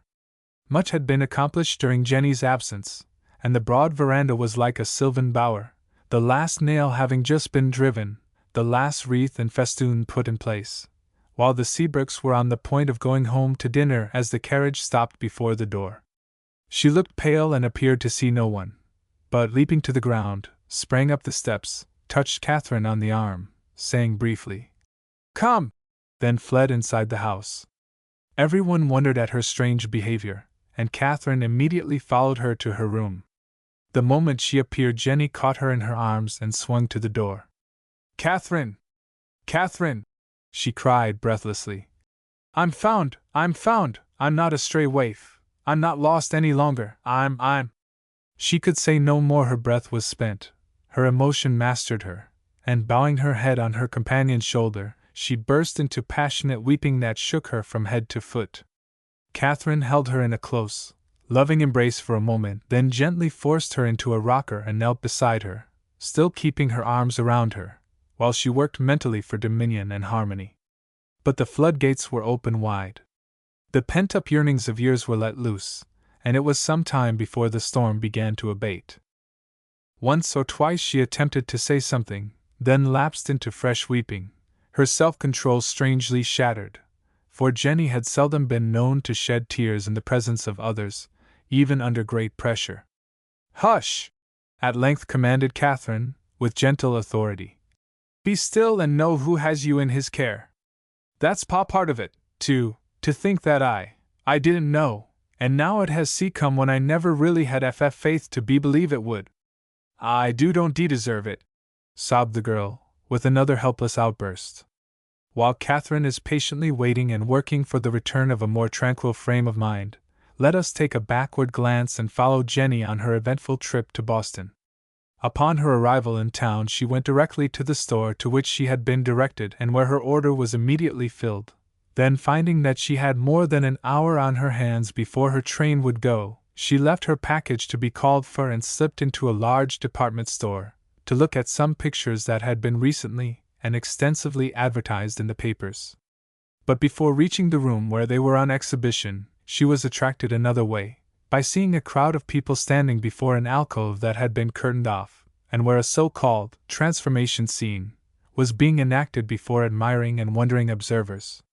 She had never seen anything of the kind and stood like one entranced, while an exquisite marble statue, representing a beautiful girl holding a basket of flowers in her hands, slowly and mysteriously took on a lifelike appearance, until at length she stood a living, breathing maiden, smiling brightly into the faces around her, while her basket of flowers had also been changed to a cradle of bulrushes, in the midst of which lay an infant reaching up eager hands to the lovely woman above him. Jenny watched this scene, supposed to represent Pharaoh's daughter and the infant Moses, changed the second time, then turned abruptly away, just as the metamorphosis back to marble began, to find herself confronted by a fine-looking, middle-aged gentleman, who was gazing with strange intentness at her. She would have passed him without a second glance, but, lifting his hat to her, he courteously inquired, "Young lady, will you kindly tell me your name?" Jenny flushed with sudden embarrassment. She had often been warned never to converse with strangers who might accost her, but in this instance, while she had no intention of telling him who she was, she felt exceedingly awkward to refuse to grant a request so politely solicited. "I hope you will pardon me," he continued as he observed her confusion. "I am aware that I appear presumptuous, but you are the counterpart of a sister whom I lost years ago, and whose daughter I have been vainly seeking during the last 5 years. Jenny's heart bounded into her throat at this, and her discretion instantly vanished in her eagerness to verify a startling suspicion that had popped into her head while he was speaking. "Oh, sir," she began, with a nervous catch in her breath. "I am called Jenny Wilde, but that isn't really my name. I don't know what it is. My father and mother were both killed in a railroad accident when I was a baby, and a kind lady adopted me and perhaps, do you think, But her voice failed her utterly at this point, for her heart was panting painfully from mingled hope and fear. The stranger smiled genially down upon her, but his own voice was far from steady, as he said, "Suppose, Miss Wilde, we go and sit down over yonder, where we will be by ourselves," indicating a remote corner of the room. "And perhaps we can find out a little more about this double puzzle. At least, we can ascertain whether your facts and mine will fit together."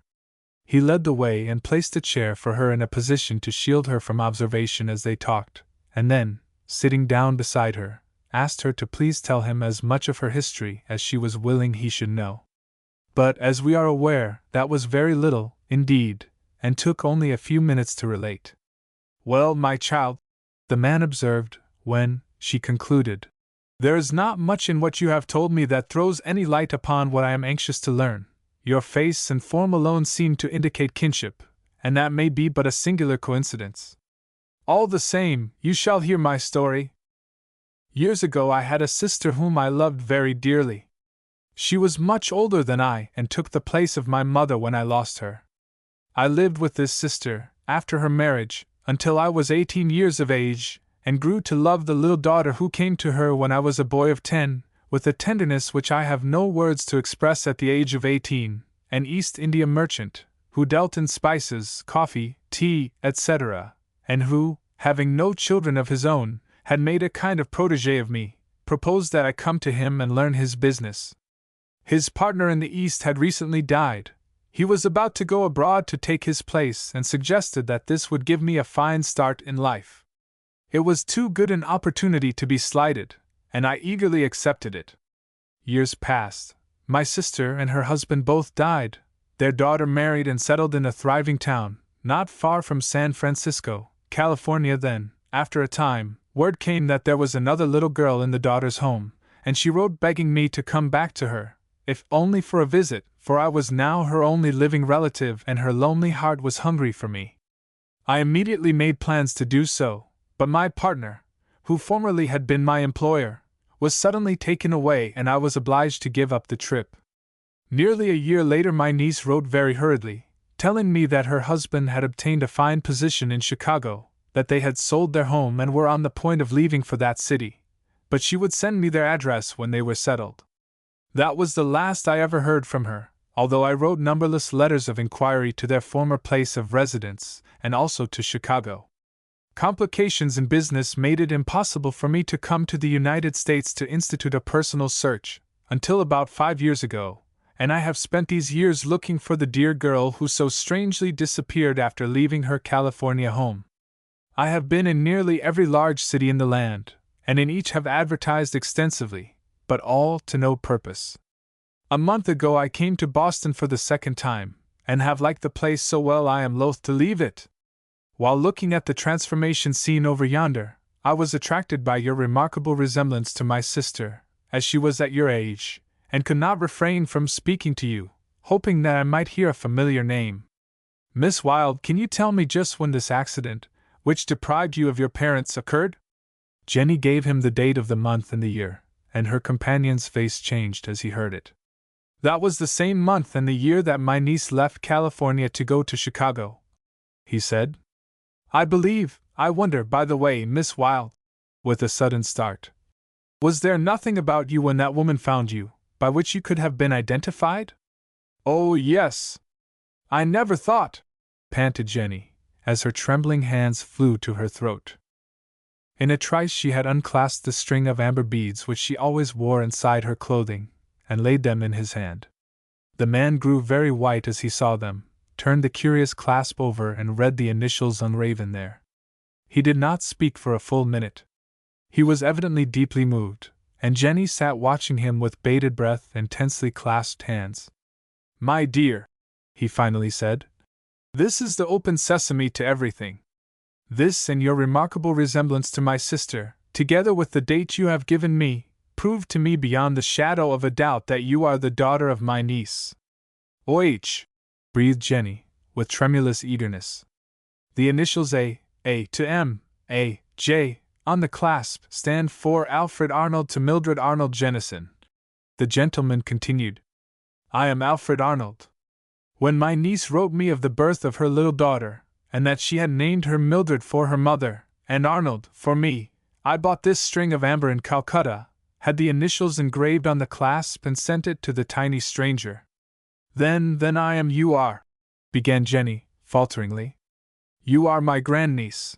I am your great-uncle. My child, do you think you will care to own the relationship?" But the girl was, for the moment, beyond the power of speech.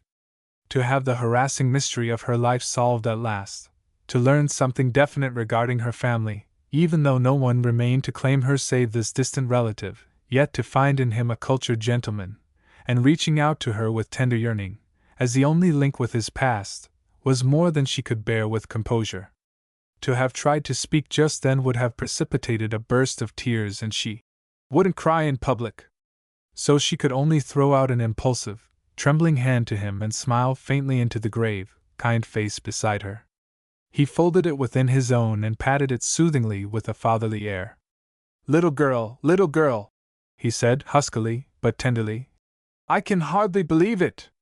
I was becoming discouraged in my quest, but I begin to think now that life is worth living, even though the dear one I sought is gone and I shall never see her again in this life. My mother! My father, have you there?"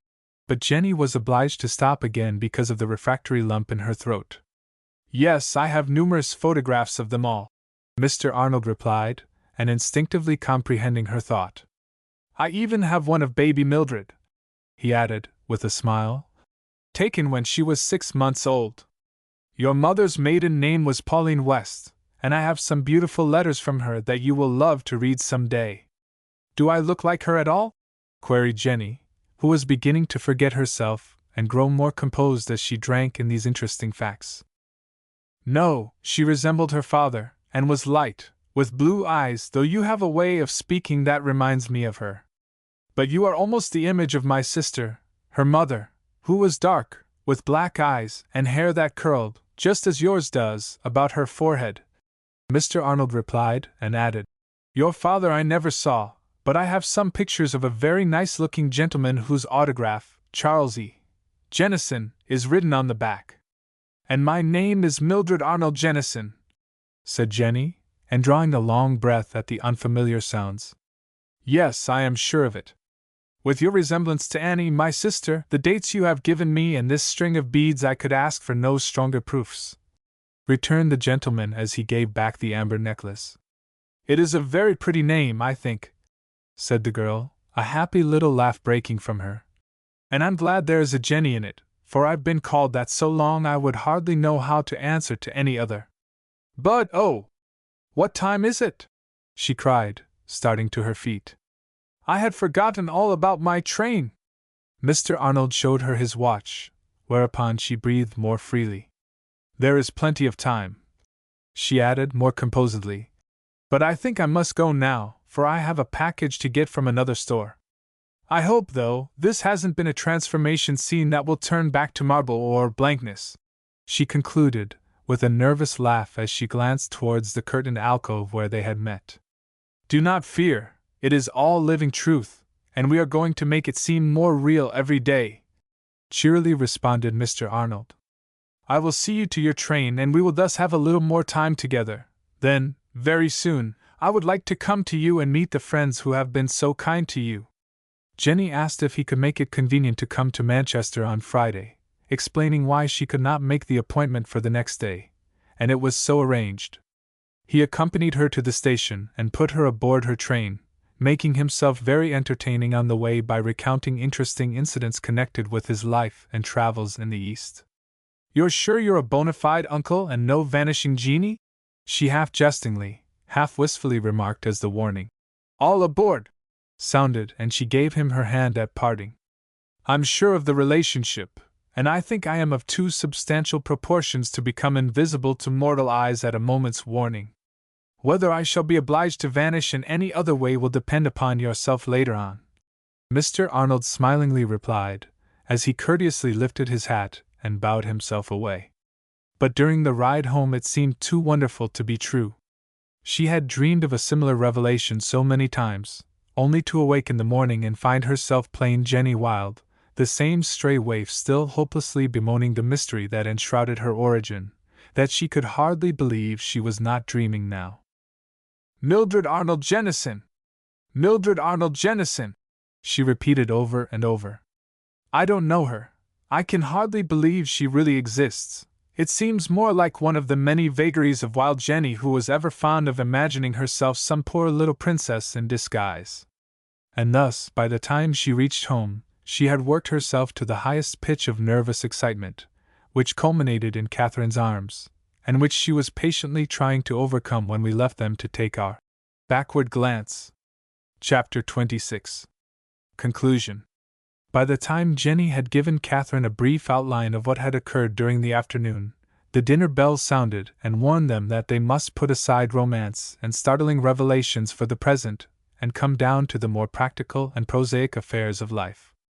"But Katherine, I can't go down," Jenny exclaimed as she sprang to the mirror and saw her red and swollen eyes. "I look a perfect fright." "Well, of course, you need not.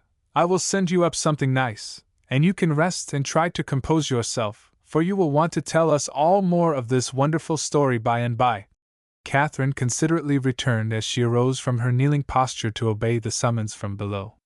"But you may set the ball rolling, dearie. I want them all to know, and they must have thought I had a queer bee in my bonnet when I got home.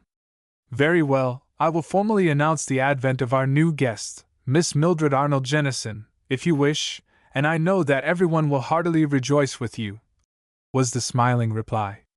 Jenny threw her arms impulsively around her friend. "Oh, Katherine! How good you always are to me!" she cried. "What a blessed thing it was for me that you chose to go to Hilton. If you hadn't, I wouldn't have known about science. I never should have come to Boston, and then I would have missed today, and... Oh, Jenny!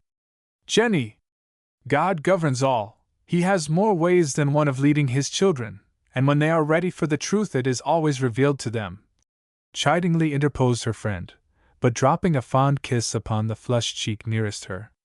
"Well, but it was you who made me ready for it," the girl persisted.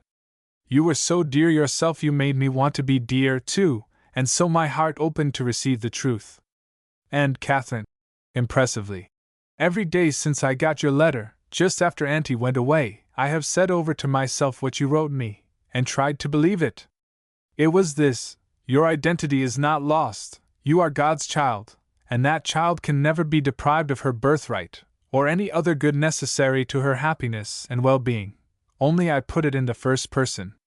Dear, you have made it a true prayer, and today you have received in part the answer to it," said Katherine softly. "Do you think so?" said Jenny earnestly. "Indeed I do. You know the promise, if ye ask anything in my name, believing? But I suppose I must go down." And Katherine turned to leave the room. Jenny stood still, thinking deeply for a moment. Then, before her friend could reach the stairs, she called out, the old cheery ring in her tones. "You needn't send up anything, you blessing. I'll wash my face and come down. I don't care if my eyes are red. You all love me and won't mind." So, after a little, this child of impulse joined the family below, her face radiant with happiness, in spite of the evidences of recent tears, and everybody exhibited the liveliest interest in the wonderful sequel to her life of mystery, and expressed, most cordially, their joy in view of her good fortune in finding someone akin to her. "Tell me what he looks like, honey. I'm just expiring with curiosity and impatience to see this great magician who has transformed everything for you," said Sadie, with her good-natured drawl, after Jenny had given them a more detailed account of the interview with her relative. "You just wait till you see this magician, as you call him," retorted the girl, with a proud little toss of her head. "Anyone can tell, with half a glance, that he's an out-and-out gentleman. And don't you know," with a long sigh of content, "it is such a comfortable feeling, for I've often had a very lively squirming time all by myself when I've tried to focus my mental kodak upon some imaginary shade of my ancestors to see what he was like." It was a very happy company that congregated on the verandas the next morning to complete the preparations for the reunion of the afternoon. Dr. Stanley and the Seabrooks came over again to help arrange flowers, hang the lanterns, etc., and they were no less rejoiced than her other friends when informed of Jenny's happy discoveries of the previous day. "What are we going to do without our Jenny Wild?" smilingly inquired Professor Seabrook, as he laid a friendly hand on her curly black head. "I am afraid a good many tongues will trip a good many times before they get used to Miss Mildred Arnold Jennison." "Well, Professor, you'll have the same Jenny, at least for the next 2 years, for I'm never going to be called anything else by my old friends," returned the girl in a positive tone. "I don't quite know how we are going to manage about the name," she added reflectively. "I'm free to admit, though," with an arch look, "I think my new trimmings are rather swell, but I can't give up the Jenny. I'm sure Jenny Jennison wouldn't do, too much Jenny, you know. But I'm not going to worry about that today. I'm too happy, and there's too much to be done. Mrs. Minturn, where is Katherine?" she suddenly inquired, with a roguish glance at a stalwart form that was restlessly pacing the veranda. "She is in the library, answering a letter for me. She will be through very shortly." "Do you want her particularly, dear?" innocently questioned the lady who was absorbed in filling a jardiniere with scarlet geraniums. "And no, not very. Only I've been growing conscious during the last few minutes that there is something lacking in the atmosphere. Dr. Stanley, do have this rocker," she interposed, with a sly smile, and pushing one towards him. "It's too warm this morning for such a waste of energy." Either by chance or intention, she had swung the chair directly opposite a low window that commanded a view of the library, where Katherine, in a familiar gown of pale yellow chambray, was oblivious to all but the work in hand. The young man shot a searching look at the mischievous elf, then, with a quiet "thank you," deliberately took the proffered seat, but 10 minutes later, he also was missing from the company. He found Katherine seated before her own private desk, and in the act of stamping the letter which he had just seen her addressing. "I hope I do not intrude," he observed, in a tone of polite inquiry. "No, I am just through," she replied, as she carefully pressed the still moist stamp in place with the small blotter. "I have come to ask if you have a copy of that flashlight picture of the Flower Carnival," he resumed. "Doris is at home, but she wishes to have some more copies, and as I am going to town tomorrow I thought I would attend to it." "Yes, I have mine right here," said Katherine, as she took a small key from a drawer and proceeded to unlock a compartment in her desk, smilingly explaining as she did so. "This is where I keep my choicest treasures, things that I do not let everyone see." "Must I look away?" demanded her companion, in a mock-injured tone. "Oh, no," with a silvery ripple. "I am not quite so secretive as that." Removing a box, she carefully placed it one side, then brought forth a package nicely wrapped in tissue paper. Unfolding this, she disclosed several photographs, and among them was the one he had asked for. "How fortunate you were to get so good a picture," she observed, and studied it a moment before giving it to him. "How happy Dory looks! Although, to see her now, one would scarcely believe that this was ever taken for her." "No, indeed! What a marvelous change a year has made in that child," said Dr. Stanley, in an animated tone. "A year! I am sure you do not quite mean that." And she lifted a questioning look to him. "No, I do not, thank you for correcting me," he gravely rejoined. "I know time has had nothing to do with it, that we owe it all to Christ, truth. How watchful one needs to be of one's words, in science. Yes, or one is liable to give wrong impressions without meaning to. It is scientific to be exact and," with a soft sigh, "we all have to learn that by being continually on guard." There was a moment of silence, after she ceased speaking, during which Katherine began to be conscious that the atmosphere was becoming charged with an unaccustomed element, and she hastened to observe, as she glanced towards the veranda. "How lovely the house is looking! Have you your camera here? I am sorry I have not, for we ought to have some views of it. We will have," he added. "I will have a photographer from the village come up before the day is over and take some." As he concluded, by some careless handling, the picture of the flower carnival slipped from his grasp, and in trying to recover it his arm came in contact with the box, which Katherine had taken from her treasure closet, displacing the cover and almost upsetting it. "Oh!" cried the girl, in a startled tone, but flushing scarlet as she saved it from falling and hastily replaced the cover.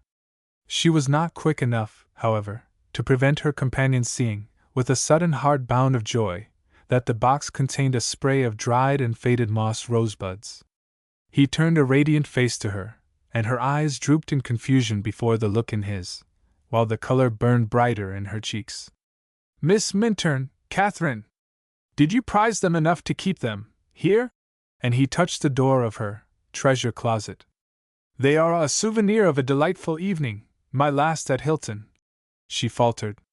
His countenance fell, yet something in the tense attitude of the figure beside him, in her quickened breathing and fluctuating color emboldened him to ask, "Did they convey no message to you? Had they any special significance? Tell me, please!" "They had not, then," she confessed, almost inaudibly. "Then?" he repeated eagerly. "I did not know, I had not looked, You did not know their language then, but you do now, dear?" he said, a glad ring in his tones. "And may I tell you that my heart and all its dearest hopes went with those little voiceless messengers? That was why. Oh, Uncle Philip, the carriage has come for us and we are waiting for you," cried Dorothy's voice from the low, open window on the opposite side of the room, and for the first time in his life a feeling of impatience with his niece stirred in Philip Stanley's heart. "Why? Is anything the matter?" she added, as she observed Katherine's averted eyes and unusual color and her uncle's unaccustomed intensity. "I'll be with you in a minute, Dorry," he said. "Just one word," he pleaded, bending nearer to Katherine. "Have you treasured my messengers because of their message?" But Katherine could not speak even the one word. The fluttering of her startled heart, the throbbing in her throat robbed her of the power to make a sound. The most she could do was to lift her eyes, for one brief instant, and smile faintly into the fond face looking down upon her. It was enough, however. Philip Stanley stood erect and drew in a long, free breath. "Coming, Dorry!" he called out, as the girl made a movement to step over the low sill into the room. "No, there is nothing the matter. I came to ask Miss Minturn for the flower carnival picture, to have it copied for you." "How nice of you, Uncle Philip! You are always so thoughtful for me," said unsuspicious Dorothy. The man's laugh rang out full and clear, but with a note of genuine mirth in it that made Katherine's cheeks tingle afresh, for it told her that his main object in seeking her had not been to get the picture. "Oh, if that child would but vanish!" he thought, with an adoring look at the pretty, drooping figure in its dainty robe of pale yellow. But little Miss Marplot evidently had no such intention, and he reluctantly turned away to save Katherine further embarrassment. "Goodbye, Miss Katherine. We will be with you again this afternoon," he said, with a thrill in his voice as it lingered over the name. Then he stepped through the low window, slipped his arm around unconscious Dorry, and led her away to the carriage. The reunion of the afternoon was a most delightful occasion. Mr. Minturn had chartered a yacht to take the whole party out for a few hours' sail, and the day being perfect, the sea in its bluest attire and quietest mood, there was nothing to mar their enjoyment, and the experience proved ideal for everyone. They returned just at sunset, to find numerous daintily laid tables awaiting them on one of the broad verandas and groaning beneath an abundance of the many luxuries that had been provided to tempt and regale, while spotlessly attired maids and white-jacketed men were in attendance to serve the hungry excursionists. As twilight dropped down o'er land and sea, as the numerous lanterns were lighted and flung their soft radiance and vivid spots of color upon the scene, while a fine orchestra discoursed melodiously from some green-embowered nook, the place seemed like an enchanted realm where one might almost expect to discern, flitting among the playful shadows, those weird forms that people the elf land of childhood's fancy. Fairies, black, gray, green, and white, those moonshine revelers and shades of night. And thus the evening was spent in a delightfully informal manner, each and all appearing to feel as if they were members of one happy family, as, indeed, they were, in truth and love. But the final farewells had to be said at length, for railway timetables are absolute, and the last train for Boston would leave at 10 o'clock. At 9:30 the carriages were at the door, and 15 minutes later all were gone, excepting the Seabrooks, who lingered for a few last words with the family, and to take leave of Miss Reynolds, who would go home on the morrow. They were all standing together in the brilliantly lighted reception hall, Dorothy with one arm linked within her father's, the other encircling Katherine's waist. "Hasn't it been a wonderful day, Papa?" said the girl, during a little lull in the general conversation. "It certainly has, dear," he replied, giving the small arm a fond pressure. "And see," she continued, glancing around the circle, "all of us, except Mr. and Mrs. Minturn, belong to Miss Katherine." "Well, bless my heart," here laughingly interposed Mr. Minturn. "Miss Dorothy, I think that is very unceremoniously crowding us out of our own domain." "You'll know I didn't mean to do any crowding when I tell you my thought," she returned, and nodding brightly at him. "You see, it was she who interested every one of us in science, and I think we ought to be called Miss Katherine Sheaves. You know it says in the Bible, 'He who goes forth bearing precious seed shall come again bringing his sheaves with him.' She sowed the seed at Hilton and has gathered us all in here." "That is a very sweet thought, Dorry, and it is true enough, too," said her mother, as she bestowed a fond look upon Katherine. "But," she added, moving towards the door, "we must go home this very minute, for it is getting late." And with general good nights, they also went away. Katherine followed them out upon the veranda, where she stood leaning against the balustrade and watched their forms melt away in the darkness, a thrill of loving gratitude in her heart, for, were they not indeed her sheaves? Presently she heard a step behind her, then a firm yet gentle hand was laid upon hers. "May I have it for always, Katherine?" questioned Philip Stanley, in a low voice, as he lifted and enclosed it in both of his. "I could not say half I wished this morning, dear." "Poor Dorry!" in a mirthful tone. "Did not realize how exceedingly de trop she was, and for a moment I was half tempted to be cross with her. I saw Mr. and Mrs. Minturn after I returned from my drive and told them something of what I had tried, under such difficulties, to make you understand. You told Papa and Mama. I had to. I simply could not keep it. I know you had given me no verbal authority to ask for what I wanted, but that look, that smile, as I left you, made me bold enough for anything. And they told me that it would have to be just as Katherine said. What does my brown-eyed lassie say?" Involuntarily the girl's slender fingers closed over his hand as she lifted frank, sweet eyes to him. "Yes, Philip." Softly, shyly, the coveted answer fell on his ears. "That means that you are mine, as I am yours," he said, a great joy throbbing in his tones, and reverently. "We are also to be one, in heart and purpose, in the service of our great cause." Drawing the hand he held within his arm, he led her down the steps out among the fairy shadows to a great rock that overlooked the sea. Meantime, the news was being whispered among the family inside and was received with general satisfaction, Sadie, particularly, expressing great delight in view of what she termed a perfectly elegant match. Jenny, on the other hand, accepted it as a matter of course. "It didn't need to be announced, at least to me," she declared, with a wise nod of her head. "I've seen it coming this long while, for science isn't the only absorbing subject that a certain gentleman has been investigating during the last year and a half. But just let me tell you, if my name had been Jimmy instead of Jenny, that handsome MD wouldn't have found such clear sailing in this harbor." When Katherine finally came in, trying hard to appear unconscious, but looking rosy and starry-eyed, Sadie sprang forward and threw her arms around her, kissing her heartily. Then drawing back, but still holding her a prisoner, she mockingly exclaimed, "Moss rosebuds! Katherine, have you ever taken the trouble to ascertain what they mean when sent by a swain to a maid?" "Oh, Sadie, How you do love to tease!" cried the blushing girl as she tried in vain to release herself from the clinging arms. "Well, honey," continued her tormentor, "it was as plain as ABC to me that night, and I chuckled right smart to myself when I saw you innocently pin them on your breast. It was simply delicious." But suddenly laying her hands on the pretty brown head, "Bless you, my children! You have my unqualified sanction, and I'll put my whole heart into my toes when I dance at your wedding."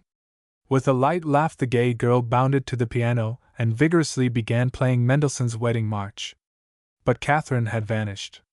Philip Stanley, however, sitting on the veranda, across the way, caught the suggestive strains and laughed softly to himself, as, in imagination, he surmised something of what was going on in the Minturn mansion. The following day brought Mr. Arnold to make his promised call upon Jenny and her friends, when, as the proud and happy girl had predicted, it did not require much discernment to realize that he was every whit a gentleman. He told them, among other things, that his life had been rather a lonely one, as he had no family. Several years after going to the East he had married the daughter of a planter, but she had been taken from him 2 years after their union, and he had never cared to marry again. When his partner died, he became sole proprietor of their business, which he had successfully conducted until he determined to return to America, when he had sold out to some of his clerks, satisfied to retire with a moderate fortune and allow them to have their day, as he had had his. He brought with him letters, papers, and numerous photographs which convinced Mr. Minturn that he was, in truth, akin to Jenny and entitled to be her future protector, as he both desired and claimed the right to be.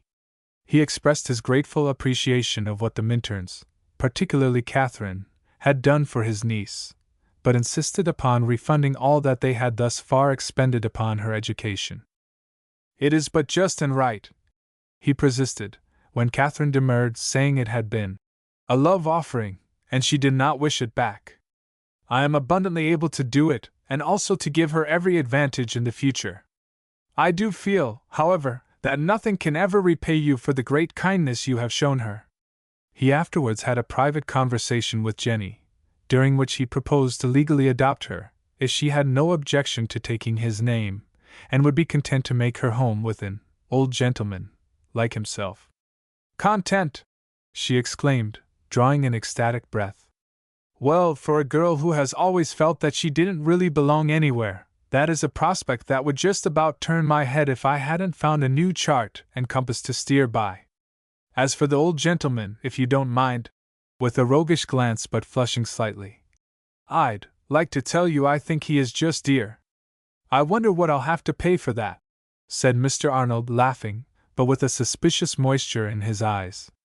"Well," said Jenny, cocking her head on one side and giving him an arch look, "if you'll try to think the same of me, we'll call it square."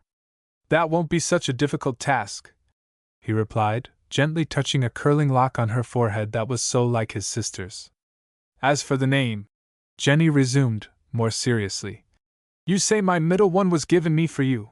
Why not transpose it and call me Mildred Jennison Arnold? Then I can keep them all, and it will not seem out of place to still address me as Jenny." This was regarded as a happy thought, and, as soon as the necessary papers could be made out, she became Alfred Arnold's legally adopted daughter. His chief thought now appeared to be to make her life as happy as possible, and, after consulting her wishes, he purchased a lovely home very near Hilton Seminary, secured a competent and motherly woman for a housekeeper, and thus the girl was enabled to continue her course at school, as a day scholar, and enjoy her delightful home at the same time. Dr. Stanley also bought a fine residence in the same locality, and early in January Katherine was back once more to take up her life work mid old familiar scenes, greatly to the delight of the Seabricks and her many other friends.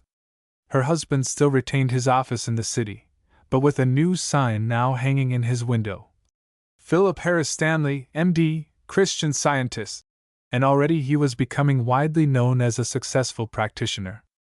Soon after their return, in the fall, Professor Seabrook and his family identified themselves with the scientists of the city, and also with the Mother Church in Boston.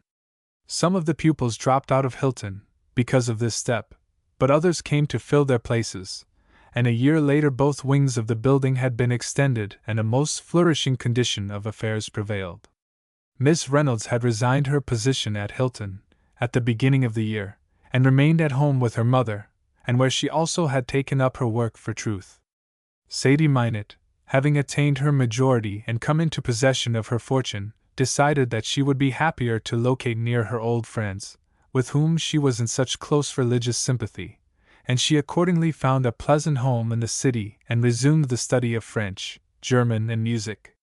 One morning, late in February, she went up on the hill to spend the day with Katherine, who often claimed her for such a visit, for their friendship was one of the dearest things of their lives.